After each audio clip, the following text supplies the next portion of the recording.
know these demons, the devil has got into.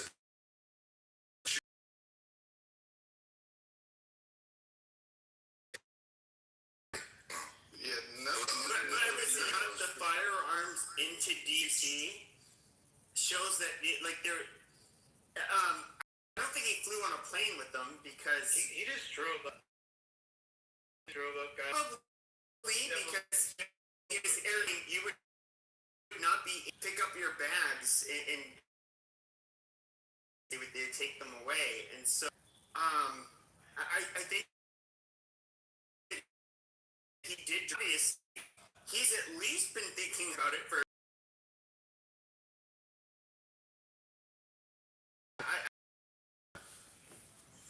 think just like a. He was like a 3 or 5 day planning. It wasn't like Thomas Cook took probably a year. I think they even said that. You know what I mean? Like that was probably maybe a 3 or 5 day because he's just okay. There's a correspondence there. I got out I could do. No bombs. I got the weapons necessary, and I'm just gonna bum rush it. I mean, that probably didn't take too much on that, you know. Or had room. You guys, he would have fucked shit up. Yeah. That massacre would have been insane. Not just Trump would have been okay, but I'm talking about the people there. I don't know. It's kind of interesting. This was a Republican that bum rushed it in order to shoot them. The woke is bullshit and he won't let it go, and cancel culture. But I would say the biggest difference is that if this was to have happened to his correspondent dinners, there would have been like this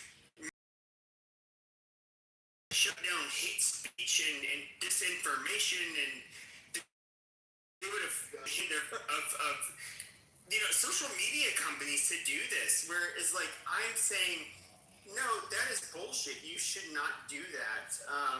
That is where I'm very different from the hypocritical left. Like, do what you want. Now, if you are planning on killing a president or committing a terrorist act or harming an individual because they disagree with you or they're part of a group that you don't like, I mean, you saying it can land you in hot water. I mean, that's just the way it is. But we have a legal standard, and it should hold. Operations dictating what it is that we're allowed to fucking say. It's like I sound probably whatever we want without crossing the threshold of making actionable, threat or terrorizing somebody through our words by, saying like, I'll kill you, bitch. You're like, whatever. And that's the line. Other than that, we should be able to express what you want. It could be far lefty and far right. It could be whatever. Just as long as they operate within the legal guidelines.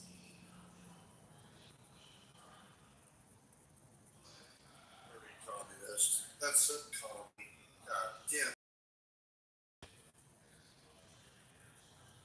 That's why. What's communist about it? I agree with Pepe. I'm joking. I'm just fucking with him. Oh, okay. Yeah. Coco, what do you make of all this? What's your thoughts? I think it's sad. Honestly, I'm getting really tired of the violence in our country. To be real with you guys, it's really tiring. This is not the country that I grew up in, and unfortunately, in the 90s. Okay. Yeah. But yeah, so kind of shit like I don't want this to be normalized for my kids' generation, or I mean any kids in the United States. don't know. I don't like this normalization of violence in our But to society. be fair, And violence was way worse. So you were born in the 90s. yeah. In the late 80s and early 90s, violence was far more commonplace in the United States than it has been in your lifetime. You In the can 80s? yeah. 80s. No, actually, if I'm actually being, I'll be more specific. From the late 70s to the early 90s, America was by far more violent than it is today. But that's kind of irrelevant, dude. She's talking about civil, like this and the division politically, really, not like about crime rates. Well, I mean, yeah. Hey, Coco, you should have been around. You should have been around from early 1980s, late 1970s Democratic conventions where they was fighting. They was fight at those Democratic late 70s, early 80s. You missed that.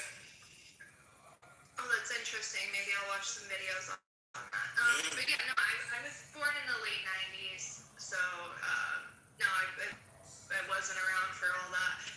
I wasn't around either, but the videos are out there. I'm a little bit concerned for even me being somebody who didn't vote for Donald Trump, and I don't like Donald Trump. I am a little bit concerned for his mental health. I understand what it sounds like, or what it feels like after you've had an attack on your life. I have had an attack on my life before. I've survived gun violence. And I just noticed in his voice when he was speaking at the beginning of his speech he just did, an hour ago, his voice was very shaky. He kind of has like this shell shock sound going on. I didn't hear that at all. That's concerning for me. And I think he'll be all right. You know, we got the best of the best for our leadership in this country. But at the same time, like, this is not something we should just... But I don't think that when the gunshots were happening, at least in the video that we could see, they were not registering in his brain. I get it, he's a draft dodger. He doesn't understand what gunshots sound like. But one of the things that I thought was like ridiculous that he said is like, perhaps the most dangerous job in the world. No, you fucking faggot. The people have a much more dangerous job than you. We're your Secret Service agents who have to confront the people that literally want to do you harm. And one of them ended up getting shot tonight, not the fucking president. And they ended up taking out the fucking threat. And, having to listen to his narcissistic bullshit, once again. But he addressed that too. Bro, that's He what did it address is. Coco, are you done speaking? Or no? Don't think that. Yeah, I'm done. Right off of... That man's super narcissistic. Wait, what did you say there? Oh, he said, are you done? I don't think you were done. Go ahead. No, I'm not. Yeah, but I will address it. I don't think everything that he said tonight was something that he thought of on his own. I mean, in general, I don't think that for majority of the things he says, when he does give his, nationwide speeches, whatever. But especially after just like, an hour or two of almost getting, don't think that like majority of what he stood up there and said was his own thought. So, there's that. But another thing I was going to mention, I don't remember anymore, actually. I don't remember because so many people came off of my phone. I'm sure you'll think of it the minute someone else comes off my Trump's not a weak man. I'm trying to get fine. Oh yeah, I'm sorry if I came off the mic. I think there's a couple things that interest me. One is the fact that this was one of the more secure events because all the police were in the house tonight. So that's one thing that's alarming. And then I just saw the footage of the perpetrator rushing through the screening stage. So that was alarming to see. I don't know if y'all watched that. I don't know if I saw it on Fox or where I did. But the other thing is, I don't know what the guy's motive was, but two things. One, Trump's approval rate explains one reason why he used, and good for him, he used the opportunity when he spoke tonight to try to bring people together. I think it was very much a defensive and opportune moment to do it. I don't agree. I'm not a Trump fan. I but I think that's why he did it, and he really finds those opportunities, which is probably one reason he's managed to land on his feet every time he does something really unbelievable. But the second thing is, and I don't empathize with the shooter, of course, but when the wealth gap is the way it is, you can call him the blue-collar billionaire, but to most people, he represents the billionaire class. And when the wealth gap is at the point it is, people can say in the room that they're not hurting so much, but there are people that feel the economy is not serving them. A teacher in Torrance, which is just south of LA, it's really kind of closer to the beach cities, near the airport, quite frankly, LAX. I suspect that, who knows if the guy got laid off or whatever. It's not an excuse to do what he did. Yeah, I think the wealth gap is unbelievable, and so most people who realize the disparity of the billionaire class, the Kushners, people like to hate on my tribe for being among the billionaire class. I mean, I see where the animus may be coming from, and we don't even know that was the target. Do you think we have another Luigi on our hands, Dr. J? That's kind of where you're going with this? That we have a what? Luigi. Remember Luigi, the guy? Yeah, possibly. Oh, come on. And how did that serve Luigi?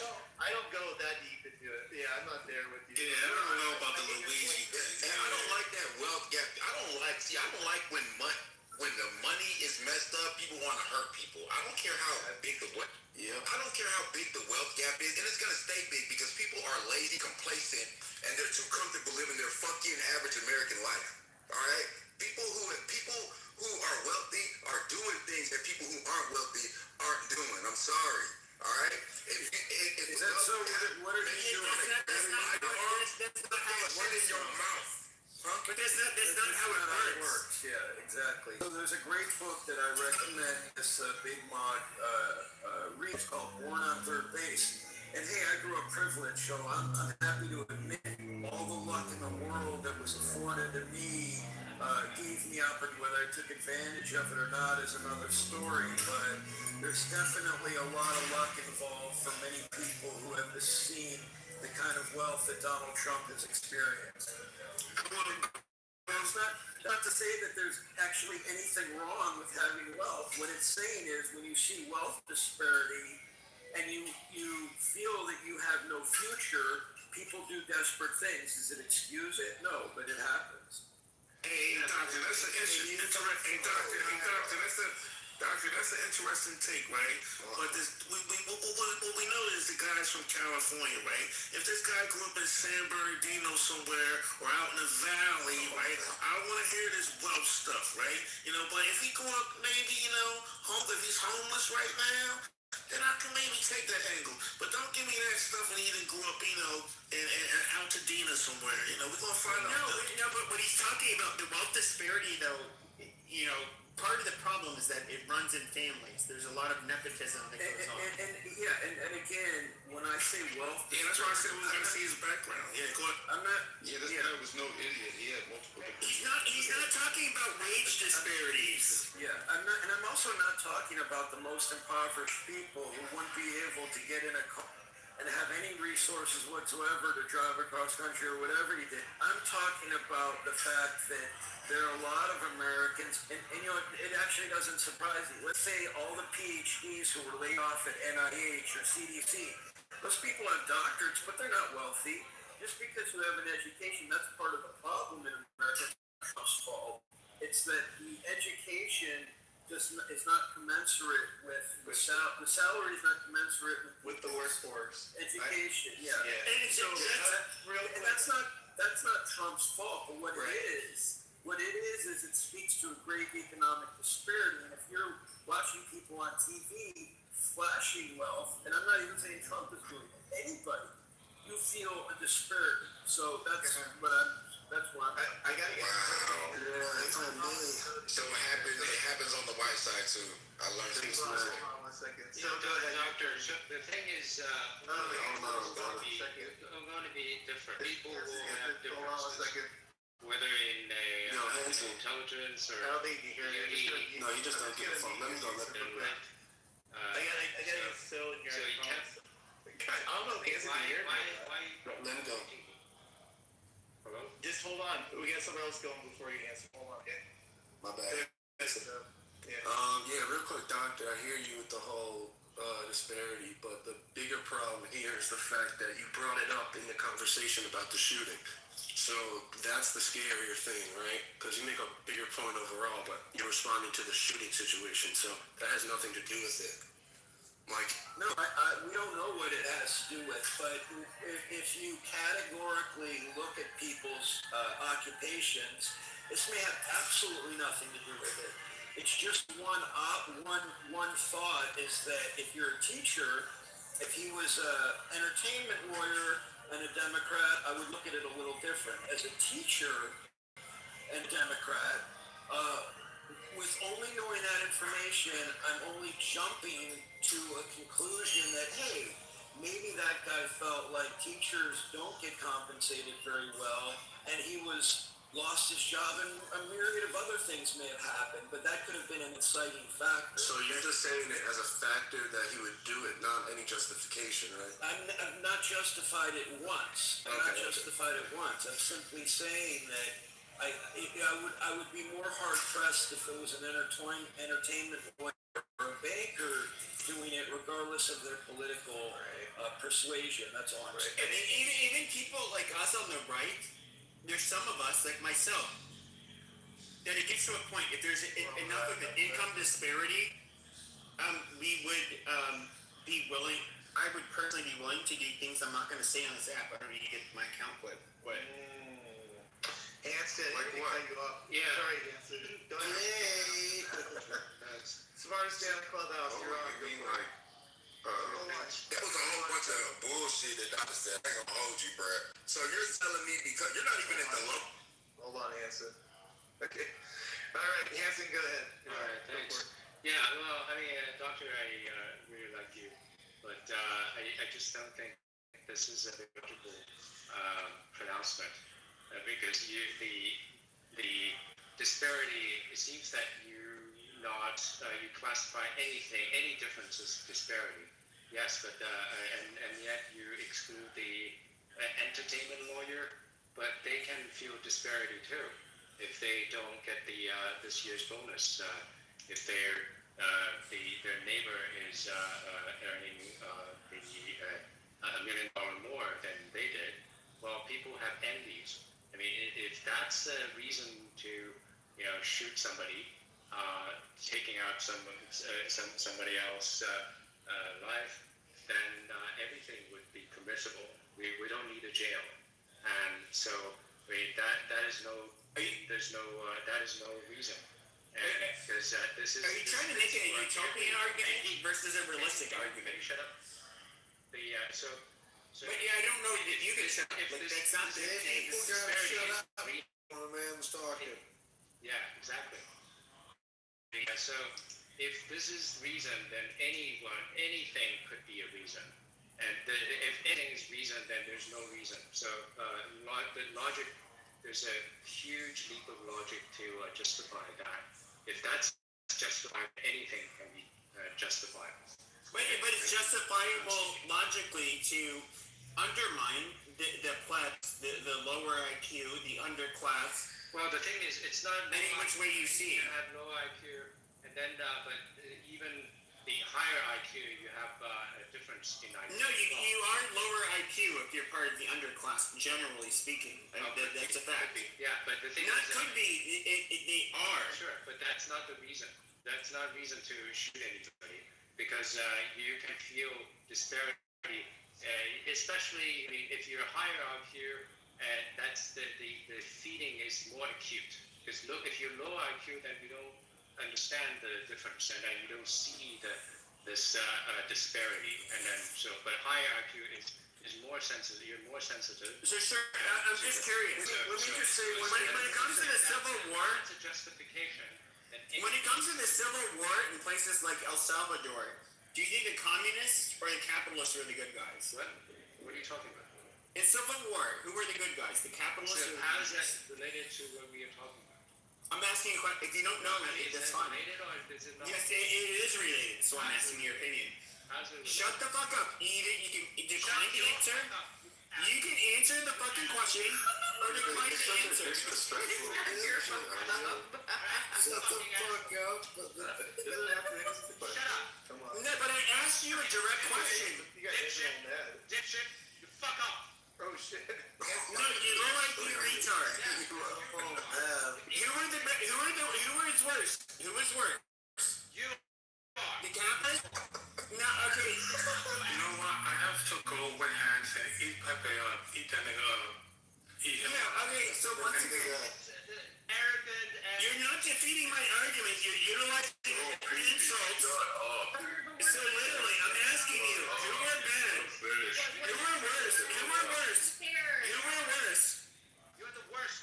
Dipshit. No, I asked you a question. It didn't involve me. Piece of shit. During the El Salvadorian Civil War, who were worse? The capitalists or the communists? You are. You are a communist piece of shit. Yeah, that. I mean, right here, they don't see it. That's his answer. You are a communist. So he doesn't have an actual fucking answer for anything. You don't. Okay, He goes off of emotion. This is retarded. Wait, hold on one sec. I want to just respond to Hanson because I usually agree with most things with Hanson, even though politically we disagree on things. By and large, I like the way he thinks. But the premise of my statement was really more about I actually was watching CNN and then I said someone say it in here and I've seen people on social media. People said there's really something sick with America, right? And the implication was that let's immediately, the perpetrator obviously has mental illness, or you could argue that he had nothing left to live for, and he may have been very rational. We don't exactly. Illness. We don't know, but even Biden said that he was suicidal at a point in time, which is a mental illness. But then because- everybody has. Right. So everyone has a potential. Maybe we need to look at desperation. Now, I don't think Trump has made people desperate, but the divide that we're looking at, like most people who are very wealthy, right, are much closer to the most impoverished people on the planet in terms of their wealth than they are to Musk or Bezos, whatever, right? So there is such a great disparity between the wealthiest and kind of the next level, right? So all I'm saying is, let's say if this guy was an entertainment attorney, as I argued earlier, I would have been less quick to kind of jump to a conclusion as ridiculous as you guys may think it is. But when someone says it's a teacher, then they say it was a nurse, and they said someone who probably I think doesn't get compensated as much. I don't want to say as much as they should, but compensated enough to live the quality of life, let's say in Los Angeles, and he could arguably move elsewhere, right? Why do you think the entertainment That's world is bullshit. not compensated? That's such bullshit, Dr. Jordan. I'm Why do you sorry. think- Yeah, I That's just bullshit. But Abby, all I'm saying, Dr. J, I know, but it's bullshit. okay, We've but enabled political violence. People are fucking lauding Luigi. Okay, we're enabling this kind of shit, and it's become like mainstream. Instead of condemning it, it's condoned. And that's the problem. And that's why you get these crazies. We had a guy from Vegas that went to New York and shot up the street. Remember, he went into the NFL office in New York? I mean, there's just story after story of these lone wolves that we've enabled. and that's fair. That's totally fair. I'm wrong. It's No, just I'm wrong. bullshit. But I'm wrong. Wait. I'm agreeing with you. I'm mistaken because when I heard, I don't know if you were in the room when I just said this, when I heard on CNN that someone said, one of the commentators said that the country is just sick, my interpretation of it was that they thought they were talking about dysfunction or I didn't realize they were talking, and I'm admitting my naivete. I thought they were talking about like the country as itself is sick and people are unhappy, rather than this was political violence. So I'm absolutely mistaken from the get-go. It's bullshit. We've normalized this kind of crap. The Luigi argument isn't hitting me at all on this one. I think that's just like kind of a little bit of a cop out. I think I'm just not there. I don't see it, Dr. Jordan. I know where you're going with it a little bit, but I just don't see it. Does it make sense though, Matt? Matt, does it make sense? And maybe Abby, tell me what you think. Now you're not agreeing with me that they've normalized this kind No, of. he is. He's agreeing with you. But what I wanted to ask both of you and others is, am I crazy to say, as soon as I saw teacher, it jumped out at me, and maybe I'm nuts, and they said neurosurgeon or entertainment attorney or actor or something, Getting on attorneys. it jumped at me thinking, oh, this is a... That is on Okay, you. go ahead. I mean, why should you despise the attorneys and neurosurgeons and Elon Musk? I mean, that is on you. No, I don't despise them, but I'm not You have a despising... reflexive. No, I have a reflex. Yes, I have a reflex. The reflexive part is thinking that a profession that is underpaid is not. He's not necessarily underpaid, but it's not Trump's fault. It's not even Trump's fault. It's not American. May I ask Dr. Manson? What do you mean underpaid? As a teacher, you're saying that's bullshit. To go to that profession, you got a degree. You could have gone into all kinds of. Nobody's talking to hold on a minute. Wait a minute. But everybody's missing. Hold on, Milton. Milton, hold on a second. Okay, hold on. I'm trying to get there before you. Okay, that's fine. But I just want to say something really quickly. So when it comes to Never quit with you. now, when it comes, Quick, all right, Pete. You're not. okay, yeah, shut up. It's too close to the mic, you're too loud too. Well, mute up. Yeah, so when it comes, when it comes to the people that feel like they're disenfranchised, okay, it doesn't matter logically why they shouldn't feel disenfranchised. They're going to. Like a very unfortunate reality is that we have people, because we come from different groups, because we come from different classes, we have multiple differences between each other.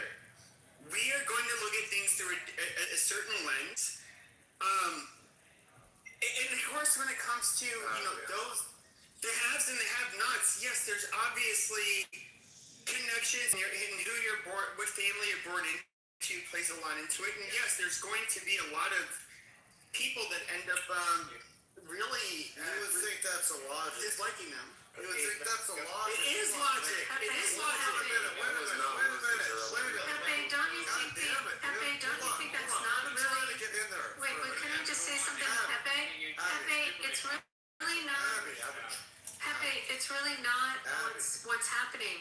You have a normalization Jesus Christ, you in can't get social the fucking media. conversation You have a normalization on this app alone of people calling for harm to our president. You hear it in rooms all the time on here, right?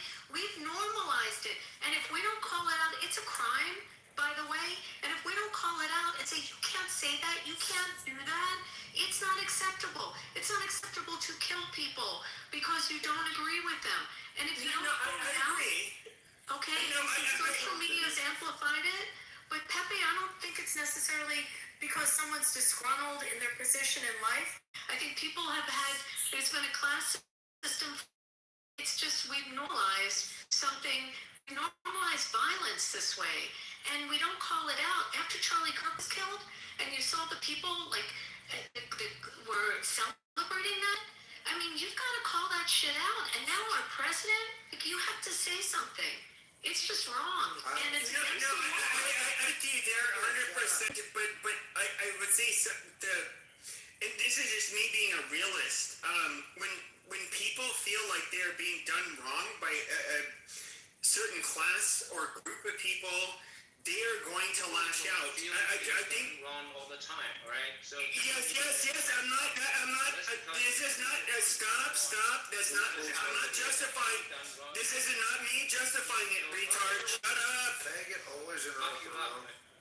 Yeah, this is not me justifying it. I'm talking about human nature. Yes. Like in other words, when you're to wave a bone in front of a dog, how they'll behave. Okay, there are ways that people behave when they see things that they feel are unfair. It's like they are going to react a certain way. Like you can't help yourself in a chat room, like a dog. All right, just Okay, because now, they feel one like more time, they're doing and then we can something, go to Hanson they're not always allowed to do so. Now in your Coco, I'll let you get into because I know you wanted to finish off. Yeah, let me go at the Coco, man. Huh? Let me go at the Coco, man. Okay, alrighty. All right, now, where are you now? I guess you did all that, and now it's not even up here. Okay, so Coco, why don't you just get off the thought that you wanted earlier that you forgot? Go for it. Yeah, the original thought that I was going to talk about earlier is I think we're going to see some people try to frame this as like, oh, the votes are going to change and they're going to try and encourage people to vote differently than what they've been planning to. And this is something we've seen historically happen. I definitely think there's going to be a little bit of that going on. So just everybody be aware of that, right? This won't be changing any of my votes, by the way, whatsoever. I've studied on who I want in office and who I want to represent me, and it's just not going to change that. You know what I mean? So I wanted to make a comment about what you guys were actually just discussing right now, and I'm not condoning this. I never condone political violence. However, I always do try to speak up. And teachers are severely underpaid. But no, I think this guy was mentally ill. You don't just go and be like, yeah, I'm not gonna say that because that's incriminating. But you don't just wake up one day and think about go and assassinating our leader, and you're just like a mentally sane person. This is not normal behavior. So I think it's unjust to be like, yeah, well, maybe it's because, they're a disenfranchised person or come from poverty or blah, blah, blah, blah, blah. No, that's bullshit. It's bullshit. We all know it's bullshit. Call a spade for what a spade is. Hey, Coco, can I ask you a question? Because there's kind of like a debate going on in the GOO right now that people on this app, push this stuff all over the place with their rhetoric. Do you think that people on this app have a responsibility for their words a bit and what they do, the rhetoric that's going on, or no? Yeah, absolutely, I do. And I don't know who just brought it up. After Charlie Kirk passed away, that was you. Okay. This is where I kind of started to get frustrated with people I usually align with, because after he was assassinated on a college campus, yeah, people were sitting there celebrating it. And I was really confused because I'm like, hey, it looked like this guy was just killed in front of like a bunch of people on a school campus. That's fucking terrorism. And you're exciting, you're cheering up and down about it just because you didn't agree with what he said politically. That's disgusting. And, I was condemning all of these people. I was getting really upset. I think this is a standard we should all try to hold. Even if these are people that you usually agree with, yeah, you should be condemning them and telling them, no, that's fucking wrong. What you're thinking, you're spreading is disgusting. We shouldn't be normalizing, people who talk about politics or political commentators getting shot on our kids' fucking campuses. This is insane shit. Any normal person would be like, no, that's disgusting. It's a sad thing that he passed away, and we don't want to see any of this kind of violence. We don't have a place for this violence in our society or in our country at all. I mean, what kind of standard are we setting if we're not going to call people out for this shit? what kind of country do you want your kids to grow up in? That's what I want people to really think about. So that's where I'm at with that. That's a great question. Well said. Hey, Matt, can I respond to Coco? I think Big Mon, real quick, Anthony's going to jump in here real quick, and then Yeah, I want to yield to Anthony for sure. yeah. Thank you. I appreciate it. Yo, it's good to see everybody in the room. Um, most high bless. I'm so happy that Trump and his family are good. So with that said, Coco, I understand where you're coming from, and I share similar sentiments to you, but there's a line that we have to be careful that we don't cross. All right. So it's unfortunate, but the reality is, and whether or not it's even unfortunate is debatable. We have freedom of speech in the country. It's not to say you're free of consequences. If your employer has a problem and they decide that they no longer want to be associated with you because of you exercising your freedom of speech, rights, First Amendment rights in this country that people have died for, so be it. That's the consequence you may face. But stop people from freely expressing their ideas and their thoughts, no matter how abhorrent they may be. It may sound crazy to some people. I have no problem being on stage, interacting with, speaking to people who freely use the N-word. I don't really care. That's their That's right. me. I can.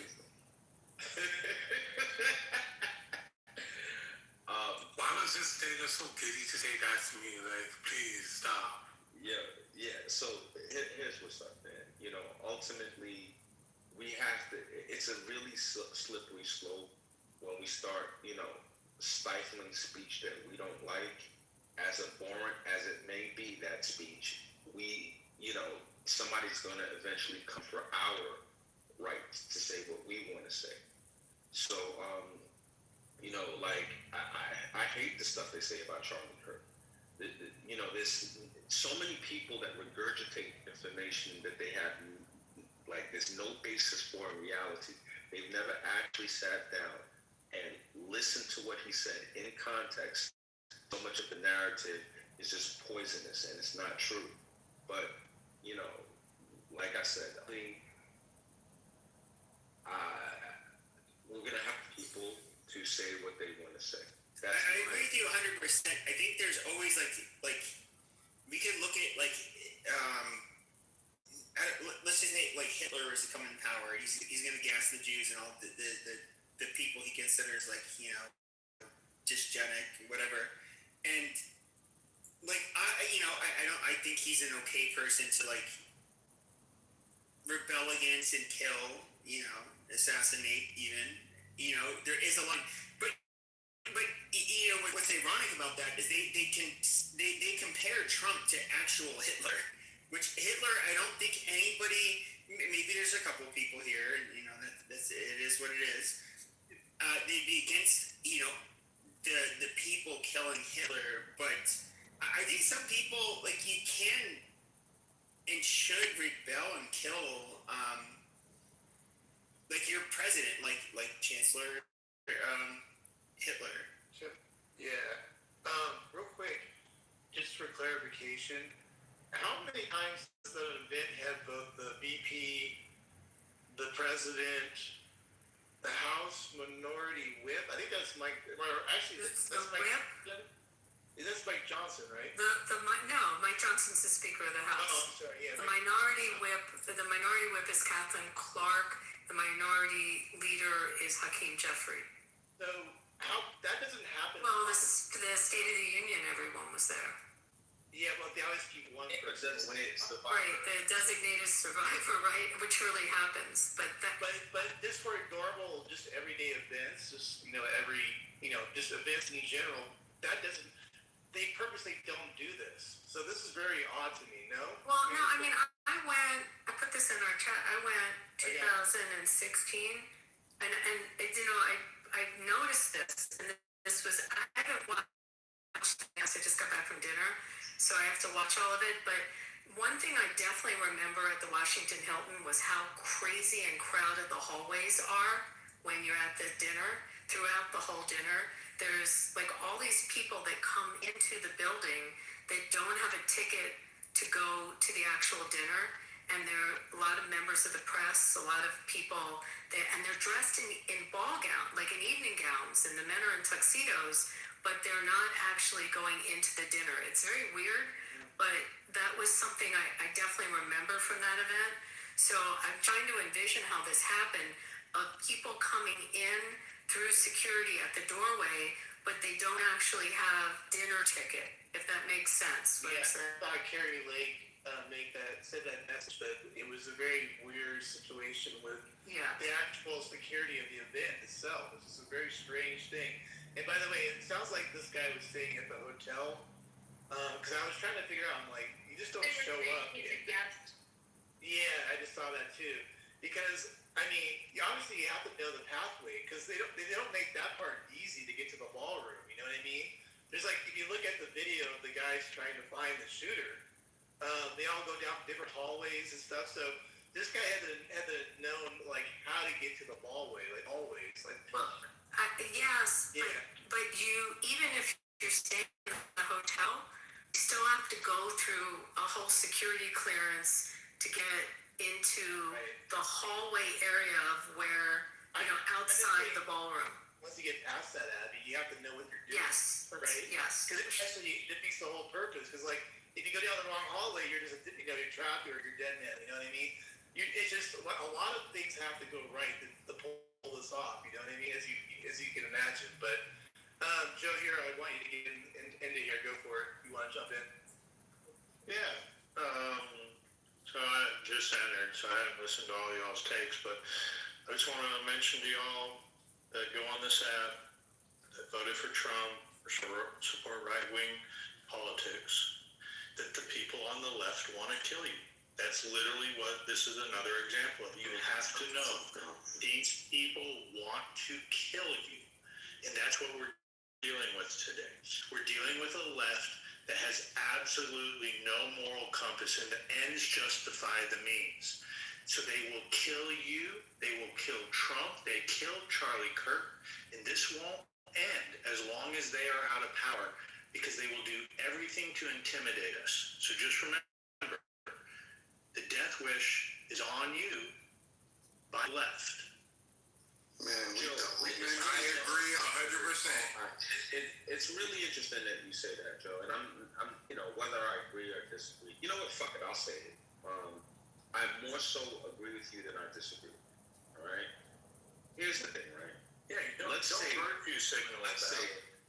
Yeah, no, I'm not at all. I made an unequivocal statement. I stand on it. I more so agree with you than I disagree with you. I think you have a valid point. Now, we've gotten that out of the way, Joe. We're cool. We're on the same page with that. Here's the thing. God forbid, if the conversation stopped happening and it came down to a situation of conflict, I'm taking the conservative side 10 times out of 10. I don't even think it would be like a competition. I think that the conservatives would kick ass and take names. It would be really, really super duper ugly. But, hopefully we'll never, ever, ever, ever, see that happen, come to pass. Hopefully that'll never be a reality. But, I'm putting my money on the conservatives 8 days a week.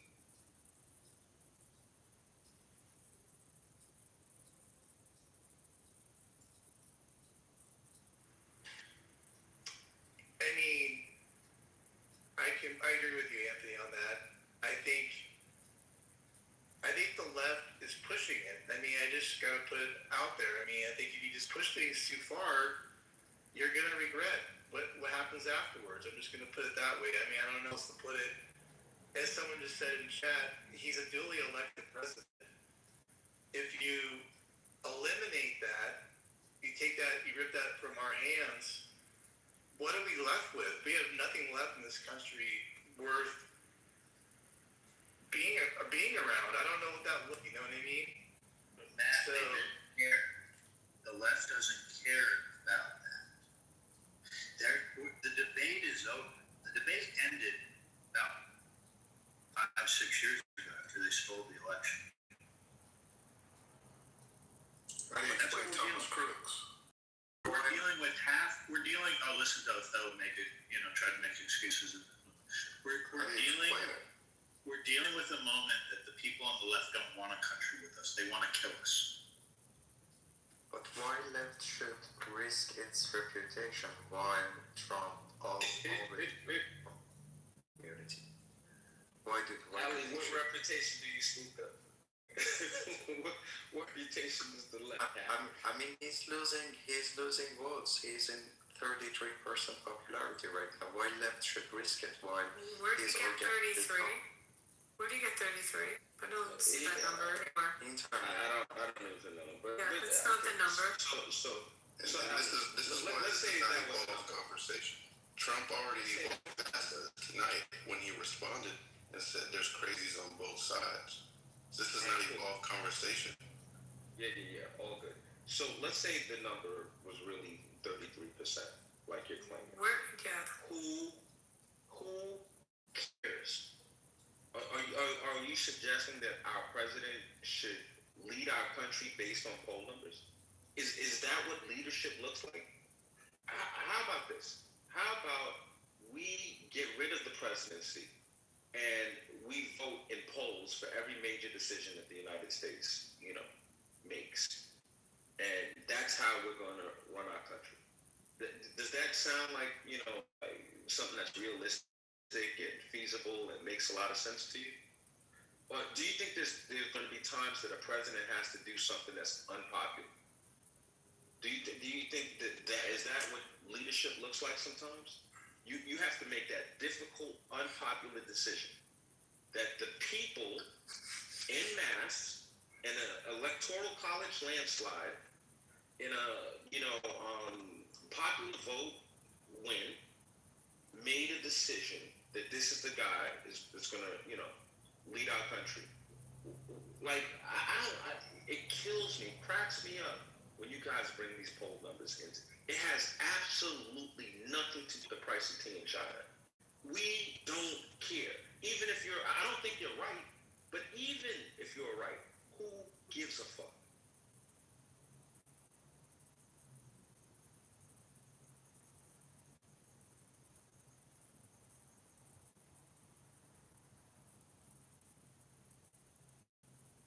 The left is making America too dangerous.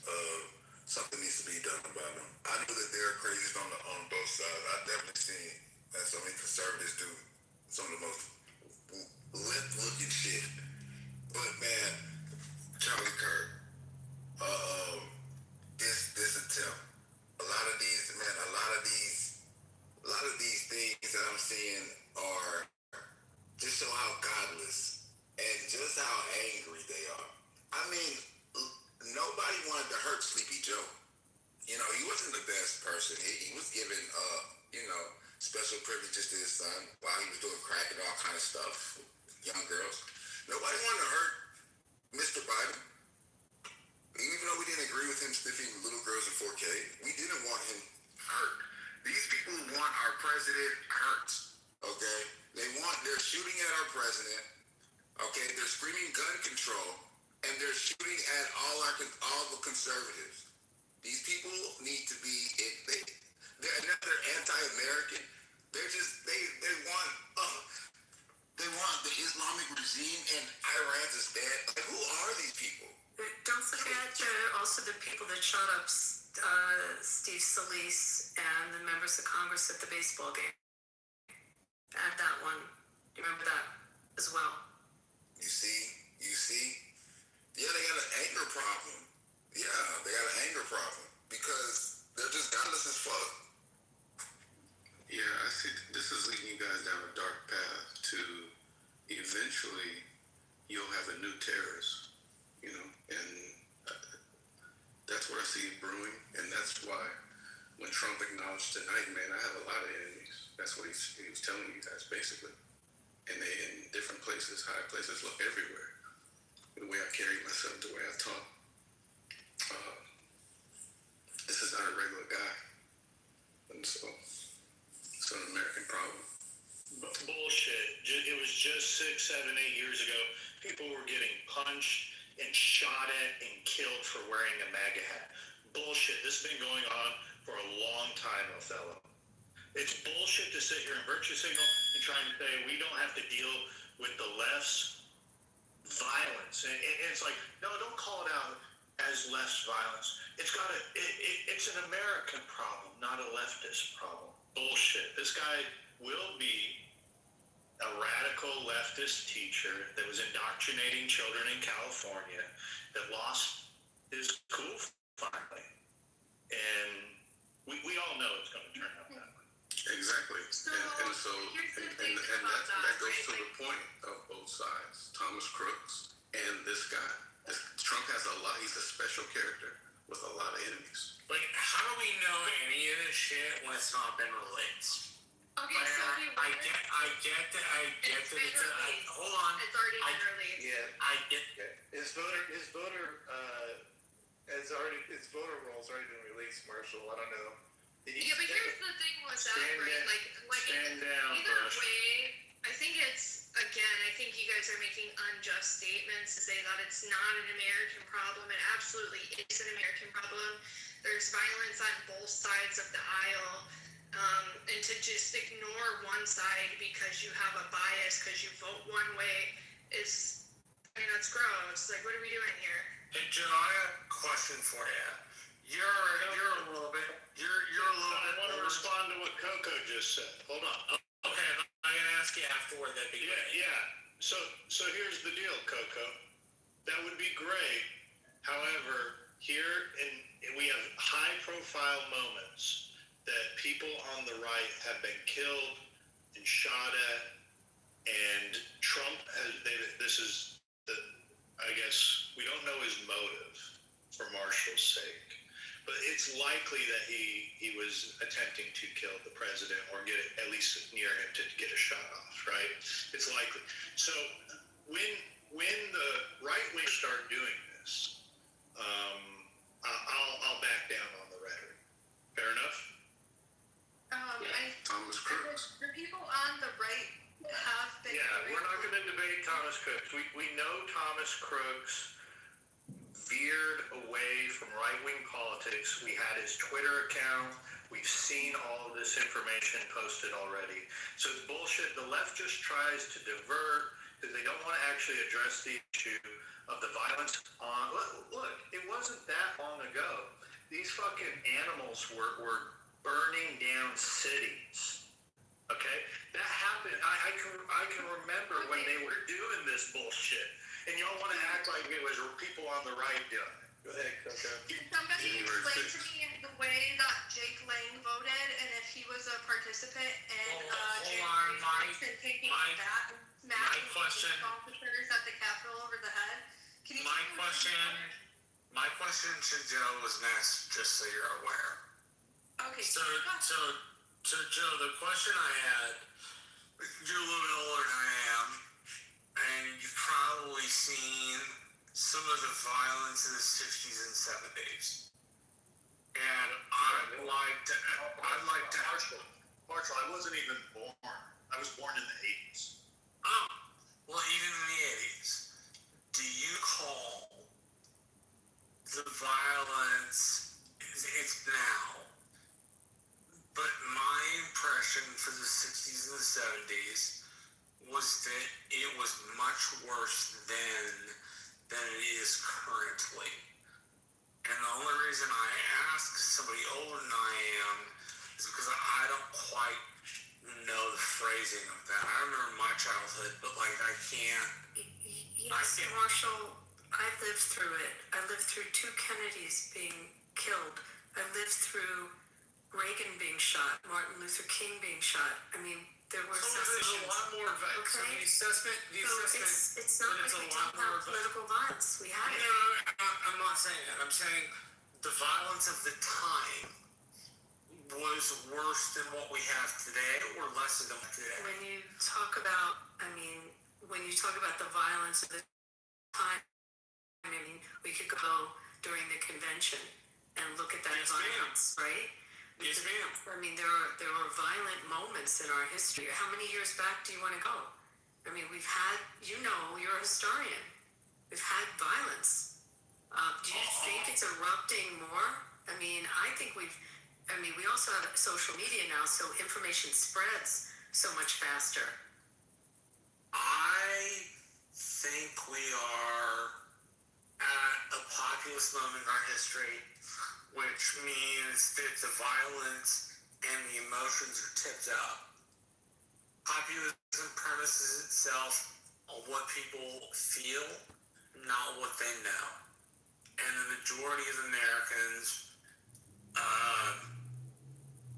don't think in a super educated fashion. They're not, like the people in this room that care about politics, including yourself, Abby, are not people who live the regular life where they just like do their 9 to 5 and they come home. Right? So we're a little bit different than the other electorate, but it seems to me that we are becoming less accepting is not the word, but less tolerant of somebody else's completely different opinion. And that seems, at least in my rationale, yes, to come from the left. And it's been to me many, many a time. The saving grace of the Republican Party is the Democratic Party. The fact Democrats are who they are makes us look more sane.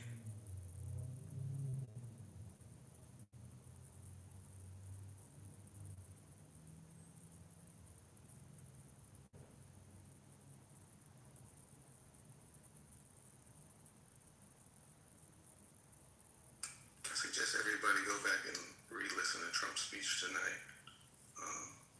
Sounds like a man that's been humbled.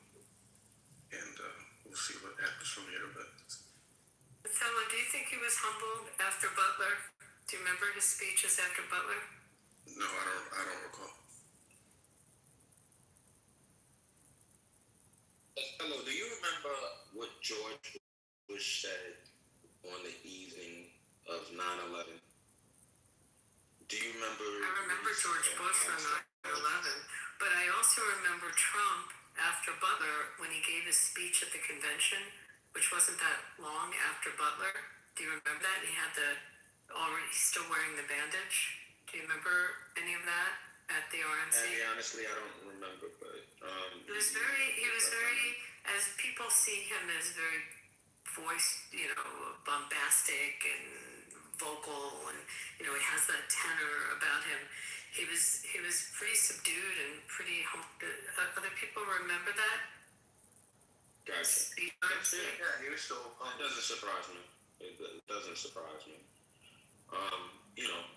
I don't think that Trump is going to go through like a long-term change. There's no epiphany. Trump is Trump. He is who he is. These incidents may, shake him up a little bit. He might come face to face with his mortality. His wife was right there. There's a lot. So it's not surprising to me that his comments immediately following it are somewhat muted, by Trump standards. But Trump is who he is, in my opinion. I don't think he's going to change. Who he is. Trump's comments tonight. Okay, Othello tried to plant this into the conversation and has now tried to appeal to y'all's kindness in saying, well, there may be some violence on both sides, but he used a big lie right at the beginning to move it down this path. This dude is lying to you to try and get you off the ball that leftists want to kill you. Alex, would you like to speak? Othello, you got called out. Yeah, I need to respond. Yes, please. You said that, Othello, and you lied at the beginning of this to move us down this path. Do you concede? Will you let me start? Need hell. think that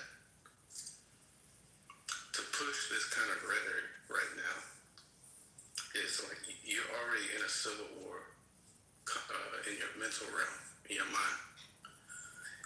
And I think that makes you the perfect goyim.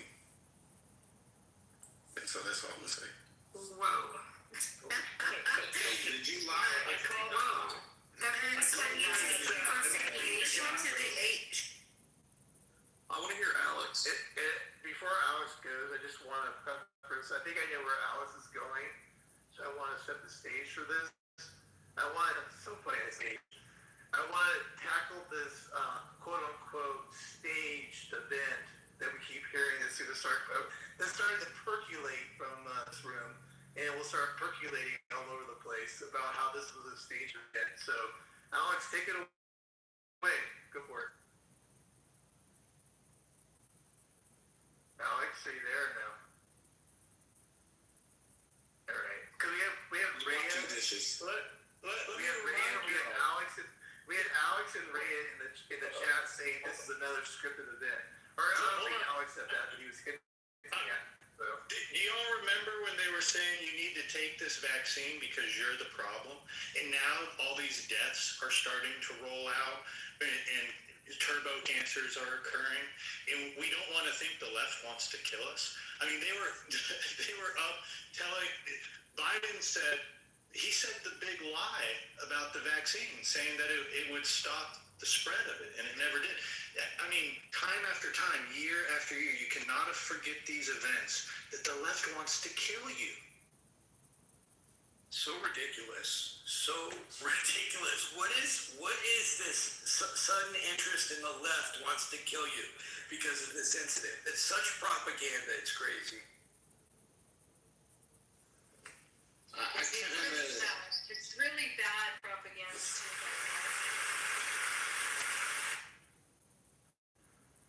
Well, I mean, what have we seen in the past year and a half?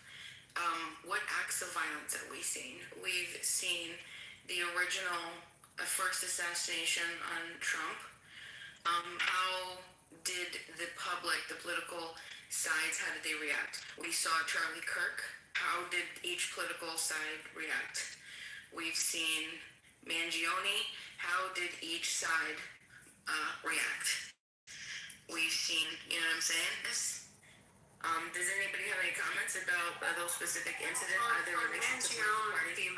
I brought that up earlier. Mangione, what's just abhorrent and just a vicious statement about humanity is the amount of people that have joined forces to support him.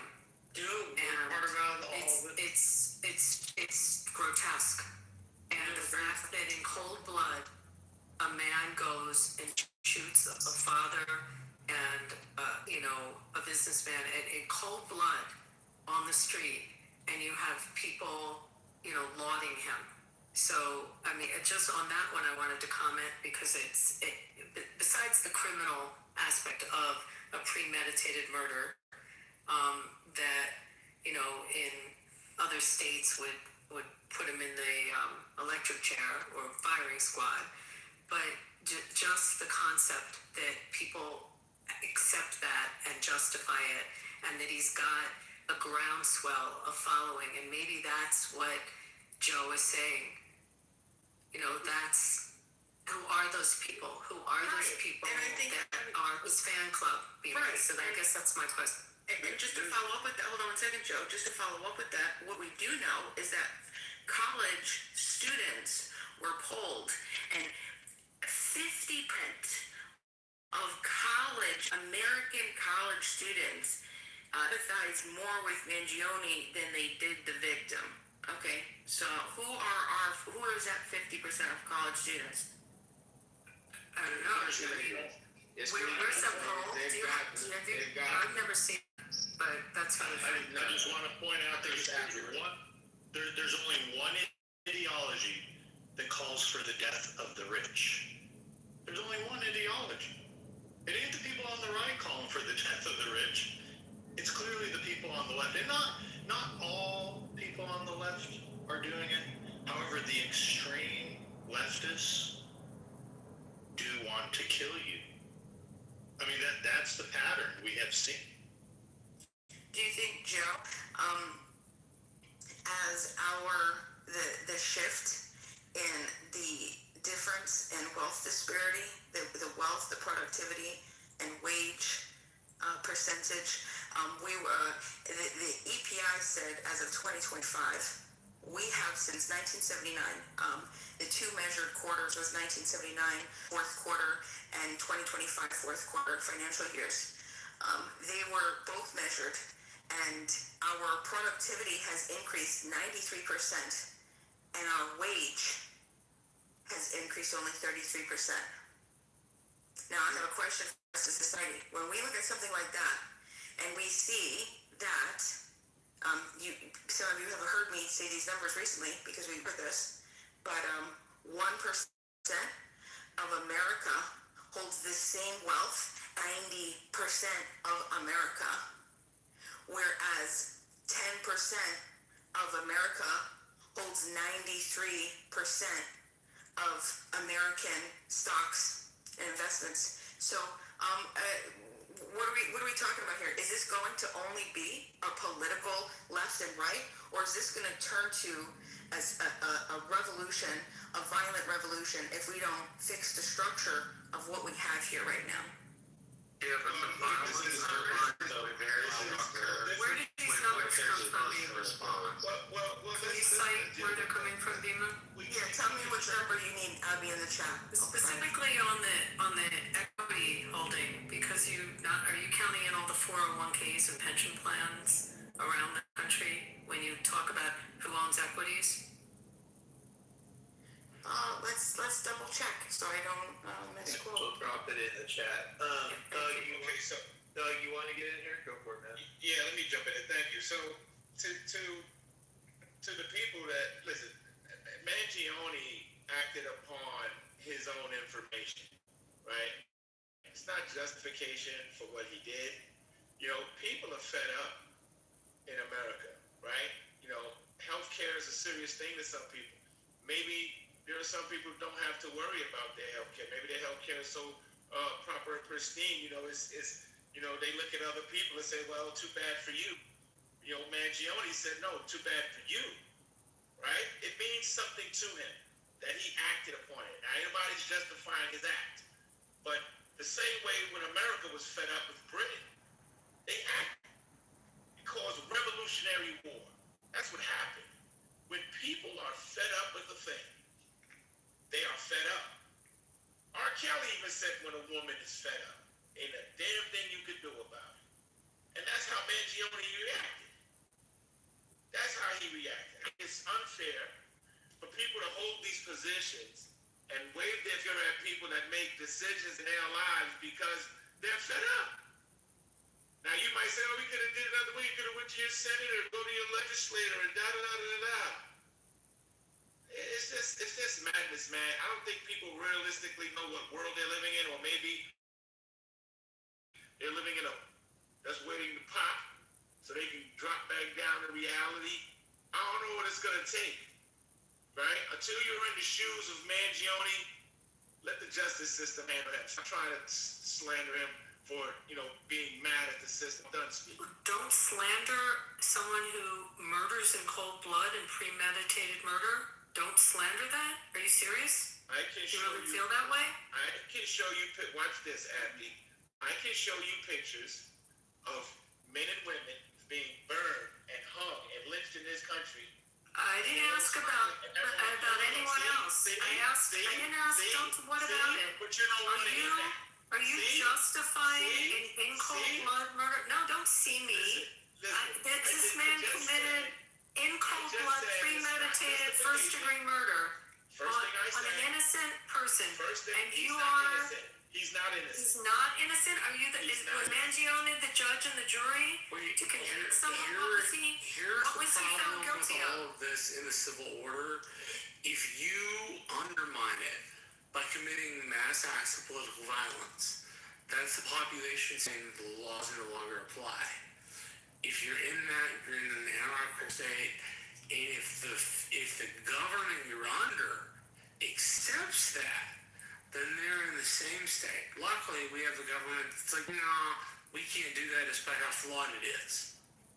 And that's an important piece. Violence undermines the very objectives that those people seek to propose and push forward, because it doesn't show ever in a republic or democracy or a proto-democracy or a proto-republic anywhere on earth in the last 15,000 years, it does not show that you can change the rules. What it shows is those with the biggest stick, those who the Million Dialogue says the strong do what they will and the weak suffer what they must, that ends up being the mode of transport for human emotion, human suffering, and human rule. And the fact that we can't seem to perceive that in the middle of this conversation when people haven't even done the basics, right? The very basics. People get frustrated about processes when they've never done anything to establish them or figure out what they could do for them or figure out how it works. They're just like, no, it shouldn't work this way. Well, I'm sorry, the American Republic means that you have to take time, it means you have to take money, and it means you have to take your valuable honor and put it on the line for change in government. And if you don't do that, then the natural tendency of federal government is to get larger and more despotic. And this is not a new thing. Again, you can't point out periods in human history where this isn't the inevitable end kind of a thought. And it is one in which we should reject and figure out something that manages that. If what the claim is, in particular, say with Mangione, which is that healthcare should be a right, well, then we have an amendment process. And people who are unwilling to abide by the amendment process are outside of the realm of making change. They decide the only way to do that is by radical means, despite the fact that there's a process they've never fucking tried.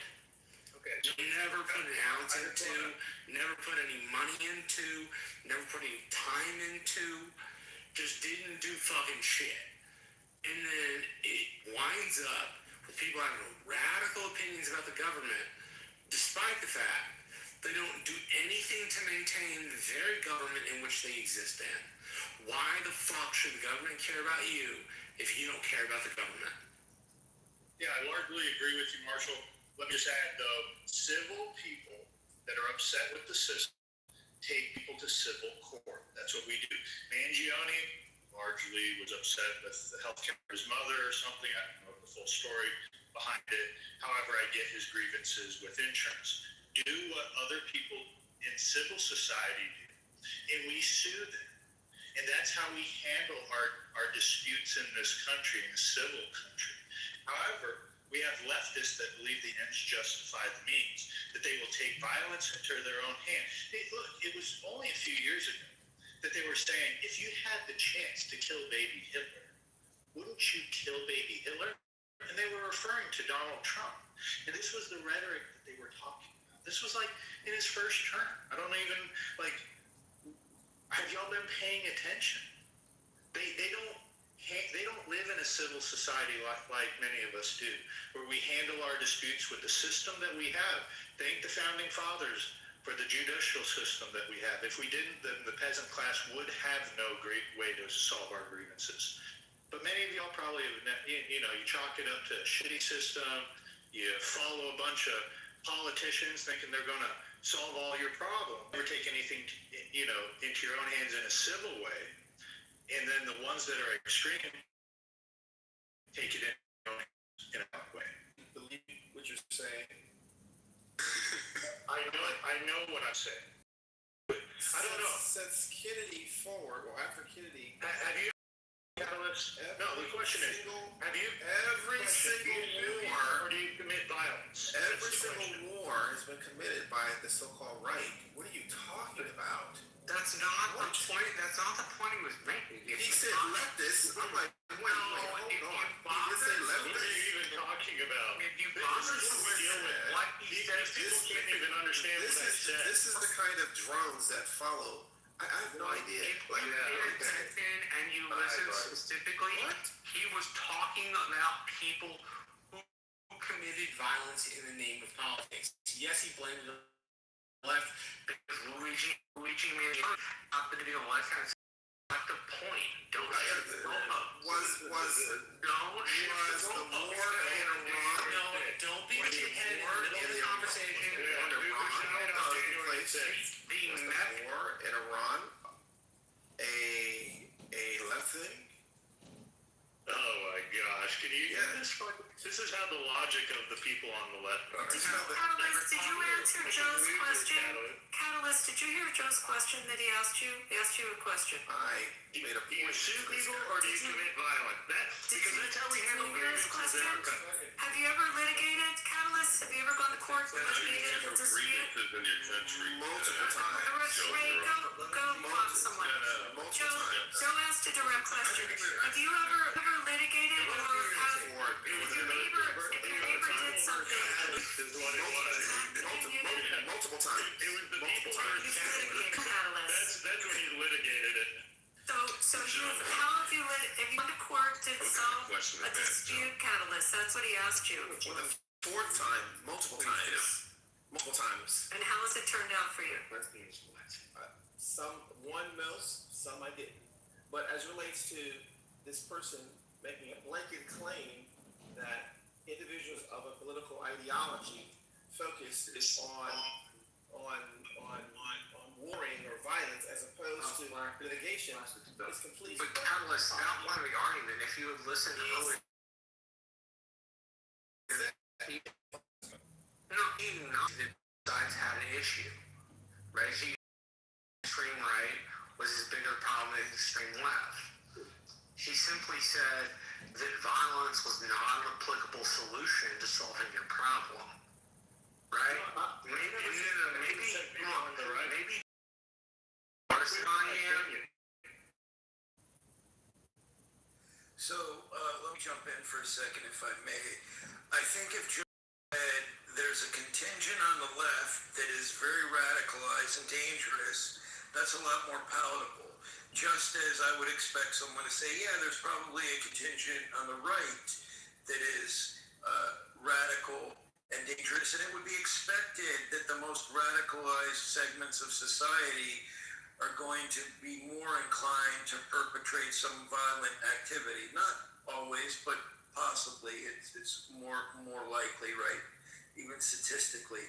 So when you say the left wants to kill you, though, that just sounds like that's hyperbolic and it's sharing propaganda right after a devastating event, and I think that's why. Doctor, you were on this app pushing the death jab for a year.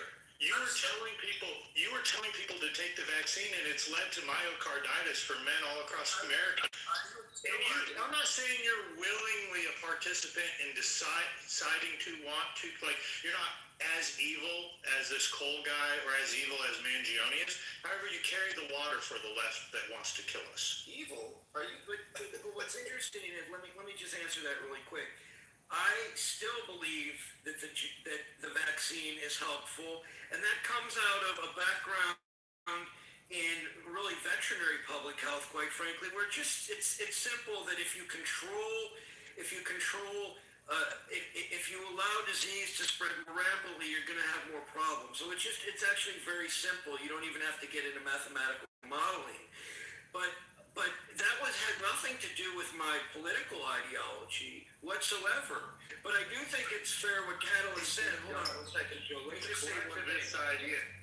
But Joe, let me just say one thing.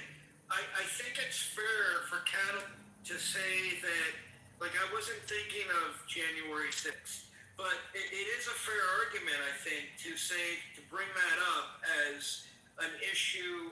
There are elements of the right. I didn't kill anybody though. Yes, they did. Yes, they did. On January 6th, were people on the right. No, that's not true. Police officers died. I'm a former police officer. I'm former military. You don't know what you're There talking were no about. police officers that died on January.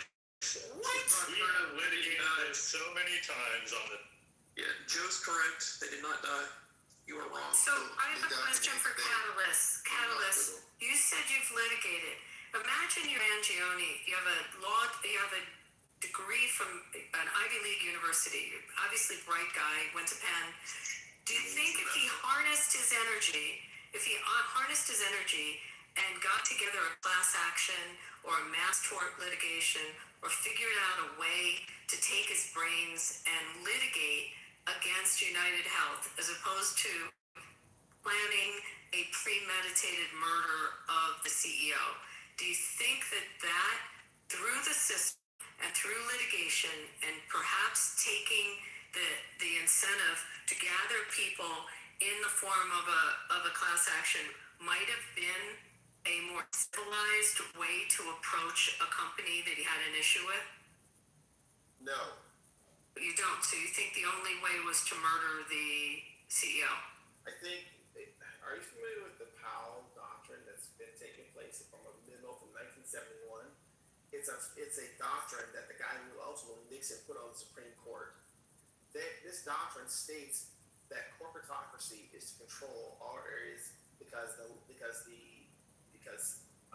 left or individuals of free thinking were not able to control the courts, policy, education, the laws, the wealth.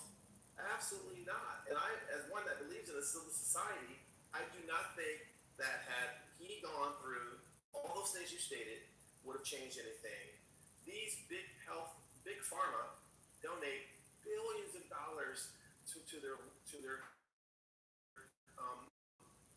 from the Wall Street to their K Street folks to get policies done and completed and have torts just to Smith or judges are bought and paid for, juries are bought and paid for every day. Like, really? So you don't believe to work with our legal system, you think that the rule of law shouldn't apply with the situation, that his remedy to United Healthcare was the only remedy, not to take a company down through a class action or a mass tort. The way for you think is to go outside the rule of law and to commit first degree murder. What you asked about 4 different questions. What's your So again, I asked. You said you've litigated when things were wrong in your life, when you had issues.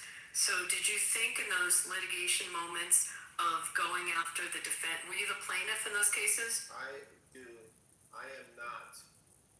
Did you think of going and attacking the defendants, like physically, as opposed to suing them? As opposed to like taking their assets? Did you think of maybe, like if you litigated with a neighbor, did you think of instead just going and beating the shit out of them instead of suing them? It's not about me. I'll just ask just generally the question. It's not about me, though. It's about what that person did to get redress. It's what that person did to get redress. Was he wrong? Absolutely, he was wrong. Absolutely.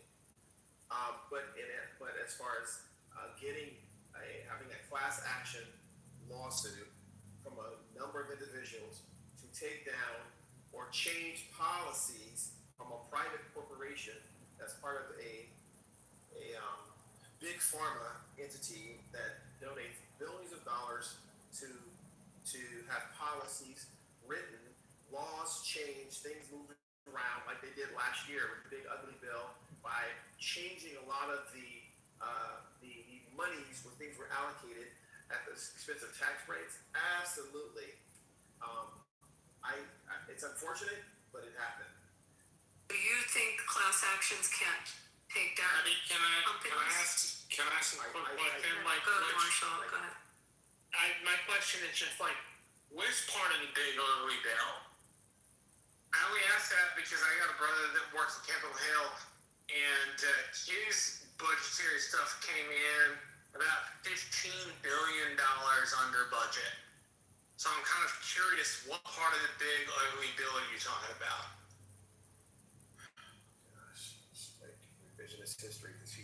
Okay, have you actually read it? Come on, man. That's not revisionist history. I was just asking you a question. Moved around and how monies were taken from one. It's the process. Yes, but that's a congressional process that happened.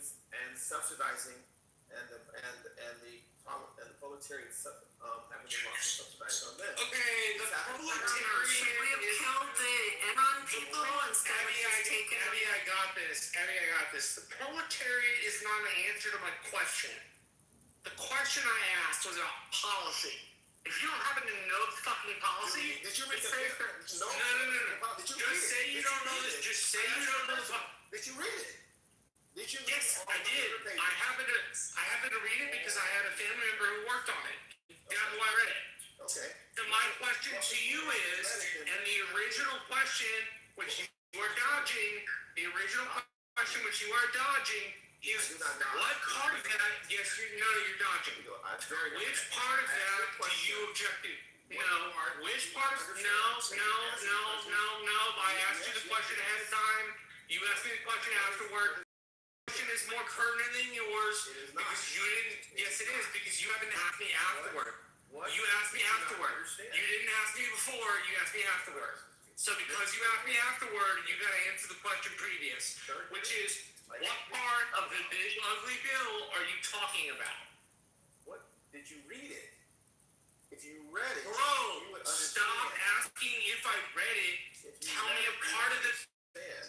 No, that's an answer of somebody who can't cite me chapter and verse. I'm sorry, federal code says one thing, it doesn't say five, it doesn't say three things, it doesn't say two things, it says one thing. Now, if you can't tell me what federal policy says, it means you didn't fucking read it.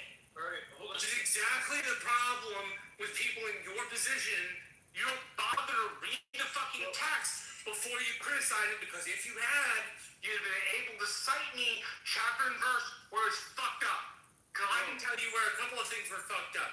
Medicaid and Medicare services, that was not dealt with right. But you gotta figure out where he wants to fuck up. The fact that you can't, the fact that you're not willing to be specific is a problem. Yeah, I agree, Marshall, and I appreciate that. And it's not, don't take it personally. I think just as an opportunity for all of us to be better. Abby, I did find some stuff for you. And it looks like it comes from Federal Reserve. There was a couple articles from Fortune that quoted those numbers, and then I traced it back to their source. Their source was Federal Reserve data. So that's where that comes from. Now, yeah, I could.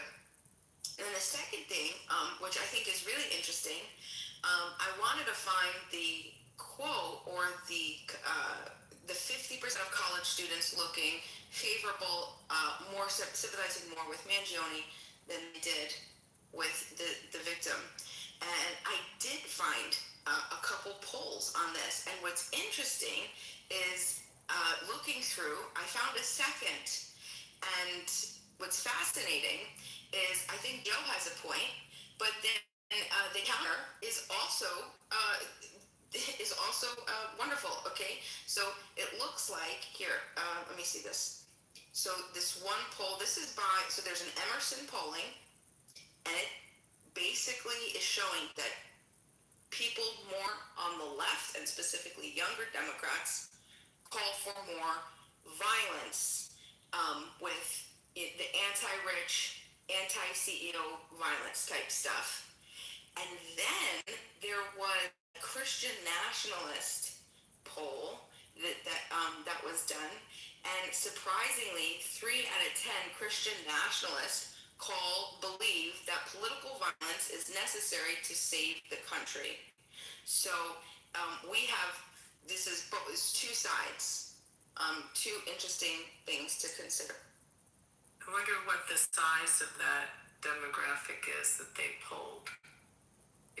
The sample size. Curious about that. I did want to say to Catalyst, by the way, and I mean I could rattle off a bunch of them to you, but I quickly said when you were talking, Enron, the Hinkley groundwater, the BP case, the FenFen, these were all companies that went under as a result of large class actions of groups that someone getting together, and same thing with the tobacco industry, taking them down. I mean, you can take down an industry without murdering the CEO. You can do it through our system, through our rules. It is possible, and some of the biggest corporations in our country have been subject to it. And Enron is probably the best example, but also the other ones I cited. So I mean that it's not like so fatalistic that the only option is to have violence. And I'm not saying you're calling for that catalyst. I'm just answering that. To bring up a bipartisan issue that I think you owe, I'm curious what people will say to this. The security issue tonight seems to be of concern, and this isn't to blame Homeland Security, funding, or anything. I'm curious. I heard that with all the protectees in the building, and maybe Abby, you can speak to this, having been to a similar event, all the protectees in the building, I heard the security was off the charts. People could see visibly Secret Service, everywhere, as would be expected, but it was particularly intense. I don't know if the pundits are talking about this now, but because I've been watching since I first saw it, but I can't understand. The reason I bring this up too is because when someone doesn't breach security or get shots off, it doesn't become a news story like this. We don't, well, it does to some degree, but we don't typically go deep into their profile, right? Because they were neutralized or nothing happened. So there's a sampling bias with regard to, unless I'm wrong, with regard to the coverage of these things, number one. But number two, I'm curious about the security issue because, and I'm not blaming Trump at all. I'm just curious. It seems like it was very intense. And why was there this breach? Because it scares me that if someone can get by 50 yards away. He was 50 yards away. Yeah, Dr. Jordan, when the president is in a building, when you have an event with the president or the vice president, Secret Service takes over. So even if you have your own security or local metropolitan police that are securing it, or even your FBI, when the president is there, Secret Service takes over all the entranceways and takes over the security protocol for the event, if that helps. No, I was a part of it. I had to be at an event where there was an advance team that came to check, and the president ended up coming. This was when Clinton was president. So I understand that aspect, but what I'm asking is, and I'm not blaming the Trump administration, I'm just asking, what about Secret Service and their protocol? Because it seemed like they had this thing covered to a T, but still, this individual got as far as they did. I'm not blaming any side or even the agency. I'm just asking, isn't that a super surprise to people? It seems like it was definitely planned. This person needs to get his ratings up. The war that he's campaigning is totally in the toilet. The Epstein files are still dogging his heels. Congress, the Republican GOP can't get anything through. And every single time he's polling like this, he has something to distract. That's not even remotely accurate. This is massively a distraction and noise and probably planned. Boy, that's a really... So that didn't happen that way. First off, so the security around the Hilton is open. Thank you, Brad. You can explain this. Yeah.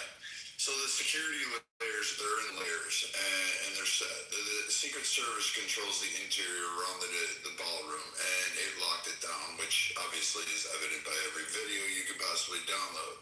The outer perimeter towards the ballroom to get the entrance in there was controlled by Capitol Police, DC Police, and various other Secret Service entities.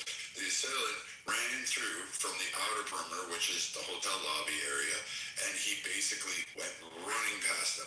Now, he didn't even the second layer, which is the first layer is just the magnetometer and those guys that are just checking you, asking you for your pass. He breached past that and then ran into the second layer, which was clearly armed, in which he was subdued.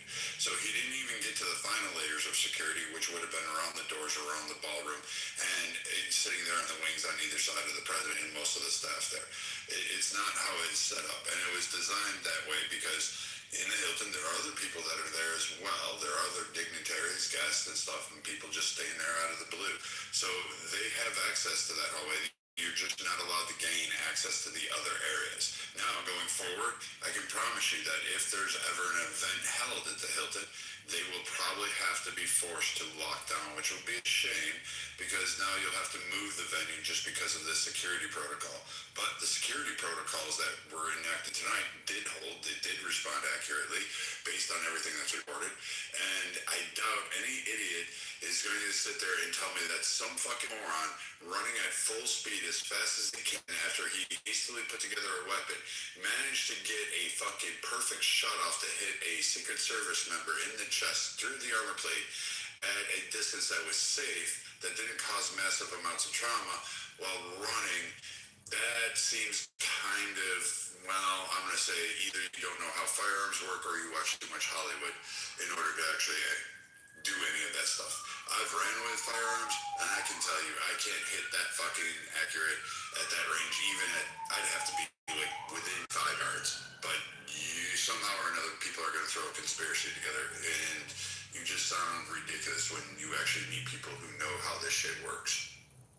Yeah, I need to see that outside cam. Still sounds, it's as someone who's actually been to war and been in a few campaigns for a very long time and watched how things move in the political wars, how things are moved and what is said and not said. It seemed kind of staged, very much so.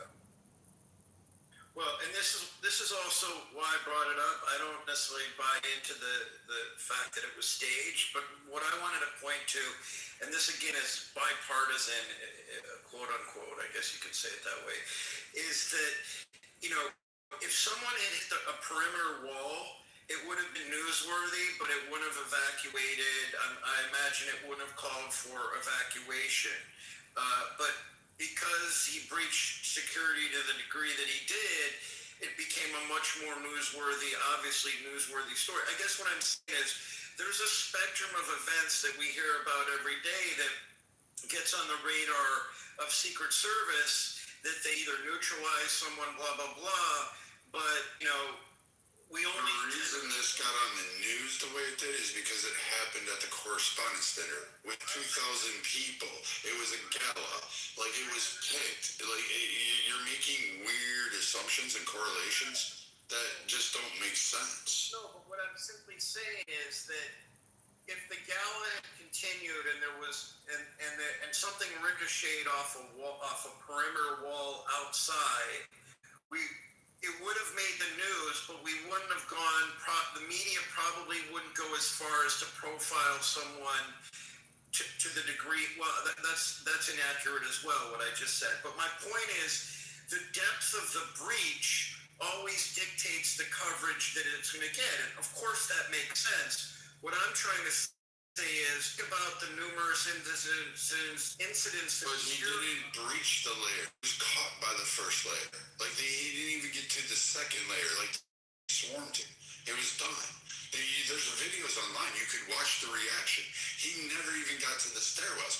Like, you're saying something like that just doesn't make sense. Either you're ignorant of not knowing how this event unfolded and you're just going based on what you hear, or you're just making it up. No. Because he never broke through that first tier layers. Right.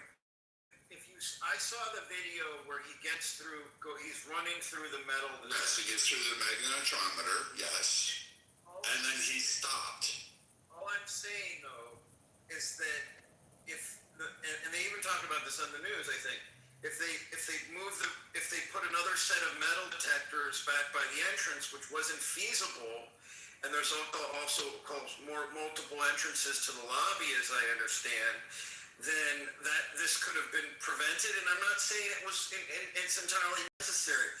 I'm only responding to the fact that the news covers things based on the depth of the breach and the proximity. They covered it because they were all in the fucking room, and then they realized for the first time that, like someone said, that maybe we're partially to blame for creating some of the chaos that's ensuing. So, no, this isn't having anything to do with the layering and pushing it out. Unfortunately, protocols will probably shift to where we actually push it further out, and entities like the Hilton going forward will be in a lockdown where there won't be any entrances going through, and you'll have one main funnel area. But again, he didn't really breach the security. He ran through the negatometer, surprised a few initial responders, and then was snared up. And then you saw the covering flanks, which they fanned out in all directions on the upper levels as well as around the room, and they were flying down there. He never even got to what you're considering the true security layers. He got through the outer perimeter just by running, and yeah, that's going to happen if some idiot wants to run, but he didn't breach any area. He was ensnared too quickly. Dr. Jordan, every major correspondent in the media was in that room. I mean, if you're wondering why the press covered it, every single one was in there. And if they weren't in there, they were in the lobby. Their junior reporters were all in the lobby.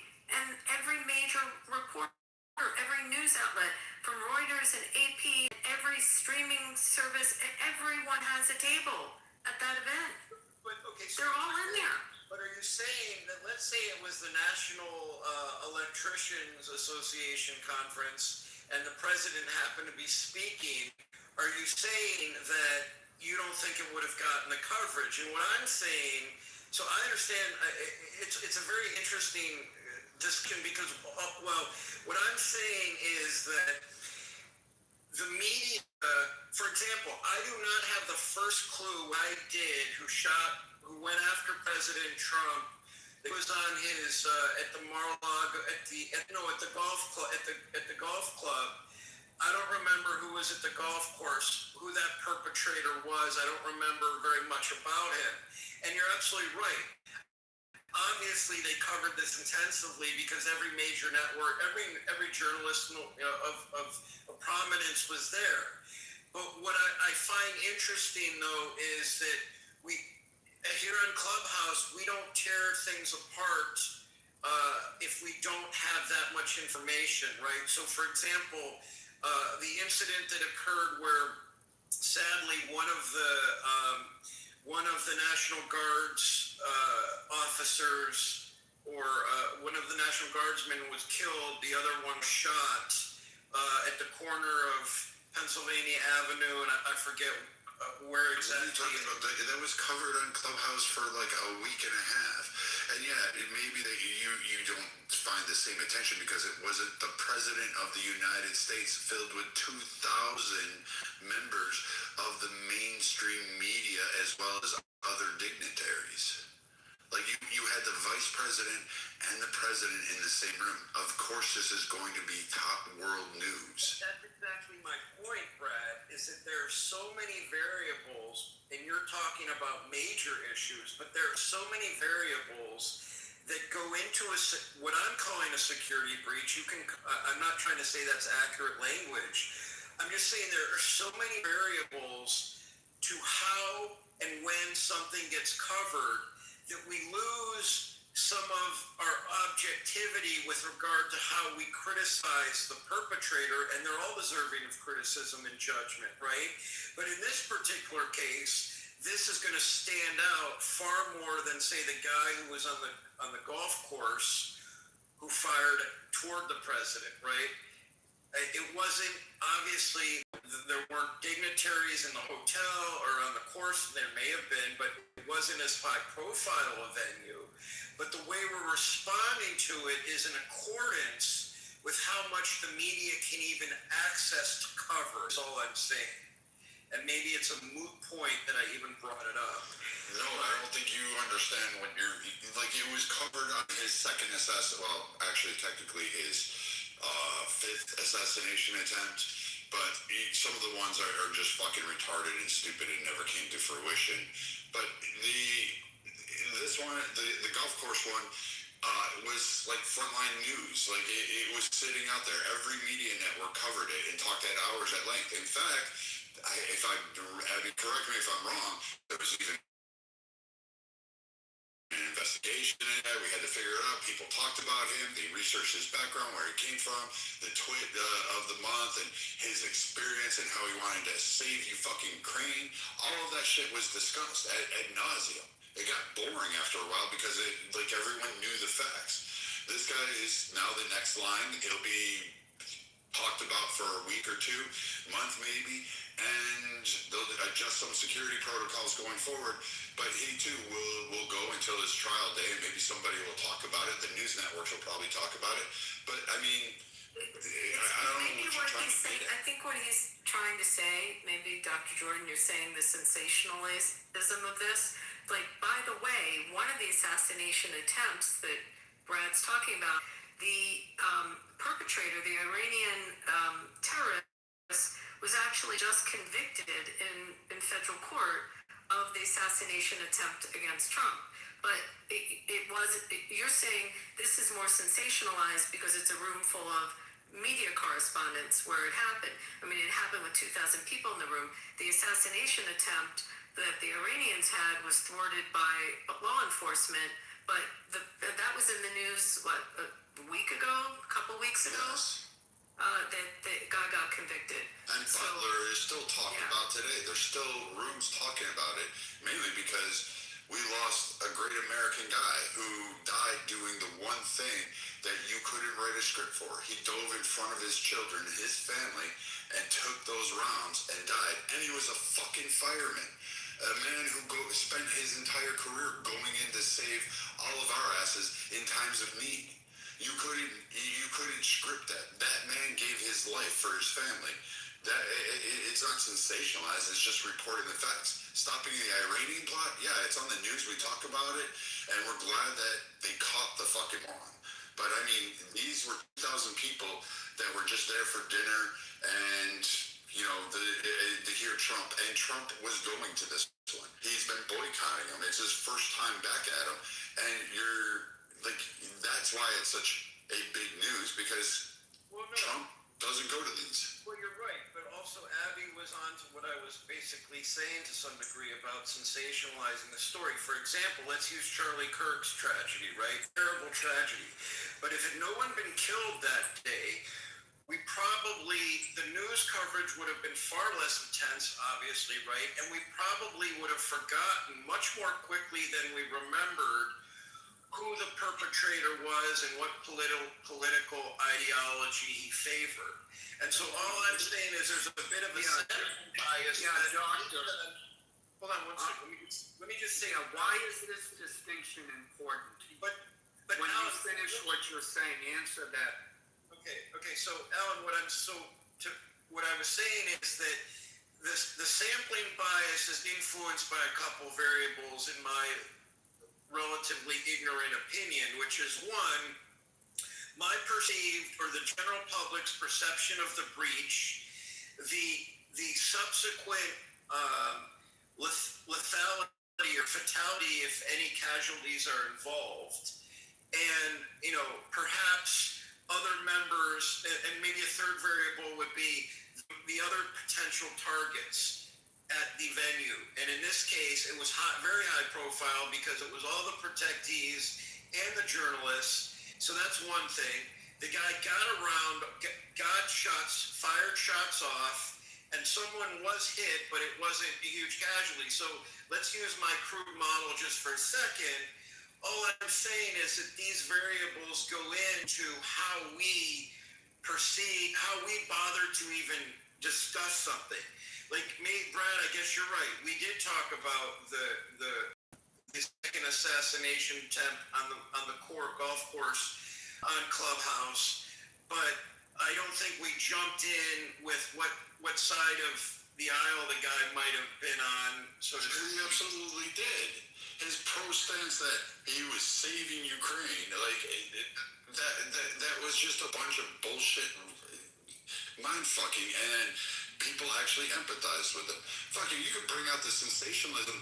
I would probably see where you were going if you brought up Juicy Sommelier or, one of those, that fucking guy who walked around with cloths around his neck in the shape of a knot and said it was in the middle of 2 a.m. He was going for a Subway sandwich. He was jumped by people in fucking Chicago who said this is Trump country, which that one still never rested with me. But, I mean, the sensationalism would have been with that shit. But this isn't sensationalism. This is just reality. Everybody's upset because it was an attack on our president, along with the vice president, along with a whole host of other people. And it wasn't just Republicans in there. There was also Democrats, there was news media, there were other dignitaries. So this had the potential to actually have such a huge impact on the current state of affairs of the world, both domestically and geopolitically. This is why it's a big freaking ordeal, rather than Juicy Sommelier's fucking stupid shit. Dr. Jordan, let me test you on something. Don't Google, okay? Don't Google this. Dr. Jordan, what's the name of the guy that shot Ronald? Who shot Ronald Reagan? Hinckley. See, you knew that right away. Reagan didn't die, so that wasn't an assassination. It was an attempt. But how'd you know the name right away? Well, I think because even in popular film, they covered things about John Hinckley Jr. I remember his whole name, and he was insane, right? Okay, so in his own right. do you think that was sensationalized? No, I think you're making a good point, but I don't think it was necessarily sensationalized, but I think the reason it received such a response, wouldn't he have been the first wasn't that the first assassination attempt on really any political figure? Kennedy, Nixon, how many more do you really want to go through? Like, what we got? Bobby Kennedy, like the whole family, literally. I would still like an answer to the question. If we own everything you said, and yes, there's some bias there for the reasons you stated, first of all, why is it important to you? Why should it be important to us? And what difference is it going to make if we accept what you're saying? Well, because it's like how the media reports it. Well, that's an interesting topic. The fact remains that somebody was trying to kill the president. A video on it, which being a visual medium makes more news sellable, if that's even a term, as opposed to some of the other attempts where there's no video on it. So absolutely, it's going to get more coverage. But why? What difference does this whole path you're leading us down make in the end? Is it supposed to be how we're supposed to view it? Are we supposed to view it in some context that maybe we're not viewing it? Are we supposed to not react as much? What do you want from all of this, Doctor? Yeah. Because I think most of us in the room are thinking, somebody tried to kill him and he got caught, and that's about it. That's about all there is. And you're making this point that I don't know, maybe I'm missing something. No, you're right.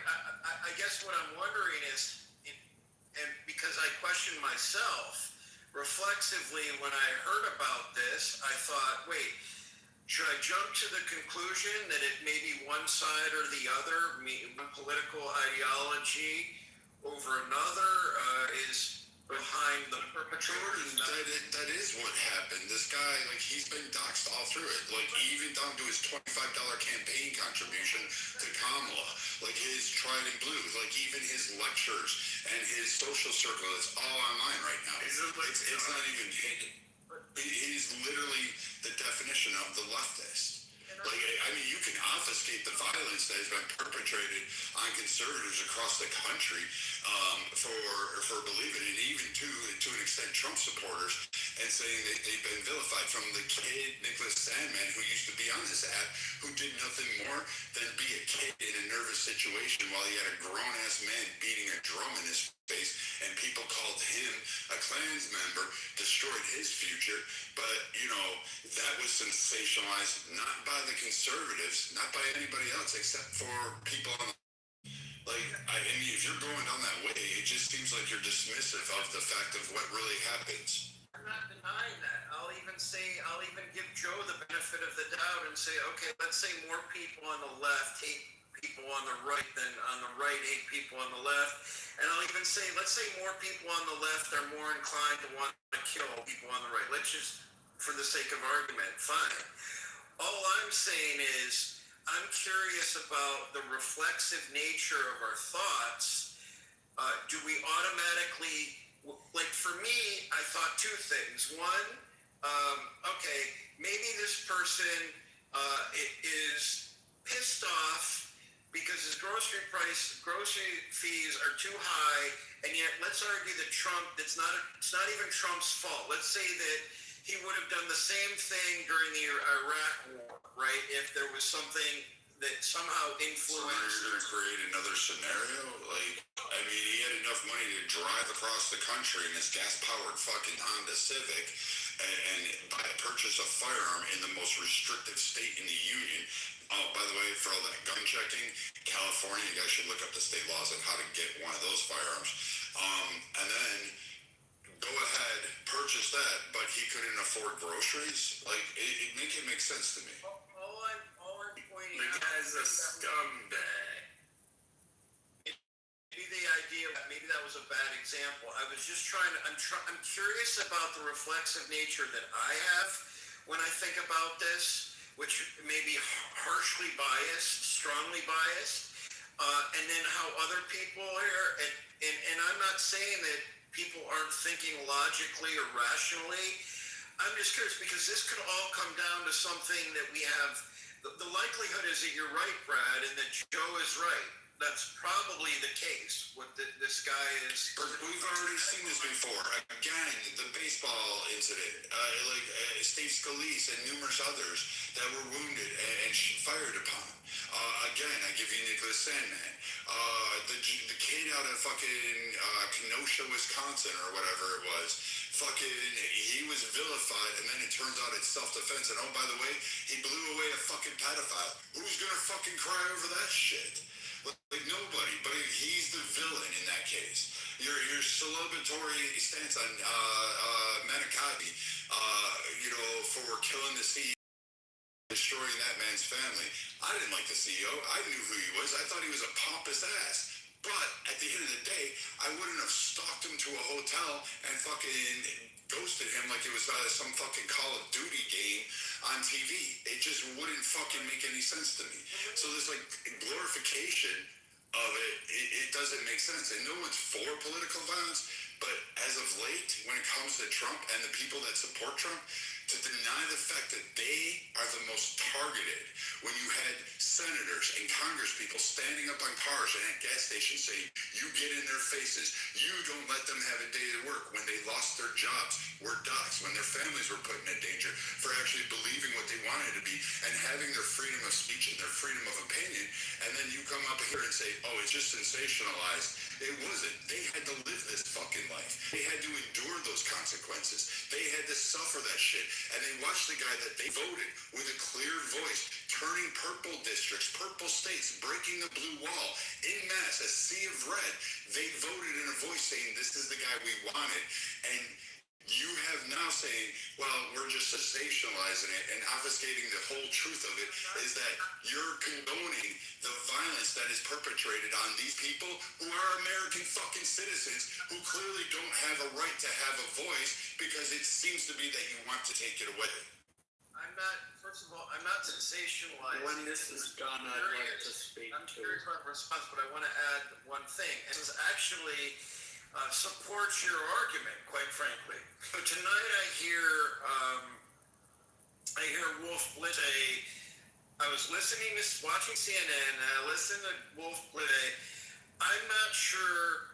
I guess he was very close by, and he was concerned that he was a target, and I kind of smirked or laughed to myself. And it's not a laughing matter, but I laughed to myself. I thought, why would Wolf Blitzer? It's almost audacious for him to suggest that he was a target. And then in my brainwashing, let's say I'm totally brainwashed from being on the left, I'm thinking to myself, wait, maybe Wolf Blitzer is trying to already change the narrative because he somehow had some premonition that this guy was on the left, and he wanted to somehow insert that he himself was a target because everybody knows that he's on the left. These are the acrobatic activities that my neurons went through just to try and examine something that I don't have any hard data on. But I myself got all twisted up because I believed my own party was inserting something into the narrative just to confuse or distract. So I'm still on the left and quite moderate, but that's what happened in my head tonight. So my point in bringing this up at all is just to address the reflexive nature of how we respond to the media culture, the polarized society that we live in today, and all the nuance that we sometimes consider and don't, because it's very complicated. And I'm even lying to myself half the time when I'm listening to the news because I've been so battered by news outlets on both sides. Well, Doctor, I'd like to address that because I would just like to thank the shooter for securing the midterms for the Republicans. Because when you talk about how there it is. I called it. I'm sorry. Thank you. Because when you talk about all of the nuances of this and how people are going to take it, and you being in the psychology field, you see all of those things. The average voter is going to look at this and say that the left has lost their frigging minds. And they're going to say this is unfair what the left has done to the President of the United States. And they're going to say, I don't want the people on the left running this country. So no matter how bad the food prices are, no matter how high gas is, no matter how unpopular the war in Iran may be, they are going to vote for President Trump, and they are going to vote for Republicans. That's the net result of what has happened today. And for those saying, oh, this was planned, yeah, it's like, people who lie think everyone else lies too. Well, as we saw with the Southern Poverty Law Center, they made up these conspiracies so we could all believe that white supremacy was on the line. The left has been making up their schemes, so of course they're going to accuse the right of planning this and, oh, Trump's numbers were bad. Really, they're acknowledging in a backwards kind of way that their plans have backfired and that, yes, in fact, Trump's numbers are going to get better and Republicans' numbers are going to get better. And there's no escaping that. I am done. But I got a question. Doesn't the left do the same thing? I'm saying that's exactly what the left did. So I just want to say that, one, I'm not in the psychology field, but I appreciate a certain suggestion. Well, you're looking at things in a psychological way. No, you're right. I'm interested in that. But you do kind of support. Now, I absolutely don't believe it was a conspiracy, but it was interesting. Catalyst was in here earlier, and that was his go-to. Now, I don't agree with him. Yeah, that's why I brought that up. Right, and so what's interesting though is that, like, I think Gary talked about this in a room the other day. Abby, I think you were there, or no, it was in his chat where I mentioned something about the Epstein issue being a distraction, and he made a good point. He's like, well, is everything a distraction from everything else? And so you can't even tease out, like, either everything is a distraction or nothing is a distraction. So even that's another stream of consciousness that proliferates through media bias. And I'm not defending liberals, lefties, anything. I'm just saying it's just interesting. There's so much to tease out here that we can almost never know. And that's kind of fascinating and a little scary at the same time. I'm done. Thanks, Alan.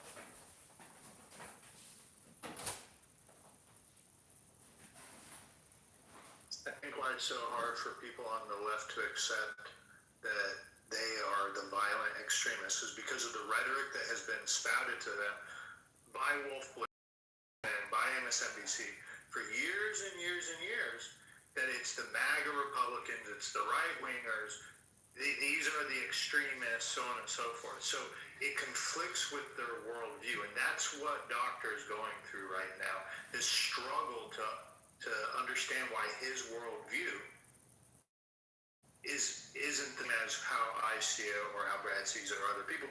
They're giving you completely contradicting points than what you do. Same people calling for gun restrictions, yet the people with the guns are from the left. Who's paying Wolf Blitzer? CNN? I want to ask Exactly. So I want to ask Joe and others, Abby. I mean, what I mentioned about Wolf, and I don't really know enough about. I mean, I've watched him for years, but don't really think about his opinions too much, or his editorial. But do you think that he inserted that notion almost with intention to be perplexing, or do you think he was being like? Okay. Without a doubt, he intended it to. Left people on the left need to keep other people on the left in line. So this is one of the ways that they manipulate their audience to keep you in line. But do you see why even I am like, why in Wolf's wildest notion would he think that he himself was a target? Because he sees himself as a celebrity, and he saw someone, and he was near where it happened, and he saw someone coming in with it in the violent way, and he sees himself self-important as a celebrity, and probably to the same extent if Megyn Kelly was standing there, or I'm thinking of the people, Archie Tapper. I mean, they see themselves as celebrity targets. That's how I think he was looking. Yeah, Doctor. Alan, real quick, I just want to add to what Abby just said there. Sure. Is, these guys all want to document history too. I mean, they are all witness to history. You realize that. So, if you just put like the aside, whether or not Wolf Blitzer's playing it up, I do think these guys really wanted to document what was happening, and we'll see what's happening. I don't know about you guys, but so far I haven't seen anything that seems like their accounts have been wildly inaccurate so far. So this might be a blessing in disguise in a way, because we actually might have maybe not some fake news that come out of this. We actually might have some real headlines, but that's to be seen. Yeah, and Don. Yeah, Matt, the whole thing. So, let's take the account Wolf. Wolf could have been a victim. He could have been shot. I mean, had this guy breached through the 6 layers of security, managed to beat all the guys with M4s, somehow overpowered with his flashlight superhero speed, zipped in there and started spraying the room, Wolf could have been hit. Doubt it. It's probably highly unlikely, but given that event, maybe a particular way. Maybe he's like AOC, Matt, where she said she felt like the knock at the door with the Capitol Police coming to secure when she wasn't even in the Capitol building at the January 6th convention, and how fearful she was, and she made up this really grand tale about how she was hiding and barricading under her desk, and it turns out that was all just BS, and she wasn't even in the Capitol at that time. So, I mean, again, he's just taking hyperbolic, but to other speakers' points, they're right. They have a right to be upset because they are tired of seeing the people and the laws because they were told, go out and vote, I'll make a change. Your voice matters when you vote. And they have been told to sit back and do what is right. They followed the laws, they followed the voting patterns, they listened, and the left called them terrorists, KKK, racist, xenophobic. They're out there hunting people. They're hanging Juicy Smollett with dental floss in the middle of the night. They want to impede on indigenous people. They hate everybody. They're the worst people. And at some point, you have to recognize that, like, you know what? No, these people aren't it. They're not. The Trump supporters, if you go to a Trump rally, they're not beating the shit out of each other. And if there is a fight outside, guess who's usually the culprit? 99.9% of the time. It's the fucking twits that are fucking going to do the protest because they're libtards and they want to be fake Antifa fucking mock-ups where there's some fucking soldier of fortune. Yep, and trying to fucking do that shit.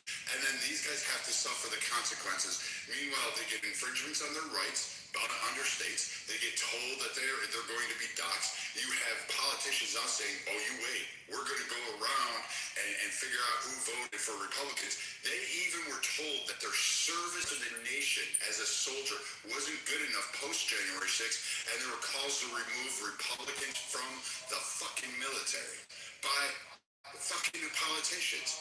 So, yes, Florida Trump, conservatives, Republicans, they should all be absolutely fucking angry. And holding back that anger, the left is really lucky. The conservatives like me and others aren't really chomping at the bit to go out and level them. Not yet. But if you continue down this pathway, yes, and then you're going to cry victim, and no one's going to hear it because, again, we don't care. Like, you're coming to the point where conservatives just do not fucking care to hear your tears anymore. Yeah, and I was going to say too, Doctor, you said something I think people miss, but you essentially said, well, we can't really know for sure, or I'm paraphrasing what you said, that things are so complicated and there's so many variables that we can't know for sure. No, we can know things for sure. There are things in the world that there may be nuance, but that nuance does not detract from things being knowable, for being able to draw conclusions, and it is maybe it's a reflection of your own personal feelings, or maybe it's a reflection of your political viewpoints being on the left.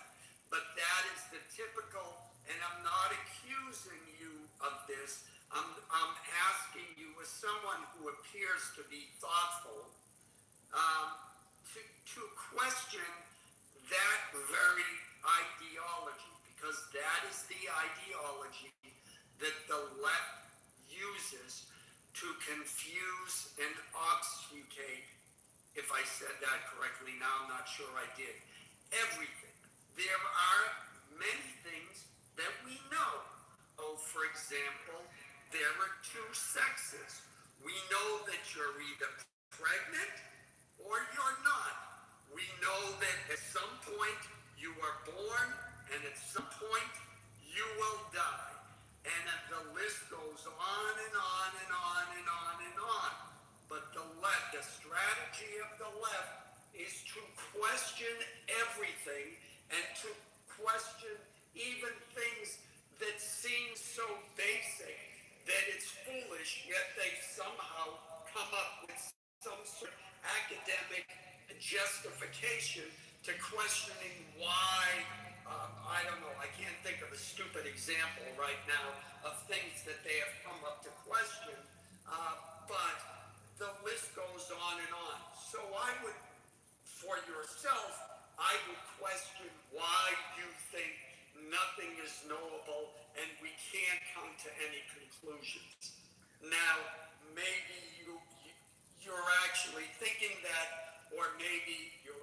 left are doing this on purpose. I don't know, I'm gonna assume it's the former, but that kind of speaking, those kinds of arguments can be quite distracting. And that's the nicest way I'm gonna say that. Well, I'll go back to the thing about, I was really struck by Wolf Blitzer. I knew one of his producers years ago, and I remember talking about it because we were younger. She was my age, and she was his producer. And I'm not going to dox her, but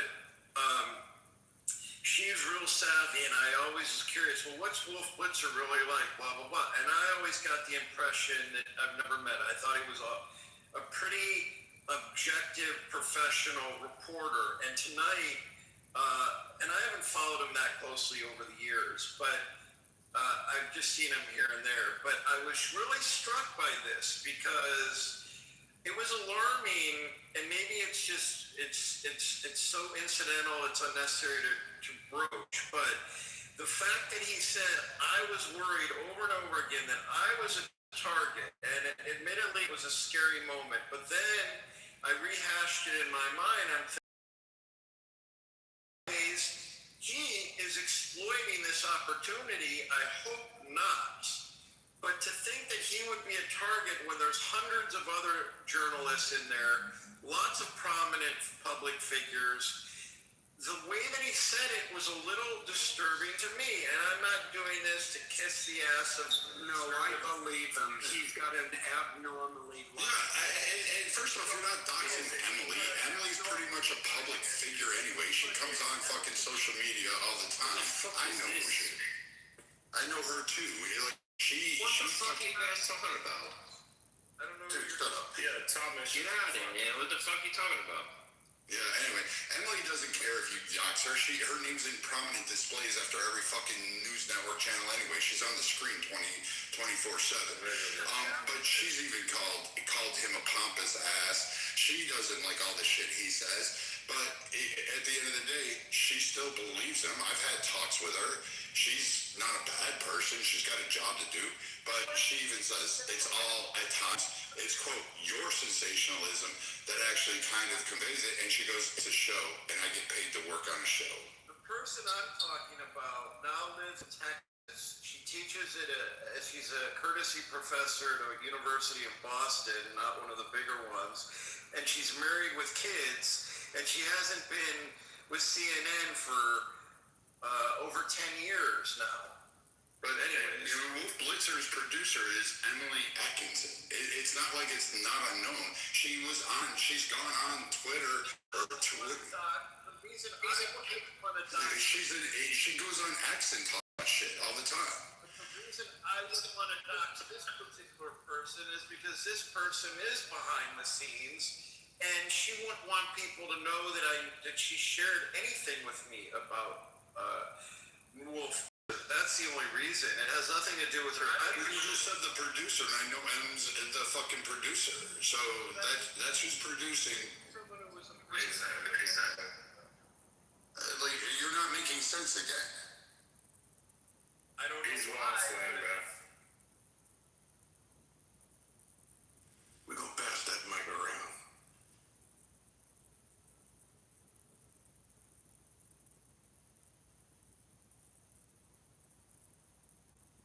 Honestly, fuck Wolf Blitzer. He's a bitch. He tries to always make shit about himself. I never liked him. I thought he was pretty good when he was doing the Gulf War. Like, you remember in the beginning when he was in Kuwait and he was reporting, like, in the early days?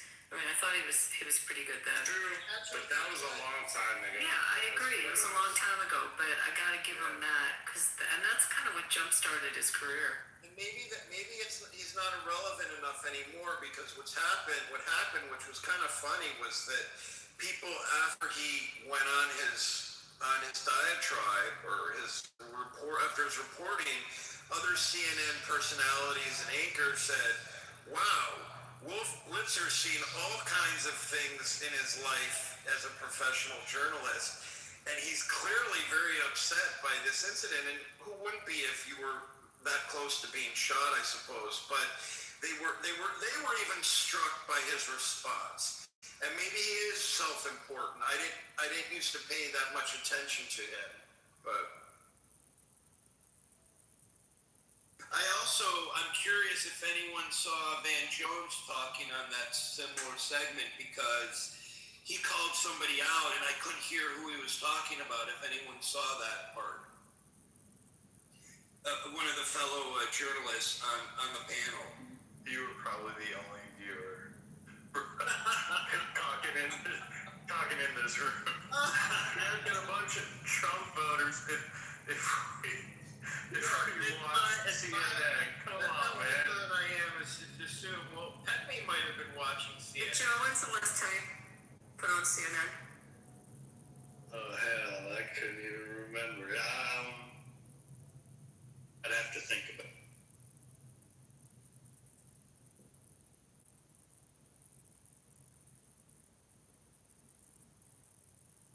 So they didn't kill the shooter, right? They got him arrested. He is in custody. Alive, yeah. Not to distract, but the last good host on CNN was Larry King. He was pretty good. We gotta send that fucking piece of shit to Guantanamo Bay. Honestly, there needs to be people who, we gotta make an example out of these fuckers. Are they releasing any manifesto or anything? Has anything come out about this guy? No manifesto yet, but my question is, he was in the Hilton across the street, right? The Washington Hilton is a pretty big hotel. That's where the event was at. I thought it was at the White House. No, it was at the Washington Hilton. It's at the Washington Hilton every year. It's a very big ballroom, and it's a big hotel. And it's been there, I don't know, someone could Is it check. across from the White House? Not exactly. So it's right there, but it's not exactly across. I forget what the cross street. So you guys can tell me that I have Trump derangement syndrome, or that I'm a new acolyte, but I thought it was very wise of him, or very creative, very smart, and coincidental. He mentioned that this is a great reason why we're building the new ballroom over at the White House. I mean, I gotta give it to him. Whether that's true or not, that was brilliant, right? Like that was him being brilliant. At first, I said to myself, "What bullshit?" And then I'm like, "Hey, how can the collective disagree with that?" I mean, this is where he's brilliant in finding opportunity to either reinforce truths or maybe mess with them a little bit to make it make sense. And I'm curious how you all feel about that.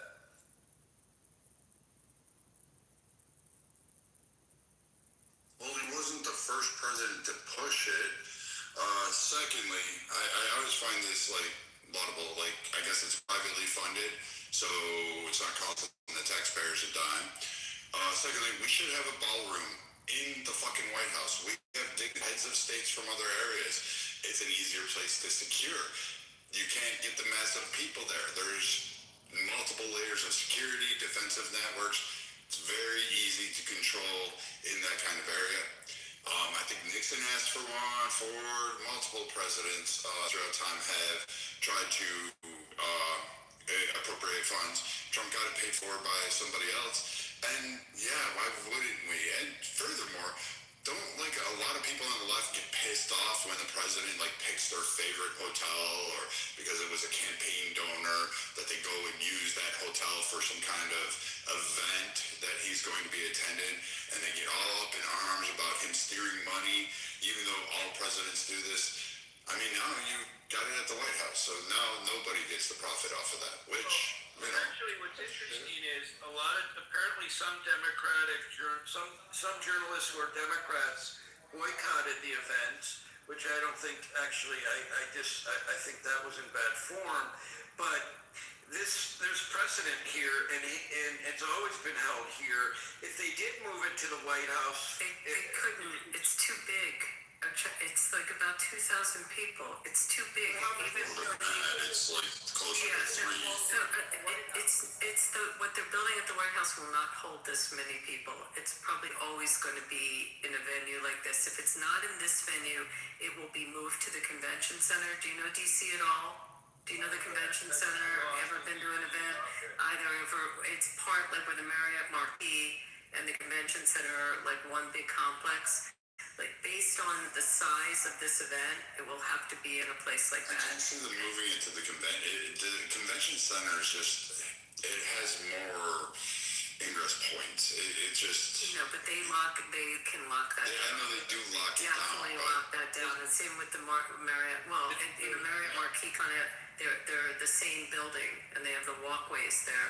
But that it would have to be in a big venue. I mean, it's a bigger event than what they're going to be able to house at the White House. Just some breaking news. The suspect has finally spoke, and I put it in the chat too. But he said that he told law enforcement that after that he had intended to target officials within the Trump administration. So he has confessed his motive. Just let everybody know. Well, we knew that. I know, but people are wondering on this stage what was his intention really, you know what I mean? True. It wasn't CNN anchors. Exactly. actually, for those who didn't watch CNN, which is apparently all of you but me, a lot of Van Jones, others are very supportive of Trump, as they should be about his safety, but they were very supportive about the fact that actually that he wanted to. This was interesting because they know that the event would have had to be moved based on the circumstances that tonight, but they were also actually very supportive of his interest in kind of fighting back and wanting to not succumb to the threats of what they call, they didn't necessarily say domestic terrorists, but so it was very interesting. CNN had a couple other people. Who was on else tonight? I have to go look. You'll see if you watch the recordings, but they were pretty supportive of some of what he said before he even made his statement, his actions, right as it was happening. So how many assassination attempts has it been on Trump so far? Well, we were trying to, actual attempts, if you add in what we just talked about, the Iranian attempt where the guy just got convicted. Yeah. So you have the one in Butler, you have the one at the golf course. There was something that was not an attempt and it falsely got reported as an attempt. There's actually a guy from Nevada that drove down to an event in Arizona, and he is a big Trump supporter, but what's legal to have in your car in Nevada with guns is not legal in, I believe it, I may be wrong, I think he was driving to Arizona, not California, and it was not legal in Arizona, and his car got stopped. So they were trying, it got reported that he was heading to a Trump rally, which in fact he was, and he got roughed up by the sheriff's department that stopped him, but he was cleared of everything, and there was no issue. So that was not an assassination attempt, although it got reported initially that it was. Just because of the weapons, the guy had weapons in his car, because he always has weapons in his car, and it's perfectly fine in Nevada, but not where he was. And also the guy in the tree, right? The guy in the tree was... No, it's the fourth one? No, so the guy in the tree was the Trump International golf course. So there was another one, like the hunting thing at the top of the tree, and overlooking the airport. In Palm Beach? Yeah. It was on the tarmac, the Air Force. Oh, okay, so that's 3 plus the Iranian is 4, so this would be 5. You had the podium during his campaign speech where the guy ran up on stage. Oh yeah, like early on. Yeah. By the way, I think there was. No, he can't be stopped.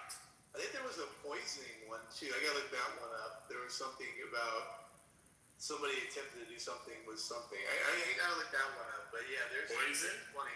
Yeah, literally poison. Like no joke. They tried. They keep trying our president, don't they? Well, you know what's ironic? You know what's actually sad, actually, is wasn't Erica Kirk at this event? She running away in tears. Like, her husband was killed at a similar style shooting. I mean, who's safe anymore?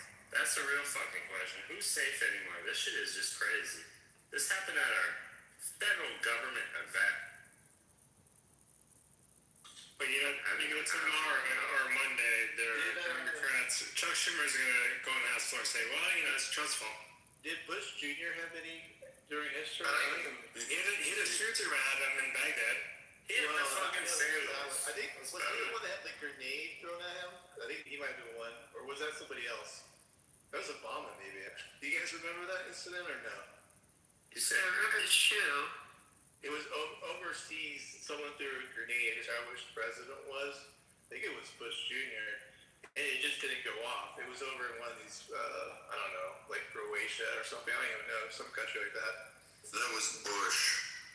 So Bush did have one up there. The grenade, it was one attempt. And till the BC, whatever it was, I can't even remember it.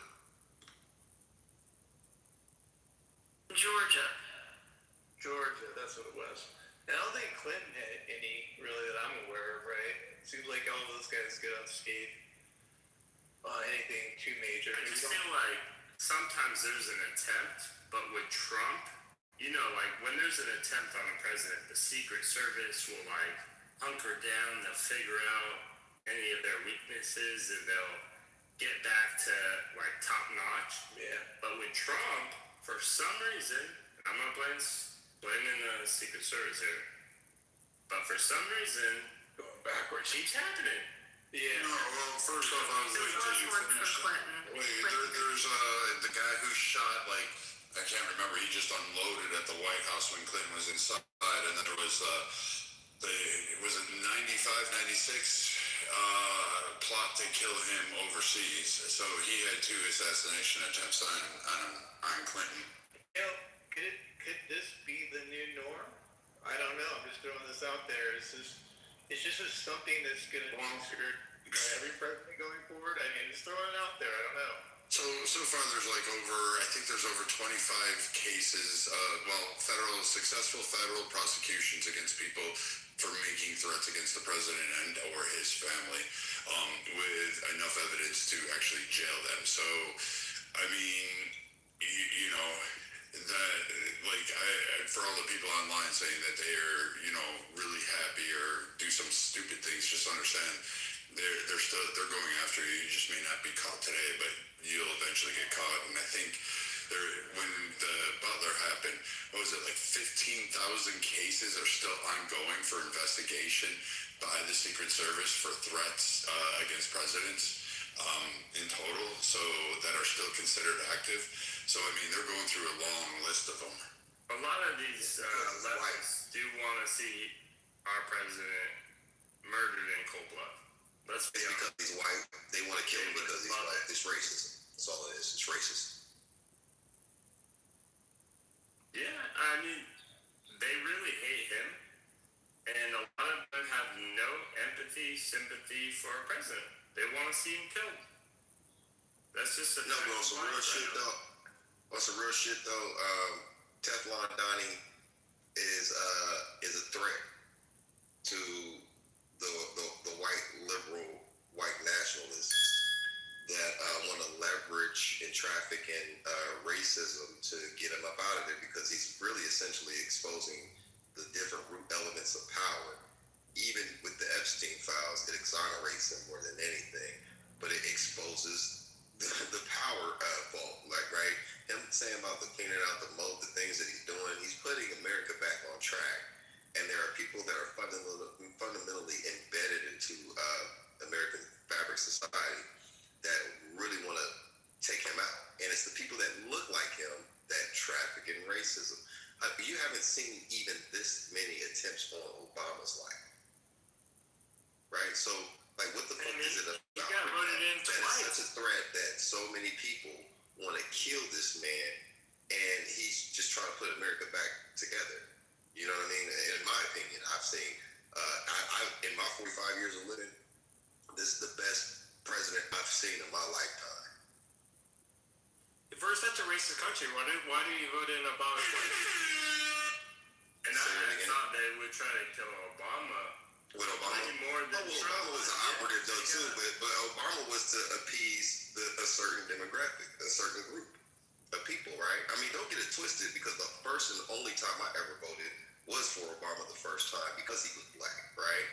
I mean, shit, I was like maybe like 27 at the time, so I just did it for the symbolism. But after he killed Gaddafi, I was like, oh, fuck that. And the more savvier I became in terms of dealing with, politics and understanding it more, I became unfucked from that mindset anyway. But with Trump, here's a man, honestly, in my opinion, that he said it himself. He's the least racist president that we've seen. But I personally don't think you're racist or not, because I think that's for the low IQ. And if you are racist, you're a politician. It's better for me, because I can manipulate you better, right? But at the end of the day, that's not his calling card. Trump is about America. He's not even about the money. Think about it. This man has dealt with billions and billions of dollars for 5 decades, right? So I believe that he's doing this shit for legacy. He wants to go down as the greatest president ever, who did all of this amazing shit that he's been talking about for 40 fucking plus years. And for the very most part, he's achieved, if not half, almost all of those goals. And he's doing it for us. Because it also, yeah, exactly. But he's also doing it for himself in terms of legacy. But what he's also doing in the process of that, he's saying, fuck the power system, the powers that be. He's going against that grain and exposing a lot of other underlying shit that doesn't just look one way. It doesn't indict Republicans or racists and Democrats or pro-black. No, it actually indicts the liberal party and their access to evil and rooting and trafficking and things like that. At the same time, it highlights the obvious, right? But that's the thing. The whole core of the racial issue is, like, I think, a proxy to cover up something a little bit more nefarious. Because at the end of the day, let's go with the facts.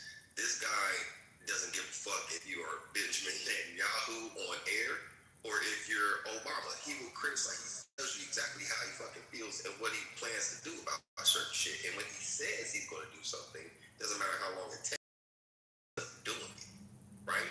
Even if it goes against his own party, which he'll hold hostage and show them, like, or the other party comes around to our side. Say it again. Or the other party comes around to our side. Yeah, either or. It's just, for him, it's just like the agenda. And his agenda is not the powers that be's agenda. You see what I'm saying? So playing to a certain tune, yeah, but it's his own. You know what I'm saying? So it's just that everybody gets so riled up with the racist rhetoric shit. And really, I don't think that that's a fair indictment of him. I don't believe that he's half as racist. There's no proof as everybody would pretend it. I think it's a made-up claim. I think he's matter-of-factly about his position about, the solutions that he has. But the whole racism trope, that's a whole fucking liberal thing. If anything, they're probably some of the most racist people I've ever come across myself personally. But this whole shit, it's like, why?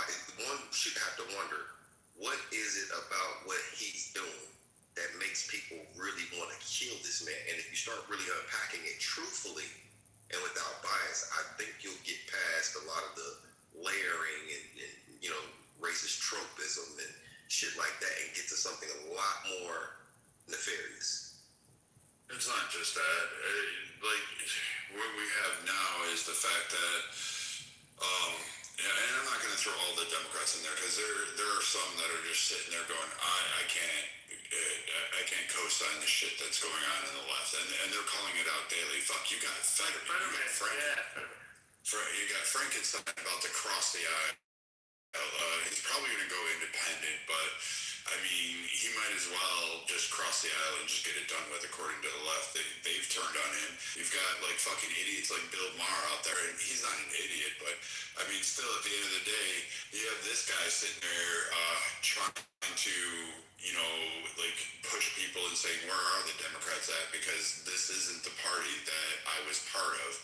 And you have a lot more crossing over onto the Republican side.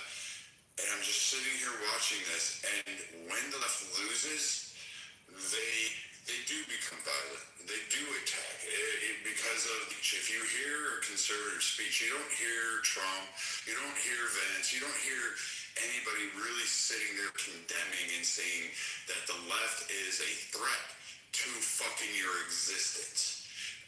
You may have people now saying this because, quite frankly, they're tired of getting shot at. They're tired of getting beaten in the streets. They're tired of, like, being doxxed online. But the odd thing is that the left is losing their shit. They can't make Target close their stores. They can't boycott Tesla enough, which was really stupid. I don't know why they were going around damaging Teslas, because, quite frankly, it was them that bought the fucking things. But, you know, they continuously jump and flip. There's no line. There's nothing they're offering. And so whatever affects them as a group, they just virtue signal and become violent. And then they're screaming, oh, no, we're the ones standing on the right side of history. And you can't win with a group like that. You just can't, and Americans don't want to co-sign it en masse, which is evidenced by the last fucking election, that Trump took all of the swing states. Not even close, and the majority of swing counties. Like, it wasn't even a fucking match.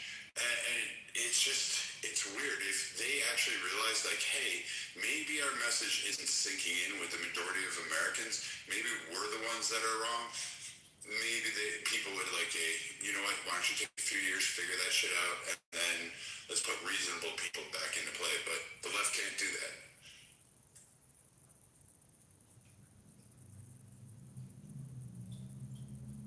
The recent cipher with the recent indictments of the SPLC for funding Charlottesville. Are you familiar with that? No, educate me about it. So the Southern Poverty Law Center was just indicted last week for funding right-wing extremists to throw a protest called Charlottesville. This was during Trump's first term. They then framed Trump as the racist when he said something like, well, there's good people on both sides. Yeah, I was just playing the clip of that. Do you know what, did you watch the whole 4 minutes? Well, yeah, no, for sure, I'm familiar with that. But look, Joe Biden, when he declared for to run for president for the 2020 election, he said, I'm running because of Charlottesville. So now it's all come out in this indictment. They're not guilty yet, but it's all come out in this indictment that the Southern Poverty Law Center is funding the racism that they intend to fight against. So the racist trope is completely manufactured from a cottage industry. And the left and the Democrats seize on that to advance their agenda. You should look into this stuff. The indictment about this in the other group. I was literally talking about this in the other group, and I played the 4-minute thing. He literally, in the same 4 minutes, utterly obliterated and condemned white supremacists and white nationalists. And even, I believe, in the same year of 2019, there's a joint House resolution that designated white nationalists and racists as domestic terrorists, which could imply that murder them if they're on one side of the law enforcement or not. If you deem them or connect a nexus to them, and white nationalism would exonerate you of, any criminal repercussions, because you would be getting rid of a citizen or you getting rid of a terrorist. So it's an identifier, if you will, right? So the whole thing that the left is leveraging, racism, like Joe Biden's goofy ass saying, you have a hard time figuring out whether to vote for me or Trump, then you ain't black. I'd have slapped the dog shit out that bitch ass motherfucker. Like, I would definitely ask him what kind of audacity did he get and from where, because like that is one of the most egregious. You would have had to beat Corn Pop to that. Yeah, and Corn Pop too, and yeah, it's so much shit about him. He's the real motherfucker, racist. And you really want to know something about Biden's legacy? Go look up the 78-79 Biden policy, which he took from fucking, if I can remember.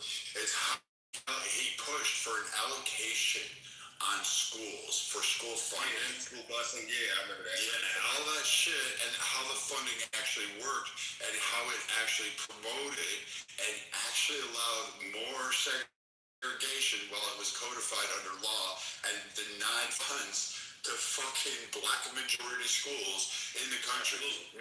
Meanwhile, he's lauded as a great hero for civil fucking rights. I'm sitting there going, are you fucking kidding me? I never saw him in pictures with fucking Rosa Parks, and he never gave money to Jesse Jackson. He didn't give money to the Black Panthers or fly Nelson Mandela in.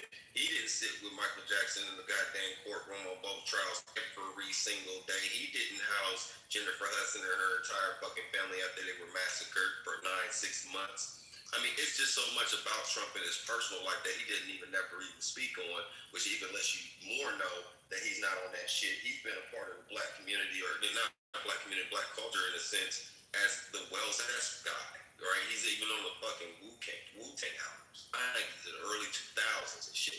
Nobody started saying that he was a racist until he ran for office as a Republican. Then they start talking about all the other shit. See, the thing about it is too, and this is where I might have to give you guys both sides of this shit, because I can't exonerate white nationalists and white racists too. So if you feel indicted by it, just check your heart. Only thing I would say, if it doesn't, feel any kind of way about it, just roll with me on this. As a black man in America, I understand the nature of how this country was built upon, right? And I understand we want to move forward past it. It's hard to do without reparation, and it's hard to do without admitting facts and just correcting history. But I would say to you this. The racist trope is valid to a degree. He validates Trump's ideology, even though I believe in a lot of ways he is a scapegoat. He validates the anxieties and the complaints that other ethnic groups, especially Black Americans, say about white Europeans. On one hand, he's an embarrassment. On the other hand, he builds up or props up white nationalists because they want to align with him, even though he rejects them vehemently, right? That being said, I feel like it's fucked up because he might not be nearly half of the guy that everybody reports him to be. But at the same time, his existence highlights an undercurrent that's never been really fully fleshed out. Right, so we have to deal with that. Here, bear with me a moment. So when Trump came down, his first statement was you wanted a 6-month moratorium on all Muslim immigrants, right? You remember that? Right. Okay. So bear with me, because this is a bit of it's a road to get there, but it's not. I'll say it really quick. The people that have the loudest vocal racist cries against Trump tend to be immigrants. They tend to be of a certain perspective. They're also the same individuals who go and set up shops in black communities or impoverished areas and watch how they actually treat black Americans, as if they were lower than dog shit, as if they don't abscond. They complain, they scream, they say all sorts of things. But when it's convenient, or when they feel that, oh wait, I can gain a grift off of this, they literally jump on the backs of black Americans saying, you sit down, you're at the back of the line.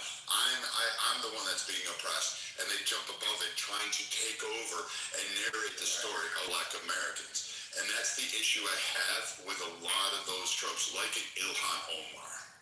Right. That's fucking accurate. We have our battles on certain days. I think on Mondays and Tuesdays we get along and agree. On Wednesdays and Thursdays we fight and argue. But I'll tell you this, brother, what you just said was accurate and it was wise, and it's the truth. And that's the thing that I try to tell some of my people about this war, if you will. It's not even a war against black and white. It's really about good and evil, right? And the devil is a manipulator. He sets the stage. If you keep people divided, then they can't never come together, and there's going to any constant war, you can hedge your bet because you can bet on both sides of the situation, and whoever wins, even though there's no winner, the adversary wins in that, right?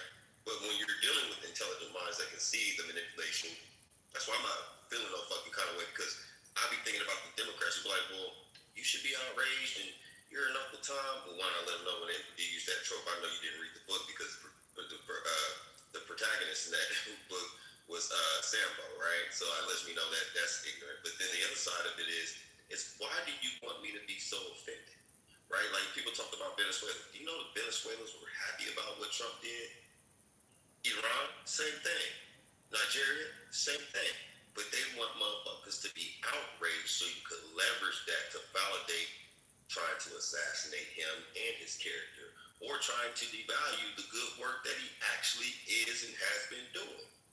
Right? Because I saw eggs go down. Shit, in the top of the year, when I came back to America just to stop in, I got gas for $1.72. It's in my PTR. You feel me? When everybody else paying all this, I'm like, how the fuck is y'all complaining about this dude? So it's like, in the world's eyes, you have to have a villain story to kind of scapegoat or bypass a lot of other shit that nobody really wants you to pay attention to. So I agree with you there. And in terms of those immigrants, we know that they're not our partners. We just saw that Latino fucking officer in Houston, Texas, talking about how good she felt to use the N-word. Like, dude, like, you know what I'm saying? We know that there are other motherfuckers that come to this country that's racist as shit, that are real racist. And then they talk about our oppression like we should feel a way about it. I'm like, well, look, at the end of the day, to me, like, yeah, I feel safer in South America and shit. But I asked them, I said, you know all this shit, why the fuck would you want to come to America? Because the lighter their skin is, oh, we think we can get in. I was in the elevator with a motherfucker and they was talking about that shit. And I said, hey, and where I come from, y'all Colombians, y'all are worse than niggers. You guys will be treated lower than black Americans, right? So that being fucking said, like, don't think that this is just because your skin. Once you start speaking that Guala shit, they gonna put your ass in a Dorito bowl too. So it's not like, you know what I'm saying, like the America is a shit stain that only Americans can really fix. But you have this left hand over here that wants to be morally right. That's just as corrupt, if not more, than the motherfucking Republicans are keeping the shit going. And if you did trace back racism, if you did trace back a lot of racist rhetoric and legislation, it starts with the Democrats. But historically, whether it's Democrat or not, I feel like they're both two wings on the same dragon. It's just about good people. If you're a good person, you're a good person. If you're a shitty person, you're a shitty person, no matter what your political affiliation is. Evil doesn't have an address or a political party or an ethnic group. I just wanted to say I put in the chat a couple links. There was an incident when Trump was leaving the dinner.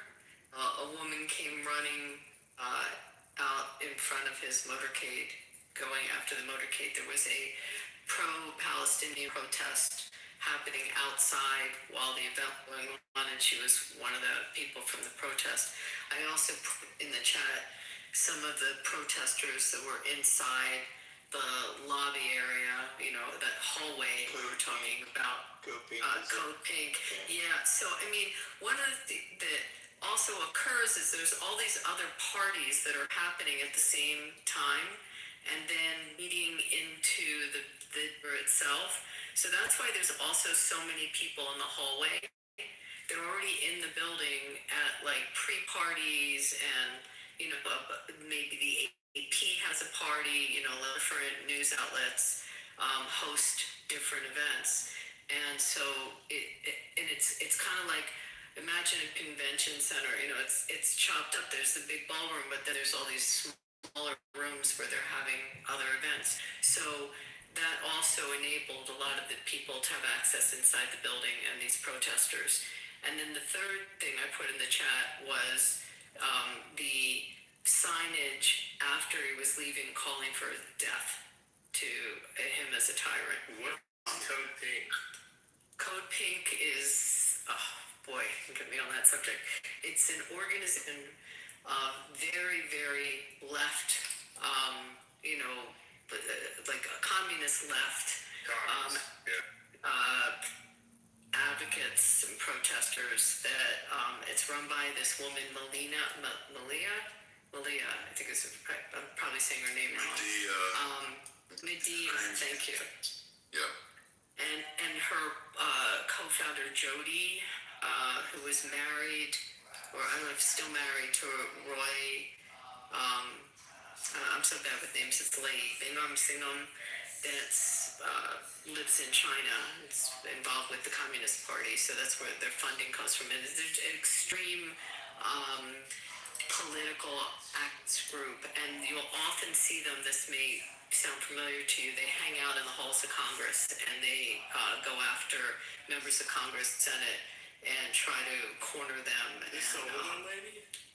The older lady, like blonde, very, very wormy looking, like mousy, wormy looking. Yeah, that's her. She attacked Trump all the time. Wormy looking, right? Diabolical. The interesting part is the funding for them is related to this Roy. Is it Singham or Bingham? Who lives in Shanghai, and their fund is the funding behind them, and there's a they're funded by China indirectly, through multiple entities, but I think somebody or some entity in government actually found out that they were being funded directly by China, and that's where they're getting their funds. So it's like, hats off to China for creating an operation called Code Pink that just screams at military personnel as they walk by. They're almost as bad as the Westboro Baptist fuckers. Oh yeah, I just looked it up. It says New York Times reports that Neville Roy Singham is based in Shanghai and accused of supporting CCP was funding Code Pink. Is that who you're talking about, Abby? Yeah, that's exactly who I'm talking about. Yeah, and it's under federal investigation now. Is he American? Neville Roy Singham? It sounds like a British name, but he's married to this is it Jodie Evans? I can't remember her last name. Oh, he's married to that old lady? No, not the old lady. The old lady's the other founder of Code Pink. Jody something. But anyway, you often see them on television because you'll see them accosting different members of Congress. Or they go into the hearings and they disrupt the hearings. I put a video in the chat of them in the hallway outside the ballroom. So they were part of this? Allegedly? No, of the assassination attempt? No, I'm saying that they were trying to explain the temperature of what was happening outside the actual dinner and who has access to it, and there was protests going on. So I put that in there.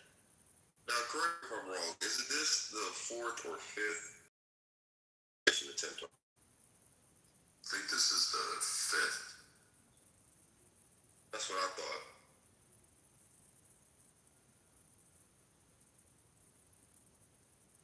I mean, he's had a couple other attacks. There is the English idiot that was going to drive a forklift and he got stopped before it even came to materialization. He was somehow his grand plan was to drive a forklift into the beast. Not sure if that would have worked, but I kid you not. And then there was like some other guy that tried to take a cop's gun. He was arrested before the president in the area. So, I mean, he's got like 25, right now he's got like 25 prosecutions where people are locked up for threats on him.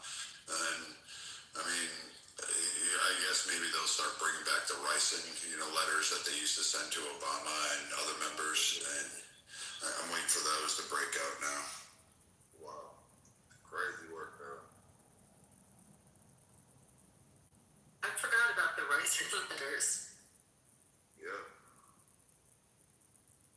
There was the rice and then they had the other too. Yeah, they had the anthrax too. Yeah, I was going to say that the anthrax and the ricin. Like, they've been doing ricin for a longer time than the anthrax. I think the anthrax just came out with Obama. And then, yeah. It's crazy work, man. Crazy fucking work. I mean, I really feel like this motherfucker is, everybody's want to claim he's Epstein this and money hungry this or that. I mean, he's for the money for sure. He's a businessman. That's what we voted him in for. But he literally, I believe, I'm convinced that he's about legacy. He gives a fuck more about his name. He does more about, they might talk shit while he's alive, but when you unpack him, God forbid, he dies earlier and everything, but you unpack his legacy, it's hard to indict that man for the shit that they're saying. It's hard to put that on. Like, I can't see. I agree with that. See how people can be manipulated, but just saying, the shit that they're saying about him, like, I just can't see it. Like, dude, like, he brought trillions of dollars of new investments to America, bro. If he walks away with his goal of $21 trillion investment, now it'll be a few years before we see that trickle down. Right. But if he brought $20 trillion, by the time he leaves, that's literally over half of what our deficit is. That's just, he'll go down as the greatest president in our history, giving us a sustainability for another 250 years. Like, multiple administrations will be bankrolling off of that. It just, you can't do that. And he's reshaped the political landscape, and he might bring peace to the Middle East, or at least some sort of stability. He's already made some inroads there. So, I mean, he may actually achieve. He will definitely go down as one of the most prominent presidents in our history, and his name will be long remembered. But I think you're right. He wants a legacy that says he's the best, and he was a great president, and people look back on him with kindness because he's always been about his name and his family, and he wants that. And I just feel bad for Barron because that kid is fucking tall as hell, and I can't imagine being Secret Service and being like trying to guard that poor teenager. He's up next, Brad. He's up next. And you know what? As long as the stock market is up, I don't give a fuck what Trump does. Fuck the Epstein files. Let's fucking go. But here's the thing about the Epsteins. There's one, you gotta consider the source. Two, there's nothing in there that indicts him on any fucking thing. And then three, it's like he left him alone and he told the FBI in 2006 to go after him and Ghislaine. And the emails about Trump being all of this, that, and the third didn't come out till 2019. And he was what there at the time? The president. So of course, you're fucking mad. You're a fucking convicted pedophile. You're still dealing with left and right wing motherfuckers. And you have all these different connections and resources. Your old buddy is now the president of the United States. You don't like him because he kicked your freaky ass out of his motherfucking place. And you was a part of some goofy ass shit for many years that he didn't want to be a part of anymore. And he let the FBI know, which means you know that he talked about that before he was even the fucking president. So if anything, the collaboration and everything gathered from the files, which most people ain't read no 3 million emails, let alone one, that writes him up. So the obsession with him is just like, when I see shit like that, I automatically start to question the source. Like, you're saying all this shit about this guy, but a lot of things are sticking. What are you really after him for? Yeah, what are you really after him for? What's motivating you to want to take him down that much? That's too much effort. Money is the root of all evil, bro. That's what the love of money is. Money is a tool. It's also a hell of a character filter.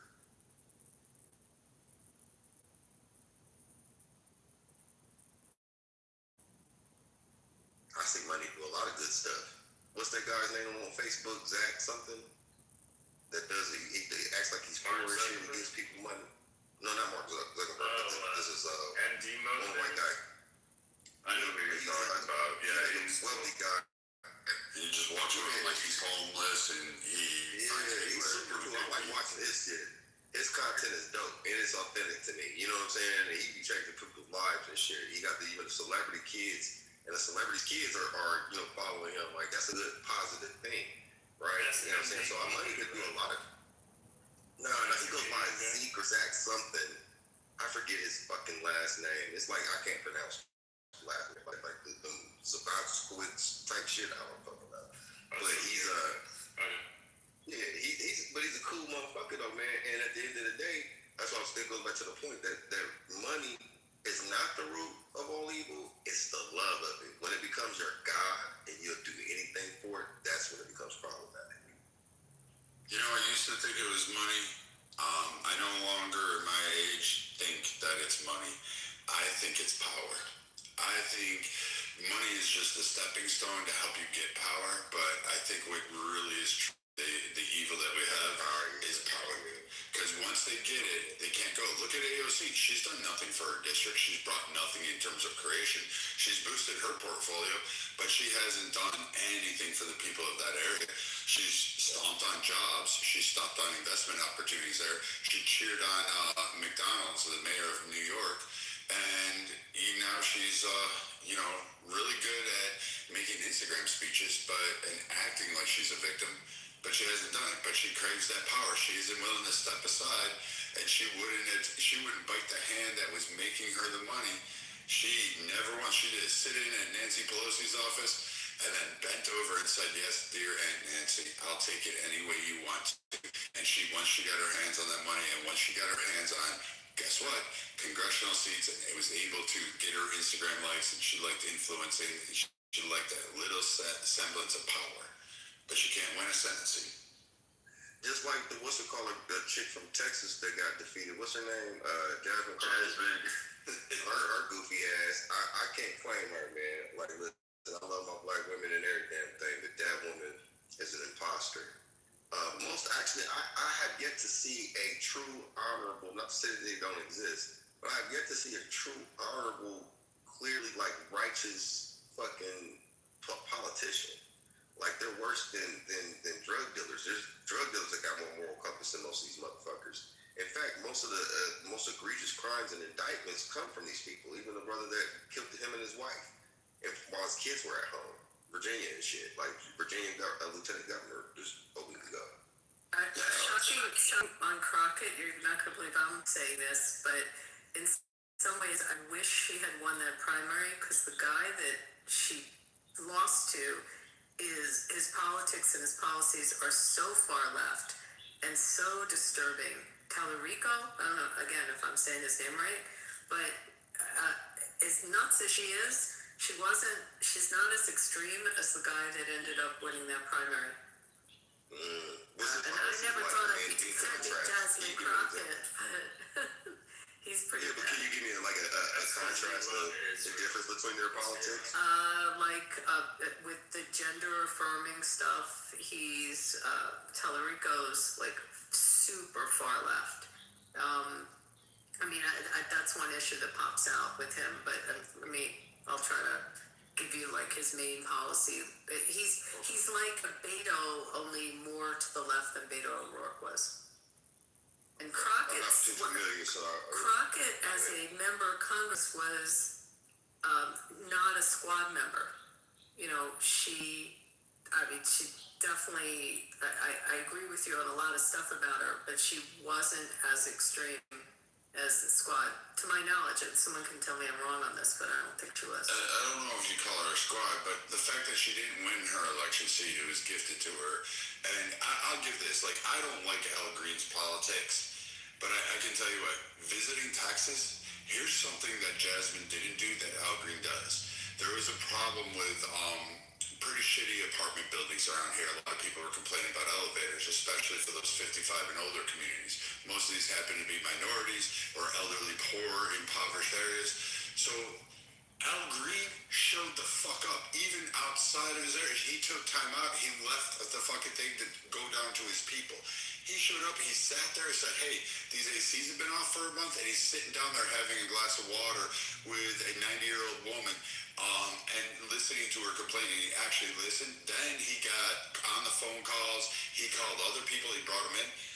I have a lot of complaints about Al Green's policy policies and his like actions, but when it comes to being there for his constituencies, the motherfucker shows up. You can't take that away from him. There's a respect level, and he showed up.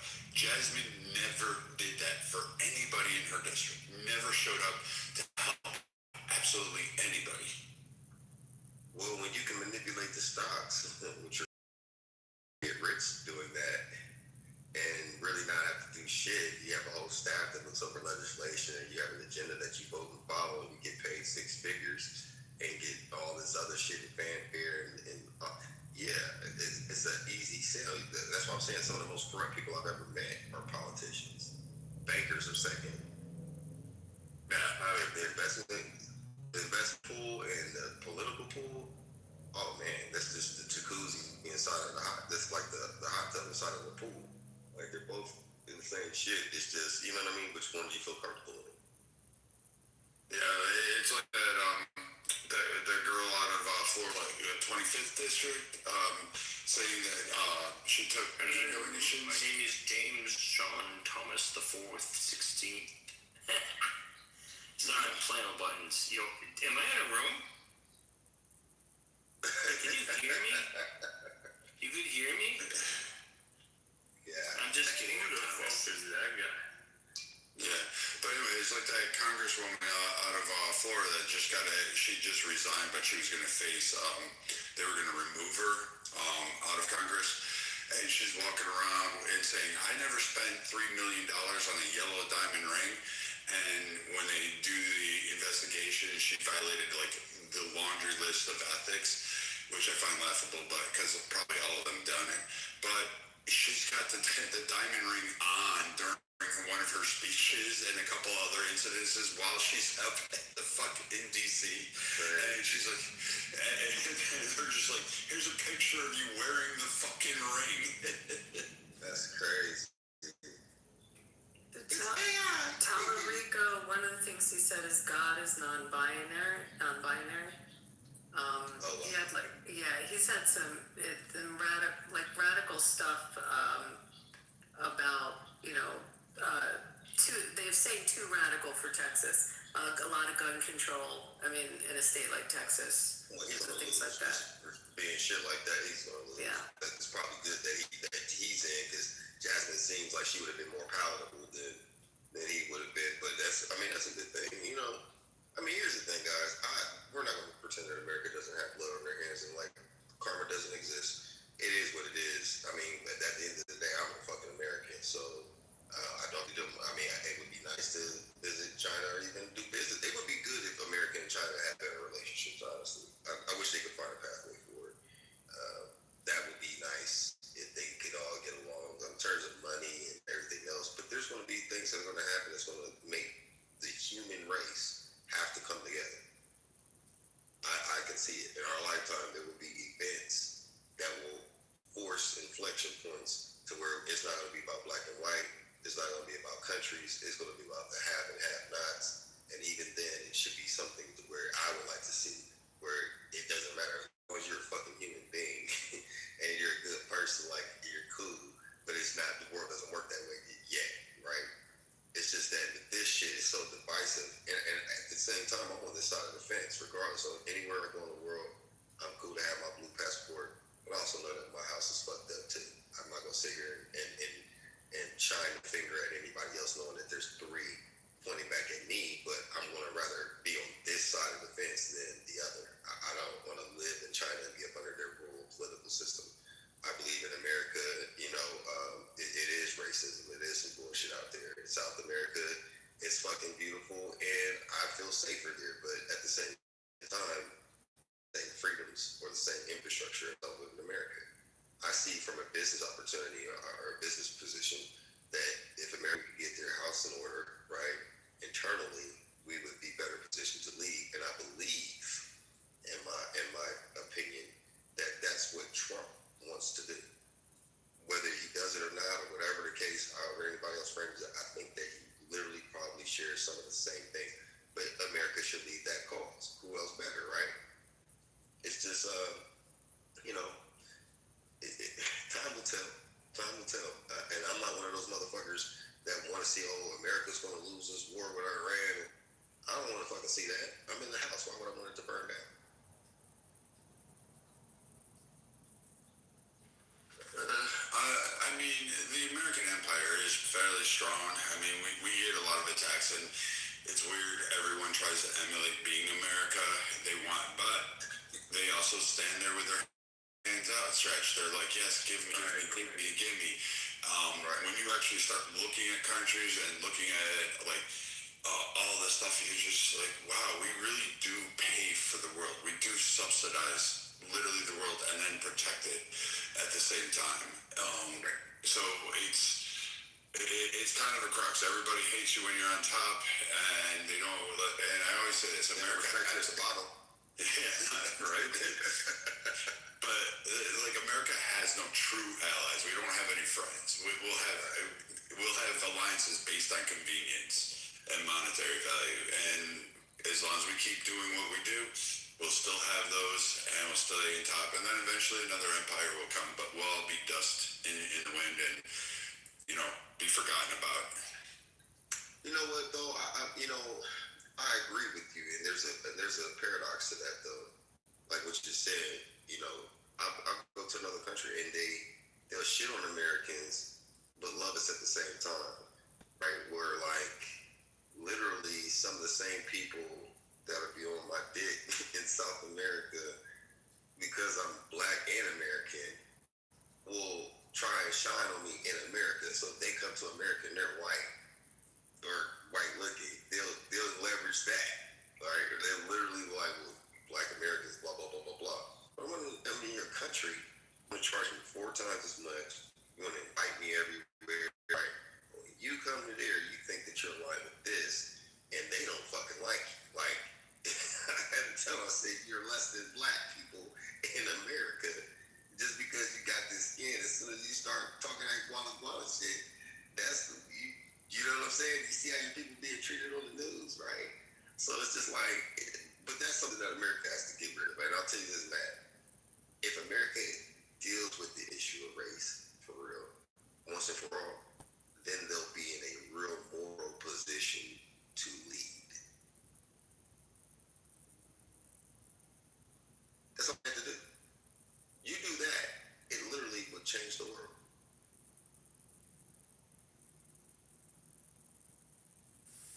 How so?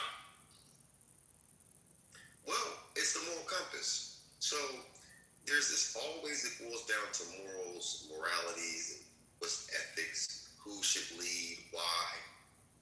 It kind of deals with that once and for all. But then the other side of it too, globally, it unlocks a whole new level of leadership, but investment. I mean culturally, but I mean that also financially too. We just talk numbers. Racism has cost America a lot of money. And if you undo that or reinvest into your people, you can go a lot quicker with more influence. There's a pathway to everything. But the thing that we don't want to let go of, the thing that's hardest to debate and deal with, is that topic right there, that and religion. Go ahead, Cypher, is there a country in the world that doesn't have racism? I would say there probably is, but when you think about the top ones, I believe that most of them. I don't think it exists anywhere in the world, Cypher. But we can strive for a more better union. That's a good way to put that. I think, if you've been about a lot too, there's different places on the planet that don't understand the concept of racism. But is it far and few in between? Agreed. The Chinese, the Cambodia, Thailand, there's a whole ethnic conflict there in the same way in fucking Africa. Right now, you got South Africa beefing with Nigerians and Ghanaians. Right? You have Russia and fucking Ukraine beefing. They talk the damn near same language, look the goddamn same, and they're beefing.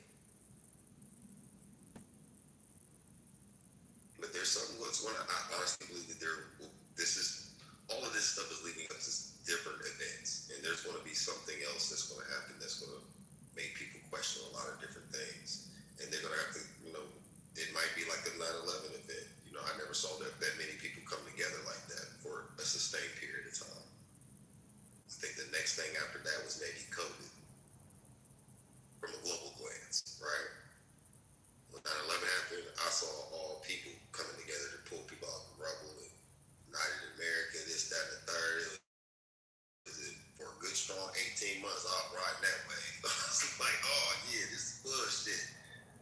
But then, certain things started to come out, but those events happened and it changed the world, literally, right? So there's something else that's going to happen. I don't know exactly what it is, but I hope that it's a choice that we make versus something that happens to us that we have to climb about. If that makes sense.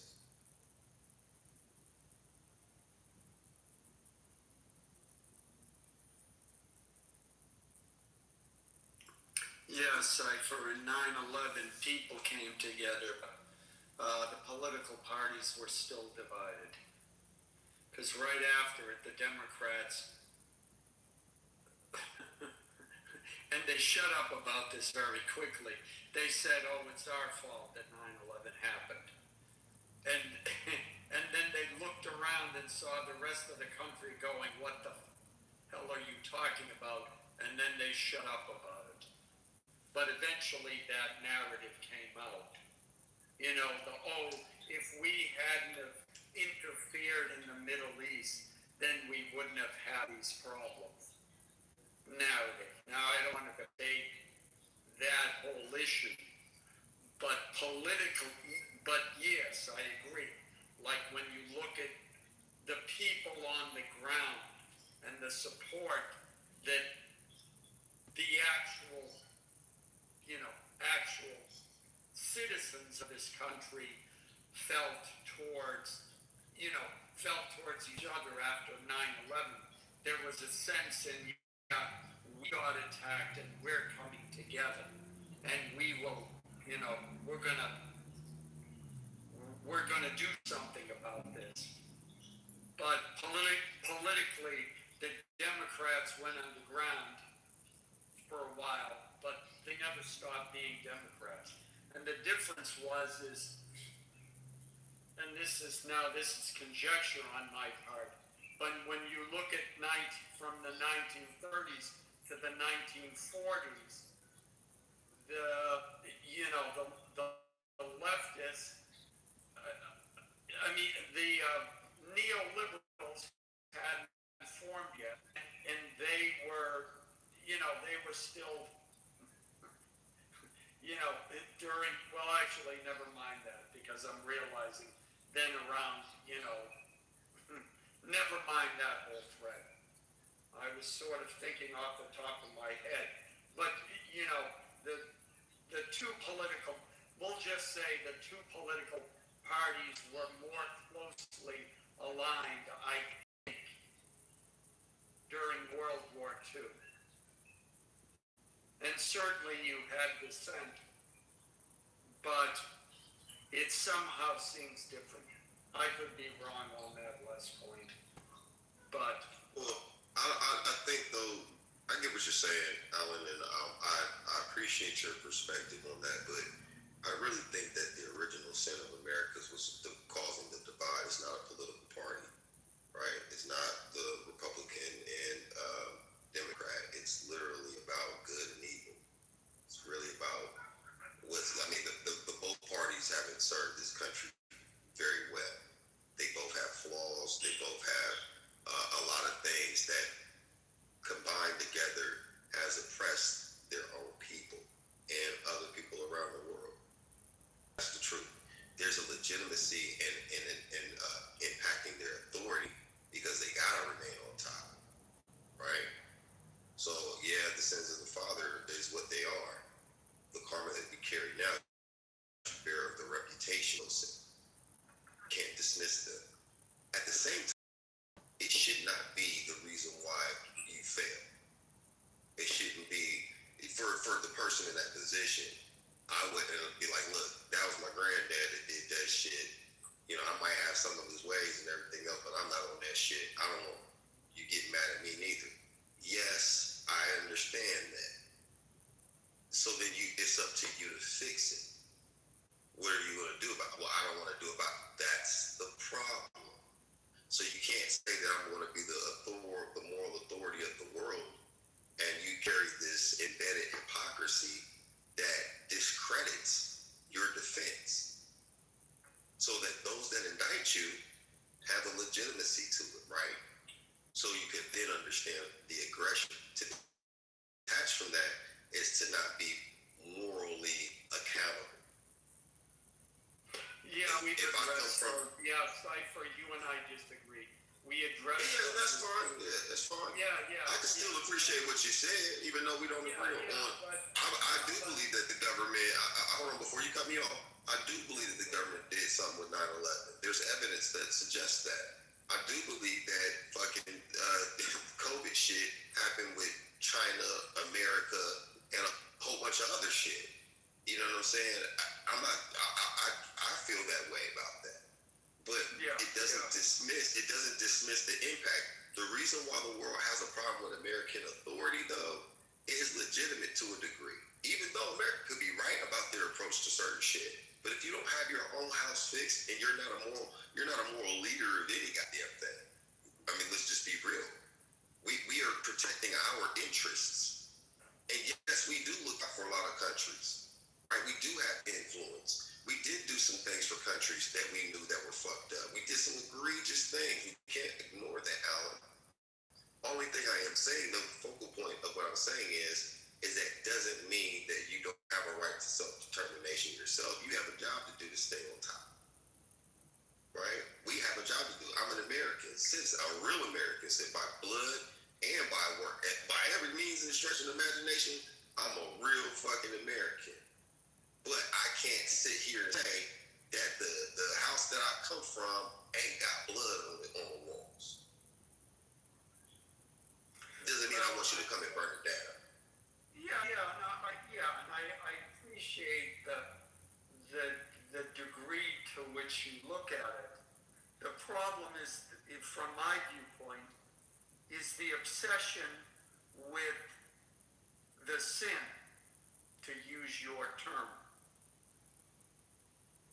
I mean, this is a country that has sinned, but is also obsessed with correcting that sin, and has done huge things, not only for its own citizens, but huge things for other countries.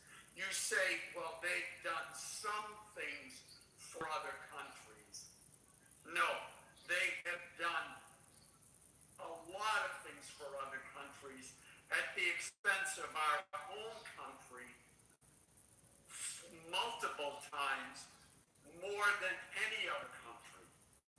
Now, the fact that we have gained from it is irrelevant, and it's irrelevant because it's irrelevant because everybody gains, and there's lots of issues that we could.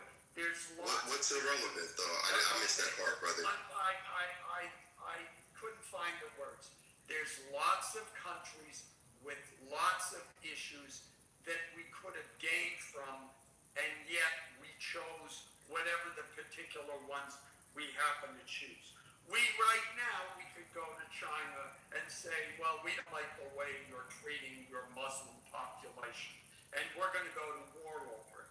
And we would gain a lot financially. But we're not. And that's okay.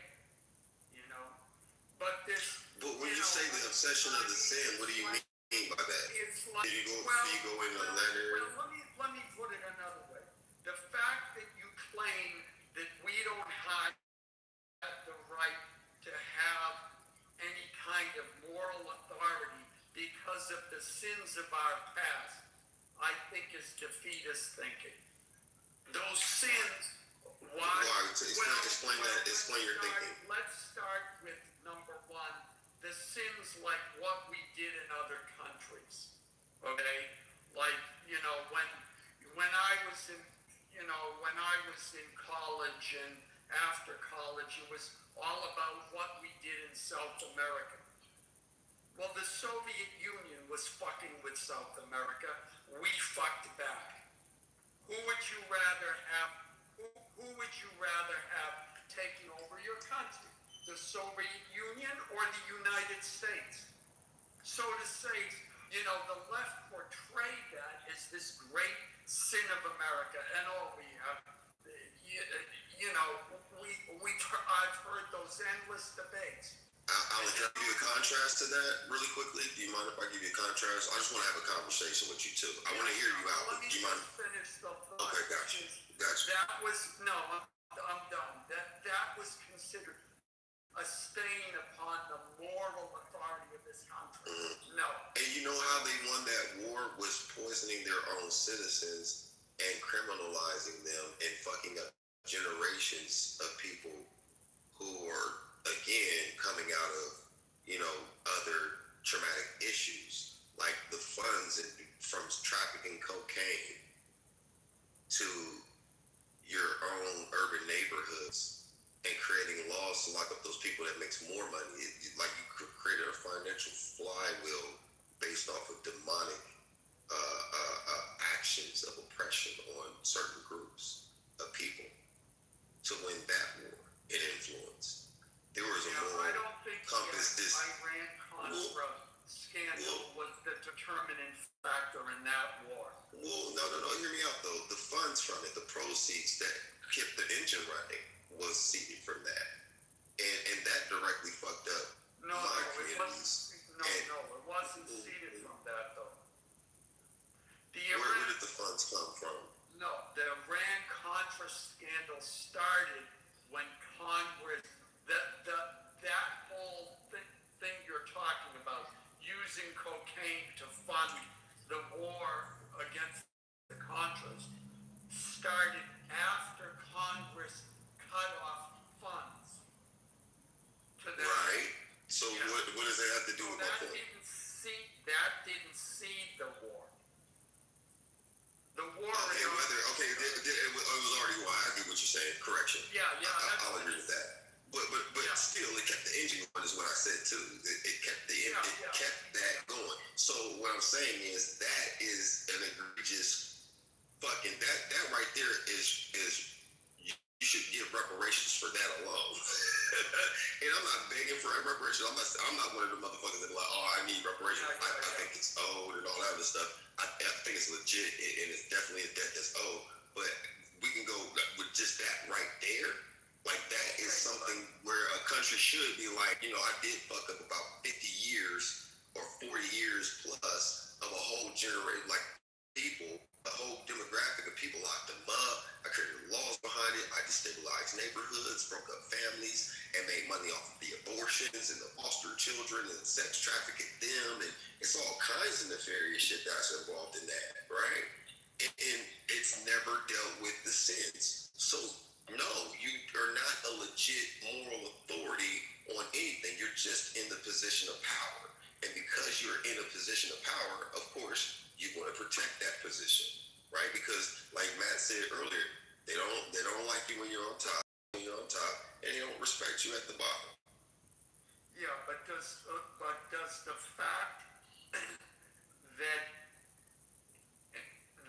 the fact that they funded that war through cocaine and that it fucked up people in this country, does that change the moral position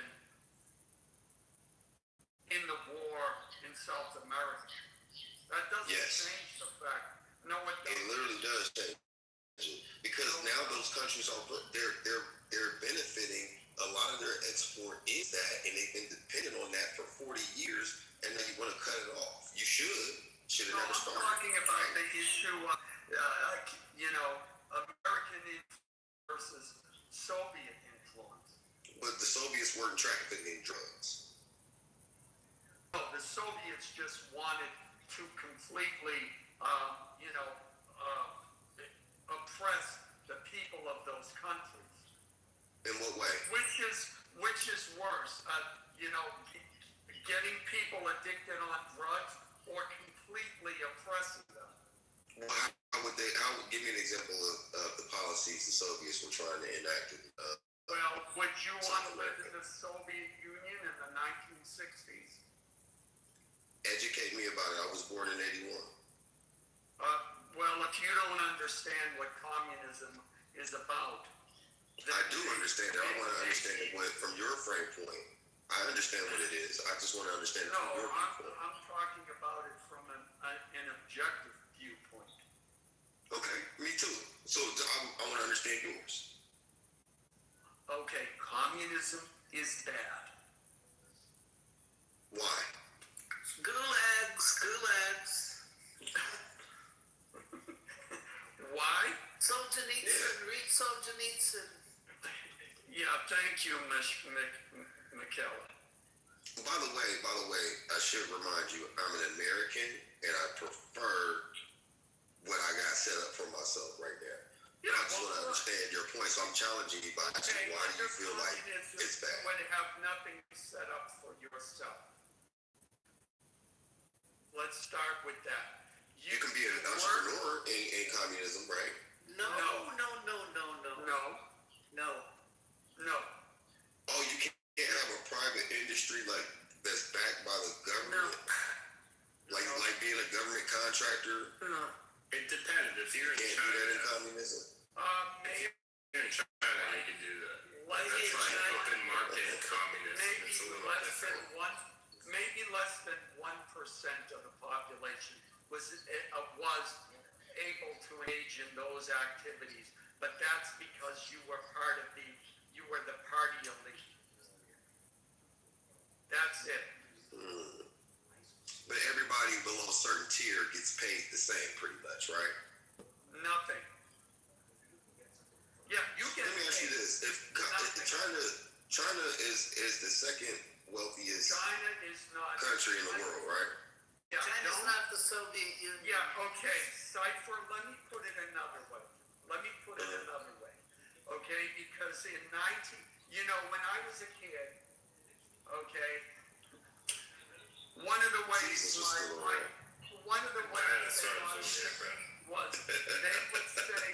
they would say, eat your food, people are starving in China. And we used to laugh.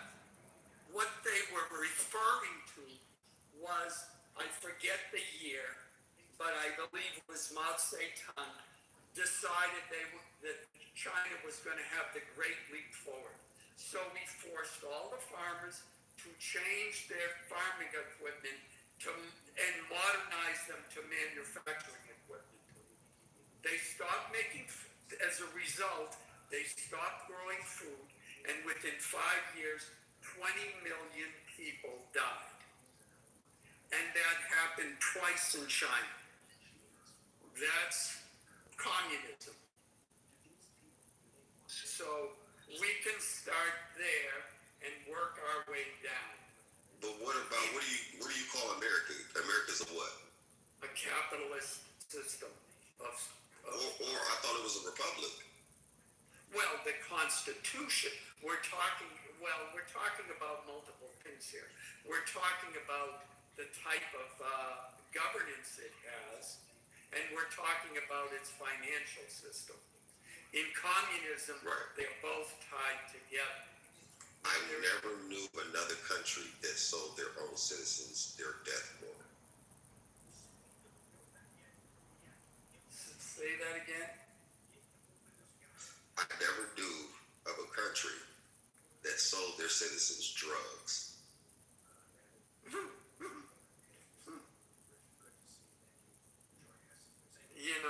It's been such a long time, okay? But it's still going on, sir.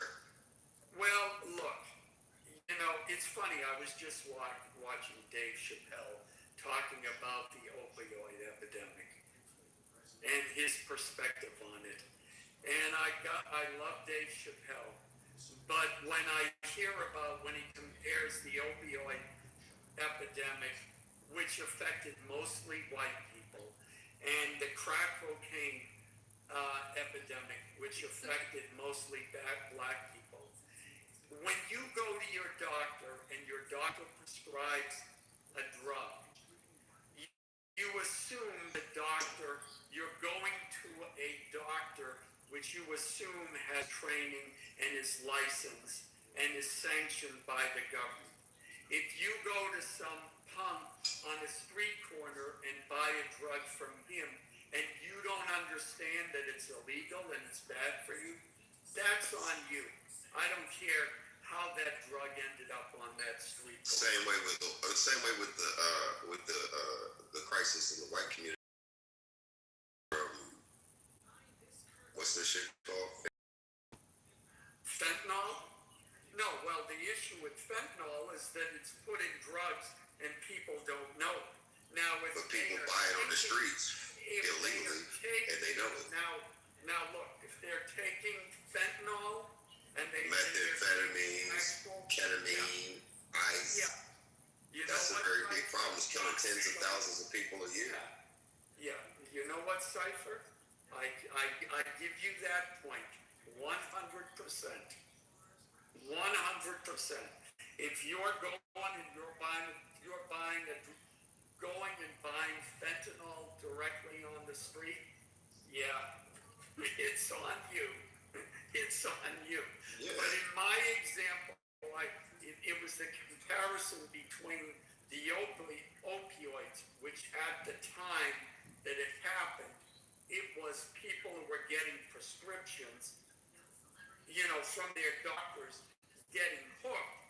And now then, if you're going, like, I remember there was like some town, I forget the state, there were like 300 people in the town, yet they were writing $3 million in opioid prescriptions per year out of one drugstore.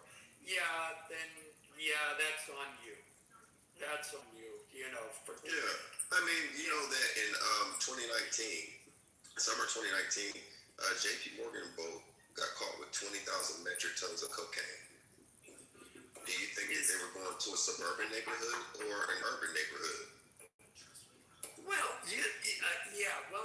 that's a good 2019. question. Because I seem to remember seeing this commercial, which was, mostly for white people. It's like, they said it was like, 20% of, and the numbers I'm saying aren't accurate, but it was like 20% of drug use is in the inner cities. Where do you think the other 80% happens? And it's some white kid on a bike, like riding it's like he buys some drugs and it takes place in a suburban neighborhood, So,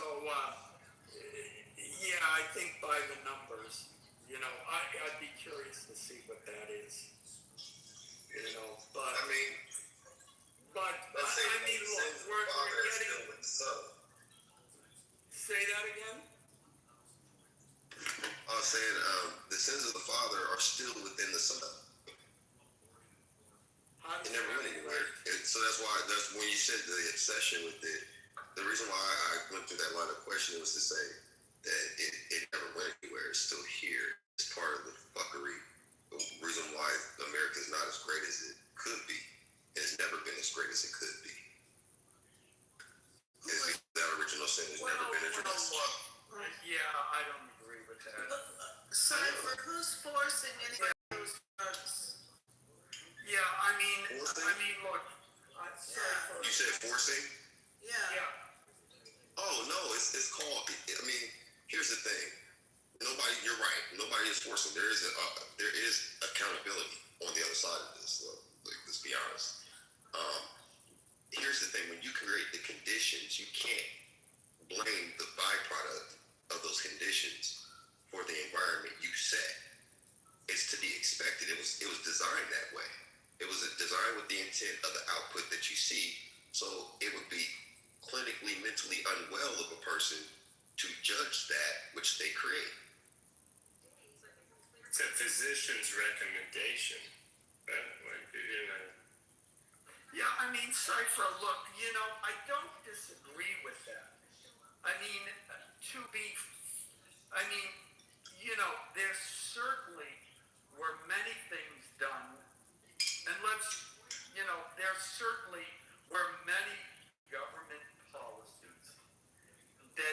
certainly affected various communities and had negative impacts on them. But none like ours, sir. We're literally the only people in the world that any of these combinations of things have happened for such a period of time. And we never took over the country. We never was super violent in our reactions to resistance, for sure. But you really ultimately had the same people going to war for you and winning every war. Without us, you would have lost every war. Without us, you wouldn't have a country. Without us, you wouldn't have modern civilization. But that right there, that level of hypocrisy is what needs to be addressed. Then you can literally go out and validate your authority from a moral compass. Otherwise, you can just say, hey, I took this shit over and I don't want you to have it because I want to hold on to power. Yeah, I think, Cypher, with all respect, I think you're over inflating the African Americans' importance in the development of this country, and you're overinflating the oppression to which African Americans have been subjected to in this country. Because I'm sure that the Irish in England would completely disagree. Name a people that are going through worse than. It's the worst in the world. Name a people that have gone through worse. I just named one. Who? I just named one. Who? The Irish. Okay. Yeah. Okay, what happened with the Irish? 2 million died. They never recovered their population. Is Ireland still a country today? Yeah, but half of the people had to leave because they were starving. Does Ireland have a seat at the United Nations? Jeez, I don't know. Don't they have their same language? They got their own language. The thing about that is Anybody speaks it. 1/3 of And British. 2 million of them died. Did their government sell them drugs? Cypher. No, they starved them. Cypher. If you go. Is it still going on today? Cypher. No, and I don't think what you're talking about is going on today. Yeah, Cypher. What part? No, Cypher. You can go back to Nigeria and speak the language of your great. That's not where I'm from, sir. Yeah, well, I got bad news for you. All Africans come from Africa. So you want to Interesting. Who was here when Columbus got here, sir? Who was here? There's plenty of places. I don't know where you're from. Within the last 4 or 5 generations. Not even 4 or 5 generations. Since the 1700s, my people, the European side, has been here, and they're Irish. And then my indigenous side, who's also in my PTRs if you thumb through them, that older lady is my mother's great grandmother, and my mother's 73 as of last week. God bless her. But that's her great grandmother, and she's pure blood. And we have Blackfoot, Sioux, Seminole, Choctaw in our family, going back generations and generations. And you can't. And they were reclassified. Some of them were reclassified as Negro. Okay, right. But you can't speak those. But my thing is that none of that makes sense. Ireland is still a country. It's actually a better country to live in economically than America because their average income is $76,000 a year on a 4-day work week. Like I tell all the foreigners, if you want to go anywhere and be great, fucking go to Ireland. Like that's some great shit over there. And there's Black Irish that's been over there. Like that's been out there for generations and generations. I'm part of it. Right? Yeah, so, it's pretty expensive. But Ireland, there's no other people that been through. Aren't they over there to work? Well, wouldn't they be ready? Yeah, they are there too. But here's the point. Here's the point that I'm making, guys. And I want to make this very clear to you guys. That you're probably hearing me for the first time, but I want you to be very clear about this stuff. Yeah, I mean, I went back a couple of years, brother, a few years. Yeah. But here's the point. Here's the point, though. I'm saying, me saying that is not a victim thing. I don't want you to think like I'm holding on to that or that is something that should be acknowledged and dealt with. I'm not denying that. what you said, I'm overinflating, you would not have the stoplight, central air, the heating, cooling, GPS, fucking blood transfusions, heart transplants, a clock, the light bulbs, fucking the internet, like a lot of things that you do and don't know about our contributions, even the 50,000 plus modern patents that we actually got credit for, not including the ones that were stolen from us because we didn't have the ability to patent. Not the militia, not even to mention the 5,000 man militia and the Revolutionary War and the fact that Crispus Attucks is a black man. Yeah, that's all. And John Hancock, not John Hancock, but the other guy who was the interim president before Washington was a black born. You know what I'm saying? Like, without us, brother, like you say I overinflated. I was being very humble in saying it that way.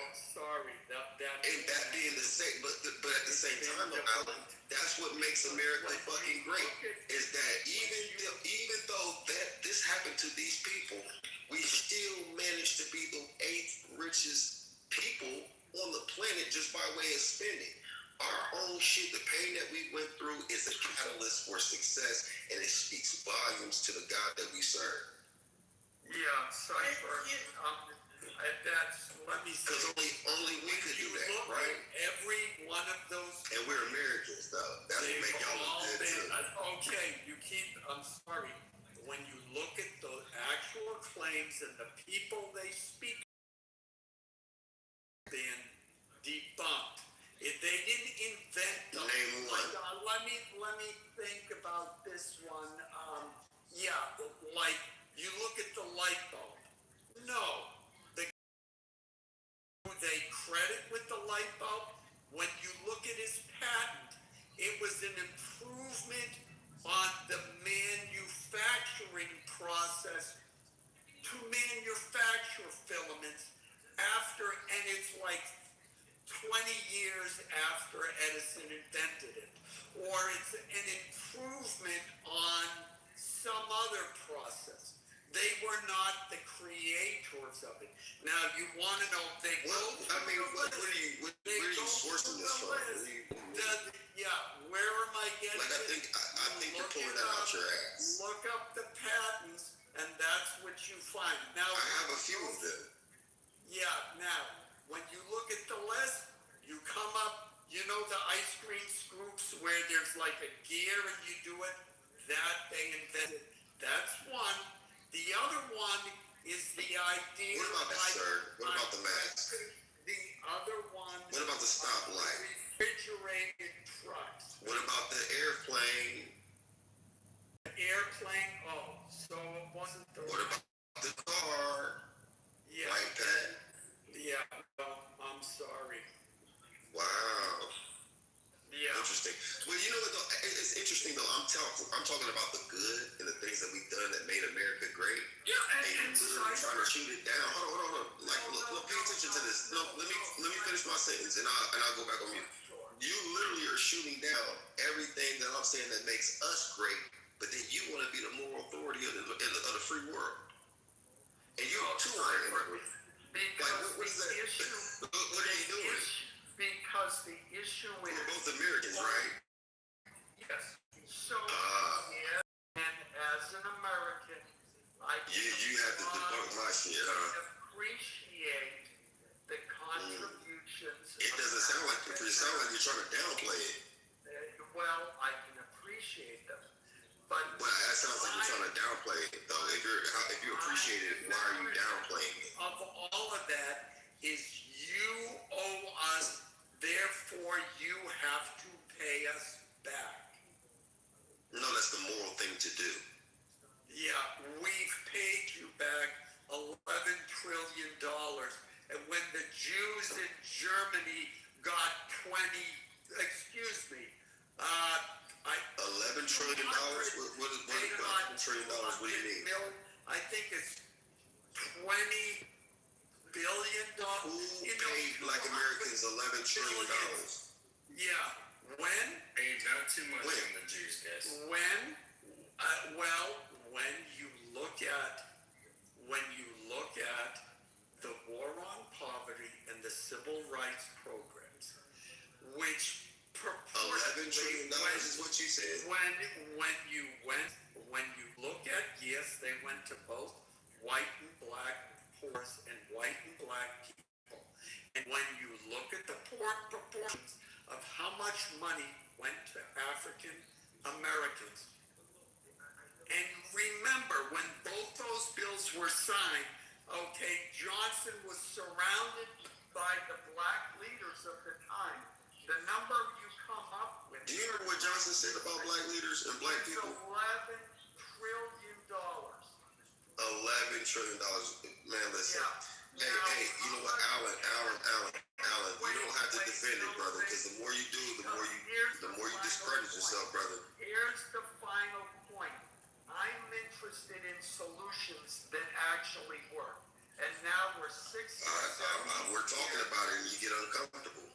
No, I'm not uncomfortable at all. We're 70 years, 60 years later, and according to the Southern Poverty Law Center, racism is still as rampant as ever. So clearly, and we start looking at the numbers of the disparities between whites and blacks when it comes to crime, when it comes to birth rates, when it comes to marriage rates, on and on and on. If we look at those numbers, we've spent $11 trillion and those problems that we solve. I'm not interested in spending any more money on those issues, number one. And no, I think the time of giving the importance to 13% of the population and saying that their narrative needs to be the narrative of America is over. Because I've lived through. How can you even shut that off? Like, how do you validate that? Like, hold on, slow down. Conversation.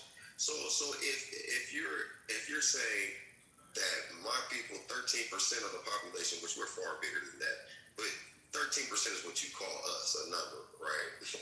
Should that our narrative, which is actual literal history documented by people that look like you, isn't a narrative that everybody should adhere? If it's the truth, are you saying that people should believe a lie to uphold some kind of power, moral, you know what I'm saying? Some kind of resolution for power and authority? Like, is that what you're saying? No, I'm saying even if you accept it as the truth, the idea that sin, and I'll even use that word, needs to be addressed on and on and on and on. No. Nobody's saying that this is a perpetual thing. So there's a real thing. Like Alan, I think you missed the benefit of what that redress would look like. Like, people would stimulate the economy, the global economy. That's fine, Alan. But let me jump in here because I'll let you go for a while. But literally, like, if you did that with black Americans today, do you understand how many jobs you would create, how much new innovation you would create, how you could say you actually addressed the issue and repaired those people? And it would greatly stimulate the economy overnight because motherfuckers would just go out and spend. You know what I'm saying? And I'm not saying that you release it to money alone, because there's a lot of other things that money can do, like tax-free to 33, tax-free again, 66 till death, free education for the colleges that they not apply for, but they qualify for. If you qualify to get in that college, you go for free, right? And then there's some money there, right? There's some mental health primarily. Like, you gotta start with that, mental health, right? If you started, the crime goes down, education, innovation goes up, it stimulates the global economy, and you dealt with the moral issue through a financial repair that automatically came back. It's a reimbursement, if you will. We're an investment vehicle. We stimulate whole economies. We drive markets. Our influence in every area of sports, tech, science, media, entertainment, all of the above. It stimulates the world. And guess what? We're interwoven together. You just got a problem with dealing with the fuck shit your ancestors and I parents just want to shout out to LeBron James Sr. and LeBron James Jr. for carrying the Lakers past Thank the you. Last night. Houston Yeah. Rockets. We have a Yes, sir. 41-year-old grown man and his sperm, his Good-ass game. his son, who's 21 years old, on the same court during a playoff game, and then NBA playoffs. Let's fucking First time go. ever. First time ever.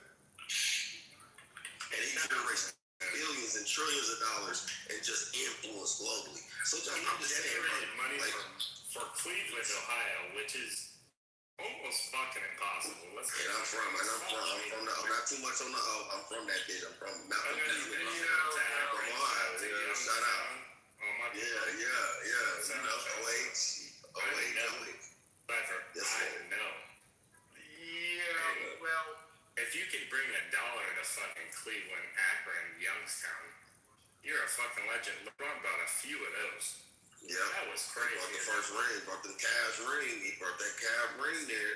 That shouldn't even be a real sentence that came out of anyone's mouth, but that's a fact, unfortunately. I'm not a cat. You know what's also a fact? Larry Okay. Bird beat Michael Jordan 6 times in the playoffs. So we You got know what, man? Alan, are you a fucking covert racist or what? What the fuck? He is a fucking hater. Larry Bird is one of my guys, though. Don't get it twisted. That's guy. I know. You know what I'm saying? Once you went to basketball, all bets are off. Alan is an asshole. He gotta throw the white man in there. You've been at the game, motherfucker. Larry Bird, he hates it. Right. Right. He's wild, man. Nah, man. Alan's my guy, though. Don't get it twisted. It's been since we had these healthy debates. You never saw Bird crying on the floor 'cause he got fouled. I'm sorry. He wasn't a good actor. You know what, Cypher? Maybe we should just end the conversation there. We could keep going back and forth, but Yeah, man. But all I'm saying is at the end of the day, it does go back to what I said earlier, though. I know. Oh, yeah. He is a solution. I think that Trump's existence as a president is a solution to this because it highlights both sides of the coin. On one side, I believe that fundamentally he's right about a lot of his global politics. I am aligned with. I understand it.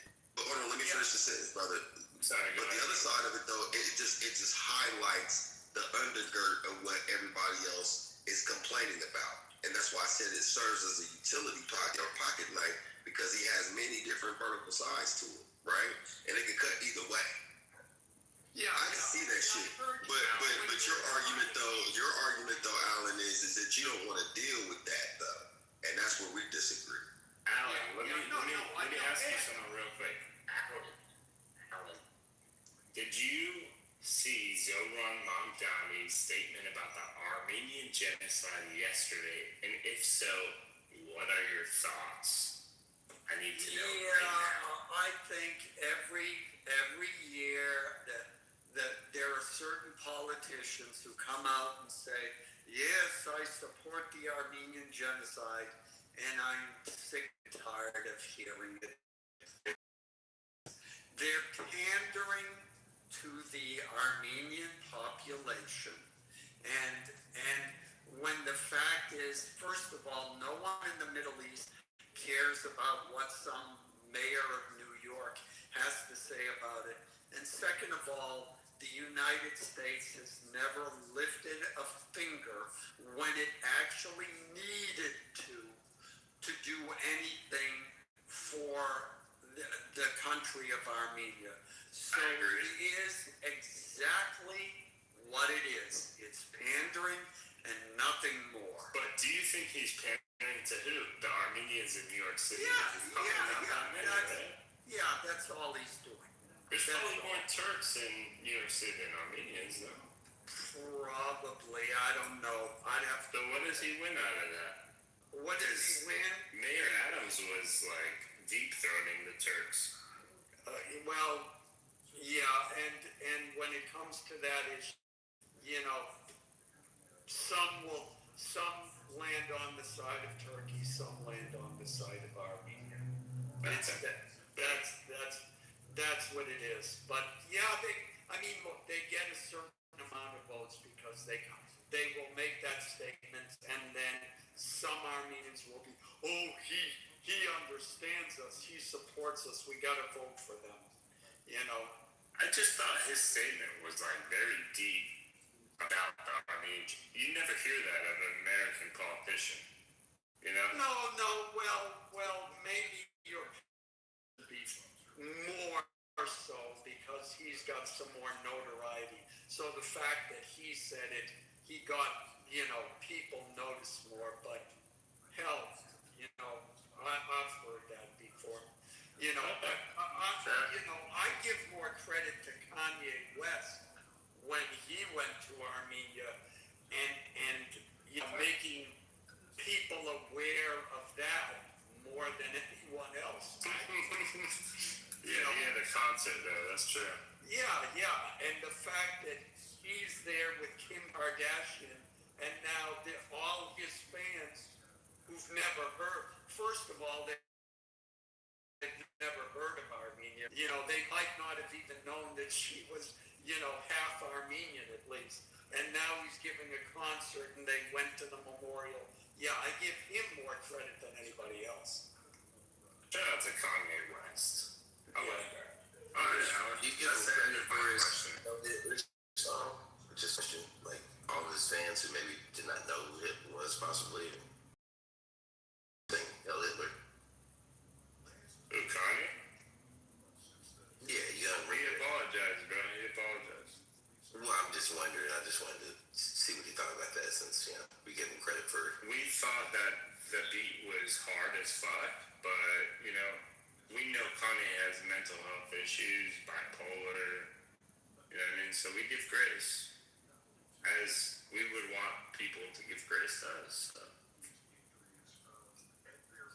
Kanye, as a rap artist, was the best live performance I've ever been to of any rap artist in my whole life.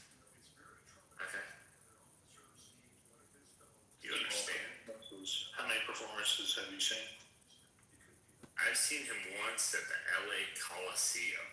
What about in whole? How many performances have you seen? Musical. Good question. I've seen dozens of rap performances who've all been horrific, and singing every other lyric out of their song, not giving a fuck, very lazy performances. I didn't do that. He gave the people what they wanted, man. Have you seen Ice Cube perform? Because he was the best I've ever seen. I'm not. I'll be honest. I'm a little younger though. I'm a little bit younger. Yo, Hero, I'm a little bit younger. I'll be real.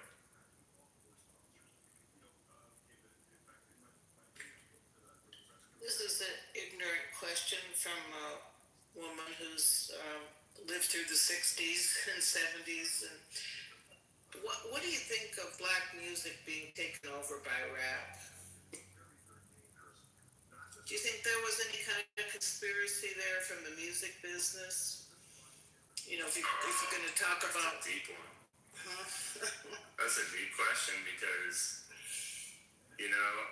the popular music and the hip-hop genre is not necessarily the most positive, right? It's usually the rappers who get signed to certain labels and contracts are getting signed to promote degeneracy, murder, polygamy, all sorts of extramarital affairs, violence. And I think that's more about the music industry rather than anything to do with black culture, because it's a predatory ass industry. Yeah, it's not. My nephew is in the music, is a musician, been involved, and he has no truck with it. He's gone on his own, but I used to like black music, but I don't like music here. I think you're pretty young. I think, Cypher, how old are you? Like in your 30s or something? No, I'm 45. 45?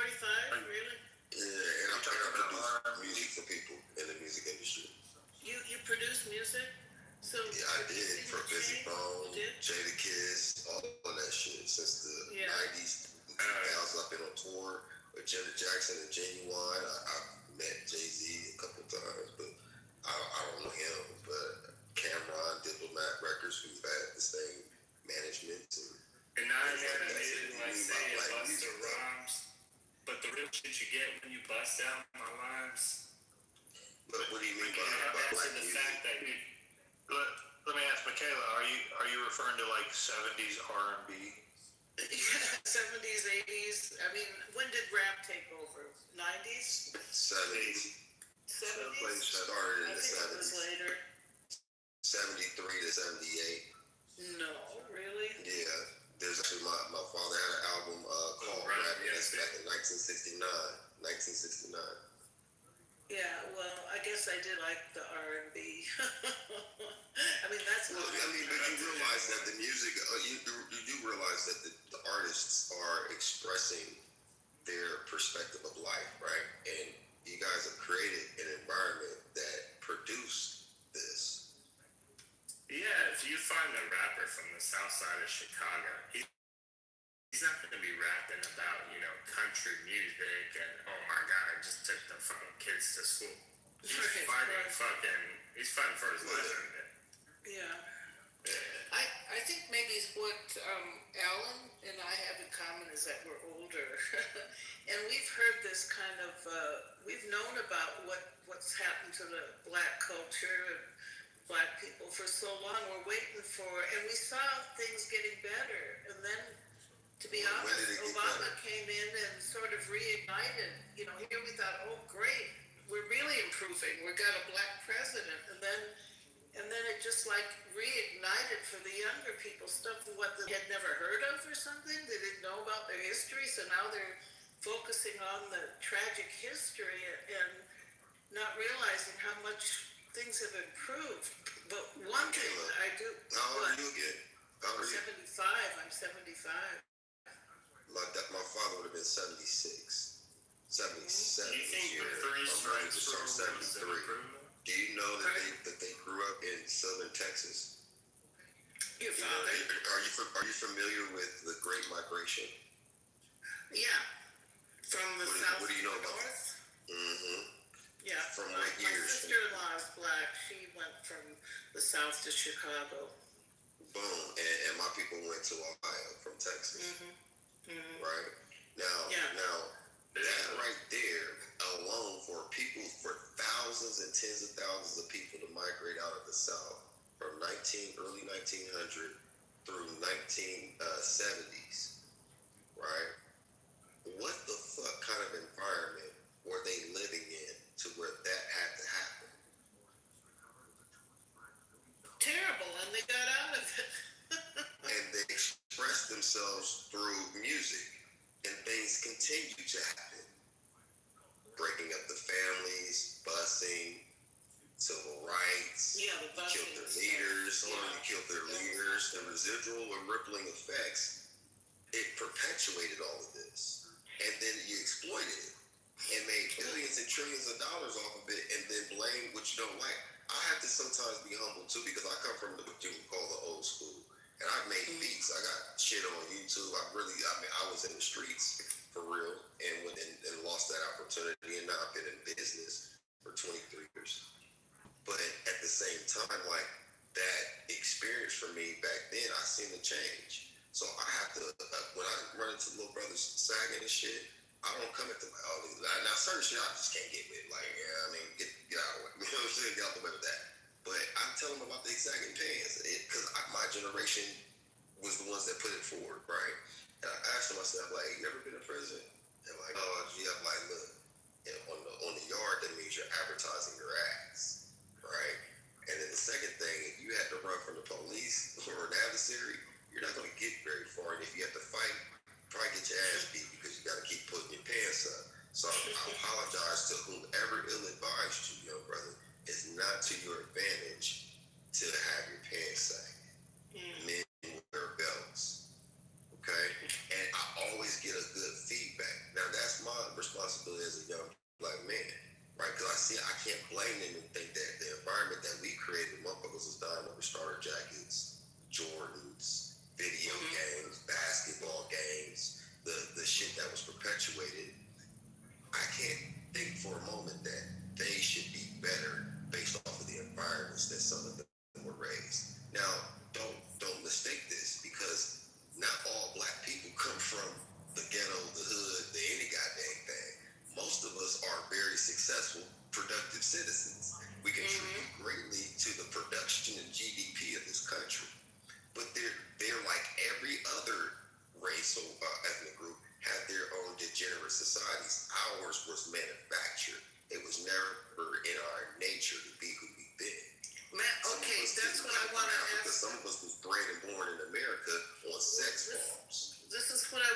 ask about, I mean, what I've heard is that the black family was pretty together in the 50s, you know.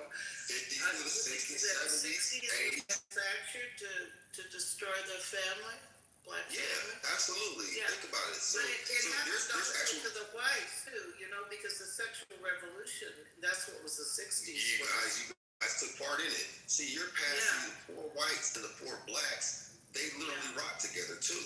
Like if you heard the term redneck, it came from the 1920s, where the coal miners were fighting against the corporations that sent their private militia to go after them in West Virginia, and they had a shootout. And the way that you knew who was on your side is that the white boys would have the red scarves, handkerchiefs around their necks. And it was black and white people dying side by side. That's why West Virginia to this day is still one of the most culturally, it's racist as fuck still, but it's interbred like a motherfucker. Like most people are mixed, right? So our stories are intertwined. It's just that the problem that most Europeans, Americans have is that they don't like to deal with the issue of race because of the way they were raised and how they benefited from it. Whether we was in the same This boat is or the not. deal I've seen in my lifetime.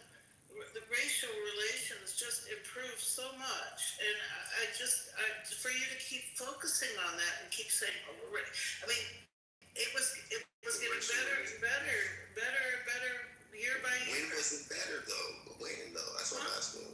That's what I'm trying to win because I had. Well, from my when I parents was are your a age. child, I know that just the racism, you know, because my family, we didn't live in an area where there were blacks, and I know the attitudes of my family was they just didn't know anything about blacks, and they had prejudice, you know. But then my mother worked for the government, and then she worked with a lot of blacks, and I could see that easing up, and I could just see over the years things getting better with white attitudes towards blacks, and I'm trying to understand when was in the this? When did you- 70s, the 60s, the 70s, and then just the 80s. I'm very close to the times, and I grew up in this thing, so I'm trying to understand. Like, I mean, from your lens, you believe this, but I can't perceive it because the "don't push me" because I'm close to the edge. The message you said you used to like black music is built off of the shit that we went through and the environments that y'all created. I don't know. That's why I call it the original sin because it's a convicting thing. But the thing is, I understand for us to get away with it, not even get away with it, for us to call it the past, we have to address it. If you address it and actually deal with it, and you have to forgive yourself. This is not an indictment. This isn't. This is what I'm saying is that that they have to reconcile with themselves. But first, knowing the truth, first, and accepting the truth, changing and challenging your own narrative. That's an internal thing, right? That's not for anybody to shame somebody in anything. That's just dealing with the truth. And it goes both ways because honestly, y'all, there's no physical, mental, intelligent way that a people that come from caves could rule over people that built civilizations unless the people that built the civilizations played a part in it. You know, I went to Berkeley. I was there in 1970. I was around the Panther Party, you know. I actually went to their first constitutional convention. You know, but what are you saying that the music that I liked was a result of, are you saying that was just produced by the music industry, that it wasn't a real reflection of... Oh, no. What I was saying about the message, which was go back to your time and era, that don't push me because I'm close to the edge. I'm trying not to lose my head. Broken glass everywhere. People pissing on the concrete like they just don't care. All that stuff, talking about the junkies and this, that, and the third. They were talking about that every rapper had a song about his mama, a woman that he or she loved, about a party that was nice, and multiple songs about oppression, stress, trauma, somebody getting murdered, killed, how down bad things were for a particular group. And then they had songs about hope and change. You can look through every album, even to this day, even though you might not understand the lyrics, and I don't either. But, you know, they're still the same thing is out there, but it's more controlled. So it's manufactured by a small group of people that even shit on poor whites that dysfunction and degeneracy. The Yeah. parts of that that are true are manufactured by the very people that are judging. Yeah, but what about the black family, though? I've heard that they were. What happened to Cosby's? What happened to BET? No, I'm not. What happened to Family Matters? I'm not talking about TV shows. I'm not talking about TV shows. I'm talking about statistics. Okay, so you remember that movie with James Earl Jones? It's on the tip of my tongue. And it's from 1974. Not Charlene. But it talked about the black family being split back then. There's multiple documentaries about the man in the house clause.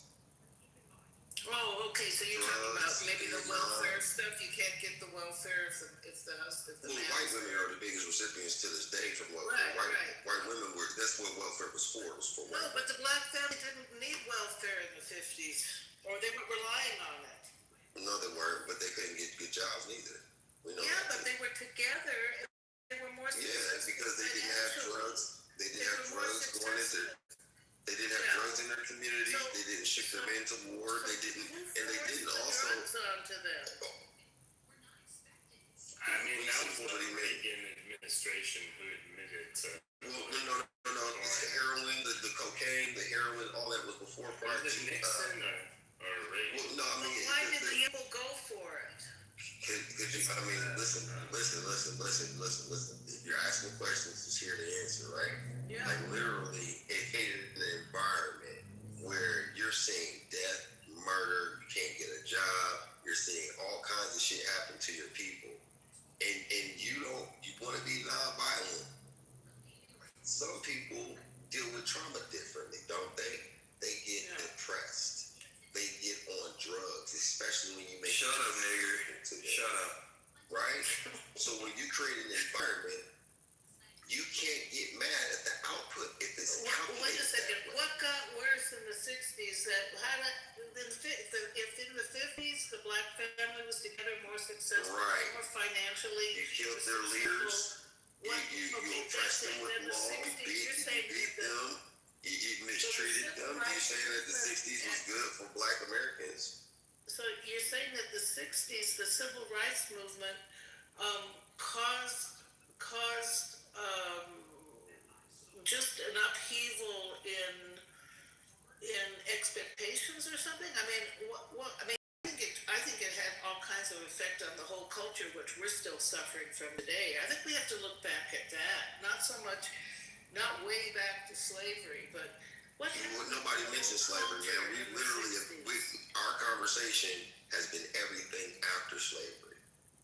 Right. Well, I mean, something happened in the 60s. If the 50s, the black family was more together, more financially stable, more successful. More financially stable? What do you mean? Like, when you say these things, like, what do you mean? Well, it seemed to me that they weren't split apart. Maybe they were poorer, but they were together. Right, but when you introduce drugs, sex, alcohol, and depressed environments, what do you think is supposed to happen? Introducing sex, drugs, alcohol, the whole culture sort of went wild. What culture? Yeah, I'm saying American culture, right? Right. So when you add that, the feminist movement and all that other shit, welfare, the men are off to war and things like that. Like, that fucks up the black family, doesn't it? Especially when you create gang wars. And it affected blacks worse. And then they're expressing themselves in the music. So it becomes a soundtrack to their environment. The music and if it's never been addressed in decades upon decades, how do you expect people to make change? But what hasn't been addressed? You're blaming it on what racism, but I think what hasn't been addressed is what happened in the 60s to our whole culture. It was racism. Racism is America's fucking origin story. Well, the drugs were affecting everybody, and then and that's the thing. Like you see how in this conversation, right? You're skipping around the obvious. You're not even acknowledging what I'm saying. Well, you're just adding in other elements to discredit or take what away I'm from saying it. is, the racism, to me, it was getting better. It was getting less and less and less. The culture. It was just less in your face in terms of violence, but you've seen over the last 20 years violence. black men being shot on camera and killed in front of you on the TV screen. I saw. You know what the prison is set up to do. You know what the schooling, we know the racism in schooling, housing, banking. It's always been there. And you're right. Yeah, but the nuclear missile that blew up a lot of black culture is the destruction of the black family, which was engineered. There's a fucking memo, a government memo about this in 1979. There's a whole agenda to do that. It was literally. So how do you judge a people for reacting to an environment that you engineered? What is the memo in '79? Is it about drugs or what?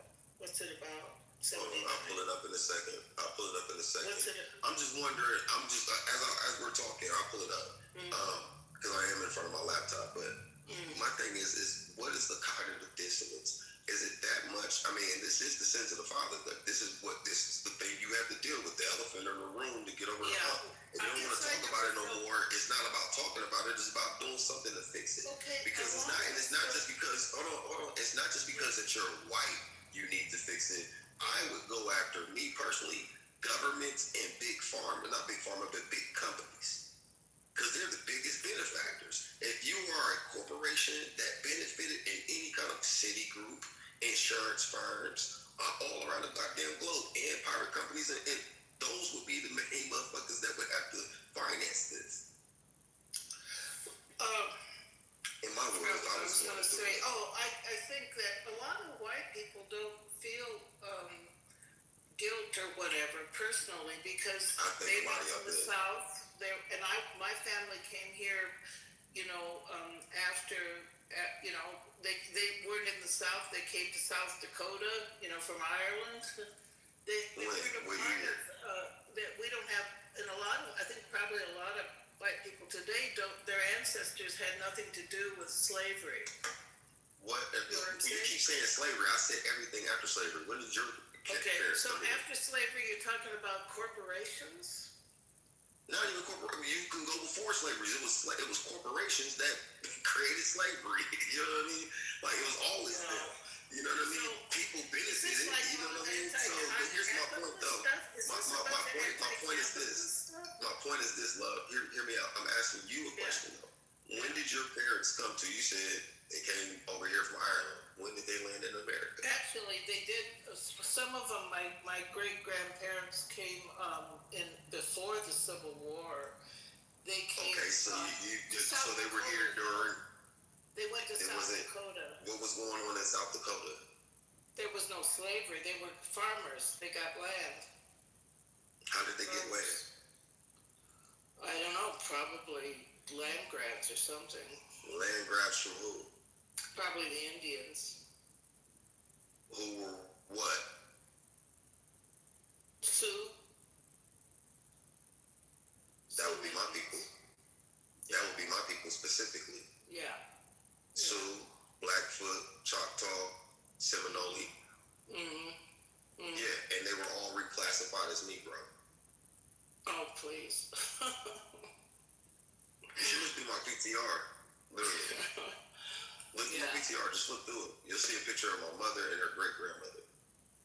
Okay, but we're talking about blacks, not Indians right now. They are black.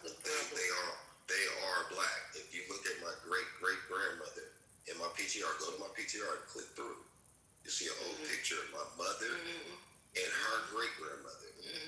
Well, another part of my family married into the tribes in Nebraska. Yeah, and those are $5 Indians. Yes. What's that? They bought their way on the scroll. Yeah, the doll scrolls. It was made. Yeah. Okay. So this is our history. Okay. So you're saying that to climb out of that, you're saying that you have to deal with it. Well, what do you mean? Deal with conversation. You've evaded a lot of different things. It feels like it's uncomfortable to you. Well, you know, but I appreciate you having it with me, though. I'm not talking shit. I do appreciate you having it with me. We've been respectful. But it's like you have an aversion. Yeah, like you seem to have an aversion. I'm not black, but I can tell. That's an internal thing, love. I can't instruct you on how to do it. No. I would say this though. If I could give you one thing, it would be education first. For you to get informed and educated about it first. Wait a second. That takes away the fear and everything else. History. We know our history. I don't think you do. So then what? I don't think you do. I don't think you know our history. I think so. I mean, And my people you who know came how here, powerful the KKK was. my family had nothing to do with that. I'm not. But see that right there, that's the aversion. You see that right there, but that's defense. I don't feel any guilt over the KKK. If that you do, you're projecting it right now. Why? You're projecting that right now. No. Listen, if I'm talking about history, why do you immediately go to my family? Blah, blah, blah. That's right. I'm talking about I history. don't My family had identify nothing to do with either. weirdo And I'm not. KKK people. I'm Catholic. I'm asking. Do you know what the Catholics did? Do you know about the Spanish Inquisition? Michaela, I simply asked you a question. Nothing to do. I'm Irish. And you And the Irish are the police. Because I'm Irish. The fraternal order of the police and the fraternal order of the firefighters are Irish. Hey, listen, we came here because we were being starved to death. Right, and some of y'all are black too. Some of y'all are black and European. Yeah, a lot of y'all are black too. They got treated like. Yeah, my father was black. Yeah, they're the niggers of Europe. Yeah, they're the niggers of Europe, and Mexicans are the niggers of South America. I don't feel. Wow, this is crazy. Yeah. Well, no, really, I don't identify as a white person. I identify as Irish. And But you identify, you benefit though. You should do that, and you should teach your kids to do that as well. To do what? To identify as Irish and not as a made-up, complex. Yeah. When they're half Jews. What do you call a black American though? What would be our nationality? American. African American. African, but most of us aren't from Africa. Yeah, you're American. You're from Africa, however long ago your family was brought here. No, so, and that's the thing about here's the solution is the knowledge. If you guys want to deal with racism for real, once and for all, like deal with the truth. If you feel pushback from it, that's the energy that you internally have to reconcile. Wait, the Africa part where you said. I'll give you an example. Yeah, I'm gonna address it. The same thing I just said, I'm gonna use myself as an example. At first, when I found out about Africans selling Africans, I was like, what? Then you start digging in deeper, and you're like, damn, those people were refugees from Portugal and Spain. So they didn't sell their own. Damn, there were some black slave owners that had breeding farms. 400 of them are documented as being worse than white slave owners and own more slaves than white people did. The average white person couldn't afford a slave. But what is learning about European history and where the Slavs and the Russians and shit really come from, and you start understanding history, you start learning the truth. It's real humbling. I would never be offended by white racists because I know too much of their culture and origin story to feel like intimidated by that. I also know that all black folks weren't slaves and they're not all fucking victims. Some of them played a direct hand in the shit, just like we did in our shit right here today. Like some of the from Africa. They're not. I was just saying that some of them are from Spain and Portugal. So if you look at the Alhambra Decree, if you look at the Manuelian Ordinance, 1515, and others, well-documented information like name specific groups and pages. Ordinances. Yeah, it talked about the expulsion of it talked about the expulsion of the Jews and where they went into Africa and they were later sold into the slave trade. And then Jews were sold into the slave trade? Absolutely. Okay, wow. Well, I have books that from the time of the 1700s, 1500s. Okay. I have a lot of documented information that proves that. But then there were also there were Black Americans that were here in America that were also reclassified as Negro, like my great grandmother that you see in the picture if you scroll through the shit, right? So you see that woman, right? Now that woman had one of 22 kids, had 19 kids of her own, right? So and my people were born in Oklahoma and Texas, and then also there were breeding farms. What happened in slavery? They did have to manufacture after the 1830s. It became illegal to traffic slaves, so they had breeding farms, and that would be their little brothels and pleasure palaces. And a good documented history book on this comes from a 1971 movie, which is the most graphical, accurate account of slavery that I've ever seen. It's called Goodbye Uncle Tom. It's a 2-hour movie on YouTube. It's free. It's a very interesting, very graphic. First time I saw it in 2003. It took me 2 weeks to watch it because it was really kind of hard to digest. But it's actually one of my favorite movies because it talks about the visuals of certain things, how this actually went down, right? But there were also Black slavers. There were 455,000 Blacks in the North and in the South combined that were never slaves. Some of them owned slaves. Some of them owned slaves to buy their families' freedom, and then others owned slaves for the same industrial purposes as they wanted. They sold their parents out and everything else. So what are they supposed to do with it? I mean, can we put that in the past? No, you have to deal with it. But also, you have to deal with it firstly. You have to deal with it firstly, then you can put it in the past. If you don't know these things, you can't reconcile. Died in the Civil War. Yeah, one of my favorite heroes is John Brown. Okay, look, didn't the Civil War sort of, I wish every Christian was like John Brown. Yeah, but John Brown was the motherfucking man. He was more down than, he up there with Harriet Tubman, but he was more down than Frederick Douglass and the rest of the motherfuckers. He came to them like, let's do this, and they were like, oh no. Dude hated slavery so much they actually thought he was insane. No, but I'm talking about the ones who died fighting in the war. And most of them didn't die for that reason. It was more of an industrial thing that created that. John Brown tip. You're gonna say that, so then we have to keep dealing with slavery. A lot of white. No, you're going back to slavery. I was talking originally. We started talking about everything from the 1900s on out. I can just talk about my years growing up as a 45-year-old man in America. I feel safer in South America than I do in America, bro. I mean, sis. They had slavery. And I'm from Ohio. You know what I'm saying? My family's from Texas. You know what I mean? Not all of us were slaves, and most of us own land. You know, still own land down there. But my point of it is that you have to guilt. The thing that keeps you like, it's cringeworthy and makes you want to avoid it is because you don't know that much about it, firstly. And then two, if you are dealing with, because you know, Grayson, you heard those jokes and stories and shit at home from your lens growing up as a young woman, and you're 75. Oh, you know what I'm saying? You're as old as my aunts. You know what I'm saying? I know what you could possibly have heard growing up. Most of y'all are inherently racist because of the ignorance of it, right? But if you understand the root of where it comes from, if you understand love, if you understand the root of where it comes from, it literally is a flip on you guys too.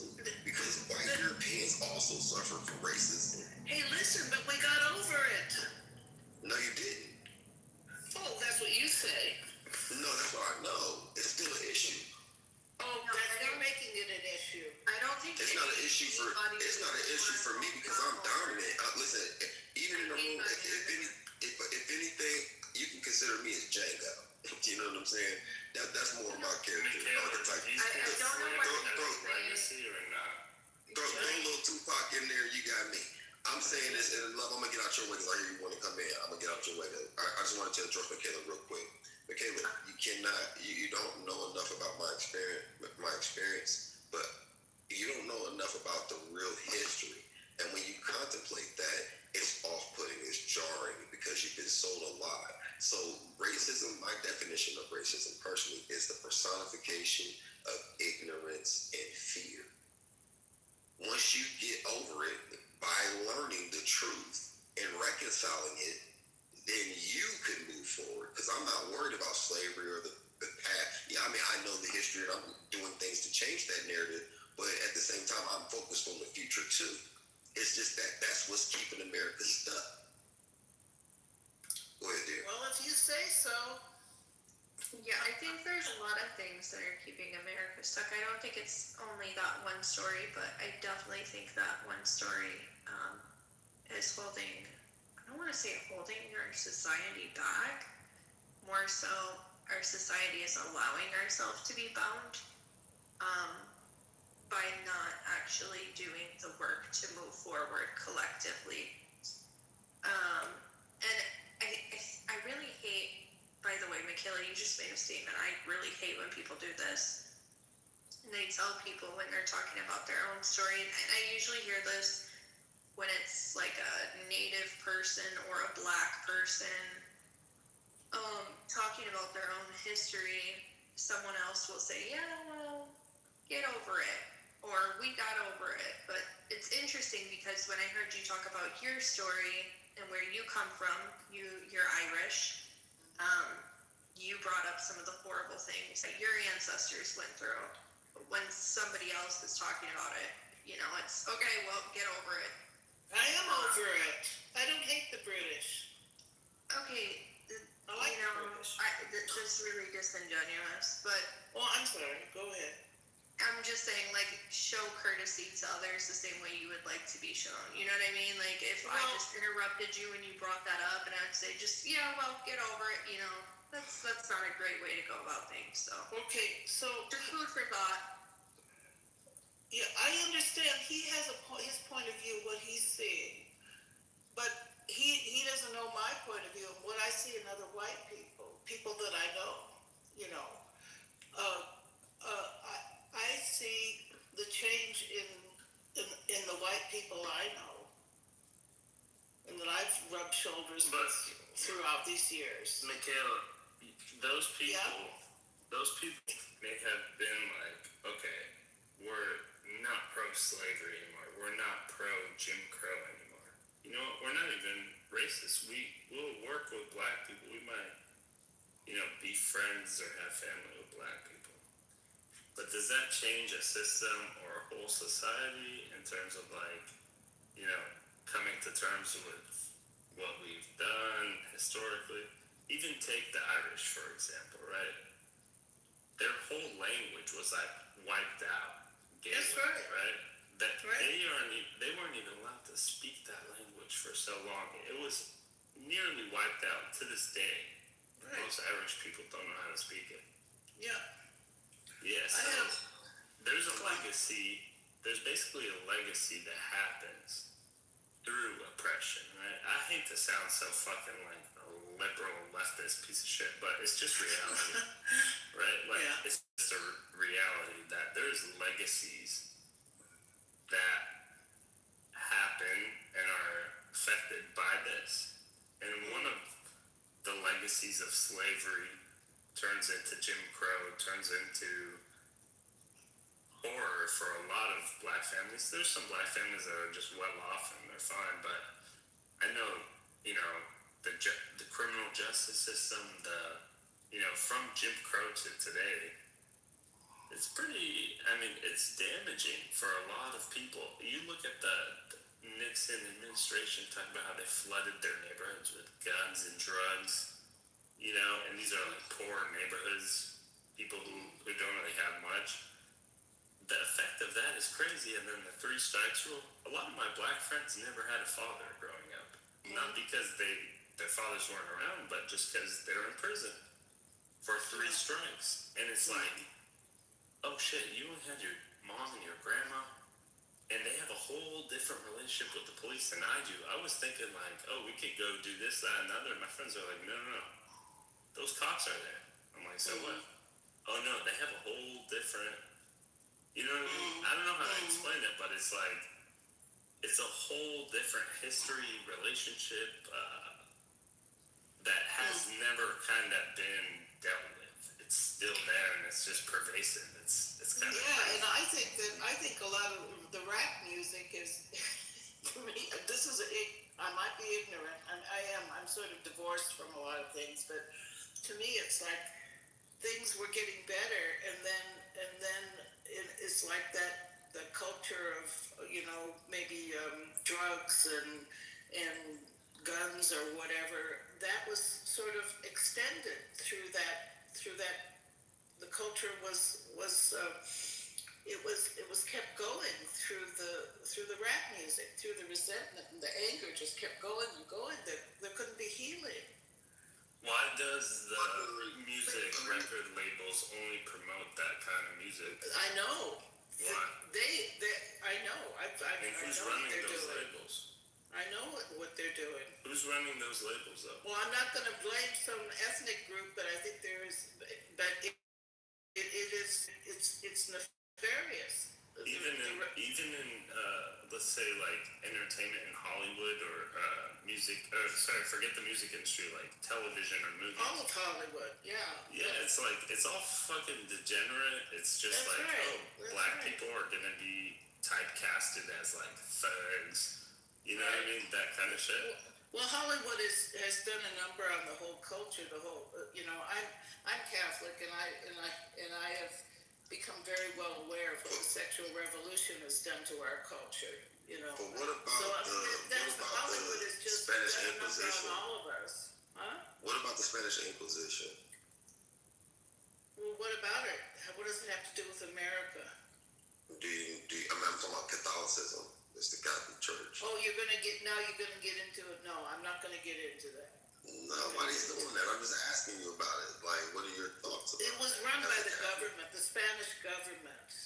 The church was doing their own private inquisition. They were dealing with conversos. And what were the conversos? Who were they? The conversos were Jews and where did they go? And the church was trying to weed them out to see if they were really converted. Okay. So where did those people go? What do you mean? Where did those conversos go after they expelled them? Where did they go? America? I don't know. Where'd they go? They went into Africa. Oh. North Africa, yeah. No, not North Africa. Congo. No, specifically the Congo. Angola. Matter of fact, Google, do you have a laptop? Or does any of you guys got a phone in front of you? I got my computer right in front of me. Okay. Just real quick shit. I just want you to check out this book, okay? It's literally called The Annals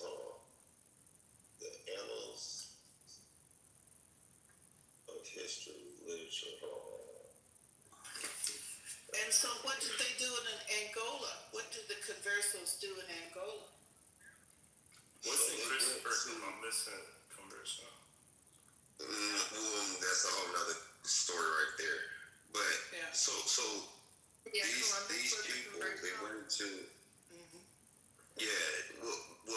so basically these people, they were sold into, they went to Cape Verde, they went to modern day the Mali Empire. If you look up this 1747 map called Negro Land, right? Look that up and it will tell you exactly where the slave coast was. And this is from a guy named Emmanuel Bowen. Let me know when you get that picture up. I'm putting in Negro Land 1747 map. Emmanuel Bowen. 1747 map. Huge. Images of Negro Land. Is it 1929? No, the 1747. Oh, I'm sorry, 1729 or no? Guinea. No, 1747. Well, I'm 1747. Here. It's sort of a old map. I can't make head nor tails of it, but I see one at 1727. There's one at 17. Just put a 1747 map of Negro Land.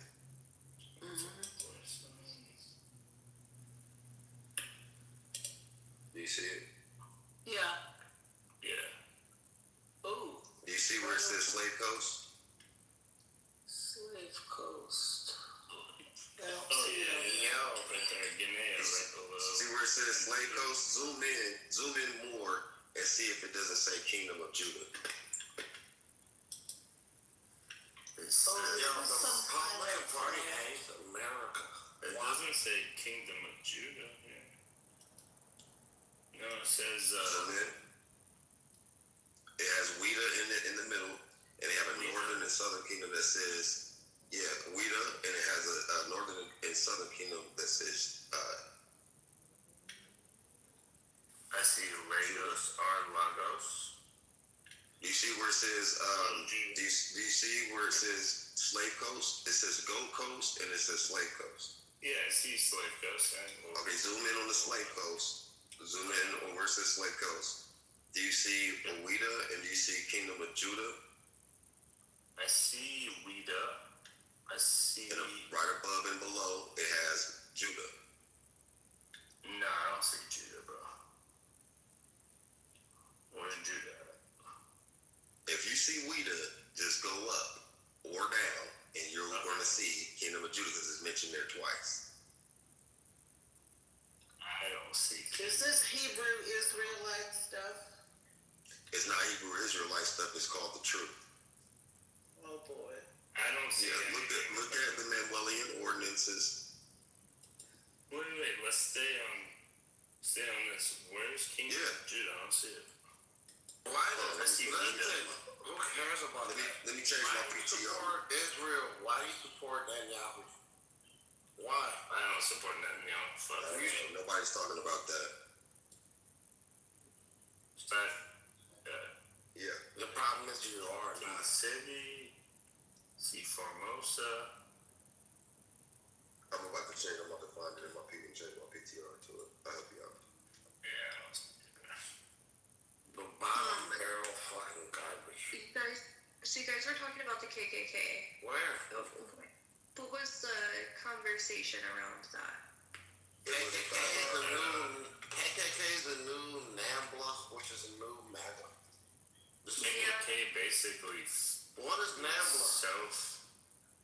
They did a lot of fucked up shit in terms of like voting processes for black Have you Americans ever in the Civil War. seen any of them at a Kamala rally? These motherfuckers. Yo, is Matt awake?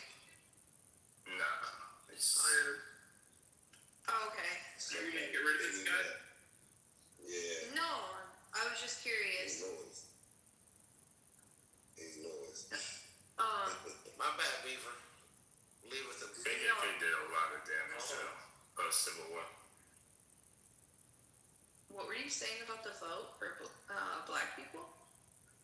Yeah, they basically terrorized, and basically like whenever there was an election or anything, they would make sure like if any black people were to go try to vote, they would go fuck it up. They would make sure that there was no, black candidates. They would do like crazy shit through methods of terrorism, basically to either intimidate through violence or just straight up go murder people. But did you vote for Trump?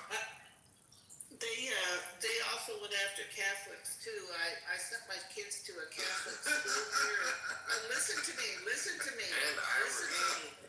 Listen to me. My kids went to a Catholic school here in Southwest Colorado, and they didn't wear uniforms, and that was because of the history of the KKK in our town. They went after Catholics, and that's why the kids didn't wear uniforms. Yeah, I need more in the South after. Okay. I'm just saying they didn't just go after blacks; they went after Catholics too. Listen, they went after Wait a minute. What about me? What about me? Historically in the South. What about the Irish? My history. What about the Irish? What about us? That's right. We were persecuted. So why do you dismiss it like hair. that? Why do you? Well, that's why my do you do that? experience with the KKK. Grandma used to talk about her experience with the KKK growing up. She met Bonnie and Clyde in Texas in 1920. That's KKK came to my city. Well, no, the thing is this, bro. It's not even that. I'm from Ohio, bro. Okay? I'm from Ohio, from the Midwest. What part of Ohio? I'm from Columbus, but I drove out to Chillicothe, and I lived in Zanesville, and I've been to don't talk that shit. I'm from Columbus, bro. Yo, Cypher, where's No, but I'm saying, I can drive out to Zanesville. Columbus see it? was KKK You know what's territory. No, Columbus is a great You see it, Jack? Columbus is a great Are city. you sure? Columbus is a great city. Don't do that, bro. It is. It is. know that Columbus is a great city. You have to. It is. The problem is, No, I what about definitely have. I live very close. I've been to Columbus before, but I'm pretty sure that that's KK. That is No. KKK territory. No, it's Yeah. not. Columbus is not. Yeah. Bro, no, they just had some white nationalists marching down the street. Yeah, they You see did. it in DC or There's not? also a history I see it of the on your KKK PTR. being there. I don't see it on the Yeah, no, map listen, that you I can't see. speak on behalf of the whole city because there was some It's the fucking same map. some trailer trash inbreds who happen to fucking walk through the city, who these fucking meth heads who live outside of the city of Columbus, who come to the city. I mean, we're not gonna act like Columbus ain't racist though, bro. We're not gonna sit there and say that, bro. I grew up there. I'm born and raised, bro. Columbus is a fucking hero in this household. I am too, bro. I lived in Yo, PTR I is seen cypher. it. This is how the map looks on my shit. I don't see Kingdom of Judah anywhere. What the fuck is that? What is Kingdom of Judah? PTR. Oh, you looked at the wrong. Yeah, you looked at the wrong. Yeah, but it's still there. You got a smooth. No, it's not. Where's that? Where is it? It says Weta. It says Weta, right on that one. You have the wrong one. The one that I got is the Manual Bone one.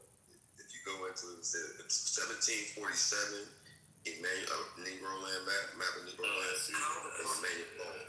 Yeah, you see it. See what it is. Yeah, but bro, we never say that Ohio ain't fucking racist, No, I bro. never Like, said that. their whole history. I never said that. I said Columbus, where I'm from. You stopped. Y'all didn't even fucking let me finish. What I said was, if you drive out to the outskirts of certain places, okay, why you heading elsewhere? Yes, you do see it.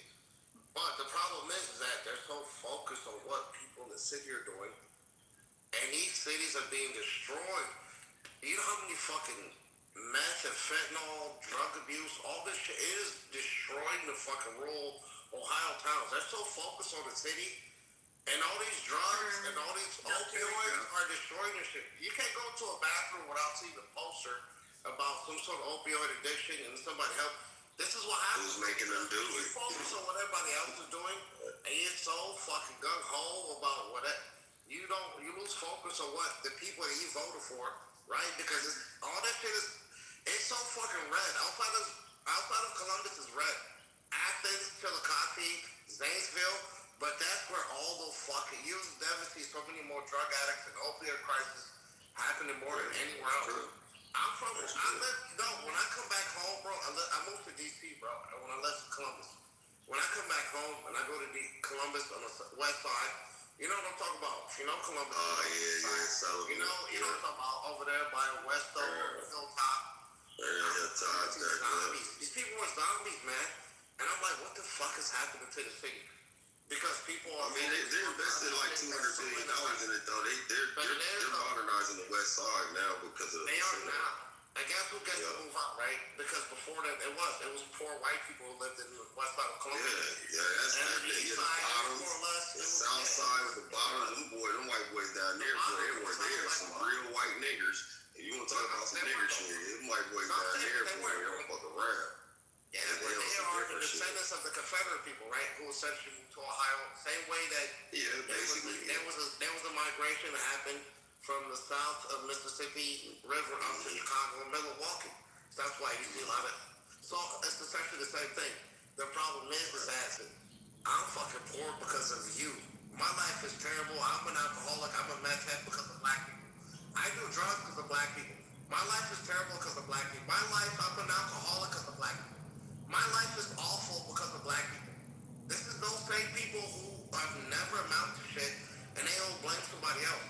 So the problem is that you will never see that progress because you see the punch down as opposed to the people who you vote for. 9 out of the top 10 poorest states are ran by Republicans. The poorest states. Iowa has the highest cancer rate. You understand that shit? AI data centers are being built all through these fucking rural towns, and they don't give a fuck because they love Trump and they love Republicans. That's fine. You can hate me all you want, but I'm not the one who are putting these fucking AI data centers and polluting these cities.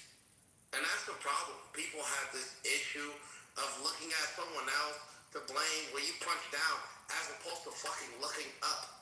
These billionaires you fucking love and you trust, they don't give a fuck about you. You will not get invited to Mar-a-Lago. You will not get an invite to the fucking ballroom. You will not. He doesn't care about you like he doesn't care about me. That's your problem. Diesel prices are killing truckers. Farmers are losing their fucking farms because of tariffs. They're going bankrupt. Do you understand this shit? This shit is real, and it's beyond me. You can hate me all you fucking want. You can blame me for your life problem. You know, all black people did this to me. All that. I don't give a fuck.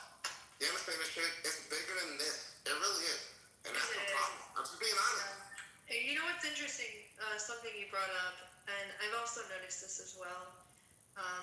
You brought up the fact that a lot of these people talking about like, oh, we need to do like crime crackdowns and like drug crackdowns.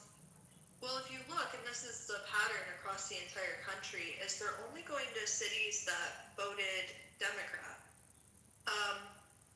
which is really interesting. But when you get out of the city, exactly the same thing that you're talking about. I know what you're talking about. I grew up in the city and I moved outside of the city. And thankfully, my little small town is a... She's so I grew up in the city. Amazing. I'm speaking. Shut the fuck up. Do you have any fucking manners? Shut up, bitch. Shut up, bitch. Speaker, can you drop him? No, this is where I'm from in the city. Nobody gives a fuck where you're from, bro. Nobody cares. Nobody cares. So anyways, what I was saying is, once you get outside of the city, you see, oh shit, like you're in a red wave, you're in an ocean of just Republican counties, right? Thankfully, in my little small town, it's just a little blue dot, and I love that for me. But what I've noticed is in these Republican, rural towns is there's a lot of drug issues. Absolutely. Like meth labs are constantly getting cracked down. I'm like, what the fuck? These people are doing meth? Like I had a cultural shock at first. I'm like, wow, this is crazy. People actually do meth and they're like doing, they have these fucking labs that explode and they kill themselves because they're retarded, But, Trump isn't doing any of the crackdowns in the rural cities or not cities, the rural towns that voted red, and they have drug problems too, and crime as well. And I don't get. But he's doing a disservice to those people because what you're essentially doing is you're focusing on Chicago and New York and places that you don't live in. Why do you give a fuck? You live in Alabama and Arkansas and West Virginia. Why the fuck do you care about what's going on in the blue city? When the blue cities are feeding the red cities. You understand that shit? 9 of them top 10 poorest states are led by Republicans. So why are you focused on the blue states and the blue cities? And you can say that shit all you want. But those cities, California has the 4th highest GDP in the country. I mean, in the world. In the world. 25 states rely on California alone. And that's what people don't say though. 25 states rely on California alone.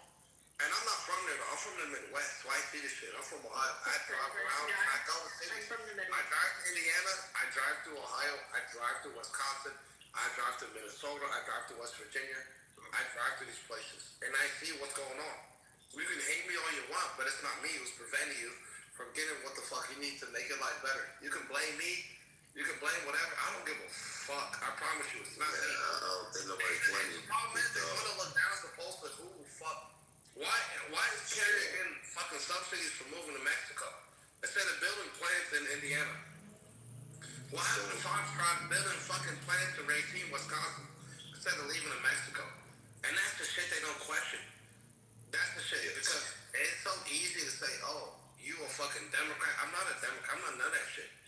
What I believe in is I'm an American first. I love this country. I want to see this country do better. I'm a progressive. I want to see it progress. I don't give a fuck about your ideals. It means nothing to me. You hate me, I hate you too. That's fine. But what are you going to do about this country and how do you want to see it progress? Do you want to see us all eat or do you want to see a few eat? Who are the billionaires who are fucking starving you motherfuckers? And building AI data centers and wiping out these fucking family farms to buy them.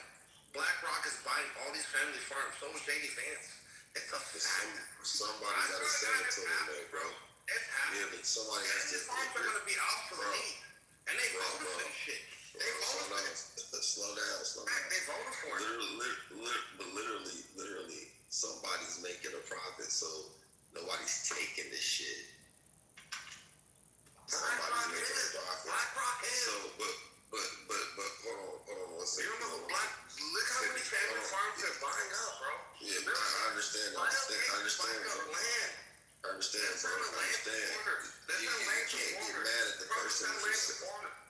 Brother, I hear you, but you literally. It's American white. I hear you. Bro, listen, I hear you, but literally, I wanted to pivot real quick to Coco and Michaela. Michaela, I put it in the chat. Are you still there? Yes.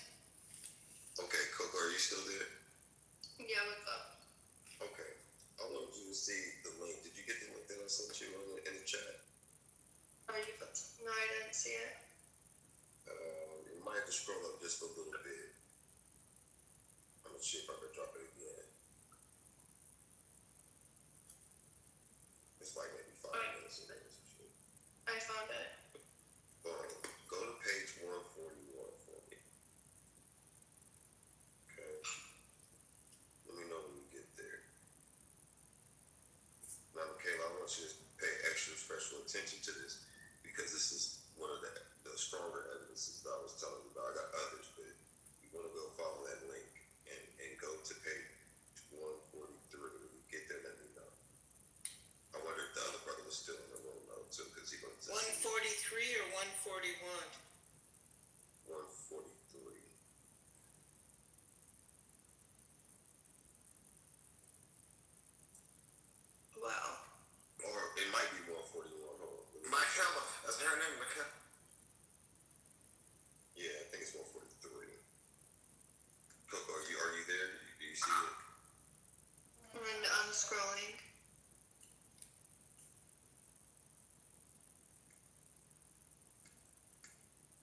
The thing is, though, a lot of us will root for America. That's what you'll realize. Yeah, Trump's doing a great thing. I would get it here. I would root for him 100% if he had everything going like he said he would. Right?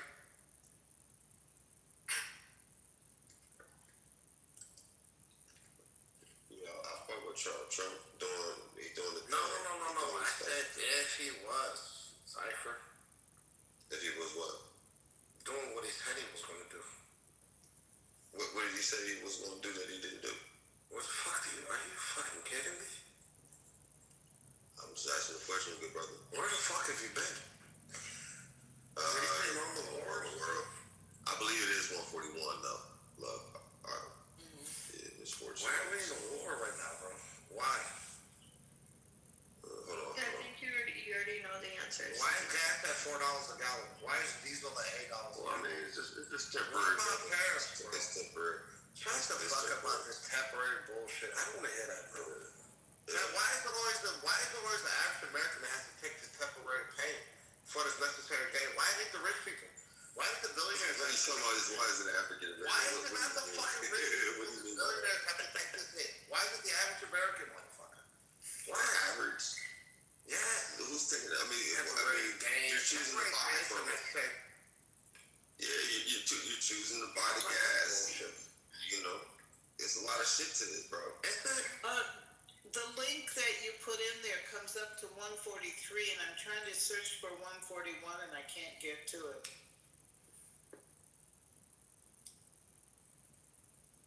Hold on. I'm about to do a search. Tell those truckers to take the necessary pain, bro. Cypher. Yeah, I mean, they still trucking, ain't they? They still trucking, ain't they? Yeah, they are. $8 a gallon. A lot of them are going out of business. Farmers are going out of business. They're selling their family farms because of tariffs and diesel prices. You okay with that? You want Bill Gates to own every farm? You want Bill Gates to own every farm? Sell it to us. Damn. And that's exactly who these people. What is? They don't give a fuck.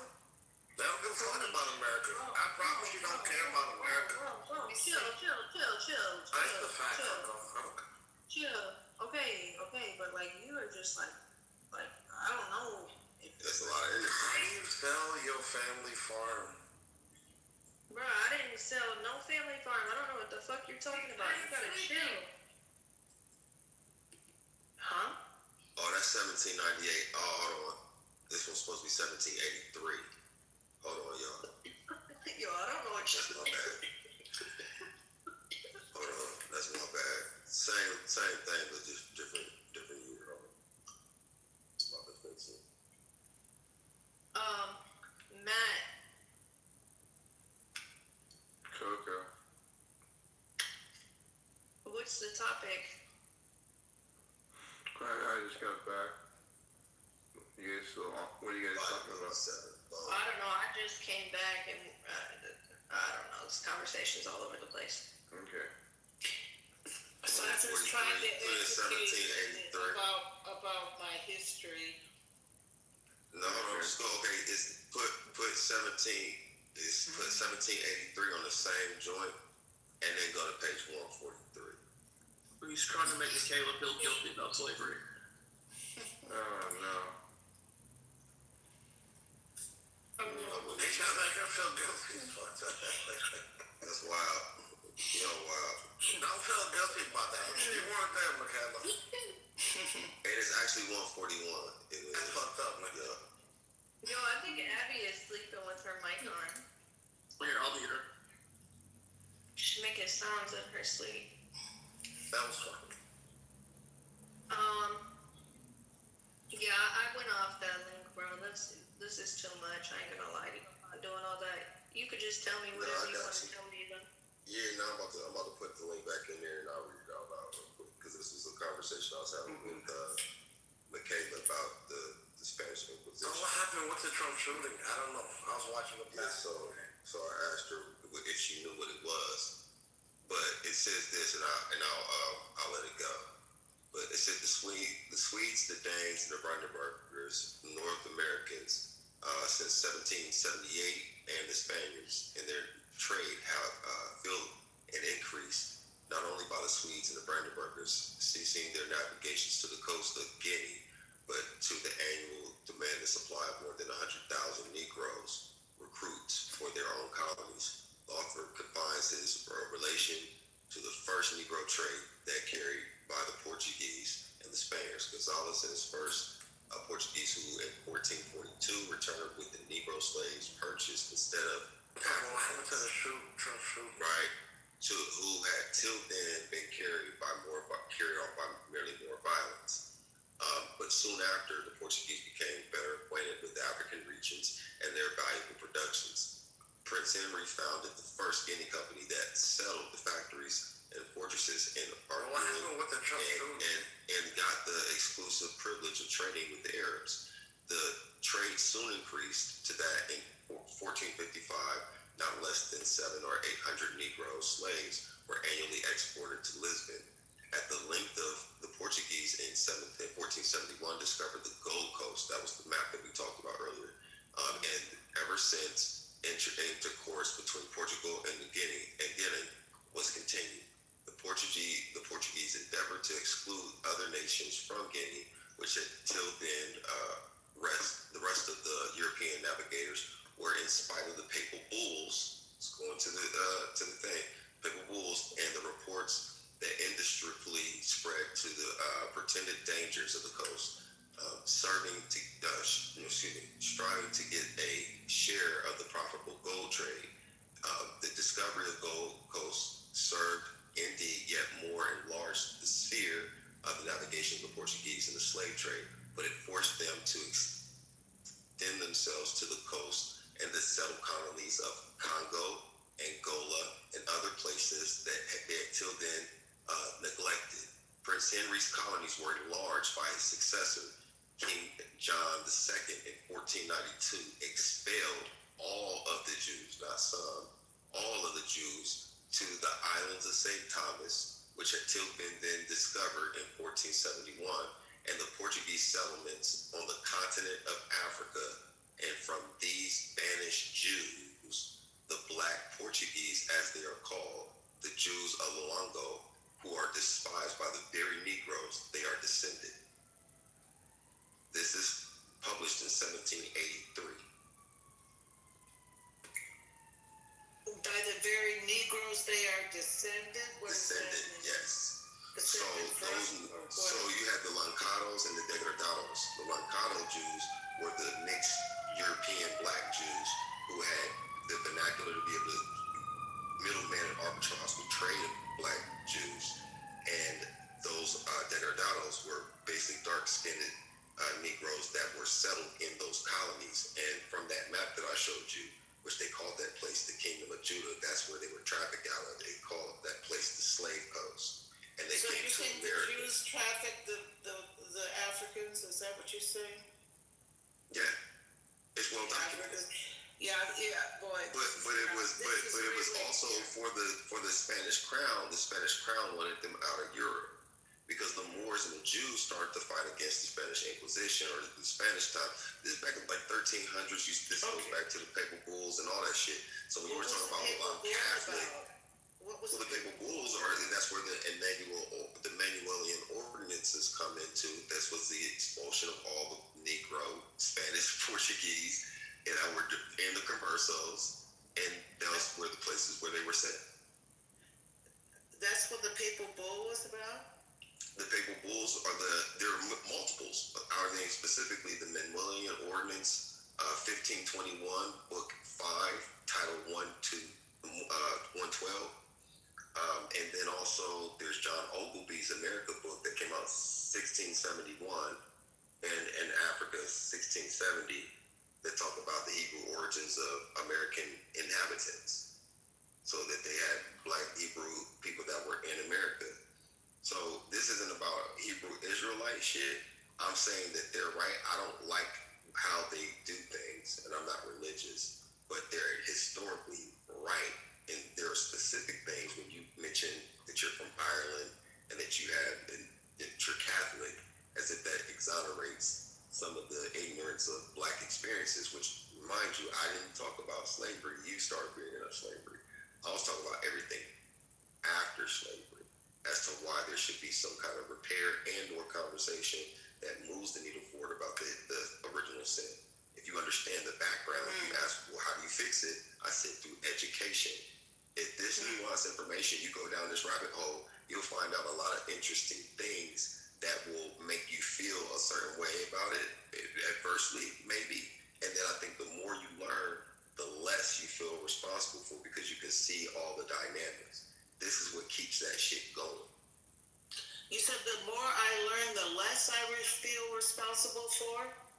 I mean, that journey's up to you. I feel like if there's some things that are going to make you feel uncomfortable, yeah, I want to make sure I'm clear by it. The less I feel responsible for.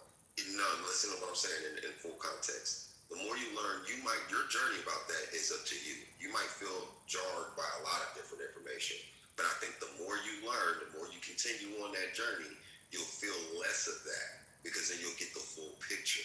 You get what I'm saying? So a lot of people fear what they don't know. A lot of people hate what they don't know. But the more you start to understand a thing, you can start to understand its origin or deal with its existence better. Yeah. Does that make sense? Yeah. And is there anything in in the history of your people or your group that you identify with that you have to deal with that like, oh fuck yeah, absolutely. Whatever. I mean, absolutely. The fact that we let people like you conquer us is fucked up. Horrible stuff in the humanities past. Okay. Well, I mean, the thing is that you asked me what was the pathway forward, right? All I'm presenting to you is that, hey, this is something that you can do. Now, how you feel about it and how far you go with it is up to you, right? Yeah. Education. So I know That's that the first step. Papal Bulls existed, and the Papal Bulls did a lot of things that were terrible to people all over the world in history, right? I'm completely aware of that, and I've read these things in deeper context at different points in my life. However, the ending part of where you said that there's like Hebrews that were in America to begin with, that's bullshit. That doesn't exist, and I don't believe in that, and I know that for a fact because I'm from America. I originate from this side of the world, and I've read context in so much historical documents and archaeology and so on and so forth, because that's my history. And that's just bullshit. This is an idea that comes from actually, it's racist, and it comes out of the Mormon church originally, and other groups have co-opted this idea, and now it's turned into this huge mind fuck where people are completely brainwashed and actually believe this is something true. People go to to the extent of literally creating AI about it. They'll make up Well, you know that this book that I just read is real, right? Okay, that's all right. I'm telling you, I don't believe in. No, there was no Hebrews in America to begin with. It's just not realistic. It's not true. How do you know that? How did you come to that conclusion? I already told you. Dude, come on, bro. We're not doing this. Listen. I'll just ask you. Hebrews come from literally Hebrews come from the other side of the world. They're not Americans. How do you know that though? Like, I mean, what gave you that idea? Oh my God. Lack of evidence. History. I mean, reality, evidence. Like what? Give me an example. I already did. This is ridiculous. Come on now. Look, you made the argument. I was just asking where it comes from. I just want to understand how did you get there? I've already told you. I've looked into archaeology. I've read text history books from all over the Americas. I know that's fucking bullshit. That's my history. I'm an American. I was here before America was here. I don't identify as a black person. I don't identify as a Hebrew. I identify as an American who was here before America was here. That's What tribe are you? What tribe are you? I'm an Anishinaabe. Anishinaabe from where? What part? Okay, amazing. And this is sad. This is why I think that, Beaver, this is why what part of America are you from, man? That's all that I'm I asking. had with you when I said I really like how Canada teaches their students when they're children about the original people, how they do that when they're kids, because Canadians don't have these kinds of conversations. You notice that? I've never heard this shit until I got on Clubhouse about Black Hebrew Israelites and Hebrews, being from America and all that bullshit. Yeah. Why is it bullshit though, T? And it's really sad too. Like, you live on our land and you have no clue. You probably don't even know whose land you live on. Which tribal nation's land do you live on? I mean, I'm in Ohio, love. I mean, that's where I'm from. But Okay. All right. So you don't know. This is my Back Creek, you have a lot of different tribes, love. There's like hundreds of fucking tribes. I'm just like Cherokee. The Zids, the Rockets, the Falcons, the Penguins. Yeah, Cincinnati Reds. Yeah, Cincinnati Reds. Go. The Guardians. Yes, brother. The Browns. Michaela, do you feel guilty? Have you even do the work so you don't feel guilty anymore? I do not feel guilty, no. Yeah, and you know what? You shouldn't. I mean, if you understand it, you shouldn't. No. But if someone... Michaela, but to Coco's part, though, I'm just, you're making blanketed statements and you're kind of talking around in circles. I mean, like, what makes things, like, how do you explain John Oglesby talking about this shit back in the 1670s? Specifically in a book from the 1670s. Like, how do you reconcile that? Maps from the 1747, Back Creek Stone in Ohio. There are multiple findings of Hebrew existence in America, actual artifacts. So if you go and we do know that John Oglesby is, right? If you look up who this is some random Christian gynecologist in OB, and he was a historical Illinois politician. So if we go back in context, even from what year? What year? What years ago? Can I finish my statement?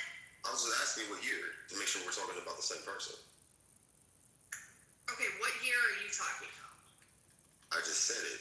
What year were you looking John up? Oglesby are you talking about? What year were you looking up, love?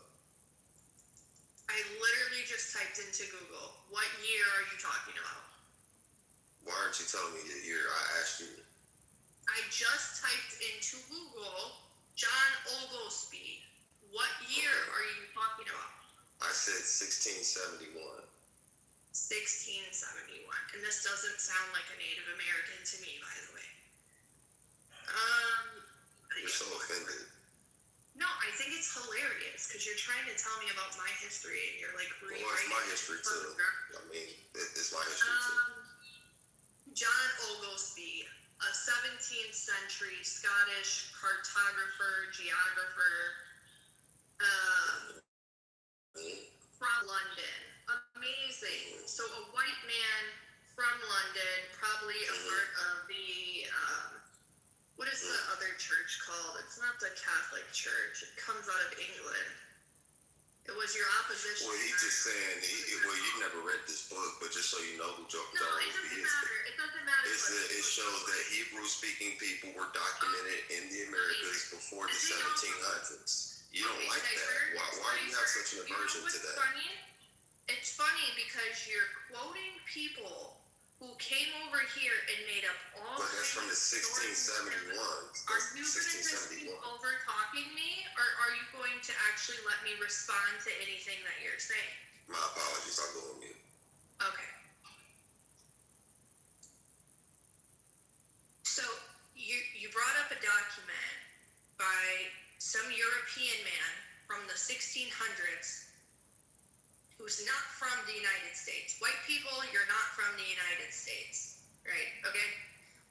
Going back to the 1600s, yeah, now in modern day, okay, you know, you're the great grandkids of settlers or whatever. So in the 1600s, this is active colonization in this part of the country. So, you know, you have an invader coming into lands who are trying to come up with any kind of fucking stories and using all sorts of coercion tactics. You know, these are abusive people.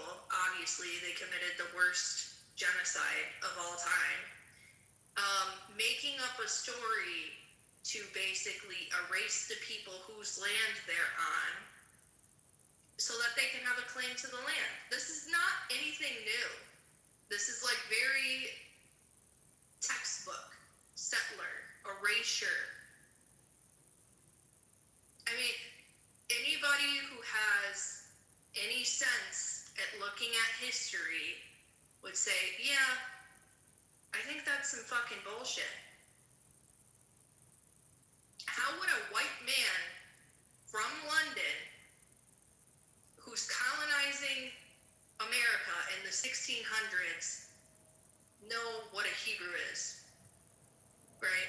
No, you have a different objective. You're here to colonize the land, settle the land, genocide the people, and enforce whatever your practices is for your new society. So whatever tactics you've got to do to try to erase the people, you will do. And I'm from the Midwest, so I know this is bullshit. And it's just weird. Why do you guys hold on to this stuff? It's like, it reminds me of like somebody romanticizing Manifest Destiny. It's really gross. So have you ever read this book? What if I made up a story about the black That was just a yes or no. in America? That was just a yes or no question. And I just started reading books from like pulling books from. Are you bothered by this conversation? No, I'm asking you. I'm trying to level the playing field. I just asked you a yes or no question. Okay, I didn't hear you because I was in the middle of speaking. No, you wasn't. I asked you a question, and you went into this. Now Yo is crashing out in the chat. Exactly, that's what I'm saying. So I'm just wondering, stay focused. Have you ever read this book? The answer would be no. So you're dismissing things because the book we were just looking it up. The John Oglesby America, 1671. Okay, I don't give a fuck about that book. I understand understand because you don't really know that much about the you don't know much about this topic. I don't know much. You don't I don't know much about it. know about I've this been topic. here About for this years. topic. Wow. You don't even know. You don't even know that much, though. I mean, that does not make any difference. Yeah, no, this is erasure. You're ignorant, but the thing is, you feel insecure about it because you're speaking on something that you don't know. I'm actually talking. I want to mute for you, dog. I gave you. No. I would like to speak because I did go on. I went on mute for you. Could you do the same? You sit here and talk about, oh, let's fix racism in America. Here you are practicing erasure. Well, you wouldn't know because you don't know what the truth is. No, I would definitely know. And so, are you going to allow me to finish? I did go on mute for you, your though. whole movement, by the way, is racist as well. I don't have a movement. I'm not even religious. No, I know what group you're a part There's of. that. You think that You don't know anything. I'm not a part of any religion. Was from like. Ma'am, could you go on mute so I can finish what I was saying? No, I don't want to be rude to you. I didn't get rude with you. I know you're triggered by this. It's gross. I know you feel insecure about it. No, fuck you. You feel insecure. I know. That's why you're trying to take Jewish people's identity and American Indian identity. But you don't know enough to have an opinion like that. You have any identity crisis. Not me, buddy. Your practicing. Ma'am, my identity, you wouldn't even begin to understand or comprehend. You don't read enough books. You don't know enough history. You listen, like literally, I know that I'm introducing new information, and the insecure people like you that are insecure, I get it. Are you done? You're done? Person's point of view. That's what's I'm not interesting. talking about. I don't know what you are. Land you're on. That's what's crazy. Ma'am, that's fine. But I like to finish what I was saying. You say you don't even know whose land that you're occupying right now, and you want to tell me about who was here before anybody else? So talking about, you don't read it. I'm sorry, ma'am. You're insecure. No, you're insecure. You know, you're young, you're spunky, you don't know that much about this topic. Insecure and who it's I evident. am. And that's why I'm telling you, Who you're are you? full of shit. Who are you? You're spreading Who are you, hate. though? You're practicing Who are you? erasure. It's disgusting. Shame on you. Who are you, though? So do you not believe like Feather Indians were here first? Is that what you're saying, Cypher? I think he was saying that there were some conversos that were part of the slave trade, so they weren't here before. They weren't here like before the colonial. The Portuguese brought the slaves in. I don't think he's saying that there was. I don't think it's the Hebrew Israelite thing that says that there was Hebrews here before the colonists. So what I'm saying is. What I'm saying is that there were some Hebrews that were already here before Europeans came. There were Hebrews that got trafficked here during the slave trade as well. So some of those became some of those became the Gullah Geechee, the Geechee Gullahs, the Seminoles. Some of them merged in with Crete. Right? Blackfoot. But who was here before the colonists? The same people that I'm talking about. But the Seminoles, but listen. The Seminoles and the Geechee Gullahs, for instance, those two were parts runaway slaves and native indigenous people who mix with each other. The others were always here too, the ones that I just named. Now the lady in my PTR on the 19th picture, right? That lady is my mother's great grandmother. Wait a second. And her mother was born on an Indian reservation in Oklahoma in 1925. Fine, but you're talking about the Hebrews. I have a. Yeah, but what about way before that? That's what she's asking you. Before. Are you saying that there was Hebrews here before the Europeans came over? Those were my people, and they were here. They would always been here. They didn't just come over from Africa. Your people were part Hebrew? Some of them were. And where did they come from? How did the Hebrews get here? Well, there's a little interesting story to this, right? So, and this is from my research too, and I'm 30 plus years into the research. I'll tell you this, there's a guy named Zenat Pania. He was the governor of Egypt during the supposedly they had the ISIS temples and all that stuff that they found in the Grand Canyon are connected to him and his dynasty. And Zenapanet is the name that Pharaoh gave Joseph. Okay. How do you believe this stuff? Well, I mean, it's called research. It's literally called propaganda. Yeah, okay. Well, I mean, but here's the thing. If you can cross-reference the things that I say, let's just assume that it could be something true about it. With that, if it's true, okay, just for a moment, think of how you would feel. Just hold on. Just let me say this and I'll shut up. Just think of the energy that you would feel if you knew that it was true. Why would I feel energy about it? If I feel the energy of it, I promise you, like, there's no one in the fucking world that can convince me that is not like that is true. You feel me? I mean, I wouldn't care if it was And true. why would it give you energy? No, the energy. I mean, what kind is what you need to look into? So it could be good energy, it could be negative energy. I'm just thinking, like, for you, think about close your eyes for a minute and imagine the energy that you would feel if you knew that what I'm telling you is true. That's I the wouldn't thing. feel any energy. Hold on, Then why are you so defensive about it? Why is it so much of a version? Why is it bullshit? And I'm introducing it as new to you today. You haven't studied it. I'm just saying, hey, look at this. Look. Because it's so damn asinine. There's no evidence for it. It's just like the earth is flat. Those people, it's just... It's dismissing the energy to it. His point when he says that, though, he's just saying, look at how he says it, though. Just look at it. Look at how Cypress says it, though. This dude Cypress is literally the dumbest thing I've ever met. It's like no bullshit. Well, it seems like one group's always trying to steal the identity of others. Like what the Europeans that bought their way on the Dawes Rolls for $5? What is it, like the pretendians? Hey, Beaver, just notice what he says when he says it. Just like... Elaborate. No, just like from what you said this whole time while talking, like the whole time when you had your mic unmuted, and from the whole thing you was just saying, like, I just want Beaver to, like, I'm not saying judge, but just like, you know, just be careful. What did you hear? What did you hear being said?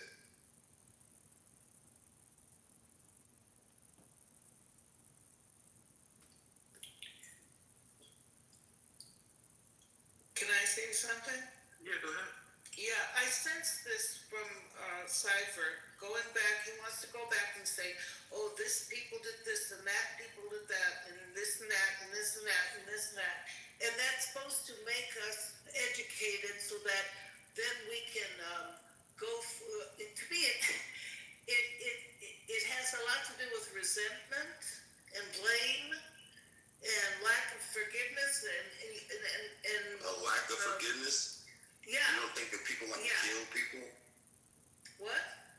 You don't think that people like that shouldn't go back and kill those people? I mean, you guys did it over tax. People like who should go back and kill who? The very people, those black Americans, those native indigenous people that were oppressed and killed, do you think that they would have the right to kill back and get their land? Do you think so? Do you think they should? They wouldn't be wrong. I know. This is the whole thing. But you want forgiveness, and when you say, listen, love, because you already know you want me to say that. You want me to say, but no. Don't put words in my mouth. Let me speak for myself. I am literally saying that they would not be wrong. But when you say that you want lack of forgiveness, the fact that you're breathing and that nobody's coming after you just for the simple fact that you're white is an act of forgiveness. What? Right? Literally, think about this. The fact that we fight in all of your wars is an act of forgiveness. Yeah, right. The fact that we haven't gone that route is literally what you mean by forgiveness. What you mean by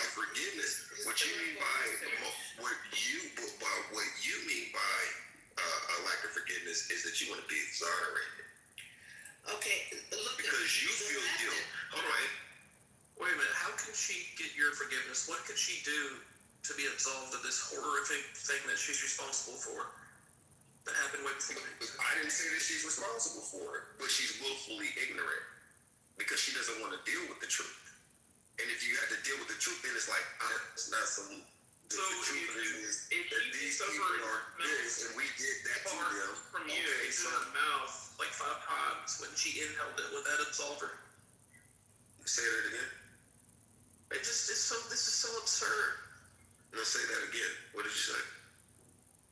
It's like the South Park episode where, the black people would fart and the white people would bend over and smell it, and then they would say they're sorry. No, so what we're talking about is the original sin, right? And it really sparked That's the right, the conversation about original Trump. sin. Yeah, of You America, probably don't even right? believe It's in never the been real done. original sin. I do believe in the original sin. And I do think we're all fallen. And we all No, I'm not talking about that. That would include fucking. That I'm not talking Even about the that. Native The original sin Americans was sex. committed sin. All I'm saying is the original sin of America. And here's the thing, though. This is where and I touched on this, but maybe just to make you feel a little bit better. When I talked about to cure that would start with, because you asked me what would be the solution, I said knowledge. And everything I'm giving you, that's new information today. You're dismissing it without reading it first. That's number one. Hold on. That's number one. The number two part of it is that I also indicted black people. There's no way that we, who brought you out of the dark ages, brought you into the Renaissance, and gave you. But see, you're lying. Why do you just make up this history? Like, I don't know, where do you get this from? That black people. You're just uneducated, you cracker. Shut the fuck up. Well, I'm worried about Michaela's soul. I want her to do some soul searching so she can get better. Yeah. My thing is what I'm saying with that is that how did we allow people like you guys to conquer us? And you are the original slave. The word slave comes from the word Slav. You want the real answer? Lived in caves. So how did the people like that come up against us and fuck us up? Well, we got out of the way. We got out of our way. We started pressing ourselves. We do it today, even in the hood, motherfucker. No, you were outwitted. Intelligence. Corner pressure. There's niggas that actually own other niggas. There's niggas that hate niggas worse than the white man. Okay. And we talked about it earlier, how my favorite hero is John Brown and all that other shit. I see both sides. That's why I'm not, when I flex my racism, it's really to agitate you motherfuckers and just bunk you motherfuckers from the ground up. But the other side of it, though, I understand how fucked up we are. Like, how dare we, complain about this motherfucker? Like, that didn't have a language? Like, you know what I'm saying? Like, what religion, what major world religion comes from that? What kind of, what would the world be without us? But that's where. When did you guys discover the will in Africa? Brother, you don't know enough about Africa to speak on Africa. But I will tell you this, they're fucked up today. They're fucked up. They're fucked up today. Black people, wait. I'm gonna finish the plane, love. There's black Americans, not black Americans, but black Africans that were, no, you're not even listening. There are Africans shitting on other Africans. And I said that earlier today. I said, look, there's Africans in Africa fucking each other up, but they want to blame the white man. Some people use that as a motherfucking trope. I just happen to know who you are, right? And so I can never be oppressed or offended by you, right? Because some of your people suffer from the same shit. But see, I said earlier, my definition of racism is the personification of ignorance and fear. I brought new information today, and none of you looked into it, and y'all dismissed it. That's not racist. Fear of being wrong. Because it's your fear of being wrong. Because it's your fear of being wrong. Amazing. Oh, God. Can I say one thing, please? No, Michaela, I'm speaking now. No, Okay, so for you and me, I don't have a racist bone in my body. This is too much white on white violence. Calm down. Let Coco go, and then Michaela says. Okay, so, you said a lot of stuff about my white brothers and sisters, and I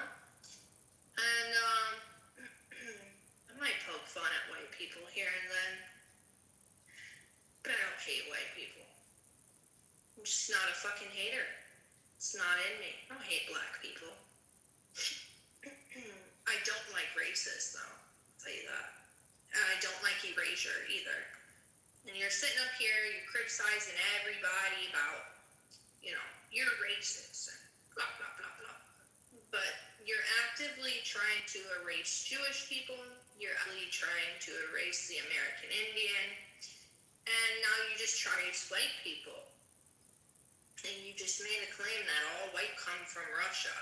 That's not fucking true. And then you said that... That's how I know you don't listen. Yeah, I didn't finish.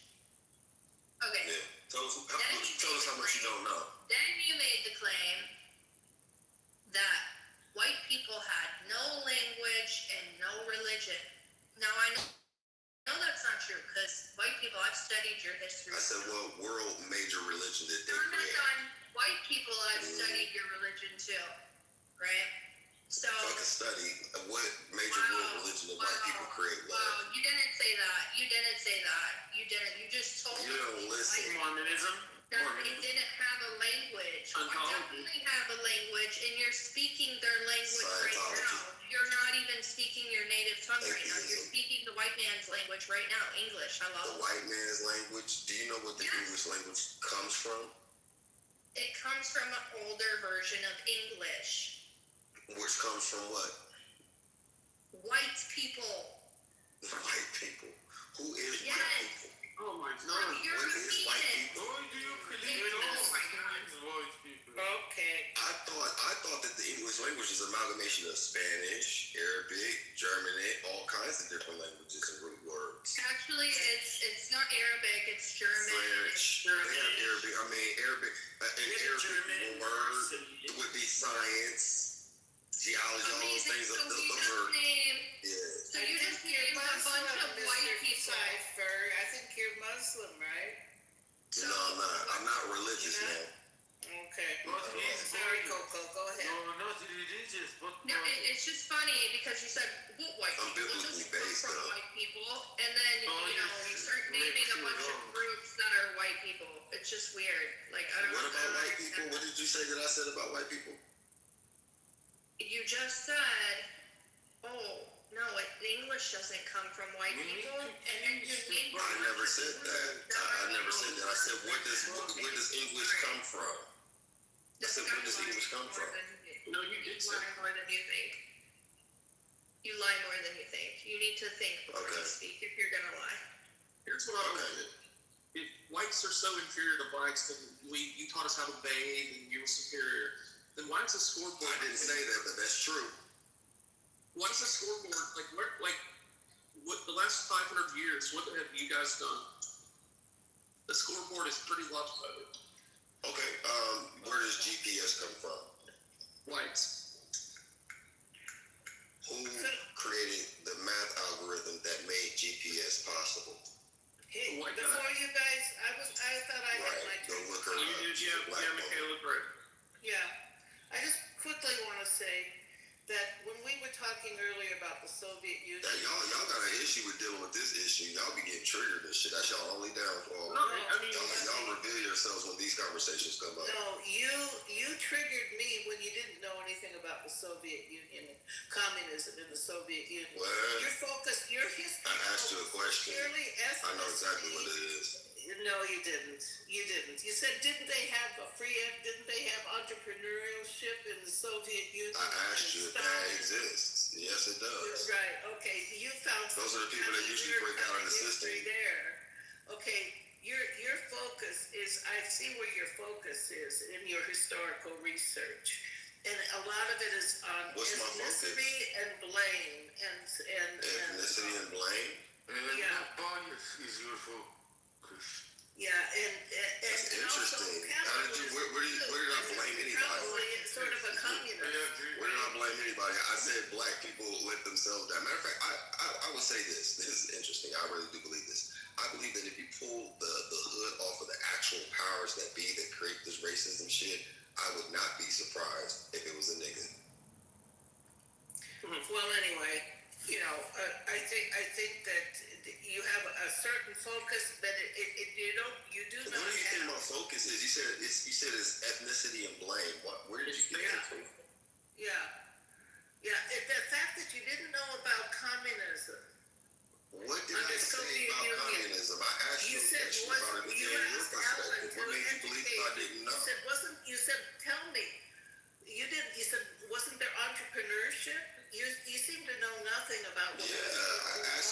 inventions, right? It's called the Socratic method, right? It's made to disarm you from even having a.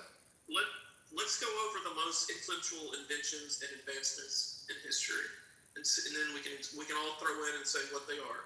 The printing press is one. The transistor is another.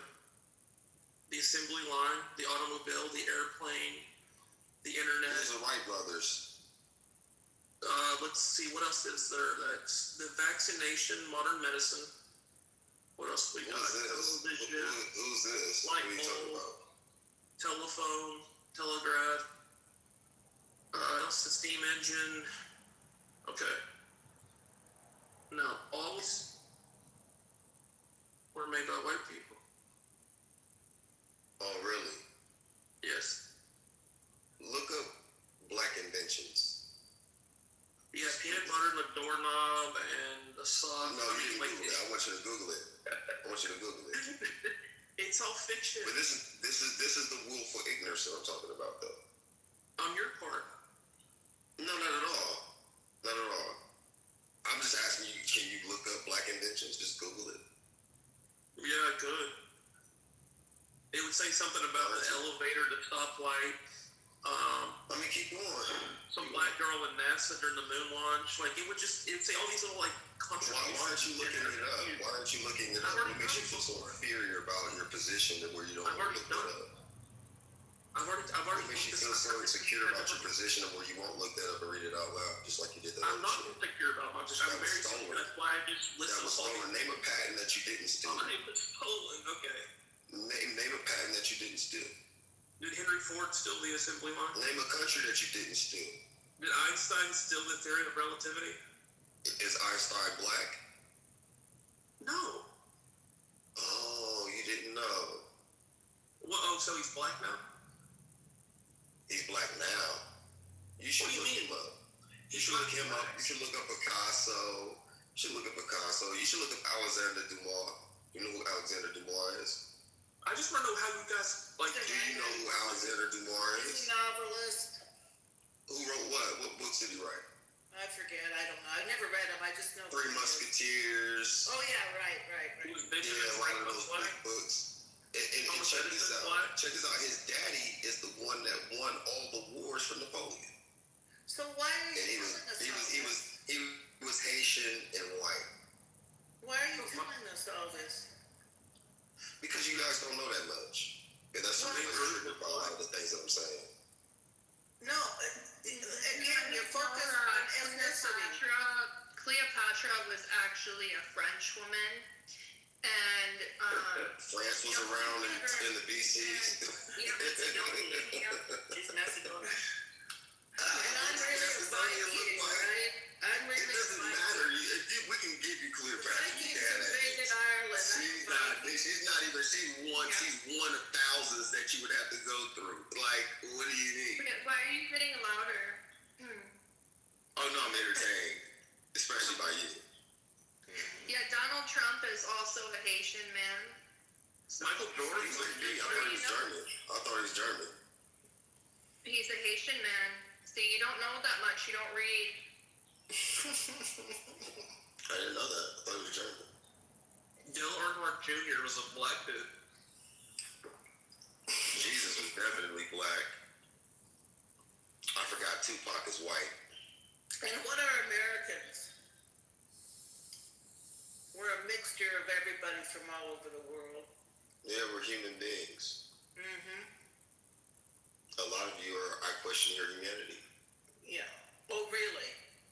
I do. Oh, really? Yeah. Oh, how's that? Just the way you think. You're evil, Michaela. Huh?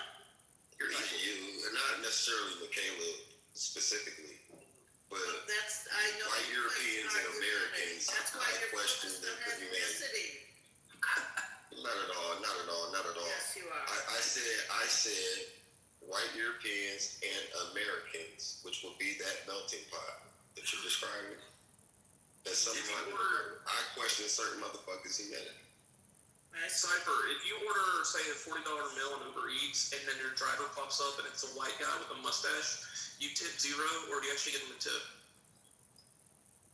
depends on how I feel that day. If I feel racist, I won't give him anything but some advice on the way out.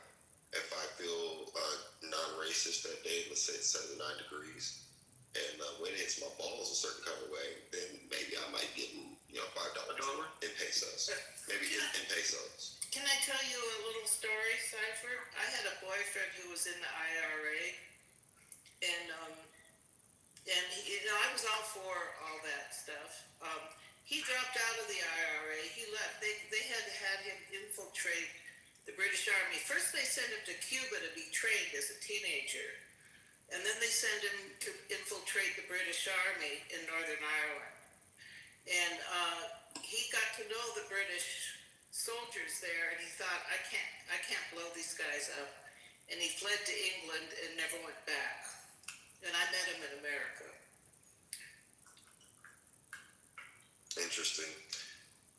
Well, my great-grandmother helped build up Bryan, Texas in the 1940s as a single black woman. And she told my granddaddy he would have been to 102 this year. You go up to Ohio with that one, with that girl, and your children's children going to end up working for the white man. In over 70, 80 years, none of us have worked for the European. I said, damn. My great granddaddy, he owned slaves, and he killed several of them. Yeah, my great grandmother, the guy that helped her get the land she got down there was an old Jewish white guy, friend of the family to this day.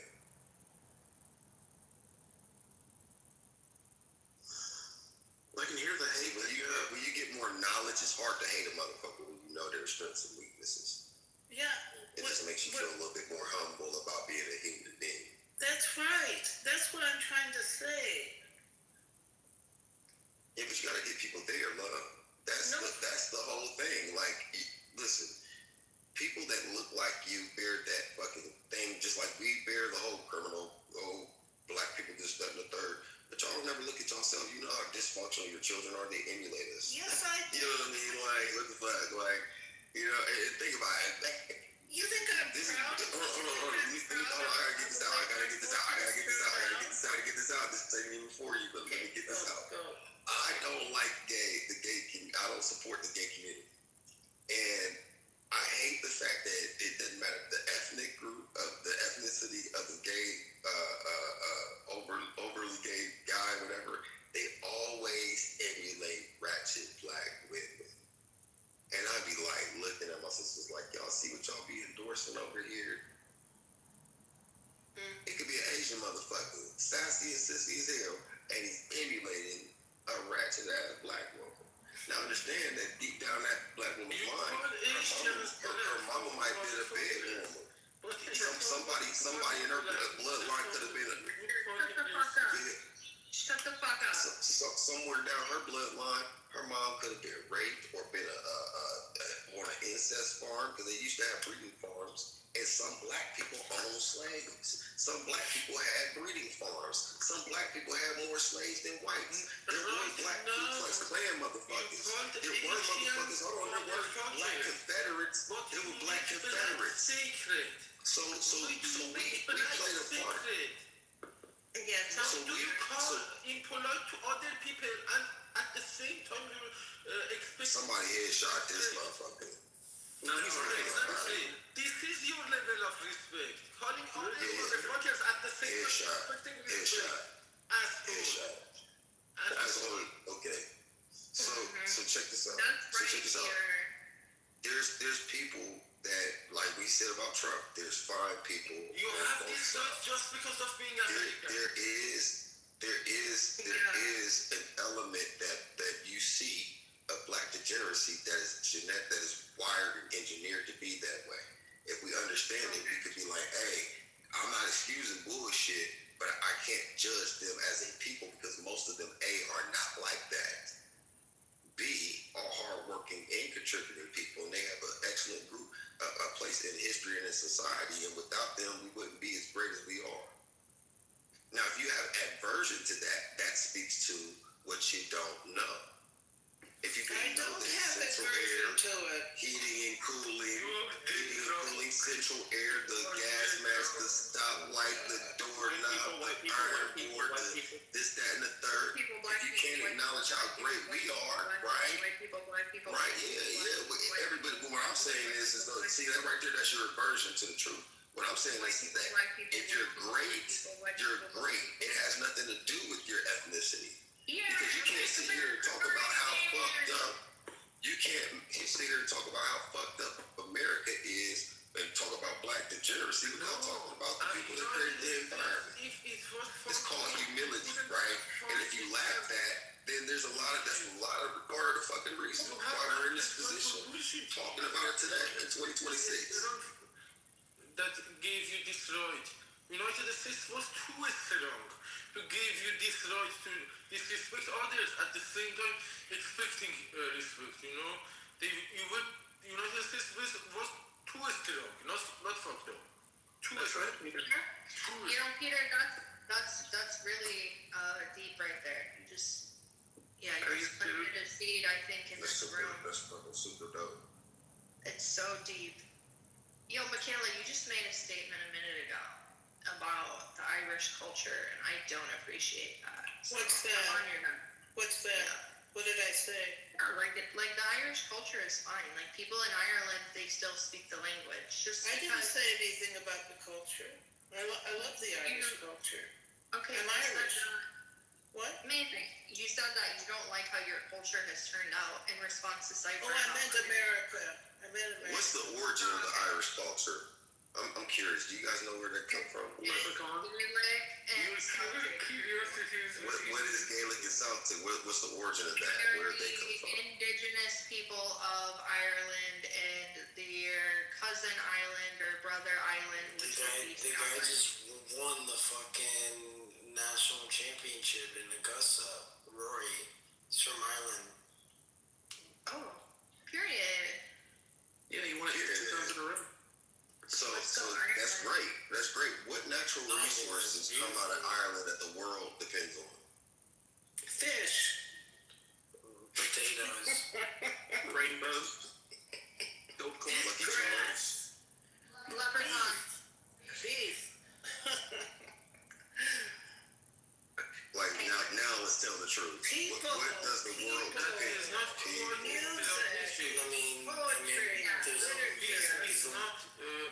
Let me ask you this: where does the history of the police come from? Were they Irish? The who? The police force, like the fraternal order of police and the firefighters, weren't they Irish? Irish, yeah. So what about their racism? What about their implicity in their racism? What about it? What about the gangs? What about the gangs of New York? What about it? The original gangs, bootleggers, pimps, and they came far about 100 years plus after. About 150 years after. Those were Italian. If they were not holding those gangs, why are they the only people that had a dark age? What was their dark age? What are you talking about? What were they doing in the dark ages? What about the Dracula? Guys, what about That was engineered by the same people that lived in Fraggle Rock. They created the Fraggle Rock. They are quite capable in gang. Irish people are quite capable in ganging. What about the black slave owners? We already talked about that. What about Saturday? Okay, well, I thought we were doing what about it? I already talked about that too.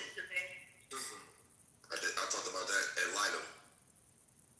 You talked about what aboutism? No, you are, because you're deflecting it.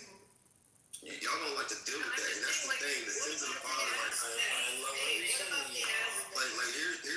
Here's. Let me tell you, the fall of the white man will be your children rejecting you. I think your biggest fear is black people doing something violent, but your children will grow up and learn about the truth, and then they'll be like, we're not afraid of black people.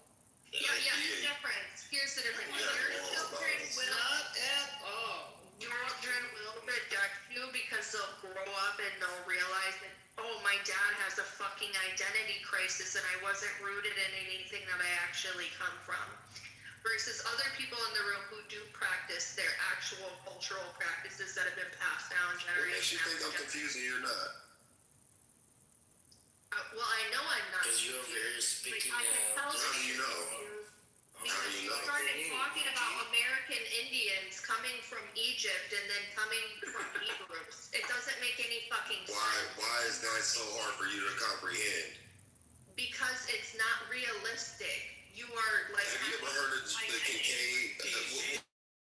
Why do they got a place? Why do they have places named after Egypt? Why is Mississippi and Tennessee places in Egypt? Okay. Why is there Egyptian fucking hieroglyphs in the Grand Canyon, man?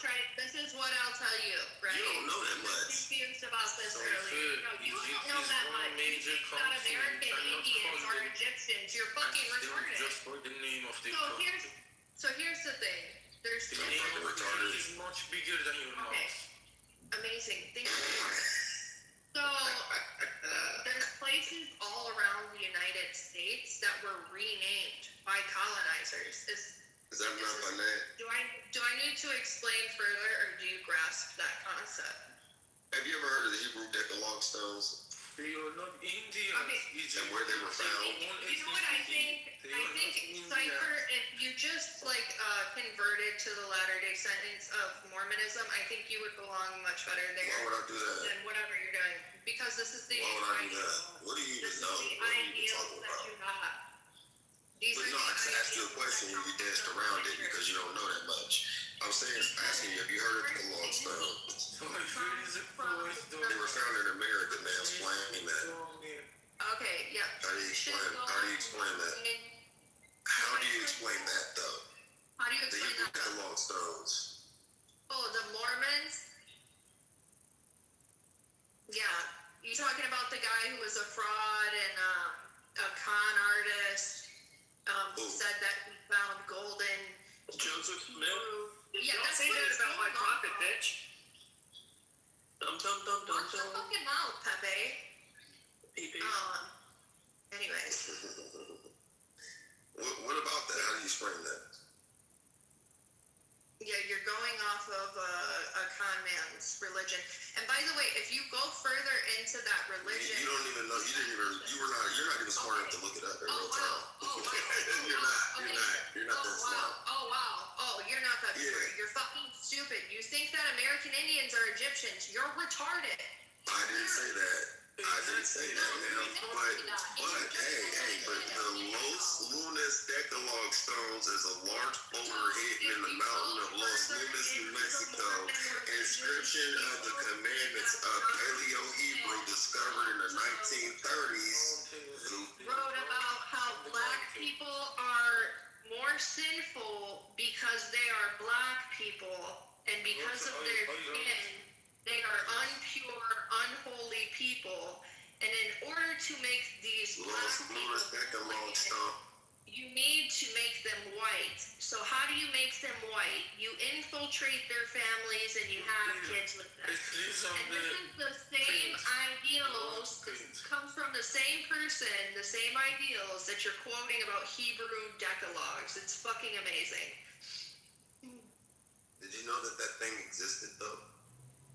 Did you know about the Hebrew Decalogue stone? Did you know that the sky is orange? You see that right there? That's called lunar. You feel a way about it because I mean, if it doesn't do anything. My question is this: it doesn't do anything for you if it's true. Then why do you have such an aversion to new information? According to archaeologists, the stone is almost certainly a fake. Source. Wikipedia. It's could be the air conditioner. Is a police in your map. How is that possible? To put a look at the back creek stones.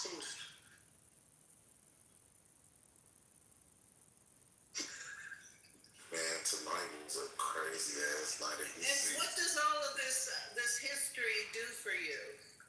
Well, it makes me not racist. It gives them a sense of you assume that if we don't know all of this arcane history, we're racist. you're more prone to being racist. Oh, for sure. that's what you're Racism is for the low IQ. Listen, racism is for the low IQ. Okay. Yeah. Because remember, I said racism is to me. Racism is the personification of ignorance and fear. So if you're ignorant, that's low IQ. You have to study all of the arcane conspiracy. Just learn the more that you learn, Wait a minute. Blacks have an average IQ of 85, so that means they're the most racist group. You weren't influenced when you're able to Can't even learn. pronounce it right. It's Decalogue. What did I say? What did you hear me say? Did you have anything in your ear or something? Yeah, clearly. Yeah, I did definitely said the Los Lunas Decalogue stone. Yeah. And then look at the Back Creek Stone. The Back Creek Stone, 1889, artifact from Tennessee. Versus 10 Commandments. Paleo-Hebrew. That's exactly what it is. Pre-Columbian transoceanic contact. There's a lot of evidence that suggests that there were Hebrews in America, but y'all don't want to know this because you don't want to. You fear being wrong. You do. You care. You see how it bursts you. You see your aversion to you. I was trying to check. Okay, tell me where the Chaco people from. It is voice. Think that if you are wrong or not, it is voice. So if you should also try that. Sometimes people are wrong and they need to second guess themselves. I hate the end of It is voice. What I'm curious about, though, Cypher, is that you get like Native Americans. I lived in Alaska. Native Americans, all Native Americans look somewhat alike. Now, I get it. They can like differ, type quite a bit. But why is it that from whether it's all the way in the Caribbean, the southern tip of South America to Alaska, and of course Siberia, the Siberians look like the Native Americans. Why do they all look the same and none of them look black? I have a what? I mean, what are you talking about? Like, what do you mean? Can I speak? Like literally, PP. The reason why a lot of the Negro ones, they were reclassified. That's actual history. They were reclassified as Negroes, and millions of them died from your diseases and war. So all of these archaeological things that you claimed are actually hoaxes. So. No, I mean, I get what he's saying. Like, cause if I don't have to. There's scholars who you just don't know what you're not them. You're not them. Just Google it. Just Google it. You'll find it's a hoax and that you're right. Yep, just Google it. Literally. You'll see a bunch of different links that say that scholars and archaeologists. She doesn't even recognize the Seminoles, bro. Seminoles or the Gullah Geechees. But that's what she don't know. I know Seminole, but you're not a Seminole. Seminoles don't think they're fucking Hebrew Israelites. Well, my that's not what I'm trying to allude to. Wow, ma'am, you don't know what the fuck you're talking about. No, you don't know what you're talking about. You think that you're a black. Where did the Seminoles come from? Tell us where the Seminoles came from, though. You think that you're a black. Tell them where the Seminoles came from. It's a question that you know the answer of. It is some integration PC. That's right, Peter. I said I'm black. No, he's asking her. He's asking her. So you give me the Seminoles are from Florida. I said I'm black, but I have IQ. It's the Miccosukee. You have 100 IQ? Yes, and I proved it too. I got tested a couple years ago. So you have the IQ of an average white person? Yeah. Wait, why are you acting like that, bro? Why are you talking to him like that? Because like I'm not dumb. Like I'm not dumb. That's what I'm saying. I don't know why the fuck he's talking shit. Wait, who said Seminoles? Was that Cypher? Who said that? Cypher.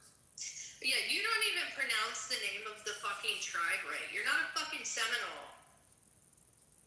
You're pretending. You're a weirdo.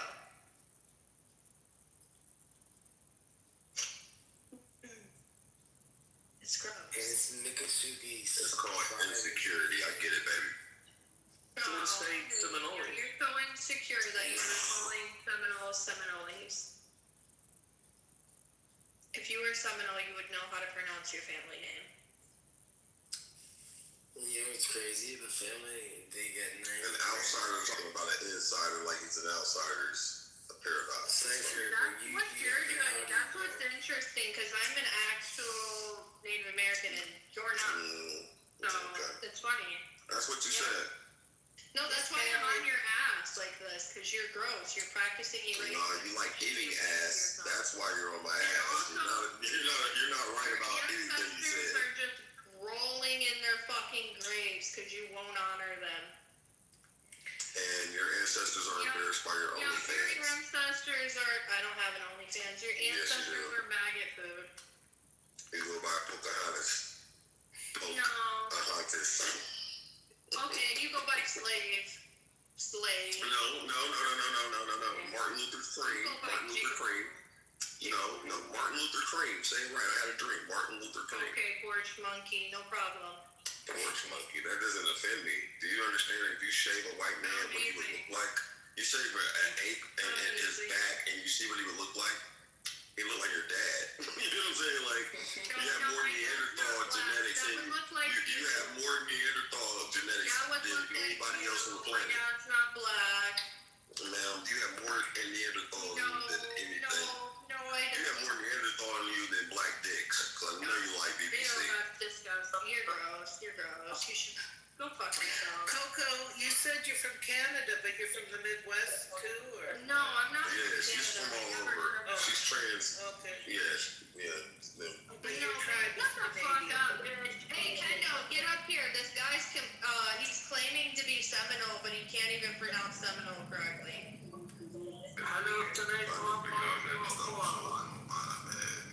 Funny. No, Kendo, come up here, bro. Where did he go? Bro, look at that. Look at the black vernacular. She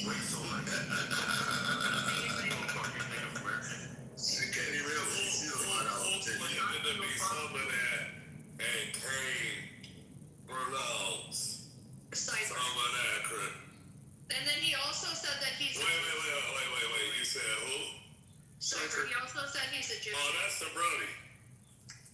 What up, dog? What's up, baby? That's the shit.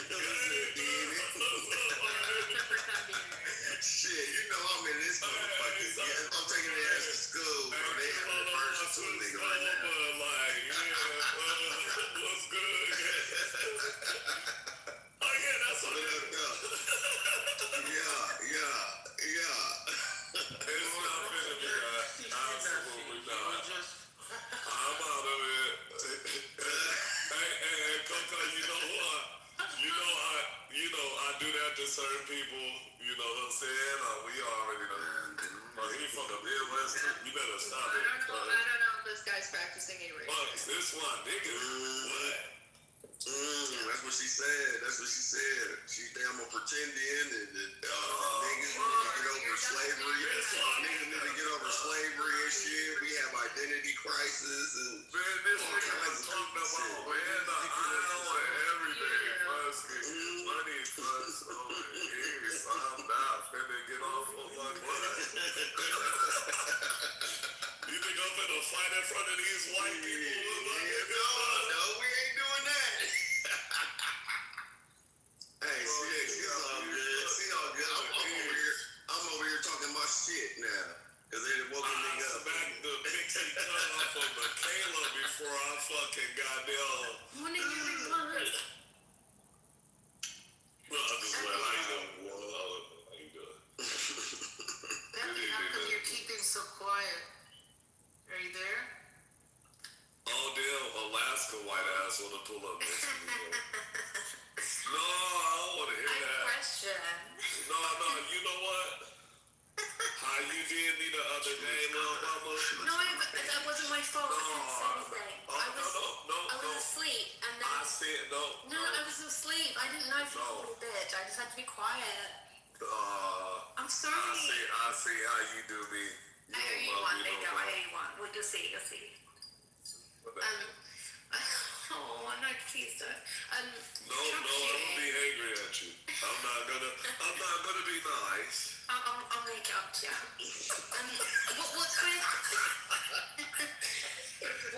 What's with the Trump shooting? Because, I don't understand how these big events... You're from London. It's another. London, yeah. I think the shooter this time. Oh, not gonna be nice. I think the shooter this time he was biracial. Well, nice. I don't understand how you guys have guns, but like the security at these events is so lacking. I don't get it. That motherfucker could run a 3.9. He was fast. I ain't gonna lie. All I see was a big ass forehead and a flash. They got his motherfucking ass. But that's interesting, man. Hey, man, you know, baby girl Coco was like talking about some porch monkeys and shit, calling us niggas monkeys and shit. You wild. She was calling us all kinds of monkeys and shit, and then you wild and niggas outside. Dead ass, cuz. She seems pretty cool. Coco, tell me I'm lying. Leave my people alone. Lift every voice. Cypher, are you Egyptian now, or what are you? I'm a what? No, y'all stop that. Both of y'all. I mean, 5 minutes later. Shit, when did I get a medal? I thought I was still a porch monkey. I thought I was a nigger. I thought I was a nigger porch monkey. I never said that word, but I said that other. Well, you said everything else but that. You said everything else, monkey, all kinds of shit. What's that? And I'll do it again. And I'll do it again. What are you? I'll do it again. And what are you? According to you, I'm a bunch of racial slurs as well. So I mean. Like, what are you? What did I call you? What did I call you? Did I call you a cave creature? You called me all sorts of shit. You know what you called me. I know what I called you. You know what I didn't call you? I didn't call you bitch. I didn't call you bitch. So are you a Jew, or are you an Egyptian, or are you American Indian? Because you're claiming all three. I am a man of God. I'm a man of God. You're also claiming a tribe you can't pronounce. A tribe I can't pronounce. Yeah. How old are you? You gotta be like. How old are you? How old the are you? 20s. You have to be in your fucking 20s. How many drugs do you do? Does your pussy smell like urine? Why do you keep talking about my vagina? Like, that ass is weird. Right. Because he's home. He might be home. Not at all. I just wonder. She smells like she sounds like she smells bad. Like she doesn't keep her hygiene up. Hey, Coco, you probably. Hey, come on. You guys weren't talking like this till about 10 minutes ago. You wasn't chiming in when she was calling me monkeys and shit. We gonna respect the elders. No, you're getting into the bodily fluids. No, ma'am. Yeah, calm your ass down too, though. Because when she was talking all that racist shit, you was on mute. You didn't have shit to say. So now I'm talking about her vagina. Oh, come on, both of y'all are big as fuck. Right, and when you was racist, it wasn't a problem, bitch. But when I return the favor, now you want to cry and play victim. You're not no motherfucking victim. Ooh, why would I be a victim by you? Who are you? I said, look, if I did the same shit to you, you would sit here and cry wolf. And what are you doing now? I'm a victim now. You think I'm a cry because it's coming from you?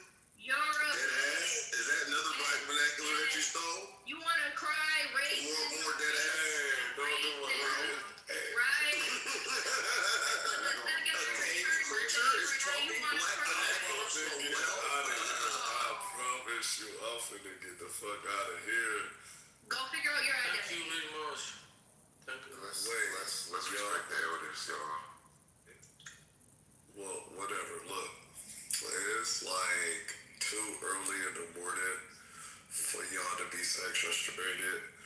I know that everybody in here on kind of weekend like agenda to where they want to, BDSM and what's that shit called? The degrader and shit. Everybody in here and shit. Shut up, Alaska. Cause you don't have no fucking talk. All I'm gonna say is that we've been on this app for too many years for us to still fight about redundant topics. We need to get latency in this bitch. And all you white people, I'm disappointed in y'all too. I'm looking at you, Matt, Beaver, Peter, Pepe, BB. Well, no, she ain't even white, but Alaska partially. Anyway, let me go. Michaela, Michelle, Michaela, whatever. All of y'all need to be the elders. If y'all want to be like continuously running the world and getting us in wars and shit and starting shit all over the country, Monica too, Amish, so I don't put you with the whites. Y'all gotta like stop this shit. Well, we being honest, man. Like, wait, black man, you gonna jump your light skinned ass in the white while I'm still cooking? Come on. You get up in this white shit too, nigga. Now what? What? You white? No, Yes.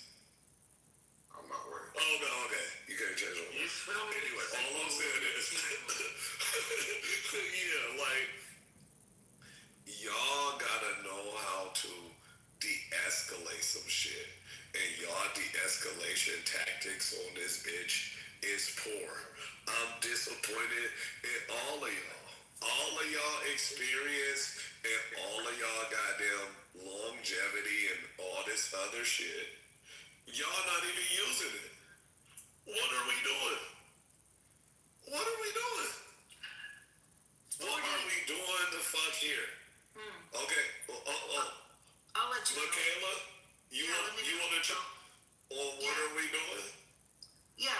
Go ahead. 40 years ago in 1980, I worked on the nuclear freeze campaign. I was assigned to Watts to organize in that area. Okay, I've been committed to getting rid of nuclear weapons probably my whole life. And so I support what Trump is doing. And I'm an elder. I love everything on top. I respect the elders, okay? I don't want people cussing out people that's old, because I don't like that, because that's some grandmother or great-grandmother, they're not like that. So anybody, y'all can cuss anybody out, but somebody that's old, that's fine. Look, folks, hold on. This all I'm saying. What the fuck did 1948 have to do with anything? And this is what I'm saying. Like, this is crazy. We didn't even need that psyop right now. Like, bro, you didn't even help nothing. And then this light-skinned ass nigga trying to jump in and elbow drop for you. Like, what? Shout out to there has been a big rise in white people actually doing the work, putting themselves in. You shut your white ass when up. they should be doing that. They should be doing that. I think it's brilliant. There's a woman. Why is this white bitch from Britain speaking on behalf of black people? Shut up, Ho. No, we're not close like that enough for that joke. There's an old woman and people were like, oh, but where are the black people? She's like, they should be at home. Like, we need to be here doing the work. I was like, fuck yeah, lady. What are you talking about? I don't get it. You see what I'm saying, Michaela? She's using a white privilege too. See, this what the fuck I'm talking about. Stop it. Just using privilege to to help causes. I think it's really important, and what? To help horses? Causes. Issues. Sorry. Okay. I do love horses too, but okay. Very chic accent. Sadly British. I know. No, So were you supporting what I had said or what? I don't get it. Just not the Trump thing. I don't support Trump. But other than that, I think it's awesome. No Europeans support Trump. I think that we have to get rid of nuclear weapons. I think Trump does too. I picked that up about him early on, and I think I wish that this could blossom into maybe some new disarmament moves. I mean, he does move quickly for what he wants. It would be nice if he could turn this into what? How do you want to comply Russia to this? They have nuclear bomb and they would. Well, it has to be an international agreement. It would have to be the international, all the nuclear armed nations would have to agree to start. See, I don't think it should go.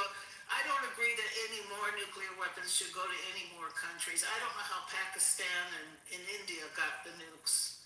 I was raising kids during that time. It sort of passed me by, but I'm shocked that we've got to disarm, not spread them to more countries. Pakistan is a different story. They cannot use it. But Russia. What? If you disarm United States, Europe, and other countries, Russia will never ever comply with that, and they will take over the world. No, I agree. Neither would China. It has to be international. It can't just be one or two countries. Yes, international. Actually, China will. Voluntarily. China likes to secretly suck our dick, and they don't want to admit that they do. Loves this supremacy. They want to be. They want to fear others. They want to lead their government out of fear. They want. Yeah, talk that shit, Peter. Are you Chinese, Peter, or what are you? I am from Iran. Israel. No, he's lying to you. He's Chinese. I am from Iran. You're from Iran? Yes, and Really? I am seeking for another Henry Kissinger between Iran and United States this time, not between China and United States. Another Kissinger for this generation. Do you have? It's a great. I don't understand what you're saying. What? Don't need to understand, just listen. Okay. I was wishing, these are my wishes, because as I remember, the history of diplomacy of United States had a very big turning point at the time that Henry Kissinger was the foreign minister of United States. And it was a very brilliant progress during his service. One of the biggest moves was the peace between China and United States. He was not successful to, for example, solve other issues and other countries. And, for example, we need to take the inspiration that he had now between, for example, Iran and United States and Israel. And this is my wishes. I was thinking that this kind of mindset is not going to be implemented by mindsets like sci-fi. It is different, it is too simple for this level of diplomacy.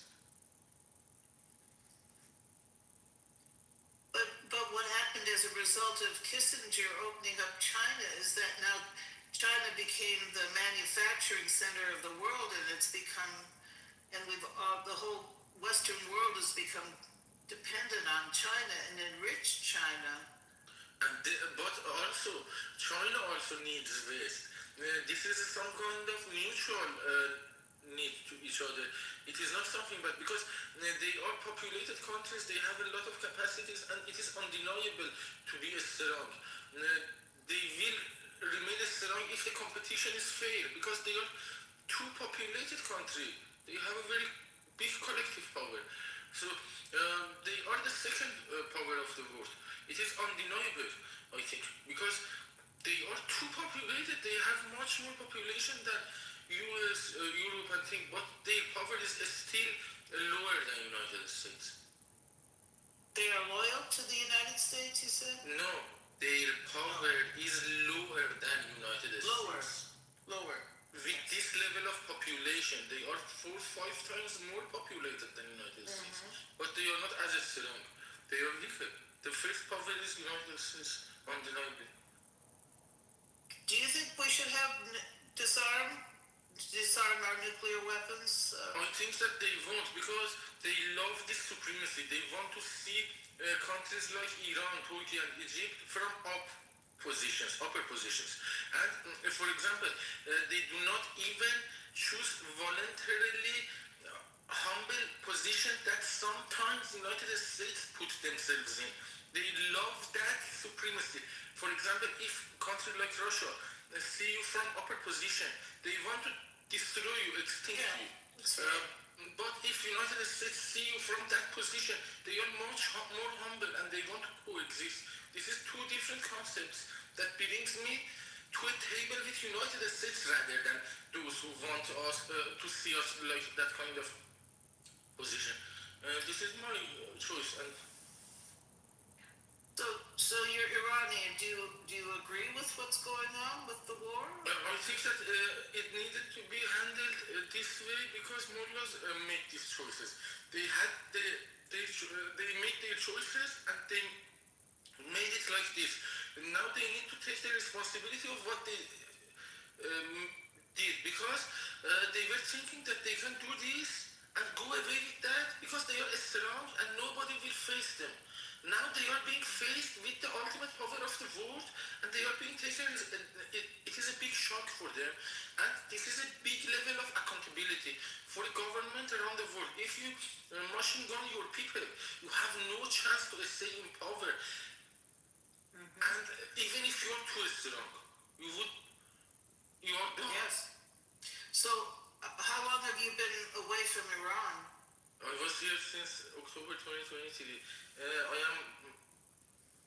was in Iran from 1992 to 2023. I am in Germany since then. Did you have to leave or? No, I did not have to leave, but I had a lot of limitations and the freedom that I did not have. Because of that, because the situation was going to be much more harder than before.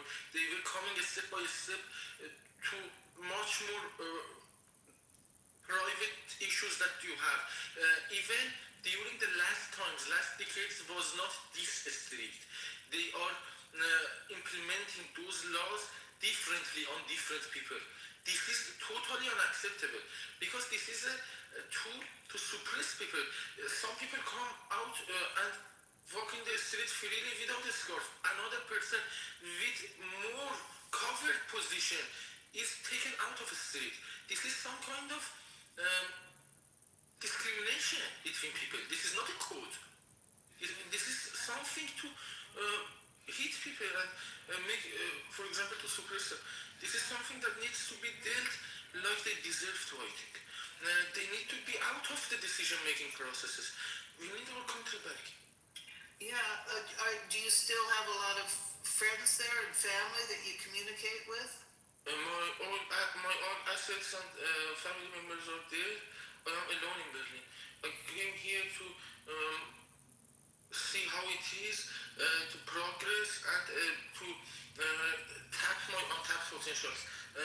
There are numerous chances for me here. However, I see that we could have had that there if we just could have made our independence because we had all these. We were not poor people. We did not have lack of land to progress, and this was just self-control by mullah to the people. They did not want us to progress.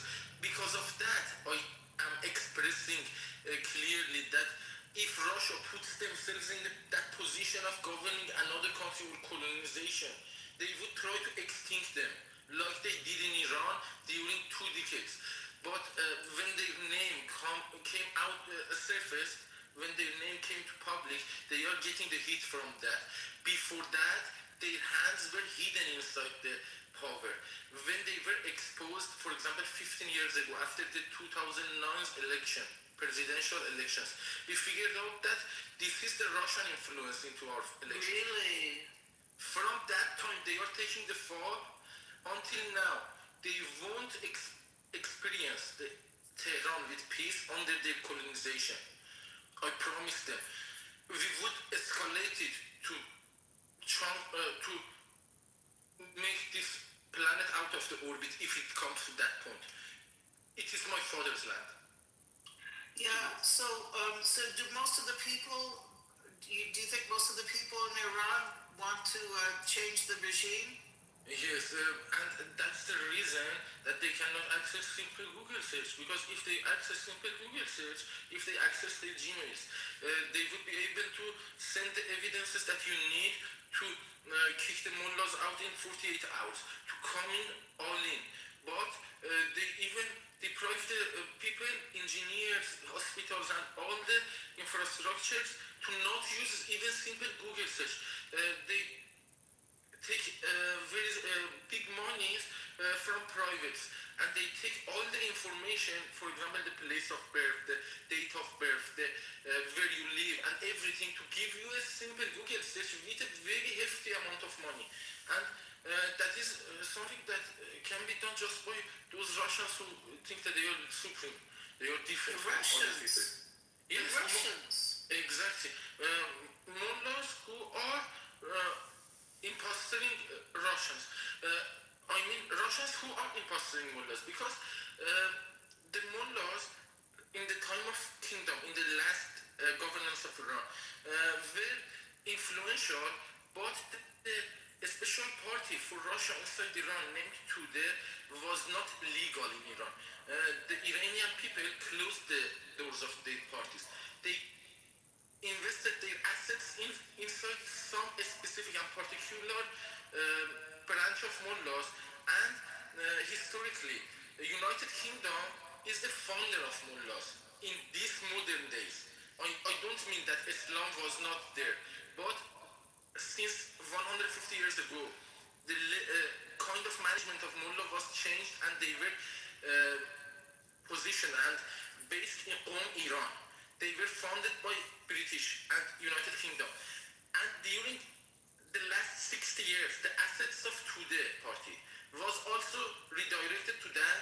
So now they are partners into mullah, Russians and United Kingdom.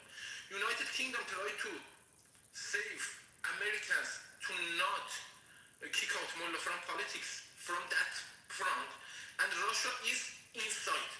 They are doing the inside job, but they are cooperating with each other against the whole other world, Iranian people, United States government, EU, and the other places. I think that China is aware of this, but they want their own interest, and their level of strategic dependency does not come to Russia. For example, they want money and they want to have the influence in Iran, but they don't have the strategic opposition with the United States when it comes to the international security. But I think that Russians would do that. They do not hesitate. Because the communists had a lot to do with the Ayatollah taking over with the 79 revolution, right? The Communist Party was Russia supporting them during the 1979 revolution? It is more complex than this. About those lefties, if you want more explanation about those lefties who helped mullahs, they were deceived before because they were musicians, not politicians. When you are a politician, you learn music. It makes you sane because you know the complexity of politics, but you learn music to balance yourself. But when you are a musician who thinks that you are the best, you are balanced and things, and then come to politics, you are too naive for this level. You are played with, and they were played with these Russians. And at the first, they had some extent of power in their hands. But step by step, they got retired, they were replaced by some dumps who did not the rights of that organization and from the main organization.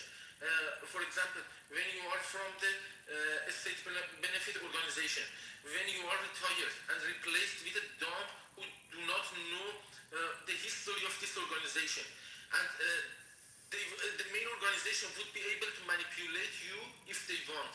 And the main organization was conquered at the first of the revolution. Then this level of penetration was increased to this level, step by step, to layers of power. And now it is something that even the engineers and the doctors during the last decades worked for those infrastructures with very hard dedication. Now we need to exploit them because it was penetrated and it was conquered by mullahs. They say that it is ours. Firstly, my parents and the previous generations of Iran trusted them because they were religious people, and they were thinking that they are like the people who taught them the religious. Because my family and the Islam in Iran was learned to each other chest by chest for example, I learned it from my parents. They learned it from their parents. But when they shot it, that we are Muslims, I think they were deceived that this is the same thing that we learned. You know, they took the place, and now they say that it is ours. You know, out of blue, they came to the government and they say that the country is ours. You were not here before. Now they need to take the fight back. If we cannot kick them out, we don't deserve that land. I am in this all in. If we cannot kick them out, we did not deserve that. We were deceived. We were too naive. Yeah, do you think there's a possibility of the Iranian people, if the war is over with the U.S., that the Iranian people can kick out the mullahs? Yes, if they are weak enough, you can kick them out because... If they what? There is one very crucial point. After the Islamic Revolution, the people of Iran got new government and they disarmed themselves voluntarily. There is a big move, you can search it and ask ChatGPT. But the government did not disarm themselves because of the valid reasons that they have, because they needed to defend the country from the external powers. But they decided that the internal things can be handled without any gun. So we are disarmed. The people of Iran were raised, for example me, born and raised in cities. I cannot even handle a single gun. But now they use that as our weakness. You know, first we need to disarm them like we disarmed ourselves, then we will deal with them like they deserve, because they want to see them with a gun when we don't have a gun. You know, otherwise they won't survive. They need to have gun while we are disarmed. This is something that we need to solve it, otherwise we did not deserve that land. We would shake this planet out of the orbit if this is going to be the supremacy that they expect, that they can handle a gun.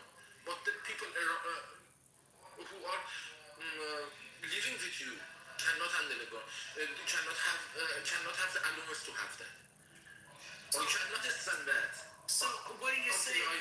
How do you think the Iranian people can get rid of the regime then if they don't have guns? Exactly. Do you think if they were armed, they wouldn't know how to use them? They're not trained. I mean, could it be civil disobedience? Could it be strikes? Could it be...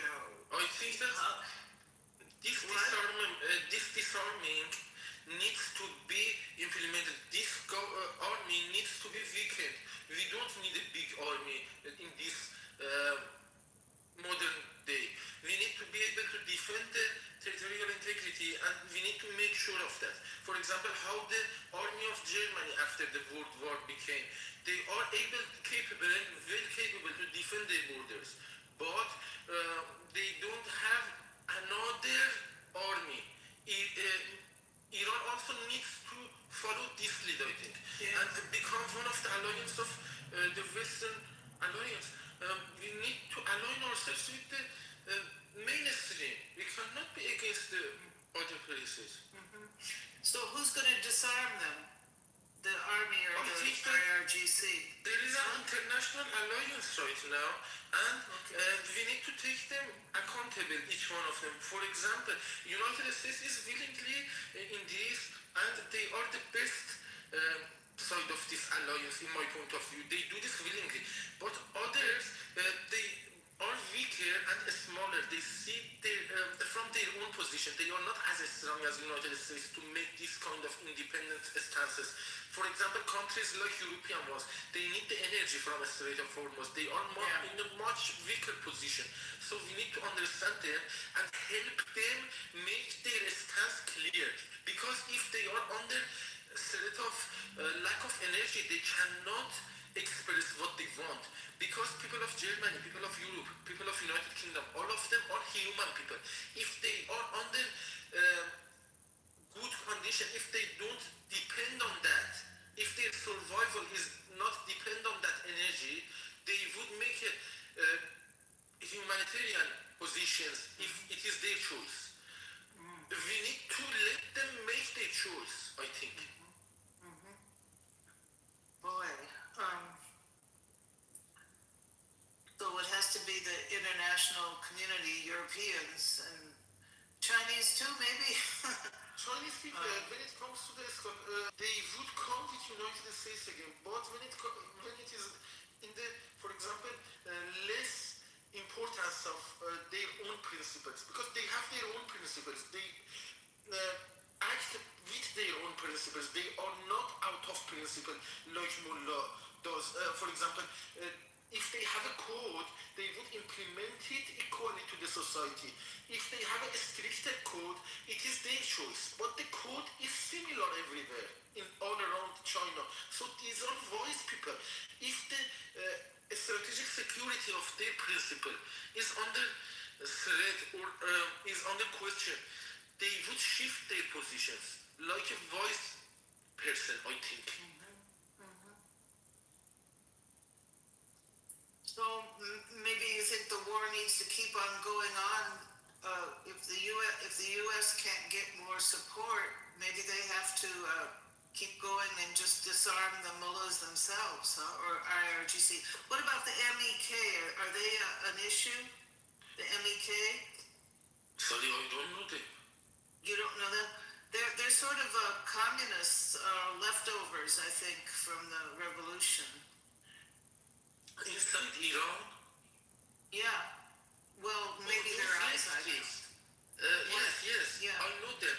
The people who got allied with the biggest enemy of Iran in that time, while the whole population of Iran was defending the territorial integrity against Saddam, they sat with Saddam, and nobody inside Iran, I promise you, want those leftists, because they are far left. They are too far left. They are even going to demolish the country to, for example, say that we are Democrats. What is that? The nature of democracy says that you are willingly going to accept that. And if you are going to enforce the democracy with gun, you are just stepping on the first philosophy of democracy. You have a big misunderstanding, and it is because they are too old school. They are old people, and they have the knowledge of, for example, universities, political universities of 40 years ago. They did not update them with the recent days, modern day. I think that the new generation of Iran, outside Iran, is almost as populated as 10 million, and we can set our positions clear. We don't need them to, for example, speak about our positions. I can speak my position, and I am not disabled. For example, I don't have disability to ask them to talk on behalf of me. I can talk myself. What about Pahlavi?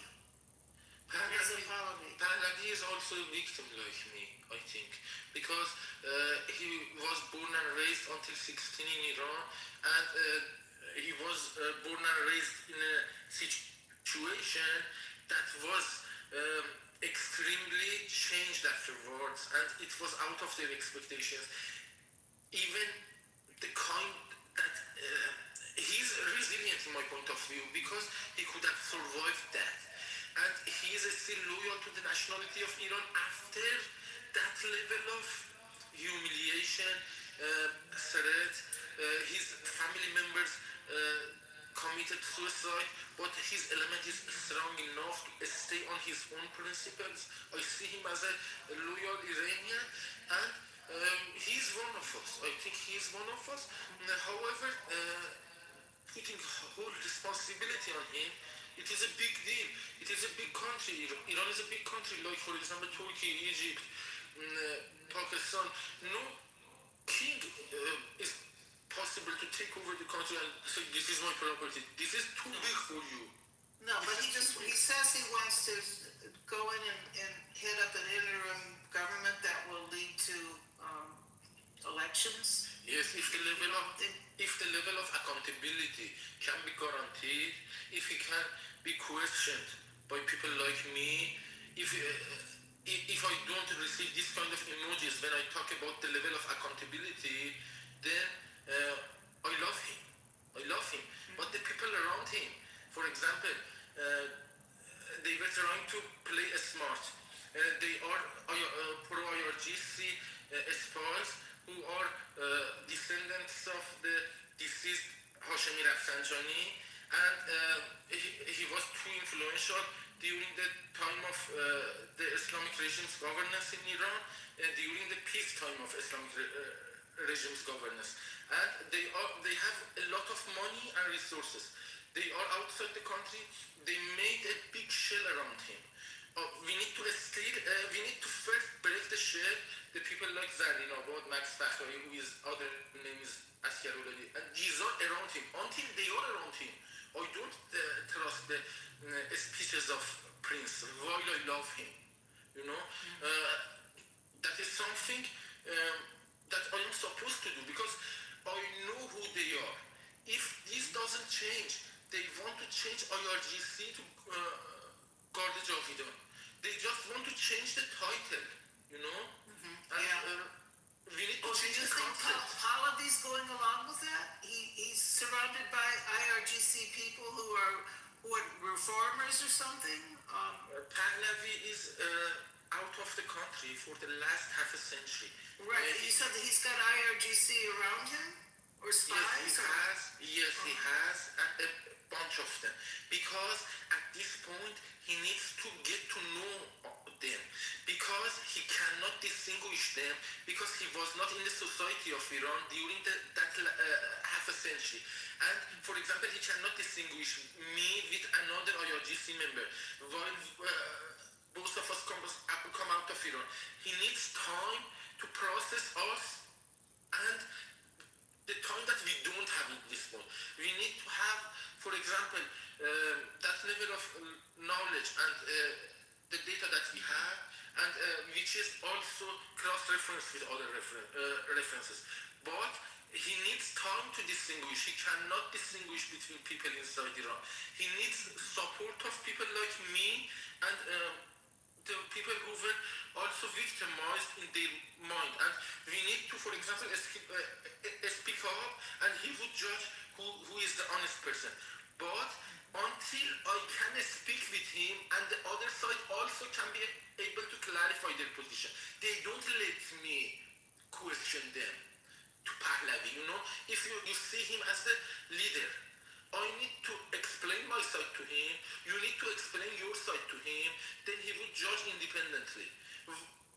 While you don't let me speak to him, you just clear your position and you want him to process your only influence.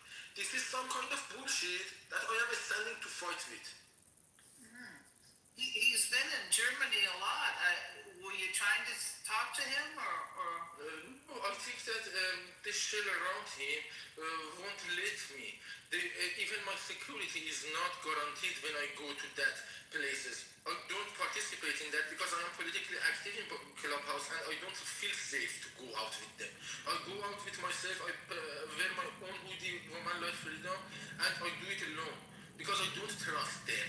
I don't trust them. I am not one of them. Ooh, that's bad. I would think that I saw him with a group of leaders from different parts of Iran giving a press conference. So you're saying those people he had around him in that press conference are guarding him or something? That people from different tribes of Iran. That is just a laughable concept. Those people were outside Iran for that half a century.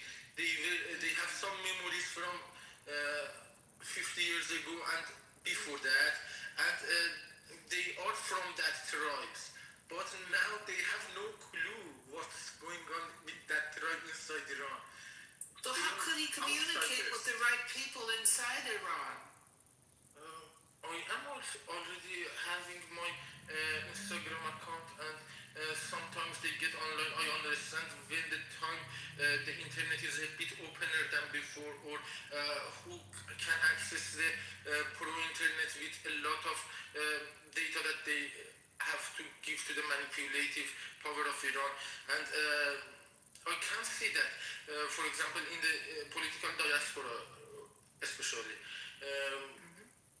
For this sake, I think that I can give a valid opinion about the internet and who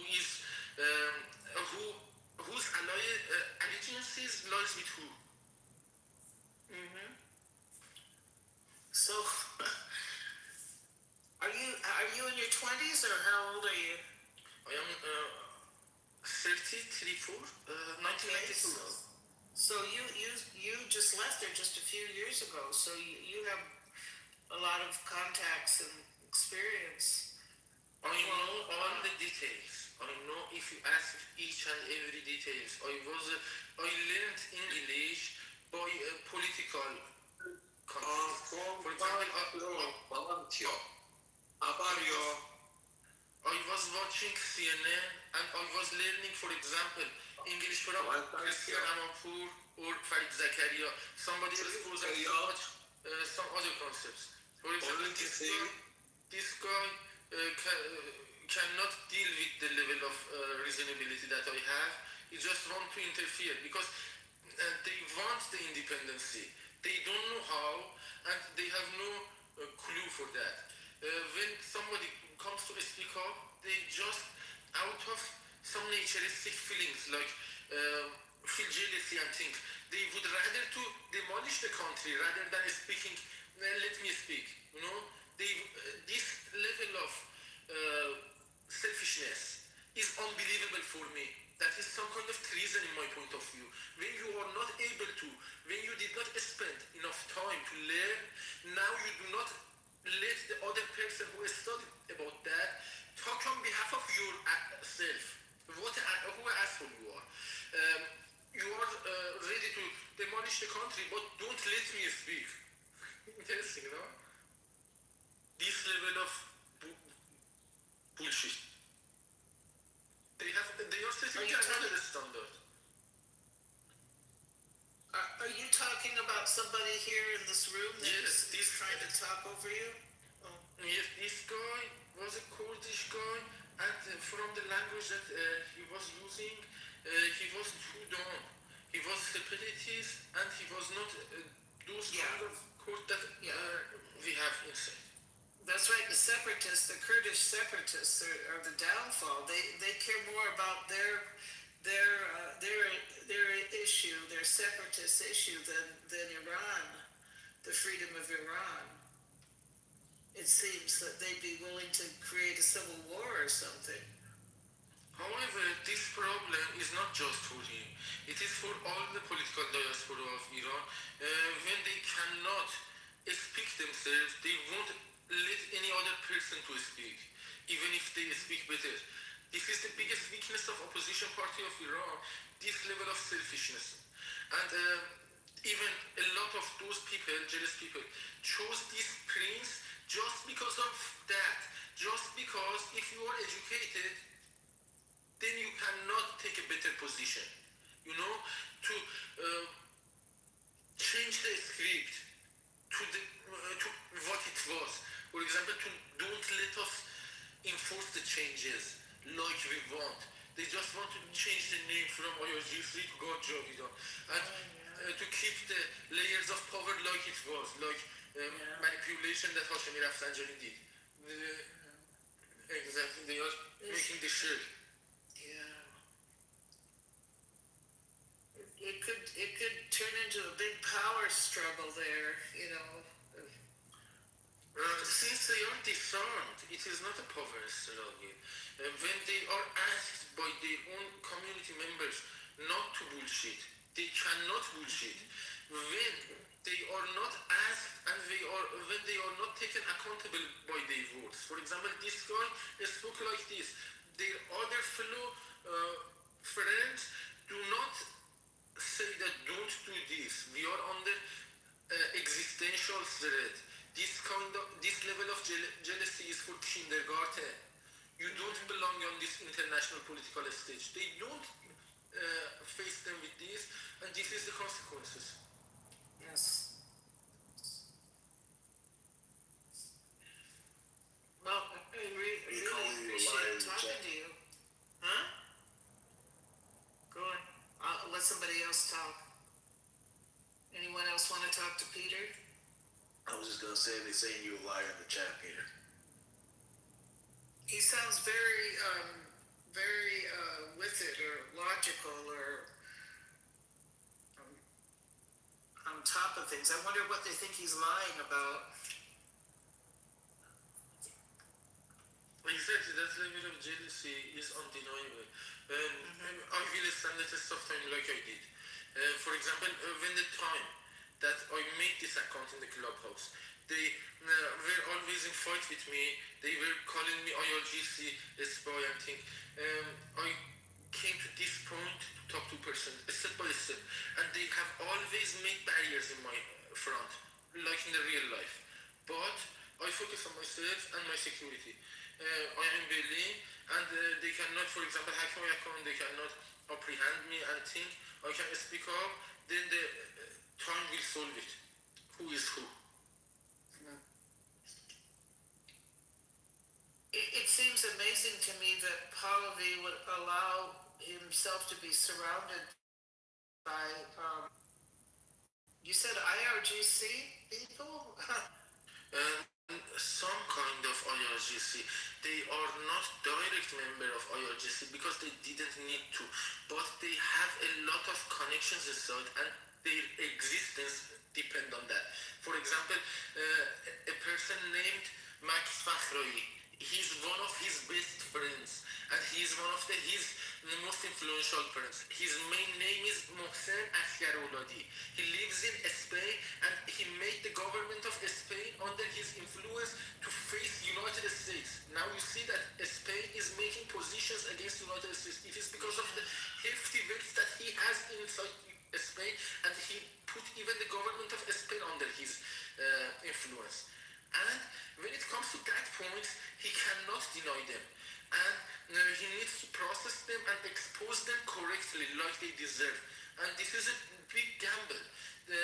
This is a big political gamble. He is clean in my point of view, but he is not that strong to face this level of conspiracy, I think. Boy. He needs support, but they don't let us support him because they know that if people like me support them, they would for real fall, you know. The fall would be for real. They would not be able to lure out the people with an announcement, then gun them down. Because this was a conspiracy by those people. Max Fakhroi made the announcement instead of Princess of Pahlavi to come out on 18th and 19th of the day last year, for example, for 5 months, and promised that the people who are now out of the IRGC want to cooperate with the protesting people, and the protesting people can come out with safety. They cannot, they can take over the government buildings, and that's it, finished. When the people came out, they were machine gunned because this exact asshole, Mohsen Askarauladi, were lying. They did not change their loyalty out of IRGC. They just wanted to take the people out so they can gun them out together with the group, like they did. So they're the ones who advise Pahlavi to tell people to come out? Yes, exactly. And how to move. They are making the moves of Princess of Pahlavi in some extent, because he can make his own moves. He cannot control them. He is one person and they are independent, truly independent from him. They don't need him. They are not under his leadership. They are just barking his name. The leadership comes with influence. He has no influence on top of them. They have influence on top of him. They can even influence the king of Spain. Oh, but you said they are the ones who advised him to tell people to come out for those 2 days? Yes, to bring them up. It is a very valid point. You can see the history of this in the clubhouse and everywhere else. The people who are now trying to don't publish passport, they don't issue passport to normal citizens who were born in Iran, were in that time some kind of supporting Pahlavi. There are some accounts like Kiai, like Max Fakhroi. They were supporting him team in that time to lure people out, so gun them down. Afterwards, now they are showing their main allegiances. We would die for regime, I think. You know, they are going to the rooms that they used to go because now they see him as a less problematic problem. Before that, he had more assets than they were thinking, and they needed to gun them down. You said they go to other rooms, so these are people on Clubhouse or on Political diaspora. And a lot of them are outside Iran. This is some kind of a small sample of the political diaspora. Each and every one of them is listening with one account. For example, 1,000 of them or 200 of them have one account. They listen together, and it is in Clubhouse. And the voices, for example, is going to play in a room that one account is only there. Some of the rooms even see the comments when you want to send inside the back channel of the room before letting it to be visible for everybody. They even control the chats. You cannot send a comment on the chats in Clubhouse if they don't want to. Now, out of sudden, when you progress, when you come to this point themselves, they want you to, for example, come and say our problems. You can talk about us, I think. But this is a big lie. Because now they see you as something that can add to their credibility. They want to use our credibility. They don't want us. They want us dead, like the people inside Iran had experienced. They want me dead too, but at this point they cannot touch me. They would approach like that. They want to use my credibility.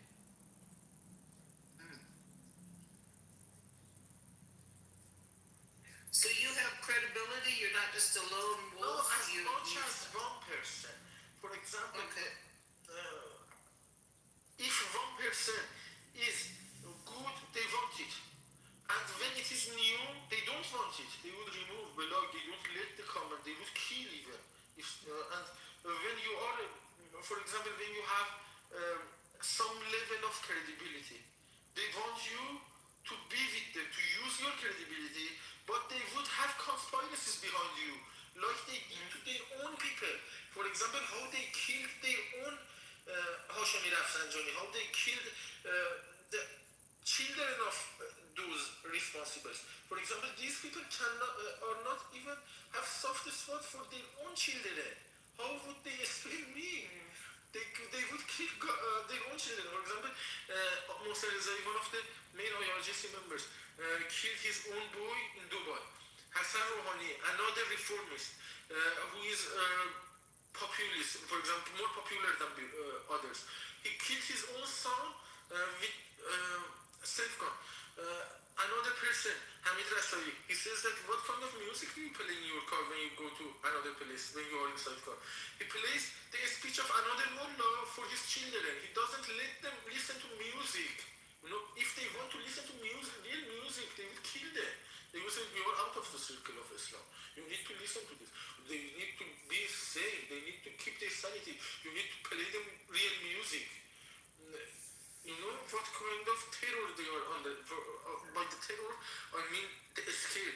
Humans shouldn't be under this level of scare. That is a very bad role model. They are in a position. Is there any way for the people within Iran right now to communicate with each other and organize, or can they get on the Clubhouse? I know they can't. Well, they just can't get on the internet at all, right? Yes, they cannot access anything. They cannot even do a single Google search.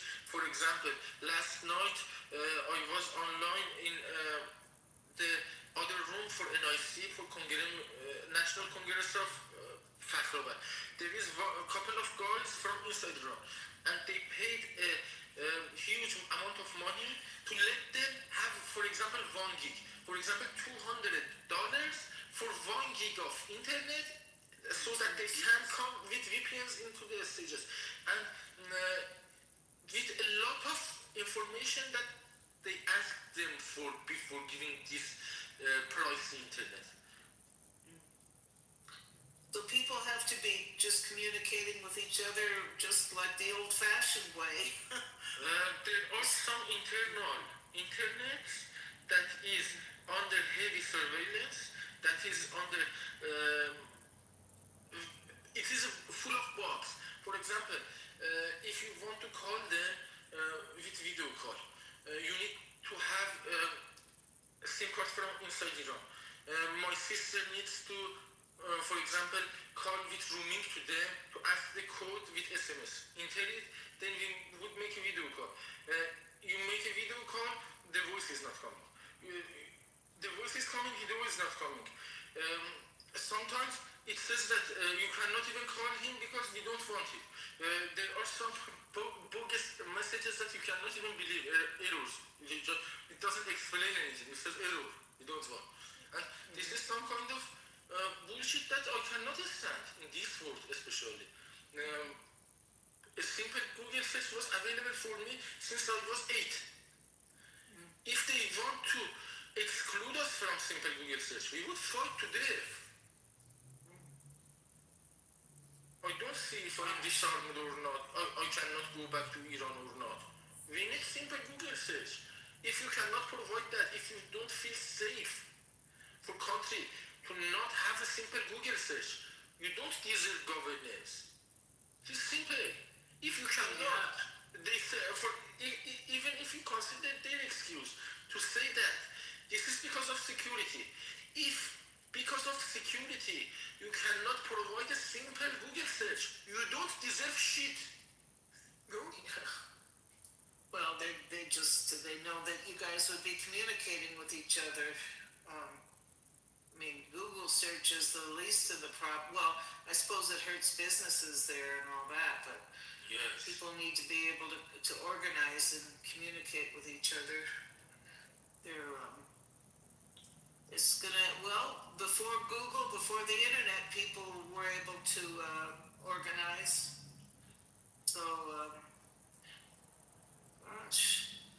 Does anyone else want to talk to Peter? I'm hogging the stage talking to him. Anyone else there? Is anyone else awake? Do you come to this room much, Peter? Is this your first time, or? Yes, these people bothered me twice, 3 times. I love them, and these were the guys who trusted on me, gave me the stage like I want to, and they let me speak. While my own country mates deny this from me, and while they need me, but they deny it from me.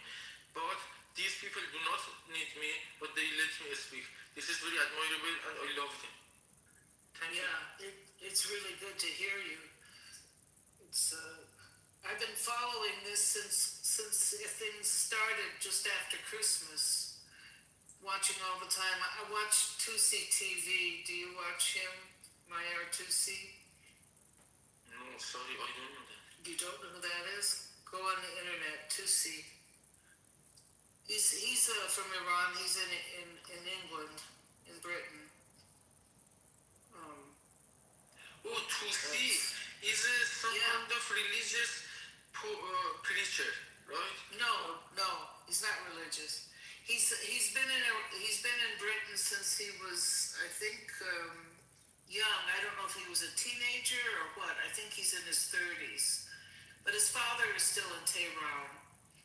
I guess his parents divorced, so his mother and he moved to Britain. But he's been following the whole situation there. He's very clued in on things. But I haven't heard from him what you're saying about Pahlavi being surrounded by these people that are. If I know the exact person, if you write it in the chat or something, I can search it and tell you the exact root of his political view. If it doesn't stand a test, I will not comment.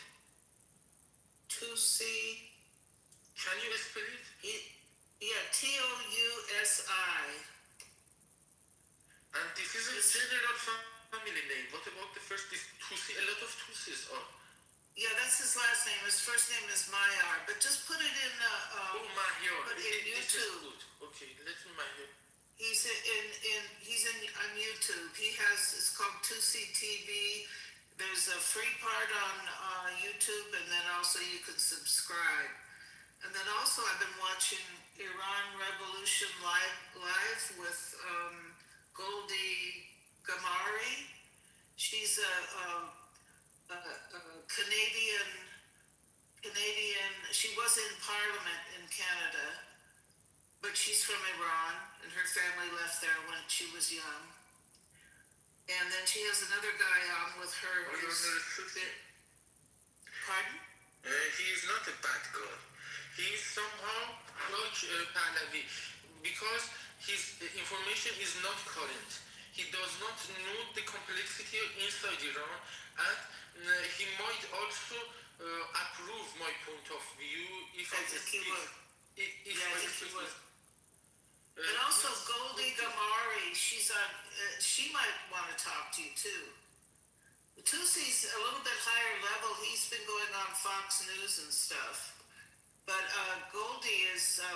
They have the fellow, the Iranian fellow that comes on her show with her. He does a lot of. He also has a YouTube channel where he gets a lot of people discussing things on there. You could sign up to talk, and I can't remember his name. It's Iranian, I can't remember it. What? Hello? Somebody say something? But I bet you if you want to talk with others, Goldie would be good. Iran Revolution Live.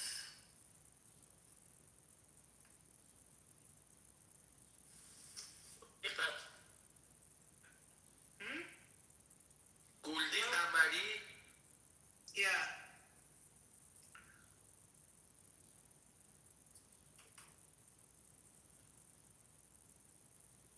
Where have you been getting your news from? He's also good. Huh? She has also good intentions in my point of view. Yeah.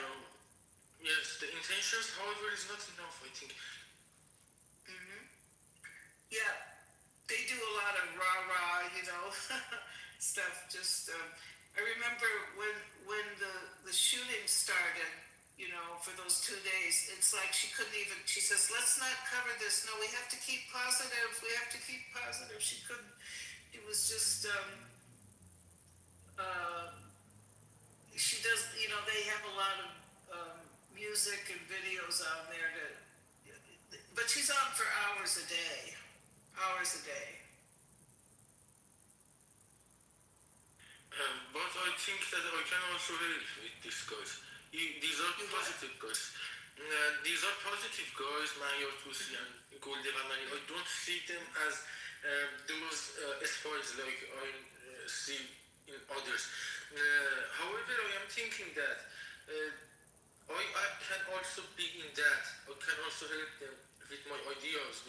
Yes. I can also speak, but I am blocked from those rooms for kingdom followers. Yeah, they're very positive. They're pro, freedom. But they are not open for us to give opinions. They are positive. They are good, but I think that they are not open to listen to people like me. Well, they might be. The guy that's on with her, what's his name? I hope so. I hope. No, I'm trying to remember his name because he has his own channel where you can sign up for it, and then they have several hours a day. They have discussions, and you could be part of those discussions.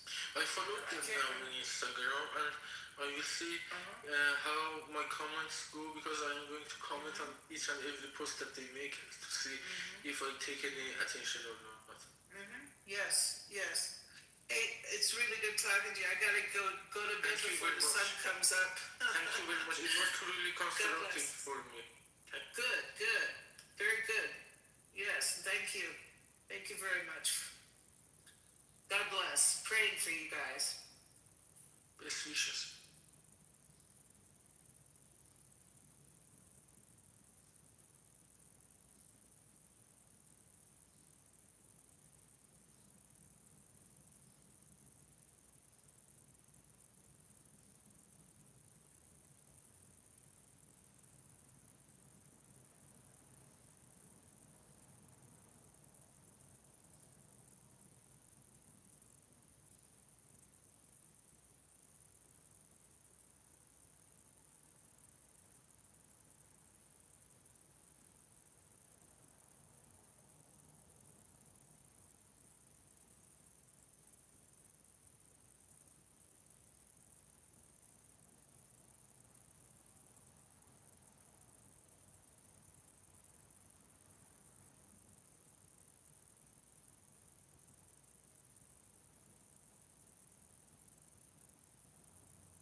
saying Iran, do we?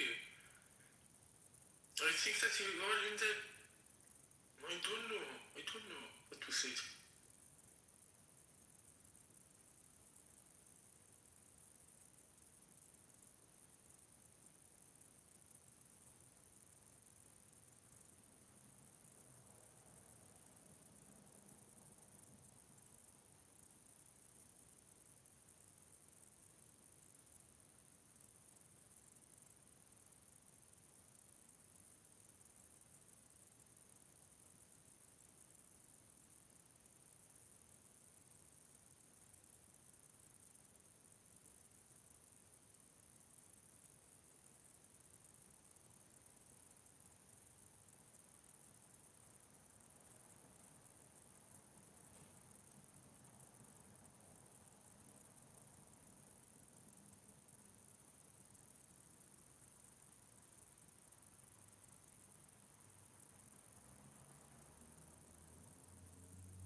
I mean, really, I gotta get audio with it. You know what bothers me the most?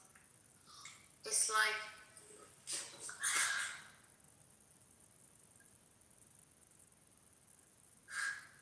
well, to be honest, it's like, I think I could even, forgive you for it. For what? Why do you But then in the future, like, what would you do with people like you? You cannot do shit. What?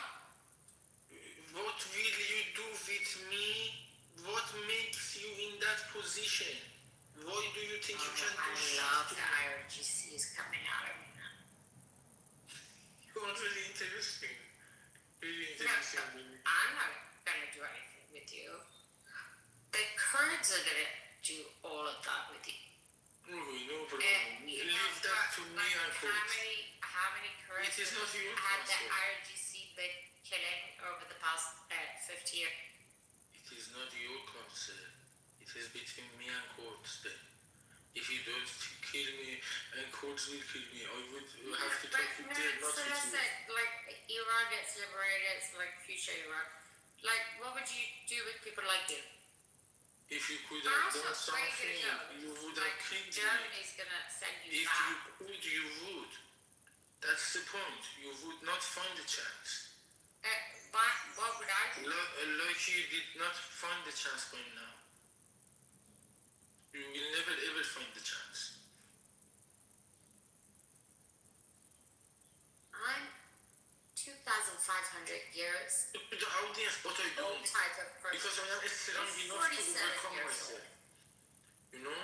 I am strong enough to overcome myself. Even when you talk like this, I But don't like move you people to the like you, audience. would you forgive people like you? This is my managerial position. Even I do not manipulate like that. You know?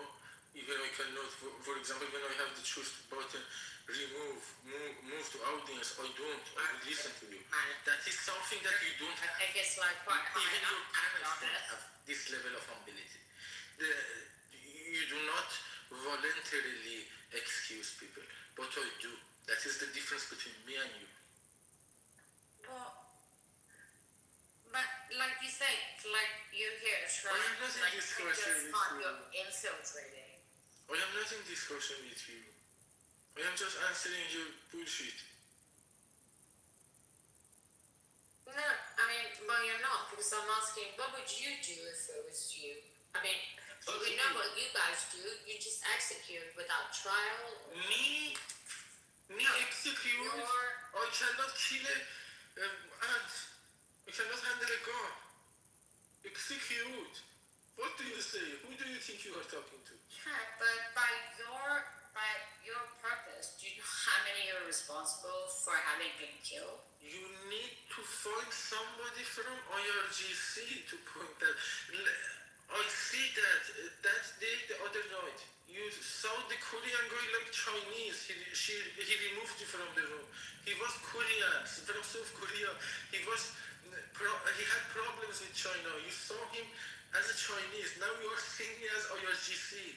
Go Also China, IRC. That's like, but China's not gonna care about you, like, you know. I see that you are in a big misunderstanding. No, but what you need to understand is like You China, saw the what is Korean China right gonna as do to Chinese. you? Like when the RGC is gone, they're gonna move on to the next project. Your level of understanding is not enough to distinguish South Korean from Chinese. Why do you make political comment? He got angry from you. He got mad from you.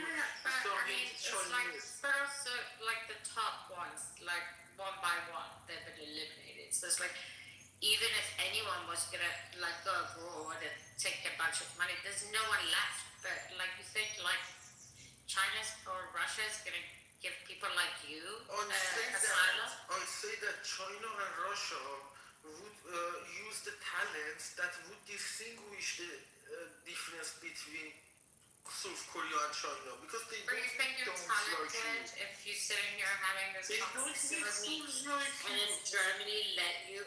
You think you're the first German Persian on this app? Why do you think so? Why should I think like that? Why should I think like that? What do you say? I don't understand you. What is your point? Well, I mean, what is my point? Yes, for example, the question, do you think that you are only German Iranian on this app? Why should I think that? Even if I think that, what's the point? You are too food. Anyways, I'm just saying, it's like, have you like considered your options? I have duly considered my options, no worries. But so you're responsible for your choices. Okay. So please. No, you are. But are you Muslim? No, but I respect. I respect this. Not to introduce to other people. They go to their home and do what the heck they want to do, but not try to enforce it on others. For example, I don't want to wake up every morning to say pray. I want to sleep. I want to drink. I want to eat pork. But they can go and do what the heck they want. Yeah, but you know.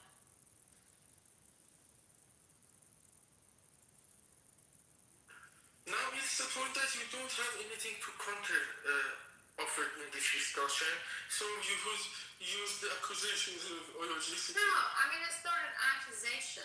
It's kind of like I'm just thinking. It's like, have you weighed up your kind of, you know, your whatever? When I listen to you, well, just like you just play dumb. When you want to play smart, it is very interesting for me to listen to your tone. Please continue. Now you are playing the smart game. I am a political commentator. از طرف کی؟ از طرف مامانم. From my mom's side.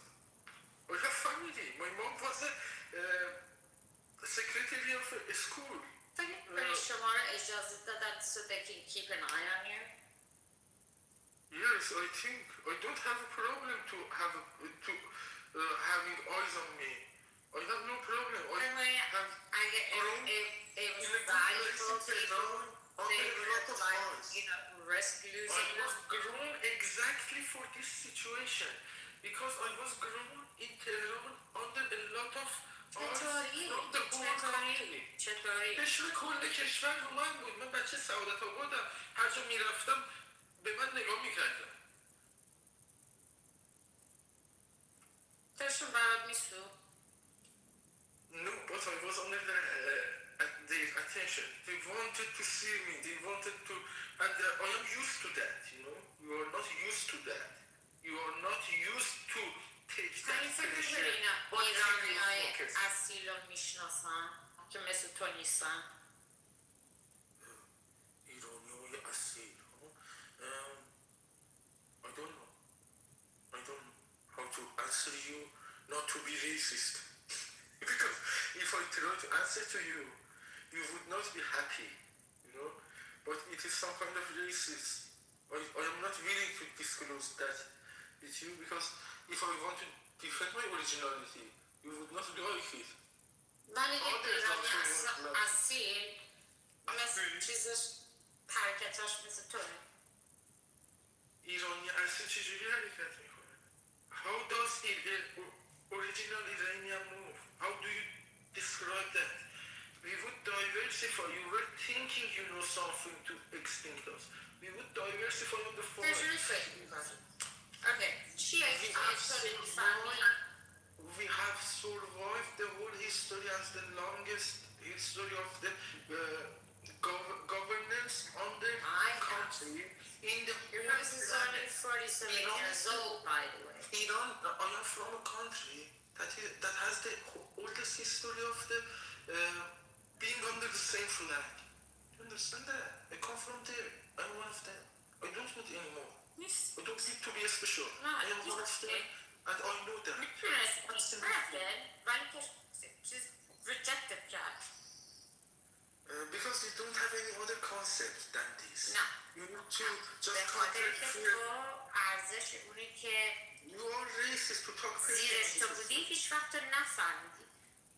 شاید هم فهمیدی ولی برات ارزش نداشت. چرا؟ به خاطر که دهاتی هستی یا نفهمی یا دیگ به دیگ میگه تعدی یا هر چی که بودی.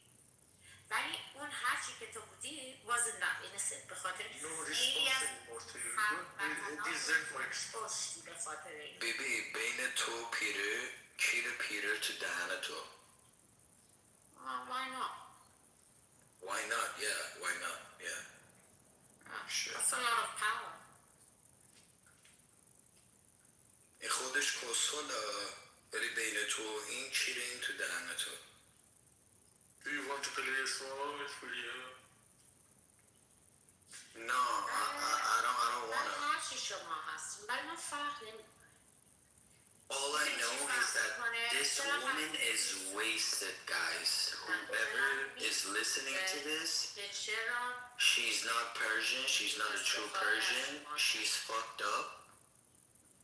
She's wasted. All I can say about it. Bibi Montini is a wasted woman. I don't know where the fuck she lives in, but this woman is fucking out of her fucking mind. You guys all should know about this. It's dangerous, by the way.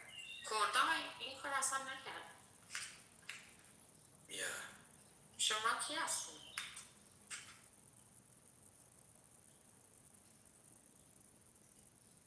Are you waiting for my response to your BS? I don't have any response to this. هرچی هست شاید ایرانی هم باشی but the type برو کسکش زیاد کوک زدی صبح شده برو بگی بخواب برو بخواب نه برو بخواب کس شرق برو بخواب کس شرق مغز ما رو گاییدی با این افکار کیری تاخه برو خفه خون بگیر بابا زنزوله بی سواده بی مغزه بی کل آخه تو چی گو میخوری اینجا بردن همتون رو میکشن میره هرچی کرده تو دهن تو ننه جنت که تو رو پس انداخت متوجهی؟ Do you understand my friend? Yeah. Do you get it? فکر میکنی اومدی اینجا برات خوبه فکر میکنی The fuck you talking about فکر fam? میکنی هنوز تو چی sustainability داری Sustainability انه کیرم تو خودت و سواد مادرت جایزی نصف و نیمش چرا قد از من بدت میاد Fuck man, I rather Because you're speaking BS on the political stage, baby. هیچ که فارسی صحبت نمیکنه International political stage, we are not supposed to speak Persian on this. فرق میکنه نه فکر میکنی من از IRGC میترسم Do you think that I am scared of IRGC? نه خب باش کار میکنیم و یعنی یه نفر مثل تو انقدر چی میگن پخل نه چیه خپه نمیمد اینجا حرف بزن به خودش اجازه نمیده We understand your language. I am waiting for you to address the Iranian interest instead of me to listen to you. See how you want to defend me. Defend Iran, not attack me. Defend Iran if you are Iranian. If you are originally Iranian, you should not pay attention to me. You should defend your position. You are not originally Iranian. You are a dumbass sold out, wasted. Well, how do you and I, like, what's the difference between us? The difference is that you are bullhead. No, the difference is Bullhead is the main difference of you might not even be religion, but you would still fight for the ideology. You want to stop ایرانی اصیل هیچ وقت این کار نمی‌کرد. That's the difference, you motherfucker. A true Persian would never fight for Well, now you call me motherfucker, and since I come from a good mom, I cannot stand you. If I have the public motivation, I would send you to audience right now. I have the courtesy to inform you. ولی تو فکر نمی‌کنی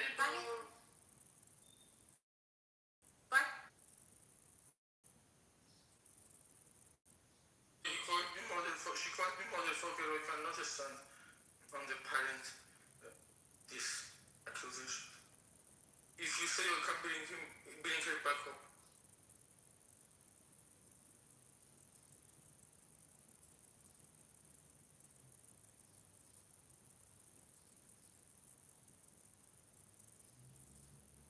Did you see I could have sent you motherfucker? I brought you up a good. I sent you down, I brought you up a good. Because you called me motherfucker. ولی چرا؟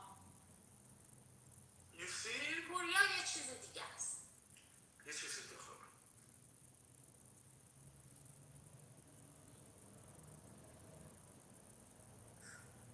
گناه داری. What's gonna say to you? But I was speechless. You made me speechless.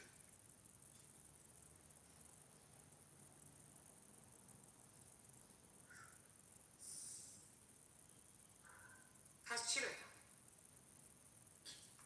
Good. You don't need to always take something. Good.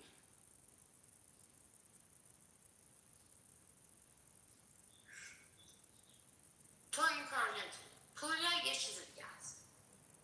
اون ایرانیه. Okay. What is my problem with him? He is Iranian, you are Iranian. But I am not as bad as نه him. ولی تو ماینورتی I tolerate you on this stage. If I have the moderation power, I would tolerate you on this stage. But if you had the moderation power, you would have blocked me and removed me. Why are we talking That's the about difference. moderation? I can't keep this discussion I would have ongoing. never entertained this cannot. conversation. You cannot the discussion ongoing. I can't the discussion ongoing. چرا؟ Because I am capable. Of what? Capable of tolerance. I am political commentator. You are just bullhead. You are asking in a headache. You are making comment on تازه من دارم کنم انسترنت دارم بیشتر چیز میخوام نشون بدم. I cannot believe that I am having this discussion with you on this stage. چرا؟ چون که زیرا. نه خب فکر میکنی من وطن خودم رو نمیشناسم؟ Yes, I think so. نه تو نمیشناسی. دلم برای این میسوزه. نه تو نمیشنوتی. من تو.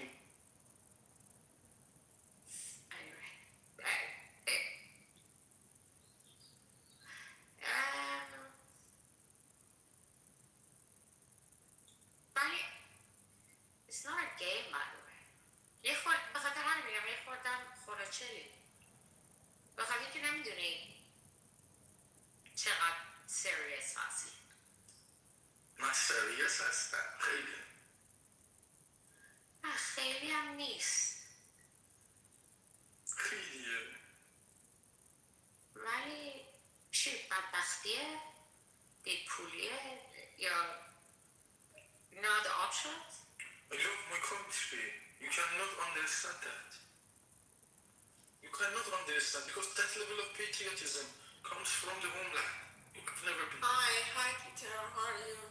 Hello. Patriotism که این نیست. patriotism ایرانی بودنه. What are you talking about, Bibi عزیزم؟ None of your concern. دلم میسوزه. چرا دلت میسوزه؟ چه؟ به خاطر که کشورم رو دوست دارم. الان مشکلت what's wrong with Peter؟ چی شده؟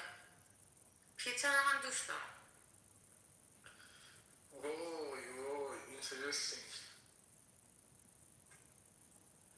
You need to be discovered or you still need to discover it.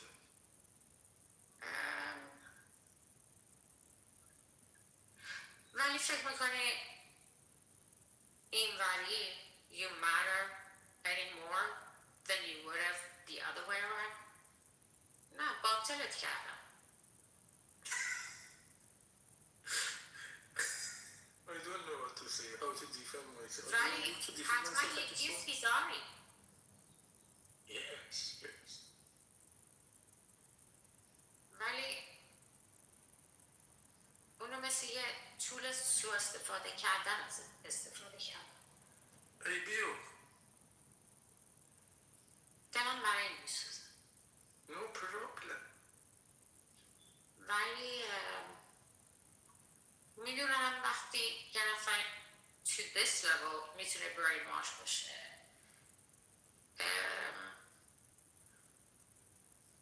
You could easily have me killed. Have you killed? No, I mean you wouldn't. You don't care to be honest. It's not like you're gonna go and like run on me. Kill killing you. Why should I? You cannot do shit. Why should I kill you?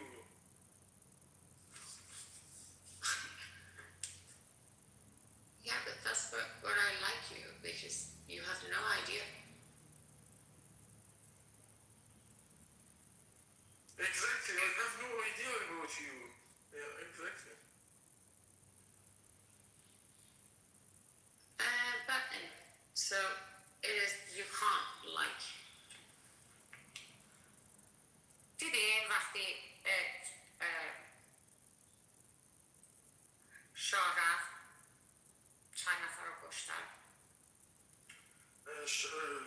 The king had the ultimate power in Iran in that time. When he left the country with his suitcases, he left them without their He guards. didn't leave with the suitcases. And a couple of more suitcases. Okay, but he actually he didn't run. He left. He left them. And that's why he can come back. They were killed میدونی ازش چی پرسیدن؟ because they didn't have a leader.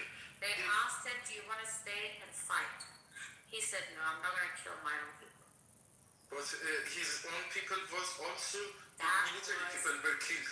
What about the first- military people? Weren't they his people? Now, I'm not They were under his command. asking me questions. They were under his command. They were killed. That They was left them death alone. sentence to They these left them mullahs. alone. I would rather to die inside my homeland No. not let them نمی‌فهمی let the سعی others kill my چه army کار members. میکنه. They kill. If they want to kill my army members, they first have to go through me. They first go through myself, then kill my army members. He was not in the level of command. گفت من میرم. But he had the power to save a lot of army members who were loyal to him. They were under his command. They lost their life because of me. They lost their life because he left just without guard. They did not use to get command command from any other person. They were under his command, and he left them alone. That's when the what's it called? When something the end justifies the means, or the means justify the end. Okay. Exactly just that. If this is your justifiability, then you should have defended your army against those people who are destroying the order inside your country. Keeping the ordering order is the first importance. That was America. Just like If you want to use that justifiability, that is to keep the order. That's justifiability. You are wrong. That's how. If you are using that level of justifiability, that is for bigger cause, not for and it's not gonna work. living, going on. You're gonna come back to me. I think that you don't understand what you say. That level of justifiability and reasonability is for the point that you keep. هر چقدر یه نفری رو بخواد برات بگی هیچ وقت تو اینو نمیفهم. ببین اگه میفهمی فارسی بگم بفهمی، میگم اگر تو میخوای این سطح دلیل رو بیاری که طرف میخواست برای دلیل بزرگتر یه چیز کوچیکتر رو فدا کنه، اولش باید اون قدرت خودش رو حفظ میکرد. میدونی قدرت خودش دلیل بزرگتر بود، نه اون چیزی که تو میگی. اولین چیزی که خمینی گفت ما درباره ریس و کشور نیستیم، ما درباره ایدئولوژی هستیم. اون مردی که اینجوری میگفت. Yes, Khomeini was a bigger asshole that was let inside the country because of mismanagement of the mismanagement of people like you. I was not planted in that time. I was not. My father was a child. چرا نمیری توی اتاقایی که ایرانی ها تو کلاب اساسا 5,000 بیبی what do you say? 7,000 تا. من فکر نکن چند میلیون ایرانی الان تو اروپا بزرگ شدن، همه اینا برمیگردن. Yes, all of them visited and take the power inside Iran and make Iran the strongest ally of the United States. هیچ وقت دیگه نمیذارن. We would be the strongest ally of the United States with these assets that we have all around the world. The Mullah cannot face us because we are not limited to one country. For example, if some of us are in the United Kingdom, some of us are in Germany, if United Kingdom wants to misuse the intentions of Iranians inside their country, let me address this clearly, then I will bring her up again. She said about something touching in my heart, and this is about the population of Iranians outside the country. We are in all around the world in different countries, and each country who wants to misuse the population of Iranians with their own politics when it comes to sacrifice and choose between those two interests. Iranians in the third country would interfere. You know, if United Kingdom wants to misuse Iranians in their land, the Iranians in Germany would support Iranians in the United Kingdom. And that goes to other places too, like United States and everywhere. This is the point that I wanted to bring to.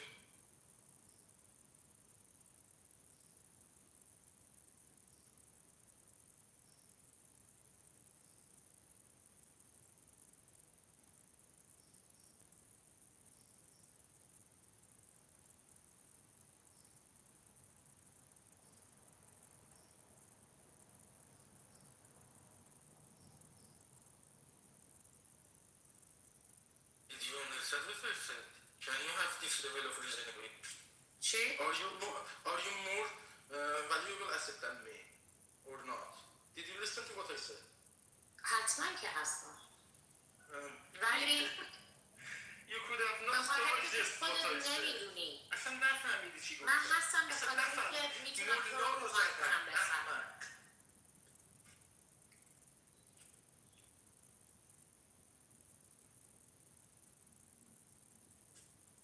و اگه نمیدونستی این کار رو نمیکردی.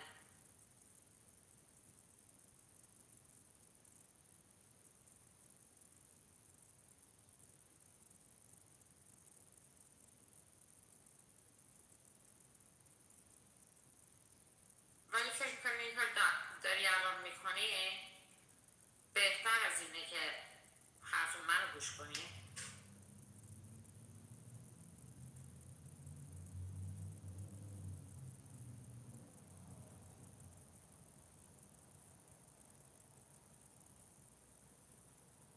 Perhaps not.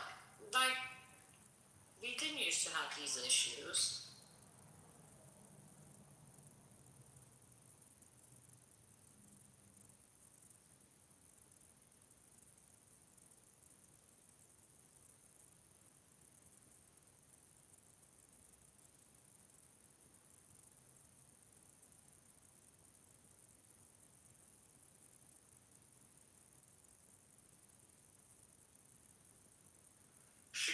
She got the problem when I guaranteed that I can't speak my part, then you have the chance to speak your part.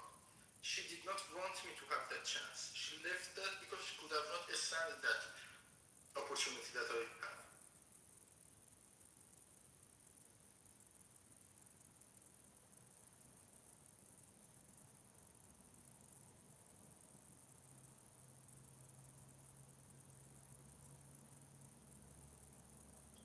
She left or you removed her?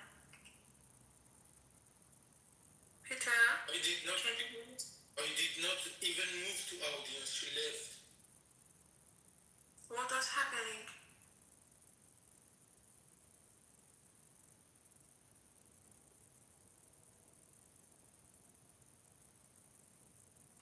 I'm not sure what's happening. So my hand was wet. I could have not opened the mic.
Did you see I did not remove her? She came back.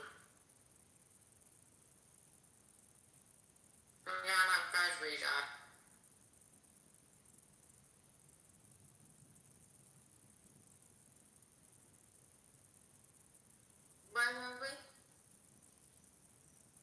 I think that if you have international diplomatic mission, your battery would die again.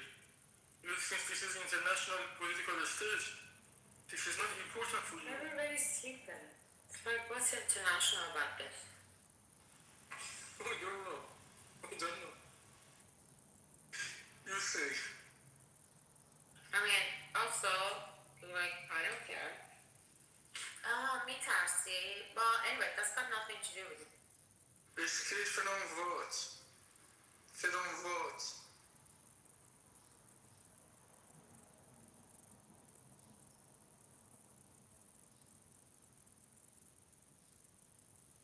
چی فکر میکنی؟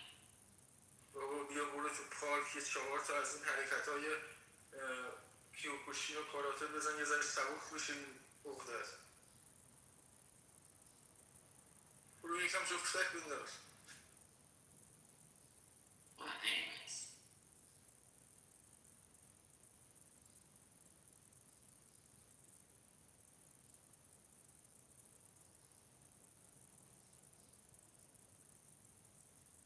واقعا فکر نمی‌کنی اینا وقتشون تمام شده؟ What they are ended. Mullah is going to be ended by Peter. مالا نمیم IRGC ها. IRGC is going to be ended by Peter. نه فکر نمی‌کنی اینا وقتشون تمام شده؟ Yes, I will end it. Somebody needs to end it. If it is game over, then somebody needs to announce that. I'm here to announce that. ازشون کسی دیگه نمونده. چی میگی؟ Yes, I agree. کی مونده؟ اونا هم که مونده حتما اونایی بودن. اونایی اگه کسی مونده حتما باید بدونی که اونا بودن که بقیه رو ستاپ کردن. پیتر مگه تو با IRGC و جمهوری اسلامی هستی؟ بابا این داره شلوه میگه. این اصلا کلا آدم ملیزیه. مگه تو این اکانت رو نمیشناسی بیبیر؟ نه. She's sick. She's high. یعنی چی داریم حرف میزنیم؟ اومده بود به چینیه به کره میگفت تو چینی هستی در مورد ایران نظر نده برداشت ریمووش کرد خاطی کرده بود و این فقط چینی هنسن رو میگی؟ هنسن کره نیست. فکر نمی‌کنی من همه رو اینجا میشنم. You don't know the difference between China and South Korea.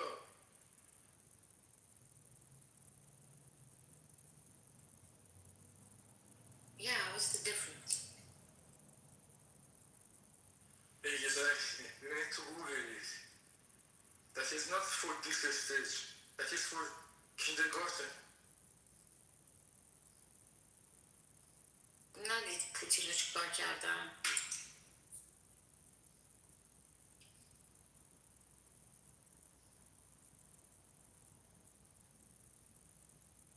آخه شومه من تو اولین دشمن پوتین دارم زندگی میکنم مگه من دشمن آلمان بودم مگه مثلا با پوتین بودم مگه من اینجا بودم شومه دکت کلیه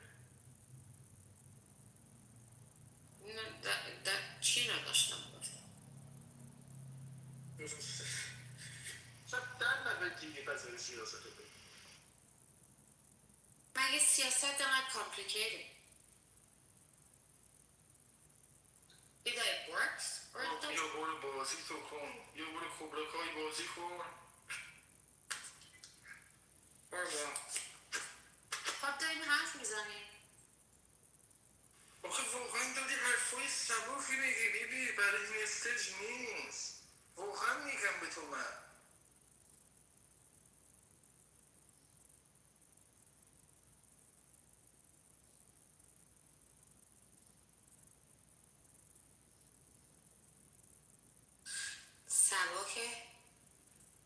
سبکیش چیه؟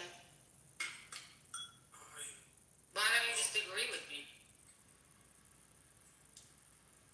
I am speechless. I don't know from which front I answer you because this is not the level of response that I was expecting to make, the level of reasonability for this stage to defend the country. With this logic, they would come and misuse us again.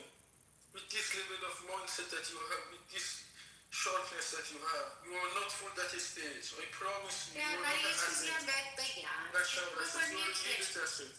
نه بیشتر به خاطر تو میگم که برای خودم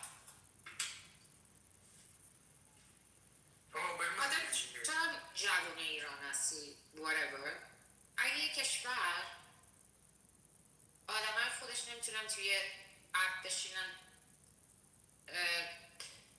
like straight up درباره بعضی چیزا حرف بزنن این یک گاورمنت هلفیه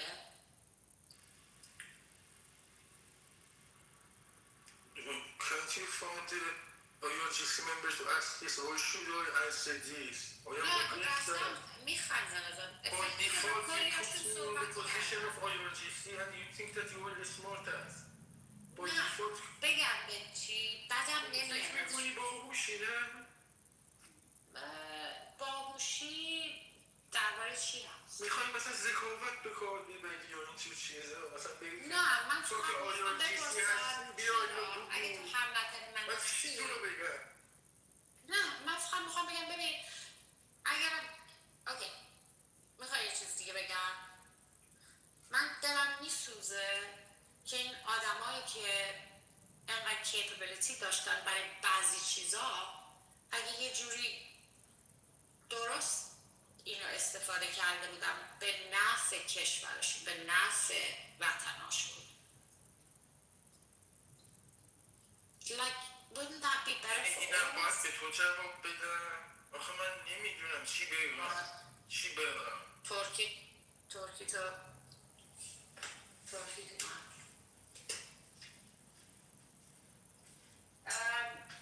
but that's fine it's cute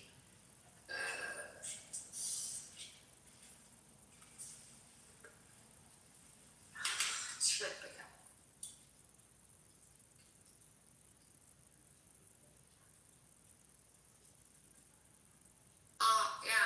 یا خب هممون با هم صحبت میکنیم چرا هیچ صحبت نکنیم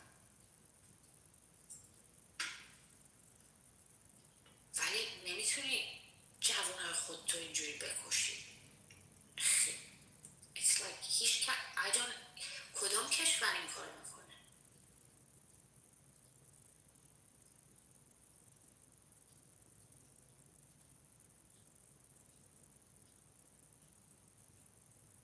حالا هر چقدر مسلمون باشی یا هر چی باشی باید ادبت بکنی که این اصلا it's really something else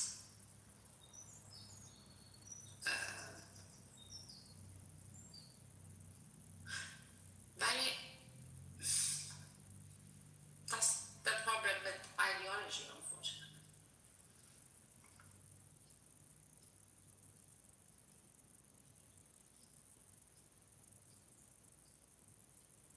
ولی فکر میکنی وقتی رژیم عوض میشه you think it's gonna be any different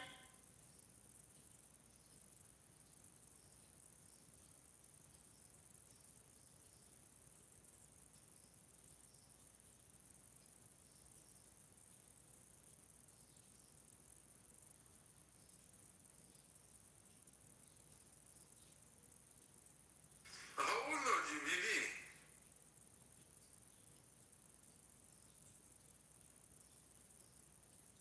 فرق میکنه عمر خیلی فرق میکنه ببینیم کدوم دوره بچگی کردی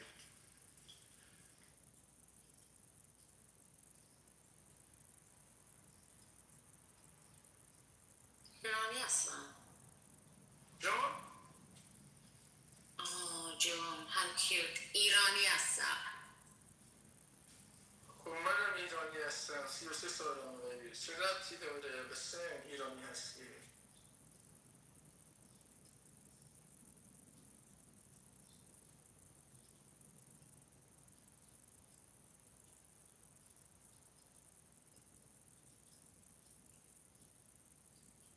پس خیلی وقت براشون کار میکنی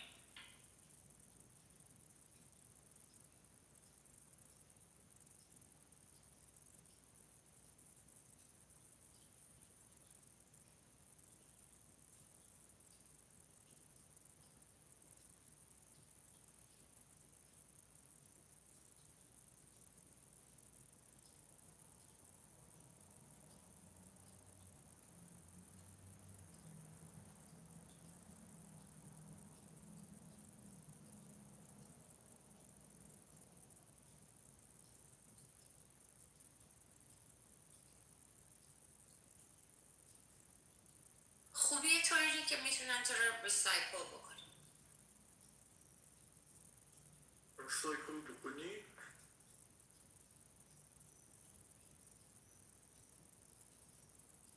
خوبیه تو هم اینه که باید زیاد حرف نزنی، بری اونجا فقط ببینی چی میگن.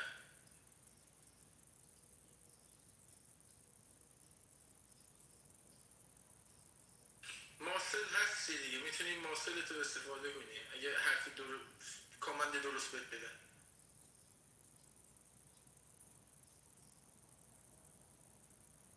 بری از ماسلت استفاده کنی. نه فقط میگم بهتر از این نیست که ادامه بکنم. ادامه بکنن؟ فارسی هم بلد نیستی آخه، من چی تو رو بگم؟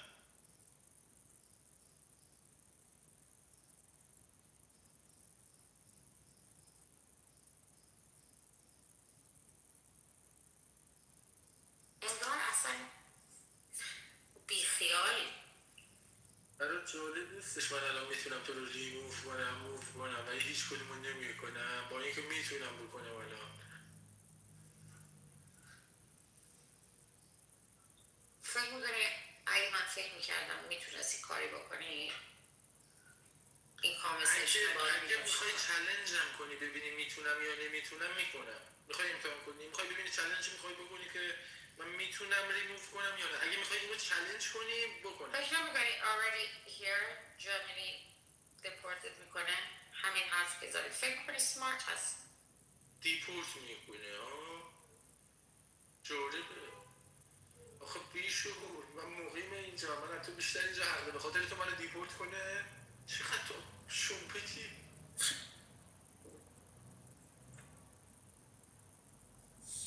واقعا خولی ها.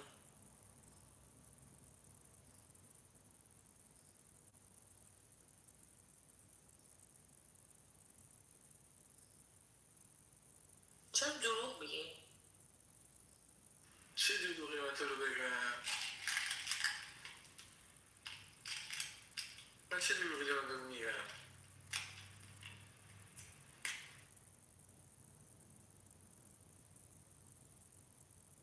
anyways خوبش اینه که هیچ کس فارسی نمیفهم.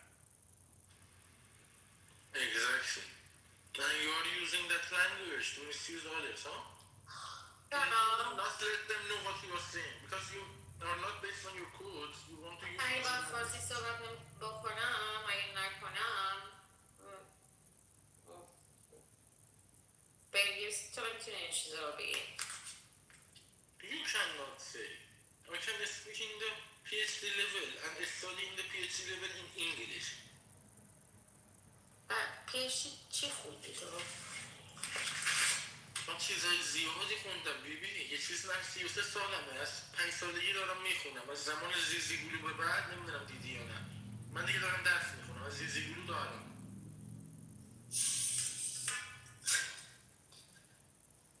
2 دقیقه طول کشید به خاطر همون از تو پرسیدم چند سال بده خواستم بگم زیزیگولو اینا یادت یا نه؟ فکر کردی مثلا من از تو اطلاعات میخوام پوفیوز. چی گفتی؟ گفتی پوفیوز؟ آره پوفیوز. من پوفیوز به اطلاعات تو چه نیازی دارم؟ میخوام ببینم که بچه بودی کارتوناش یادم.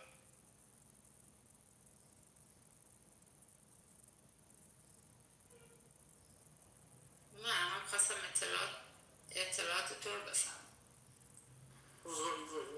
انگار خیلی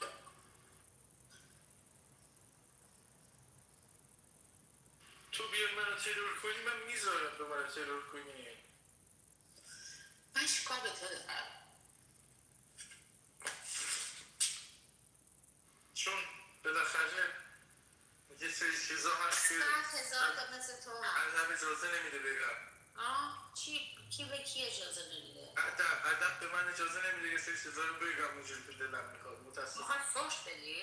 نه یه ریزنینگی کنم، یه دلایلی بیارم که یه ذره دیگه برای استیج نیست دیگه. خب برای کسی پیش رو زدن مثلا. نه مثلا چی میتونی بگی؟ خب برای استیج گفتم که برای استیج نیست. الان نخواستم بگم. میخوای بگی جنده هستن. نه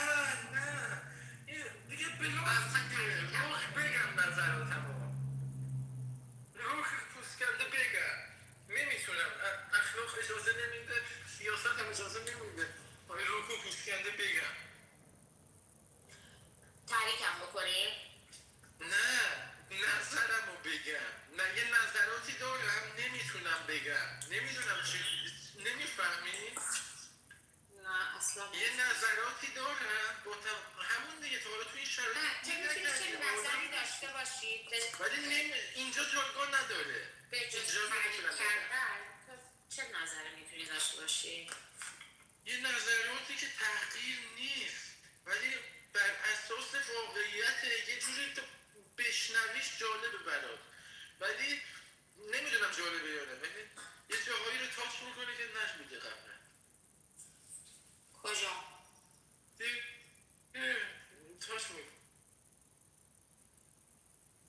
اگه قرار بود بگم این همه داستان نمیگفتم اونو میگفتم دیگه. خب اونو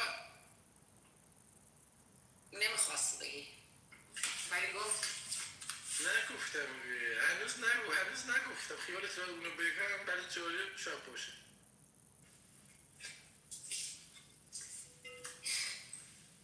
چجا؟ نمیدونم چی بگم. تو فکر میکنی اینا فارسی نمیفهم اینا بهتره تو فارسی میفهم فارسی هم بگم میفهم.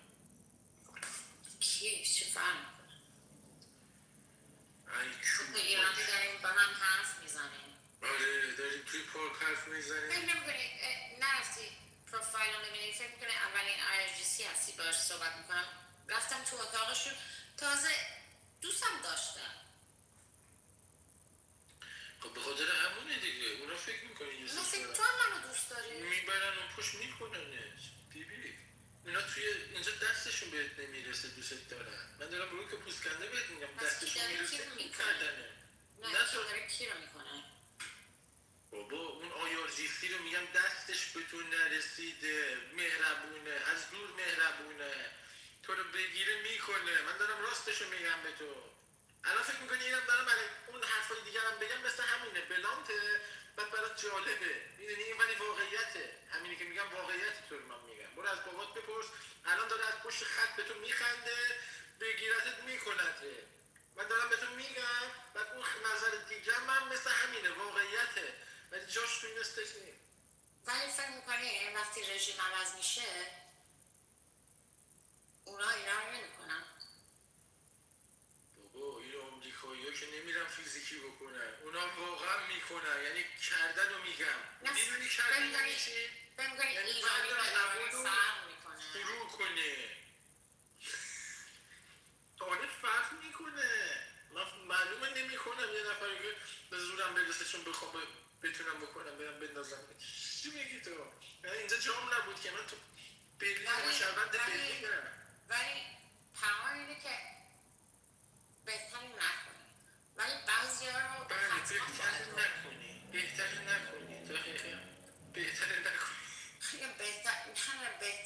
نکنی به خاطر که اگه نکنی بیشتر پاور داری ولی وقتی کردی باید هم بشی دیگه. خب میتونی با چیز دیگه بشی مثلا با چوب بشی نباید بری فروش کنی دیگه. مثلا این باید میداره خودت مهم نیستی الان خواهی بری اونو بکنی مگه تو الان داری نمی کنی؟ نه خودت چی؟ خود گاگلت چی؟ نه اینجوری حرف نزن یعنی دیدی الان من بخوام اون نظر دیگه من بگم به همین جا داشتیم پالیتکس حرف میزدیم. خب دیگه پس من پالیتیک با تو صحبت آخه چه دارم تو چین و خوره رو نمیدونی. خب چین و کره کنه چین و خوره رو برو بیاد ببینم ولی برای کجاست؟ Let's speak English from now on. You're a good boy, Peter. Thank you. ولی فکر میکنی چرا آمریکا انوالو شده؟ She asks the reason why United States is involved in this. Oh, we're just talking politics, Peter. Finally, I got the real Peter. I told you. I just posted a video that the shooter talking in an interview. Where was he from? California? Your hometown, BB. Yeah, she does think of oh yeah, so I don't know, Peter lives in fantasy world. Yes, Berlin is a very fantasy city. I've only been to Hamburg. No, Hamburg is actually, even better. Hamburg is even better because it is a port. yeah, but Berlin is like very I became part of Berlin. Berlin became part of me. I am inseparable. I would never ever live here, even after the revolution. I mean, Berlin doesn't mess around. I would never ever live here. Go out of Berlin. What about Munich? Munich is good, but Berlin is another is a capital. Munich is very good at technology. Berlin is much bigger, metropolitan.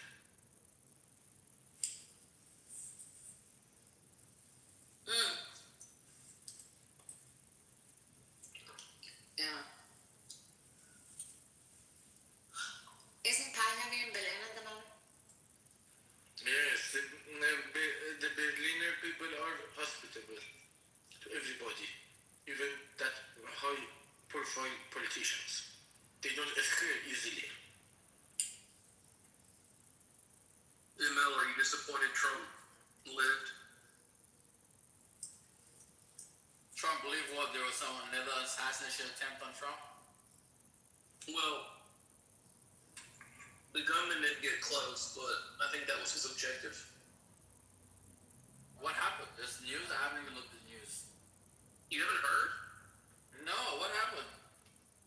There was a gunman at the White House Correspondents' Dinner who ran through the metal detector with a shotgun and knives and a handgun, and he got shot down.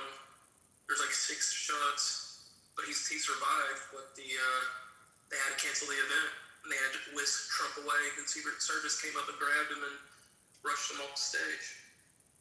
Dang, y'all MAGAs really want Trump dead now. Y'all are feeling the grief that he pulled. You guys are like Joe Rogan and all the podcast words. You guys are feeling the weight. That's the culprit. And the California libtard, some MAGA person tried to kill him. I bet you. No.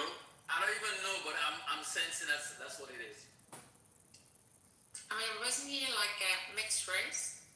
Yeah, his mom's white, his dad's black. He's a teacher in California. He went to Caltech, which is a very good school. He's 31 years old. So where is he He's left? married, or right? single. He's a loner. Yeah, he's left. Sound like a MAGA. Sound like a Democrat that used to be a MAGA. Voted for Trump, expecting Trump to change the world with all his promises, and he disappointed them. If Trump did get shot and killed, would you be secretly happy? No, why? Now, why are you being honest right now? I'm being honest. I am indifferent. Unlike you guys who want to, it is what it is. Trump is who he is. It's not like I didn't know who Trump was. Listen, my wife haven't encountered Trump once.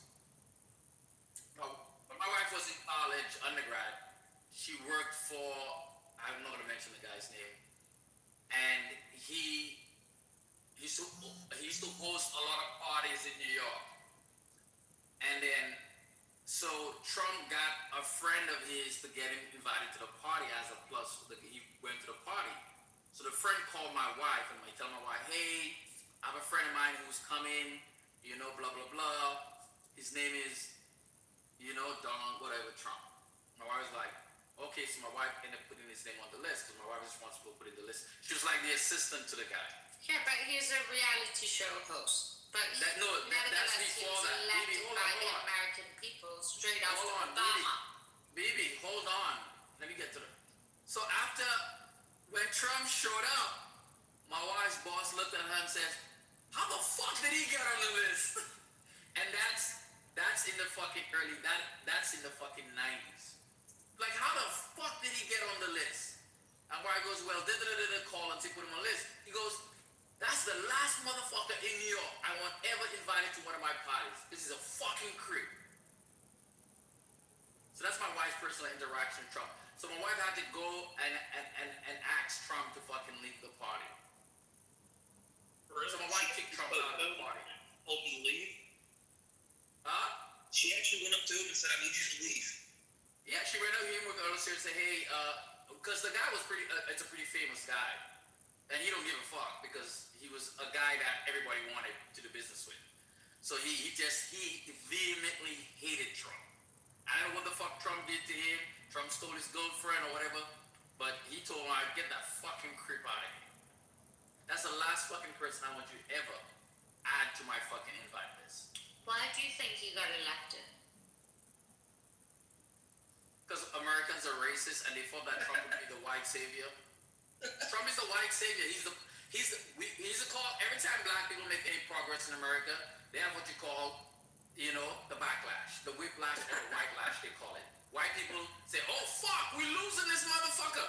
The brown and the black people are taking over. Really? All the wealth in America is still concentrated at the top. Black and brown people are not that rich except for celebrities and whatnot. But somehow white people don't fear that somehow black people and brown people want to take all the wealth. So they get very antsy and they vote in racist people. A la Germany and Hitler. Because the Jews were owning everything. What? That's what happens. Okay, That's America. let's say- It's easy to play on somebody's race and hatred versus playing on, hey, let's all get together and guess what? Fight the rich man because the rich man is the one benefiting from the tax code and poor people are the ones actually being squeezed. But poor people are so stupidly do you think bamboozled Obama was they a good voted for. president? Well, no, Obama was an okay president. He wasn't a great president. I wouldn't say he was a great president because he didn't give universal health care in the way it was supposed to be. He let a whole bunch of people make amendments to it when it became somewhat of fucking useless.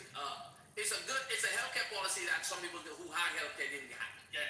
Who didn't have healthcare got healthcare. But a true awesome health, they could have created a true awesome healthcare policy.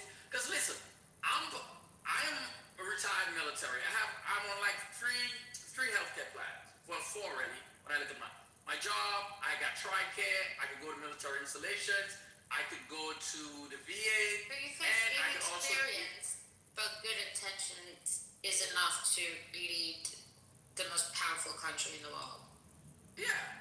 I mean, I don't think America is the most powerful country in the world anymore. I think China is technology. When you look at the technology spend, R&D, America's kind of lost its way because look now, China is on parity, but for dollar cost averaging, they surpass us in research and development. Anytime that happens in the world that we live in, that country now becomes the dominant superpower. And China will be the dominant superpower because America do not spend on R&D like it used to. And the government used to lead a lot of that R&D spend in America. That's why we're able. Based on ideology. No, but not ideology. It was based on the advancement. We had goals. We wanted to go to the moon. So you know how much technology is derived from that? We wanted to do this, wanted to do that. There are a lot of commercial and military applications, dual use, what you call dual use technology. Are you that America American, by invested the in. way? Yes, I am an American with an accent because I am from a special place in America that I could go back to where there's majority black people. It's the U.S. Virgin Islands. Why do you ask me that? Because you're not even American. How wild y'all. Why do you think I'm not American? Because you never heard American with an accent? I don't know. Usually, if you're like sort of citizen or you live somewhere, you kind of like, you like to be there. No, I liked America so much. I served. I spent 23 years in the military defending America. I went to war. 6 years of my life. Right. I was having the same conversation with Peter. So the point is that I have the right to criticize America. And my criticism of America is that we've kind of lost our way. We're no longer the beacon on the hill. We're acting like bullies and we're not getting anything back for it, but just hatred around the world. People are literally hating Americans now. And before we were the most liked, no matter where we go in the world, people adored us. That's no longer the case. When I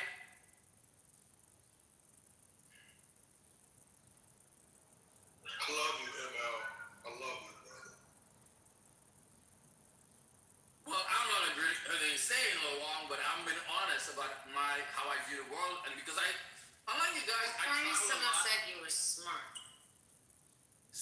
travel a lot and I work internationally, so I go to a lot of countries, and I see, you obviously I have conversations with a lot of the locals because a lot of the locals work for me, and they always bring up politics because Trump is always.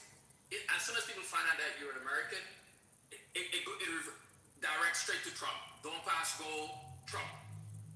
And they want you to explain to them why they thought so much about America and then we elect Trump.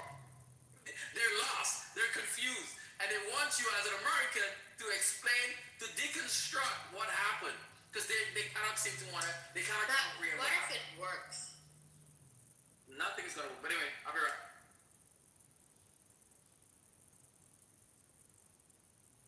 Where you going? He told the truth. When the truth hurts, he just told the truth. Accept it. I love it when they ask me why we voted for Trump. It's always good to get an insight into how people feel. I had a coworker text me a couple days ago. I hadn't spoken to her in over a year. Former coworker. She's Somalian Muslim, and she was like, "Fuck you for voting for Trump and ruining my life, you asshole." And she sent an article about the DOJ trying to take away citizenship from naturalized citizens, and I was like, "I don't understand." She's like, "Of course you don't understand." And I was like, "Okay, well, you want to explain?" And she goes, "No." And I was like, "All right, well, sorry, whatever you're going through." But, you know, I have no regrets. Trump exposes the ugly warts of America that exist even when he's not in power. And the world. And then in what way, though? He just makes them more visible. They've always been there. He didn't do anything that. No, I fully agree with you, but in what way? I mean, you need to ask. She's so viral and so triggering, like so magnetic. He stopped. He shut the border down. He's deporting illegals. I don't like this thing with Iran, though. I think that's where he went wrong. It's probably going to ruin his legacy. Where did Trump went wrong, Beaver? Beaver, Trump did something wrong for you? Yeah, he's done a couple things I think wrong. the whole Iranian thing is going to go exactly to plan. It's going to work exactly the way it's been fully planned. Like, not What's even gonna work? just Israel or America, but you'll find like Germany is also quite eager to move because Europe also needs, they also want to eat. So it's like, I think sometimes, like, you are very myopic in your ways of thinking that you're right. Hey, But isn't that great? It like will ambush you the most. ML, are you cool with GOAT? I mean, we all right. I mean, good. Why? Because it's not a big deal. I'm not trying to start some shit, but Then also you have to start considering. It's like what? What are you gonna start? You gonna have to come tell Go? What people are we letting into our country? It's like, what are they? I'm not carrying any message for good. It's like you also have to consider that conversation is going to start coming up at some point. I'm gonna wait for BB to stop talking. So basically there was a room and they were talking about like the military people with money, and your name came up, and he was so salty that like you got your shit together. It was crazy. It was like they're just hating it. You're established. You sound like an established dude. Like, you can tell by the way you carry yourself. You travel, you're balanced. You got your shit together. So salute to you, bro. Why would I've been they lucky in life. I've been Why would lucky they in life. care if ML has money? So you pump something up and you kind of like make it a little bit vulnerable so you can give it the most exposure. You kind of like let it fail so it looks like it's not working, but like in the background, it's kind of like really, BB's having a one-way conversation with himself right now.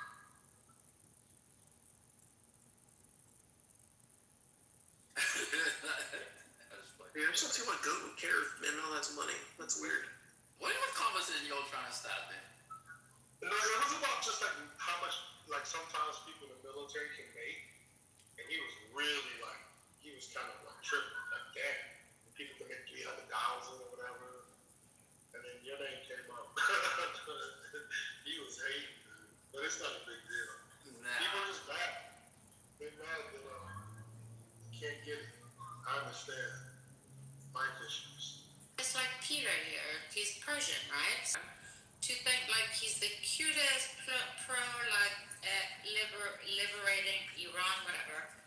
It's like IRGC operator the whole time. Peter's an IRGC. Peter, are you gonna take this? Should I answer this? Or should I not? Why do you guys want Peter? I never understood that. You know what I can do to you? I have an iPhone. My whole life inside that. You know, is that important? IRGC is part of international terrorism. If you suspect that I am part of IRGC, then check my iPhone. It is easy. My whole life is stored here.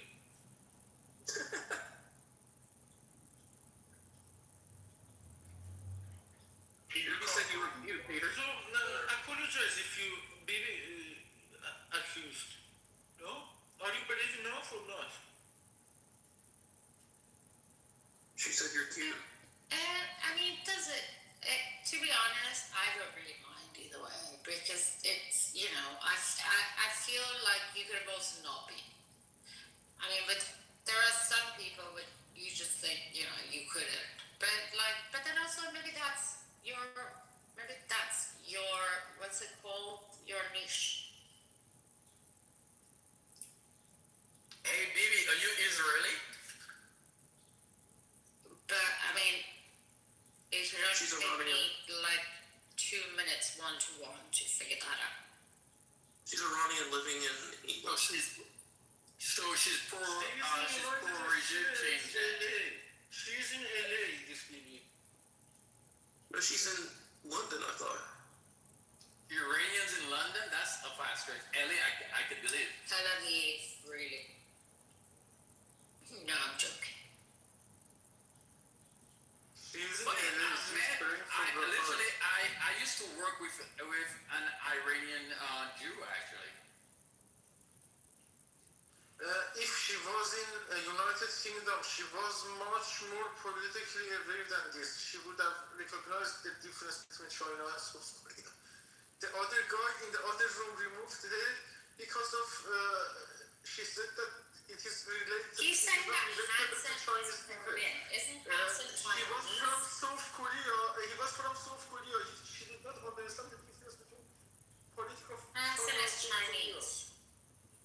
She's I thought he was not in Chinese. United Kingdom. She's in LA. She's living in her life. Koreans are not political people. She does not have any idea what's going on in the world. So Beaver, every time Trump is losing in the polls, he brings up somebody to try to assassinate him. I mean, And then rallies the MAGAs. I think that's a trick. Think about it, Beaver. I don't know. Yeah, but I wasn't happy with him about Epstein files, how he all of a sudden acted like he didn't care, like, you know, that wasn't part of his campaign. I know.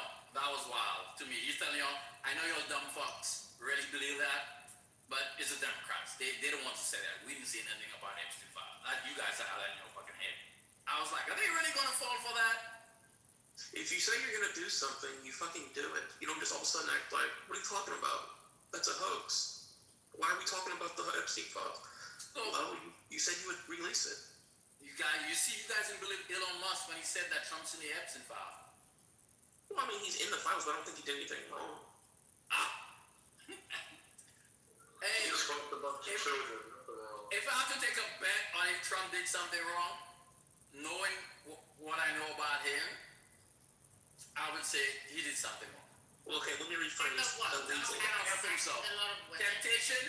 Hey, they say don't lead me to that. I'm like, Trump always finds temptation. Temptation I'm is. sure he did plenty wrong, but I'm talking about illegal. I don't think he did anything illegal.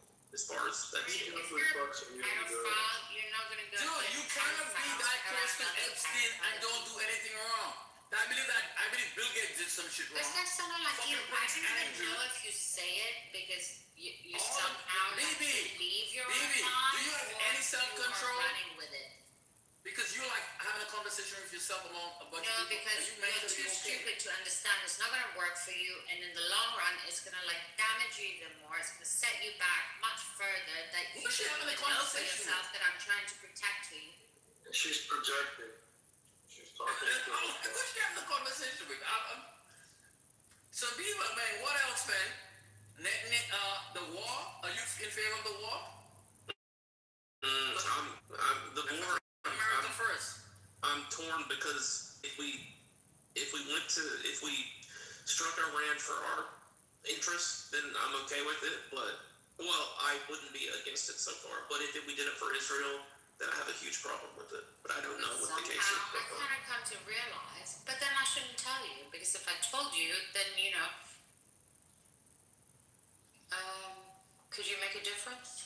Baby, do one thing for me. Who are you talking to, and what are you talking about? Did you know? Okay, so this way. How many shots of tequila have you had? Tell the truth. I don't know. I haven't had any drinks, but I have plenty of. Are you thinking in cheese or something? It's still hungry and stuff. All right, but anyways, that's like, but why should I say it? What do you want, sweetheart? I want to try something. What you playing with? I want to get to where you're at. That's what that fatty white.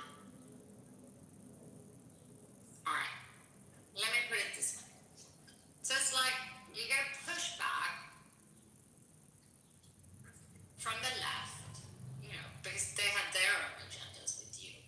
And you're like perfectly happy to like buy into that because for some reason you think it works better for you. And I don't really know why, but that's the whole, that's when you're dishonest, it's like somebody else is going to be more dishonest than you, always.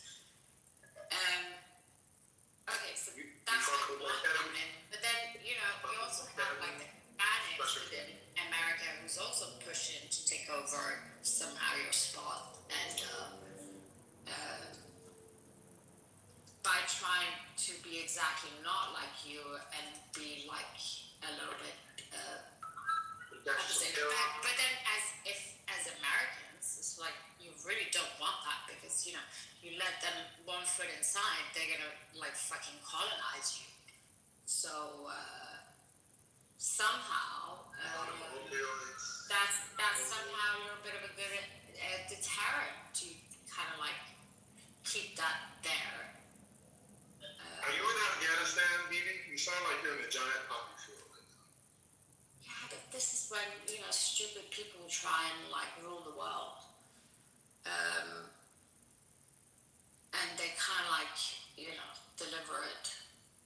I mean, it's like somehow just like landed it. But anyways, so for like the Americans, it's like at this point, just okay. So how are we dealing with the black community? Because it's like when we need them the most, they're kind of like letting us down the most. Like, oh yeah, megas like this and that. But then again, isn't that better? Because that way it's kind of a deterrent towards like the Hispanics to somehow utilize, if there was any Do you freebase, snore? structure there.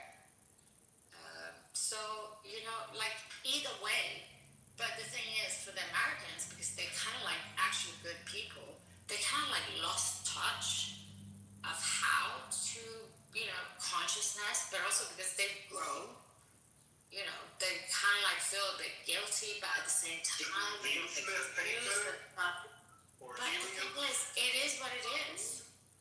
Industrial. And, something's going on. You eating so why not just be aware of it like we should? As you probably all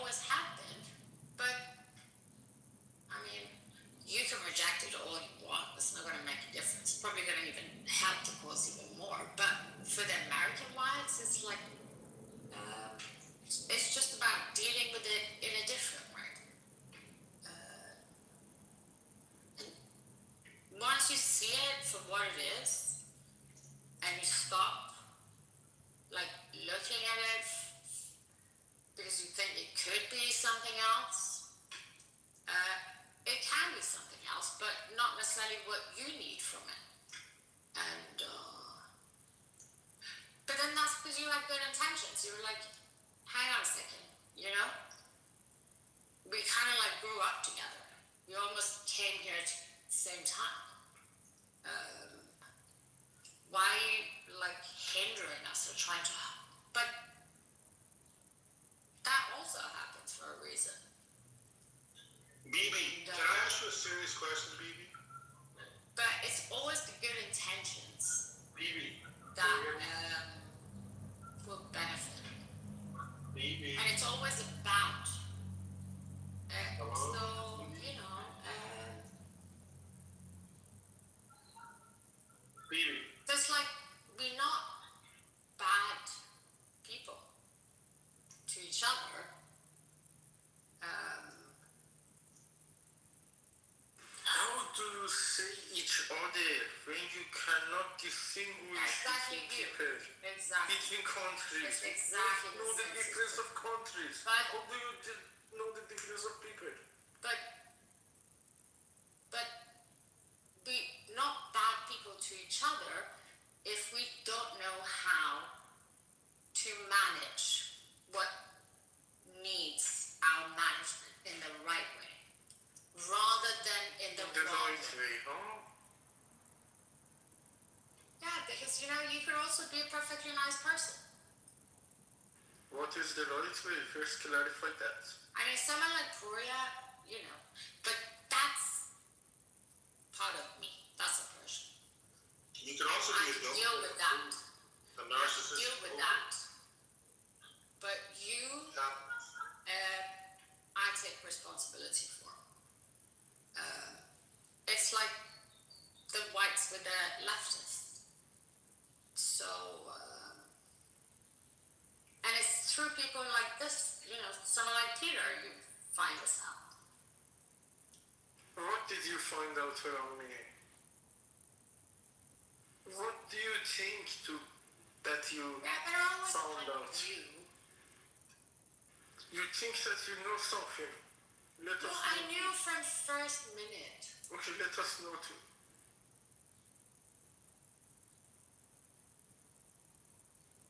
You have time to. But you everybody know didn't who- bother me. You annoyed me. You didn't bother me because I thought it's like, I mean, you know exactly that you and I are not the same. You play that game because I am who I am. Exactly. You are just generalizing the bullshit. And You are not specific in this point. You are just but saying then actually, accusations. it's not a game. It's exactly how they look at you. It is not a game. When it is look No, like but a- you I think it's a wore my game yellow against vest. me, but It's they not already something see you respectable. as an idiot. When I wear my yellow vest, it is something special. It is not gay. I wore my yellow vest. It is very dangerous. It is good. But I mean, Germany, maybe in Britain you should get away with it. Yellow vest I wore. Because Germans, they'll see through that like within a second.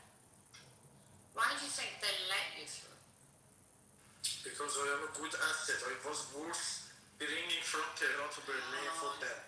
They assess their risk. This is their homeland. Yes, This is because this you is are the a German good home. collateral.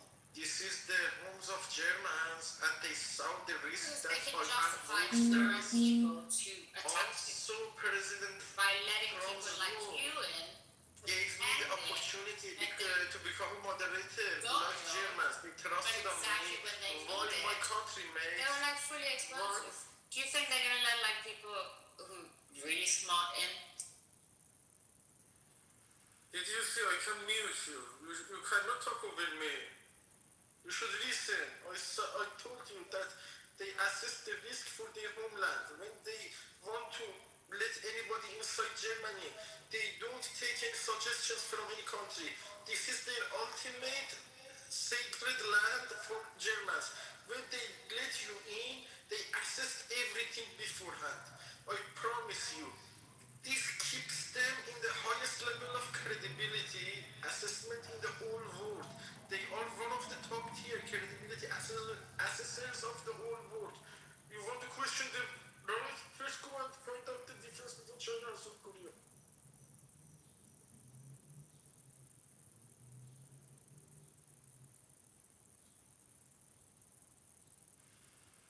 Now tell me the reason. I told my part. You can continue from mine. If I get silent, you can just bullshit blah blah. But if I start defending myself, you have no chance for reasoning. BB, how do you feel about white women that use drugs on Clubhouse? What's your opinion?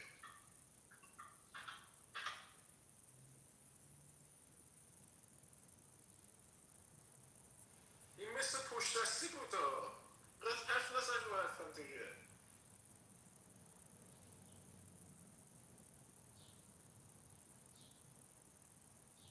تو حرف نپر دیگه بگیر خیلی. Peter, are you on dope too? Are you on drugs too, bro? Sorry, what can you... I couldn't get your question. Are you on drugs like BB? No, no. But I am cooking lunch. I am hungry. We gotta get help for BB. We gotta help her. Yes, we need to help her first. She needs a couple of coffee to get to her best state in this moment. Then we can continue the discussion more reasonably. But she's on this moment.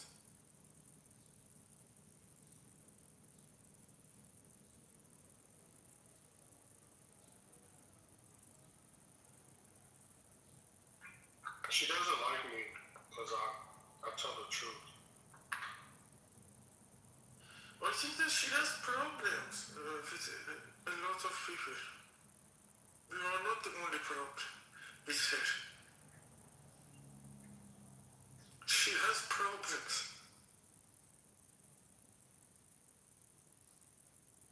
We gotta fix her. We can fix her. Yes, if she wants. If she's not willing to. If she's insisting on this BS, we cannot do anything. But that depends on the willingness. Peter, where are you from, man?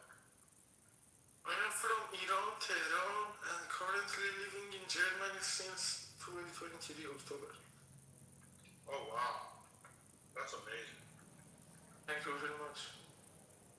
I was really honored to be, to deserve coming from Tehran to Berlin, and when they gave me the visa, that was the biggest moment for me that to realize my value. That gave me some kind of confidence that, for example, when you see that they ask you to come and join us from Tehran to Berlin, this gave me some confidence. I'm not sure if I'm right or not, but this makes me sure that I have done something good in their lives. What did you do to get your visa? I studied civil engineering for bachelor. I studied masters of industrial management, and I was a PhD student in Iran. And in the PhD entrance exam, I had the 203rd placement in the whole country.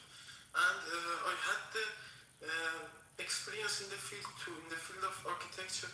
I was working in the time of studying masters and PhD, and during some gaps in between, I had found time during the COVID to build a three-story building in north of Iran, which was truly economical for my family. from scratch to the end of the project, they were just financing as much as materials, and the other things were handled by that level of expenses. The other parts, the engineering parts, they did not have to pay, and that is the biggest thing on my resume to get the admission from Technical University of Berlin. And since 2023, I am in Berlin and studying that civil systems engineering for second master's, because my first master was industrial management, and this was related to my first bachelor. Why don't you come to China? You can get a lot of experience in industrial management, a lot of big projects. We need you. In Thailand? China. There's a lot of jobs for you here, a lot of money. Also, Germany has a good engineering reputation, and it is, in fact, safe for me to stay here too. It is more safer than China for me, and it is more. They value humanity much more than Chinese, I think. Even though Chinese people are also good people, they are intelligent and they are progressing. However, I was thinking that Germany is the top tier in this. I see Germany as good as United States somehow, but much smaller. United States has a much bigger territory, but in the area of wisdom, I saw them using their maximum capacity when they want to act on something. They use their own best version. This is very respectable. You're too political. You're thinking too much about politics. If you come to China, you will have bigger projects, real industrial management projects to work on, the biggest in the world. I am one person, and I don't need that to be participant in the biggest project of the world. Yes, thank you, Mommy. So many opportunity in Germany too. Yes, I agree. You know? I agree. Yeah, even better than USA. Somehow they are equivalent, because you can find also good opportunities in the United States. If you are a good civil engineer, you can find opportunities there too. Yeah, I tell that because I live in Germany too. I think you know me or not. Yeah. We were in the other rooms before. Did you remember? Yes, I know your profile, but when you said you know me, maybe in person, I was thinking. Yeah, we are chatting in Farsi. Do we know each other in person? Because we don't have profile photo. No. Just in Clubhouse. Yes, I am happy to know. Thank you.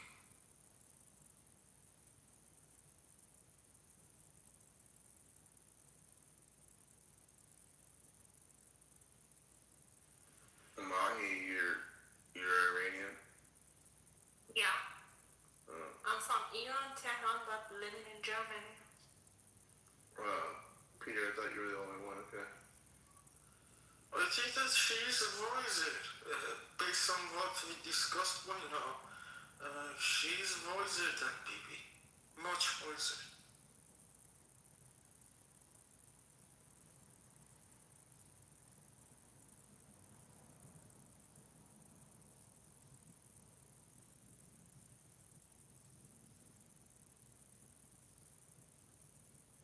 I think the smartest people in the world, many times they're like borderline retarded.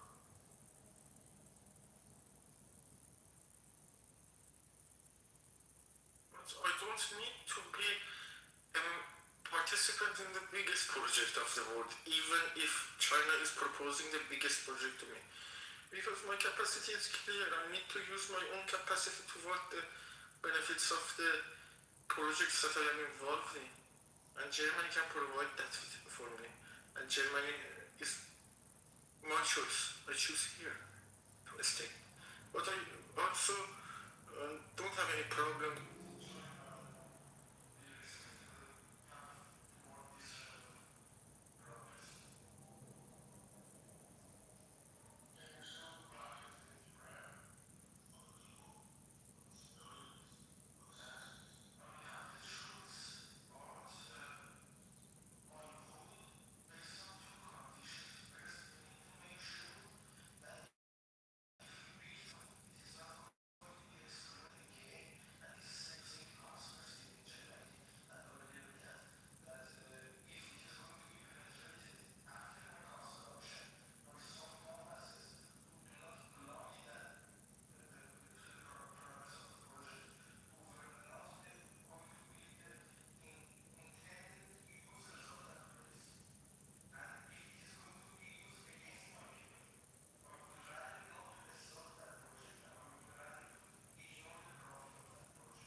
think I don't love you, I just thought you were cute. That's why I kiss you. Got a fighter jet, I don't get to fly it, though I'm lying down thinking about you. Ooh, no, no, no, I've been thinking about you. Cute, no, no, no, I've been thinking about you. Do you think about me still? Do you? You see, you never really learned to love yourself, and that's why you feel worthless within. And for this exact same reason, you're willing to let that person hurt you again. Expecting love in all the wrong places, so impatient as the searching begins. But you will never find sunshine until you open the curtains within. You hurt and pretend time and time again, but things really haven't been the same. And every heartbreak leaves you even more broken, hoping that feelings change. How many tears have to trickle down your window pane before you realize that you need to invest in you? You do know that sometimes the things that hurt worse are what's best to do. Nobody likes to swim alone, but it's more difficult when you have to take breaths for two. In the ocean of life, when your love boat sinks, only you can rescue you. Only you can rescue you. You are the healer, but you can't heal. But you can't heal everybody. So you can't heal. Why do you try to force yourself into situations that you don't need to? Failing to realize that before you pour yourself into someone, they must first be a vessel to hold and receive you. Don't let your deceitful ego mislead you. The more you try to pour yourself into a broken vessel, it will overflow and leak through. And that's what seems to defeat you. Because you try to be the healer in ill situations that you're not meant to treat through. See through the blind illusions of your own mind games. You have to understand that people and times change. And you can't walk back into the same hurtful doors expecting not to find pain. You see, letting go is easy, but we make it seem challenging. Because we're so caught up in the memories and not focused on the reality. You are the healer, but you can't heal. But you can't heal everybody. You can't heal. You are the healer, but you can't heal. But you can't heal everybody. You take my soul, or is it too heavy to hold on? Tell me if I look within your eyes. When I see a world of paradise, I sacrifice. I can't give up on you, so I sacrifice what's needed. It's just if you want to pay, maybe one day you will be worth it. But till then we can't waste no more time, no more. Baby, won't you try to help me?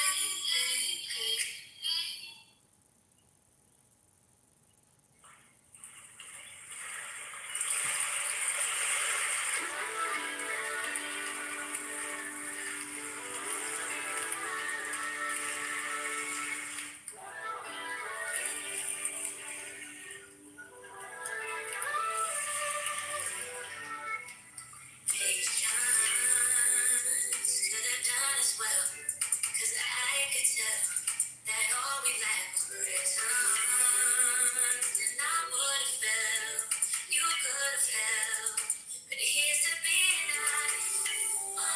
Neither of us knew what it was, but all we knew is that we cared. Still how we paid you wasn't more. When I walked away, I left footsteps in the mud so you could follow me. And when I walked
my soul when I know I'm God. Me in the bag of the pain, doing meditation in the girl, get up. You know I'm on vacation, fuck a limitation in the girl, get up. Someone over everything is mine, all that industry plant shit whack. I see it on the vlogs, I see you in the chats. You suck every rap nigga deep from the back. But what's the agenda when they ain't girl black?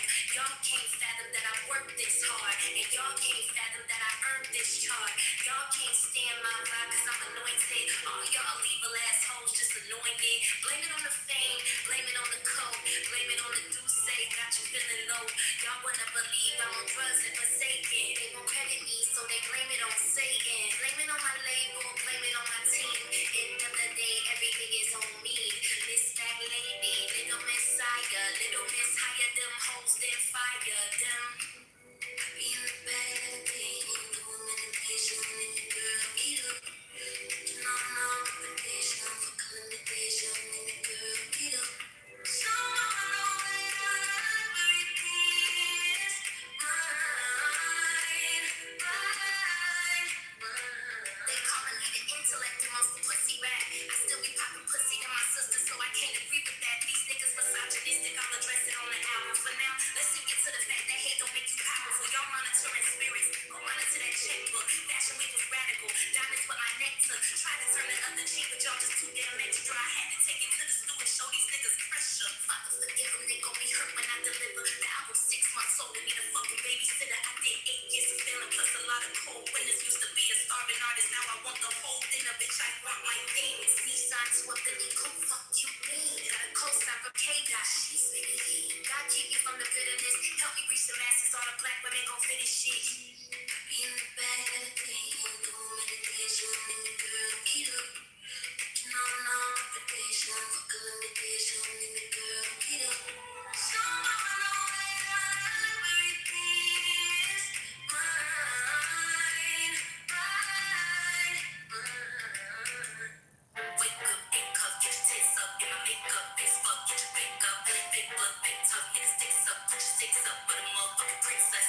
Rakes up, chicks up, put your dicks up, get your dicks up, put your motherfucking sticks up. They suck, that's tough, nigga, pay up, get your rakes up, with a motherfucking princess. She kinda leak, it's not a human, don't you cool it in the weather, she get hotter than the sun. I take a trip out to Japan and I tsunami, I'm the China, wine and Dana, Benny, Hanna, I'm the do it by Madonna, I'm the do it by Madonna, I'm the track, great shows. I don't know what type of motherfucking crap they doing, I'm a Carrie Bradshaw with a back brace on. I been carrying you bitches never wait too long. I'm a black bitch, purple cunt, stack chips, smoke a blunt, all beef gets smoked. I'm a real fly bitch, you a coach hoe. I'm a real white bitch, every coast hoe. She was hopping on and then she wanna approach though. I got this bitch white face, you a ghost hoe.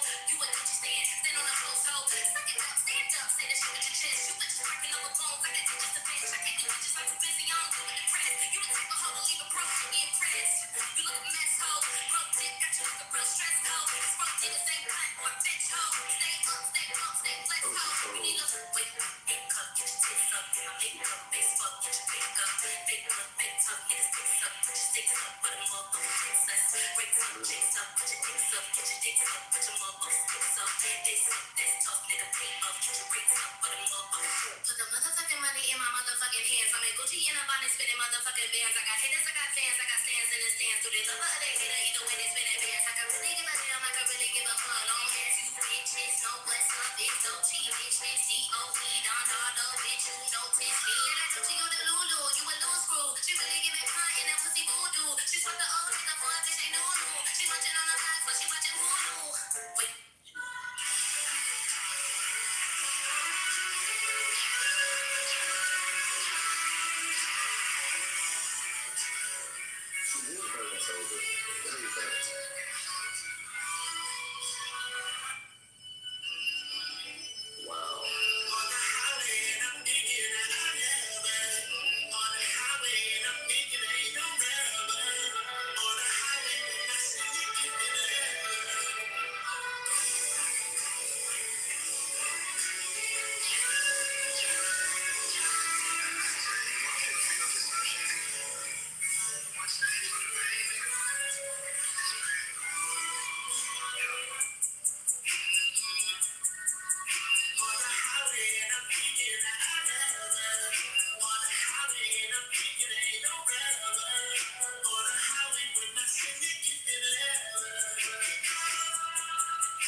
So y'all left the club and came straight in here and just continue the club. It's Ratchet Sundays. Is that what happened, RJ? Is that what happened, bro? What you saying? That's exactly what happened. It's 6:59. We shaking ass. What'd you say? Niggas left the club and came straight in here and shit. Who left the club? Man, you confused, bro? What you, 21? You 20? You're a little boy or something. What'd you say? I'm saying, never mind. Do your thing, bro. Go ahead. No. I'm confused. What, you talking about the song I played? The song just playing music, period. I woke up, came in here, bro, and heard club music. I'm saying y'all left the club and came straight in here. Oh, yeah. It wasn't club music. The one song I was playing wasn't really club music. It was just vibes, waking up music. Nah, you were so lounge. That's cool. Yeah, it's vibes.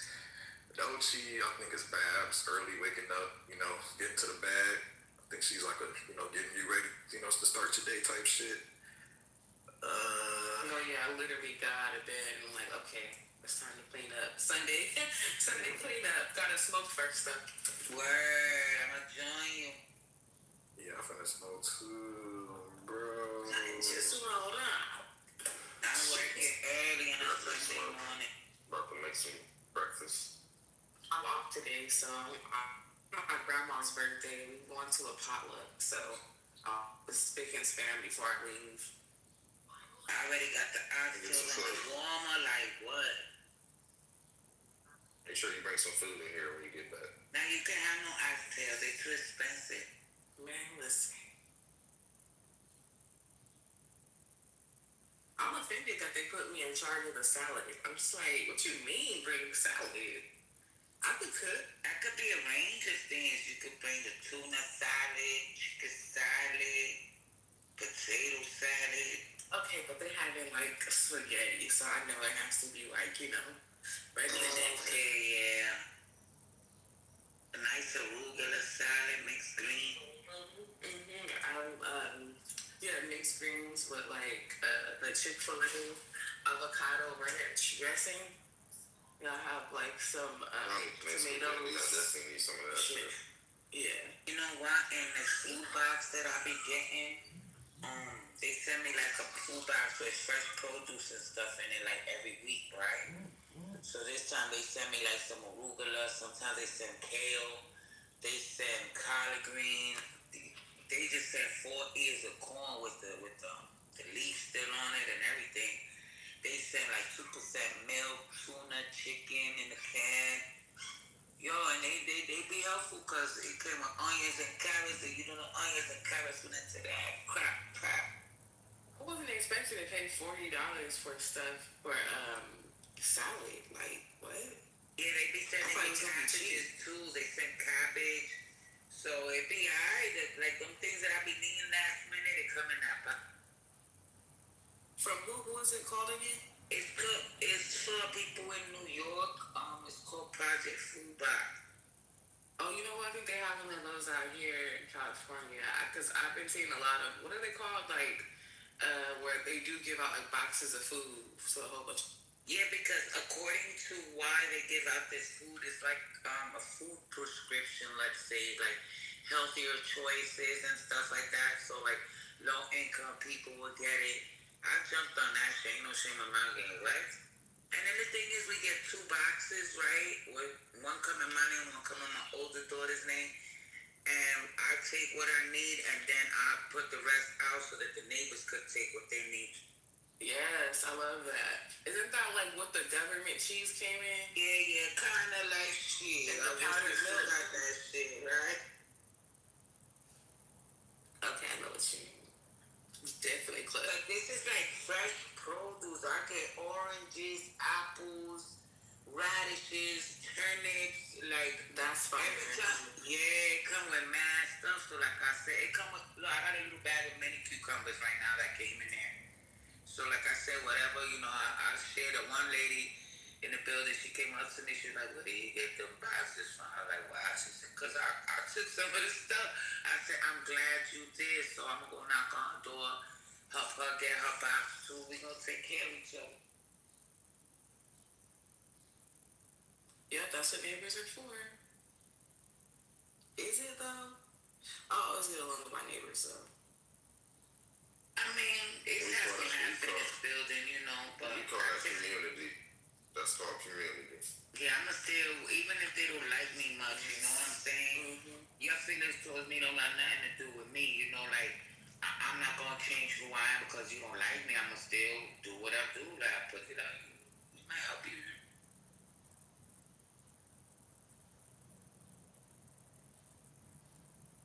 Even though the security guards, because the security guards, most of them are like, they don't even barely speak English, but I be like, look, Papa, it's a basket food you take home, okay? I love that. Yes. You know what? I hate my fucking security guards here. I think they end on fucking stealing our mail and shit. I caught one. I was at the gym, and one of the fucking security guards came in there and started lifting weights. I'm like, what are you doing? You're in uniform. You're still on duty. The fuck? That's why our shit is missing it.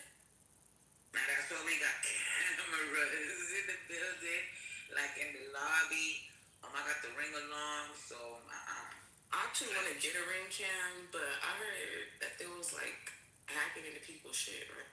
well, mine is on my Wi-Fi. I mean, but it's on my house door, so it's like. Oh, okay. You can't see much, but who coming in and shit. Yeah, I don't have it like linked up to the cloud or anything like that.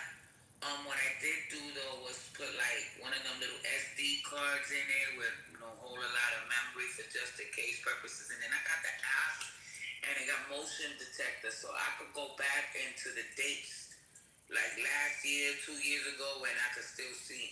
I love that. You know what? My apartments just installed these doorknobs. It's like, and then we have to like use an app to get into the house, get into the building. I actually do not like that at all. Me either. And they like, every time we like do unlock the door with the app or with the code, it takes a picture of us. It's just like, bro, if worst case scenario, and they're saying like, oh, like if things go out, then it should still work because it's like battery operated. But it's just like, bro, I don't want to be locked out of my house. And they didn't give us a master key. Or locked in. Fuck yes. Oh, shit, I got a balcony. I can hop off. Yeah. How many floors now we talking about? Shit, I'm on the second floor. Not too bad. Okay. Not too bad. Okay. I'm about to say second, I can do that. Maybe third. Then I have that rope. It's only 4 floors. One of them rope ladders ready. Shit. But that type of stuff, like, I don't really trust it, man. We got too many hackers out here now. Like, motherfuckers can get into all this shit. And same people that set it up in my house. Like, I don't like that at all. And then, like, I feel like maintenance, cause like every time the maintenance come in, they always compliment like my collection. I don't like that. I'm like, nah, don't compliment shit. Come in here and do what you're supposed to do and get up out of here. Hey, watch them too, man. I'm just get mad. Back in the days when niggas was doing that break-in shit real bad, man, look that stayed in. The maintenance man was giving motherfuckers a spare key to people's shit. It was gone. Like, you see her packing up, going out of town. He let them go in there and clean their shit up.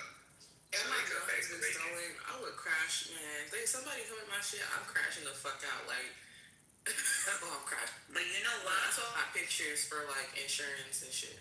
When I had the ring alarm at my other apartment, I had it fixed in a certain way because the way my apartment door was set up, it was like on an L shape, and it was only a door like to the left, and no other way to get in or out the building. So I had it set up where I could see anybody that was coming towards that side. I tell you what, ever since I put that ring alarm, no packages were missing on that side of the building. Wow.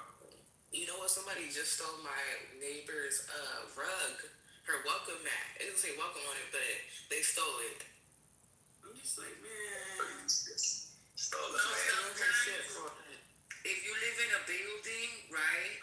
Sometimes the same management companies and stuff, they'll take it out because people do wicked shit and set those shits on fire. So it could be like a fire hazard. So I could see why they would remove it. No, it was a random person because everybody else on the floor's mat was okay, but hers was really nice. It was like super artsy. Well, damn. And she went to go take out the trash and seen it in the trash. No. They threw it in the trash. We were in the trash and just like, why? Oh. Did they know when they hit my shit or no? That's exactly why I got a doorbell camera though. Yo, my cat used to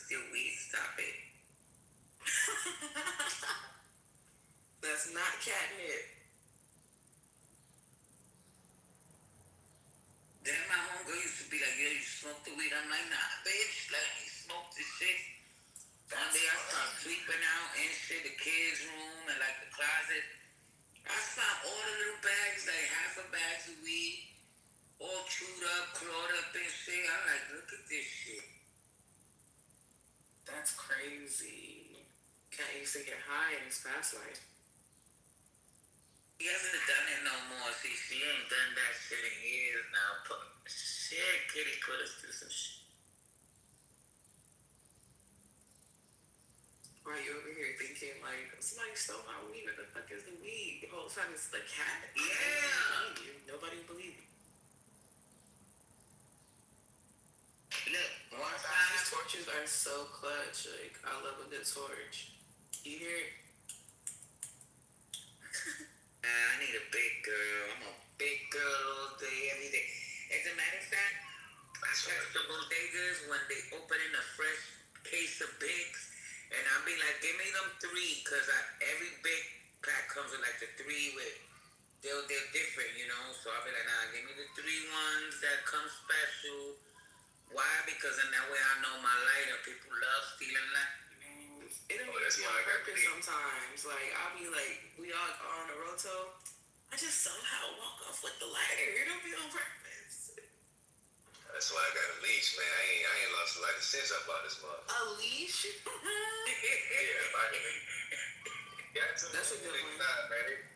Motherfuckers will not. They'll just sit there and be talking to you with their shit, with your shit in their hand. Next thing you know, it's gone. So like, nah, I'm tired of replacing lighters. And then my sofa eats all the lighters too. But it's like these, it's like a little handheld little torch, and when you're outside, you gotta light it. Like the wind could blow all it won't. But what you smoking on though? Just smoking on some tree.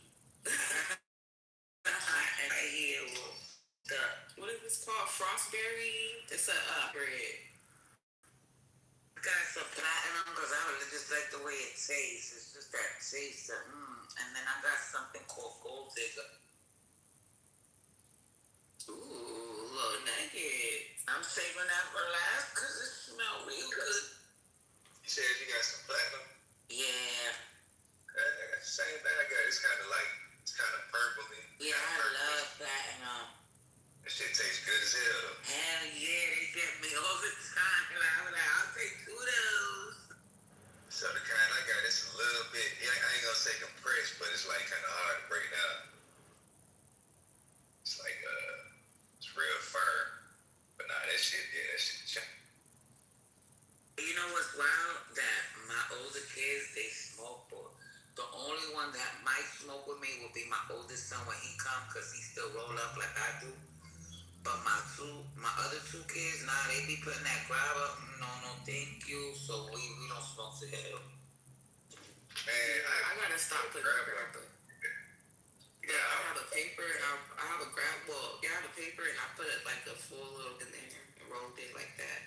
Cause the paper like makes sure like it don't burn too fast or sideburn. Like it's cool. But my sister hates that shit. She used to be one of the full grabber. Like she do not like when I roll it. That shit make my motherfucking chest hurt, man.